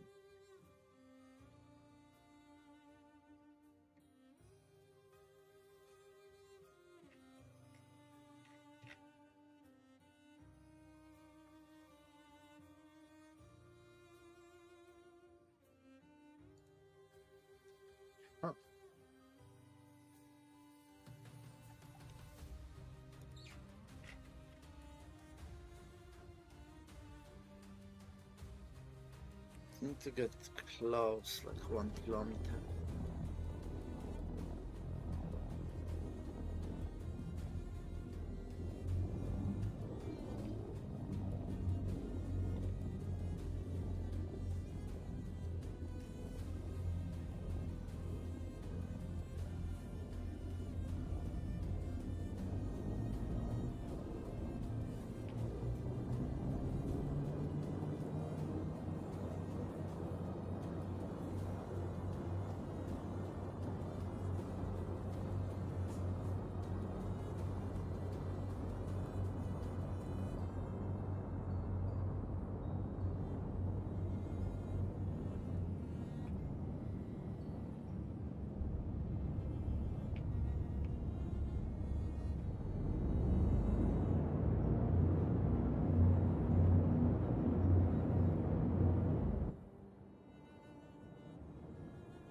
Yeah, that was a long time.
Completed.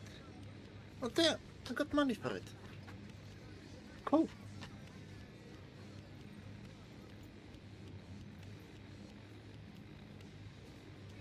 Cool.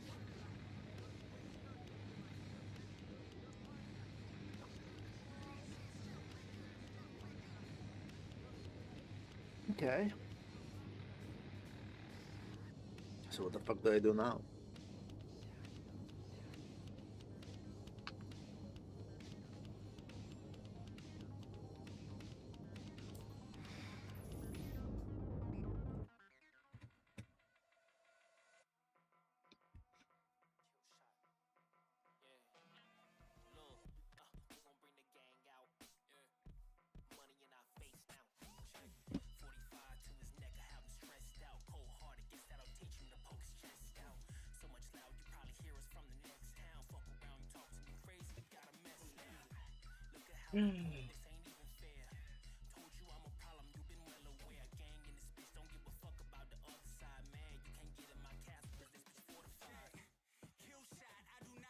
Double sticks like a height sights level to the twins. Get a glimpse of the enemy, ain't letting them exist.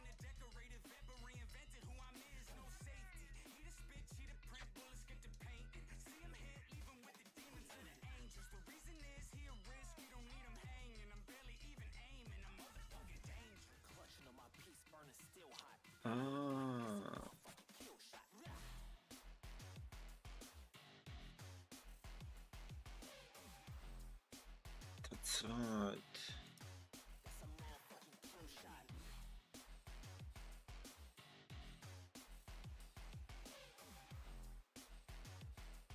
$24.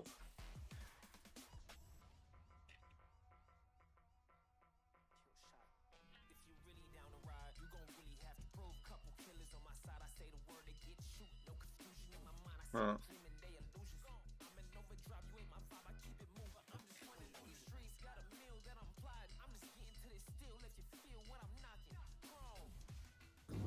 I'm going to fucking die if I keep doing that.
Yeah, you're not allowed to upgrade to that.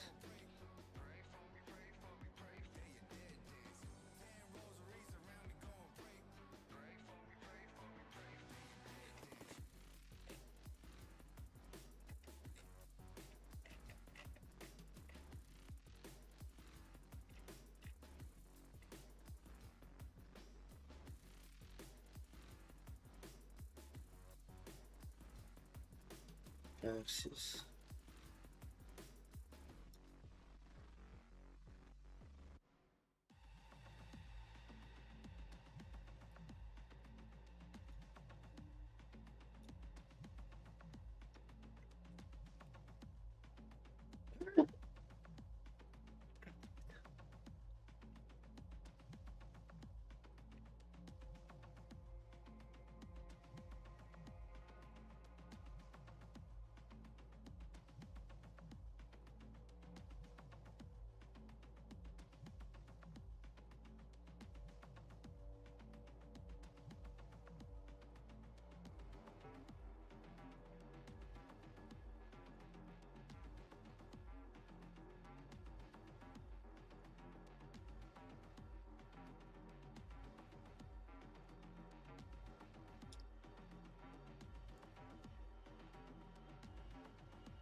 $120.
$120.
Kismet.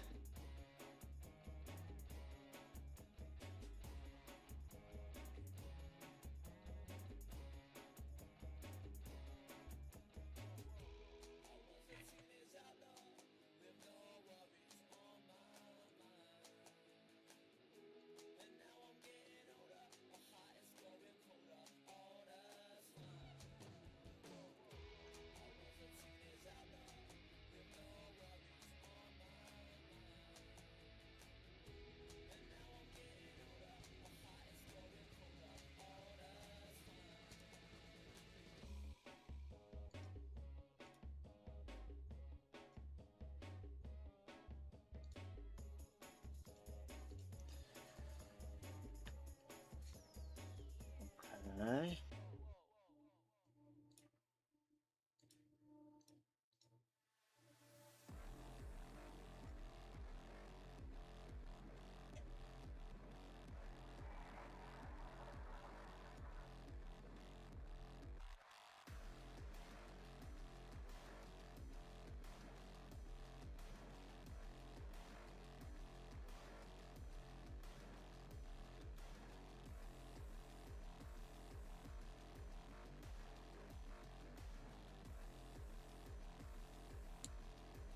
Seventeen.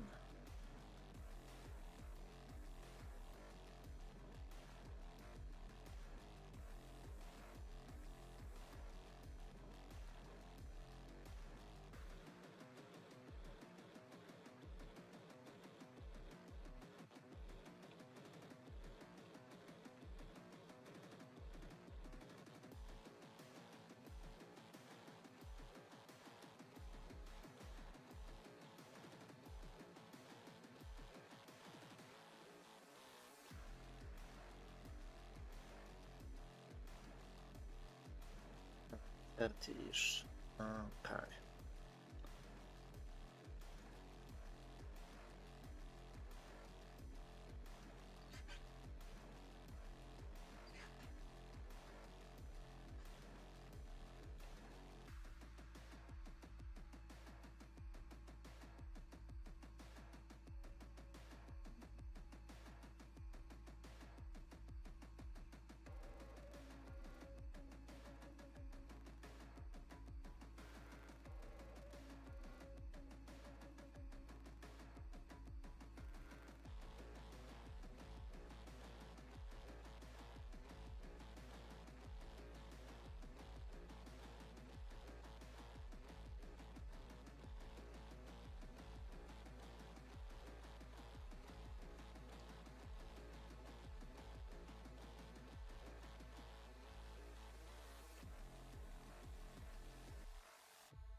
Up.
Da-da-da-da-da.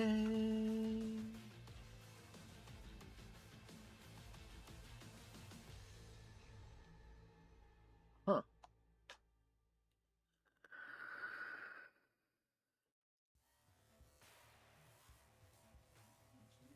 I'll have to restart the game anyway.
Okay,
bank account. If I were to burn the eclipse, I could have that.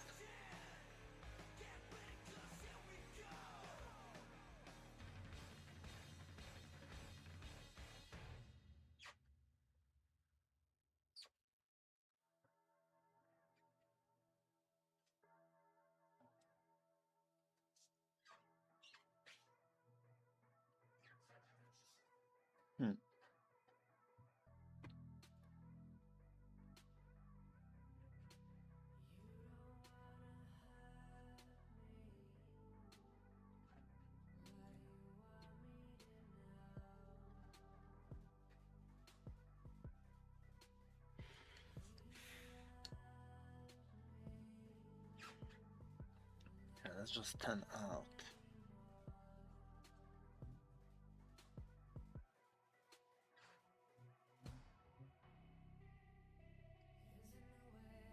Yeah.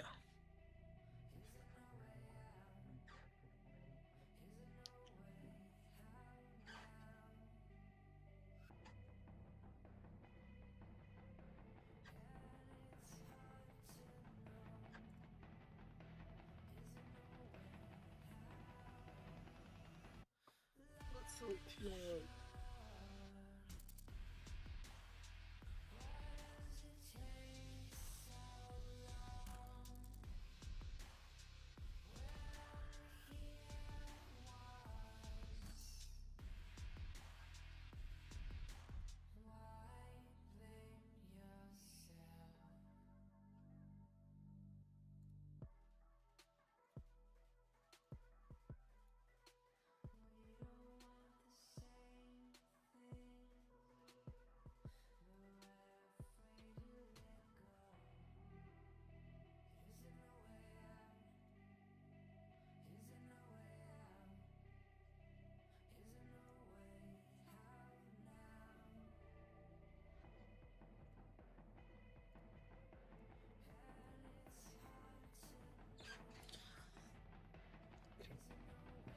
Okay.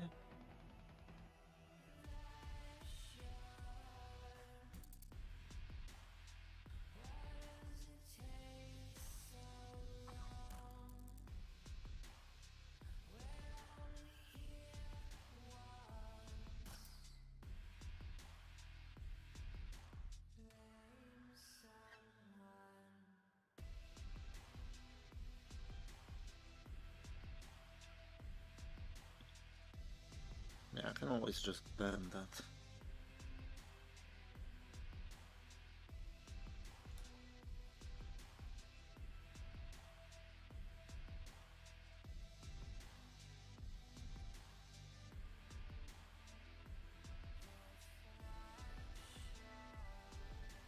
I can even go for Perseus at this point.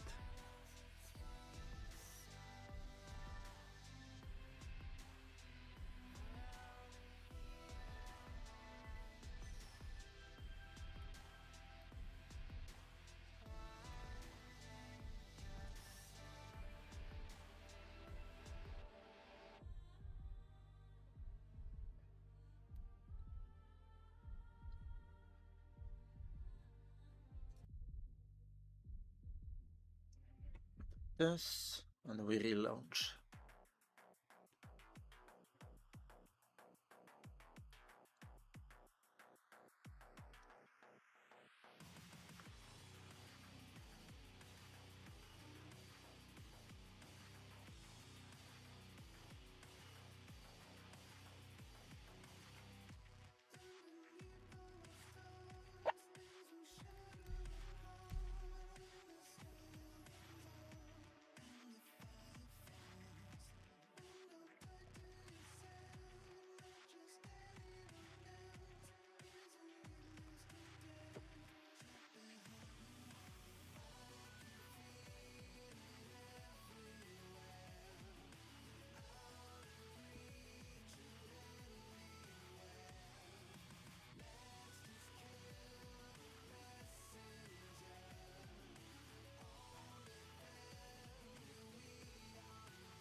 ASOP vehicle retrieval system.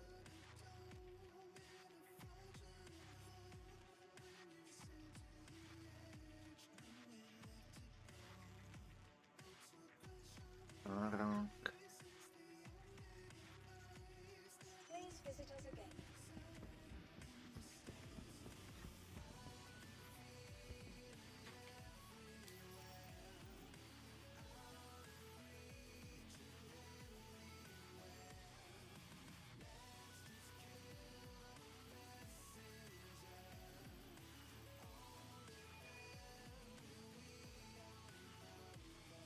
Lambda. Right.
Welcome to the ASOP vehicle Seems like retrieval I'll have to system. go there myself.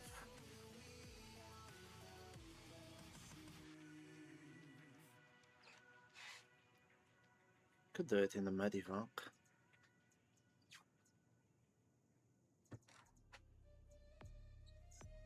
Your vehicle has been. Please visit us again.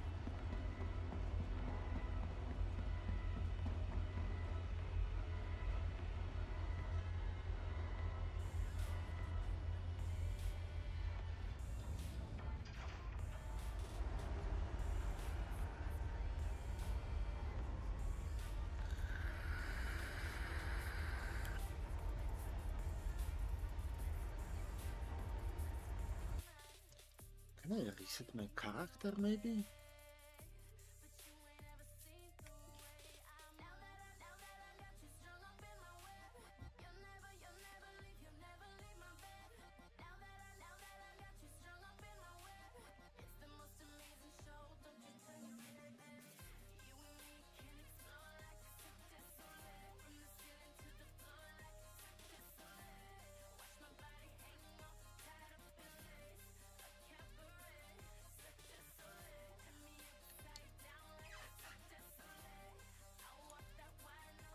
Count.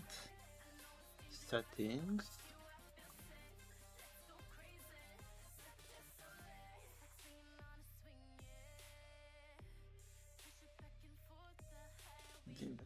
Public Universe.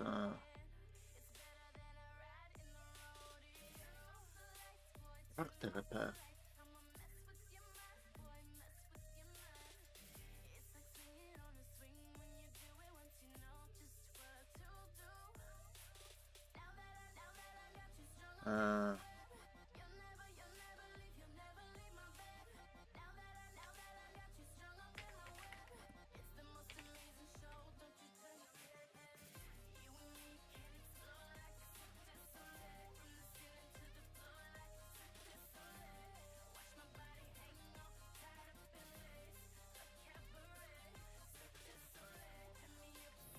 Impact seems to be the only way.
with engineering.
What?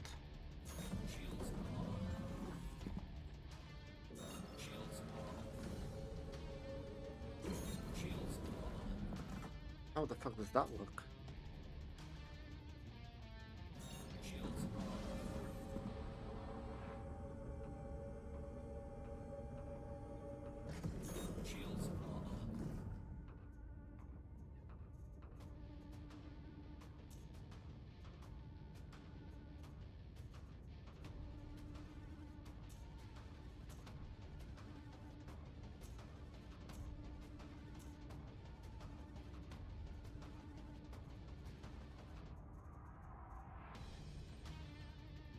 Whatever, man.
That's a cool one.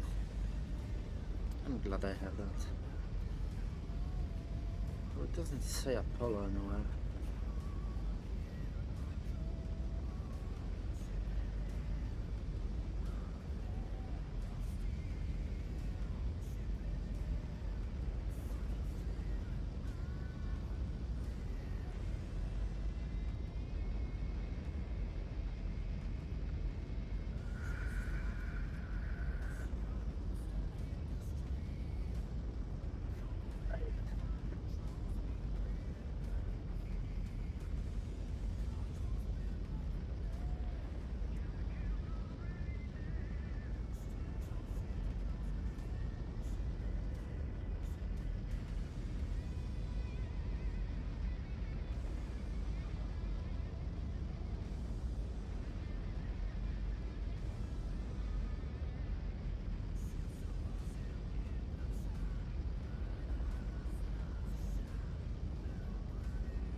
Right, I think I'll end it here.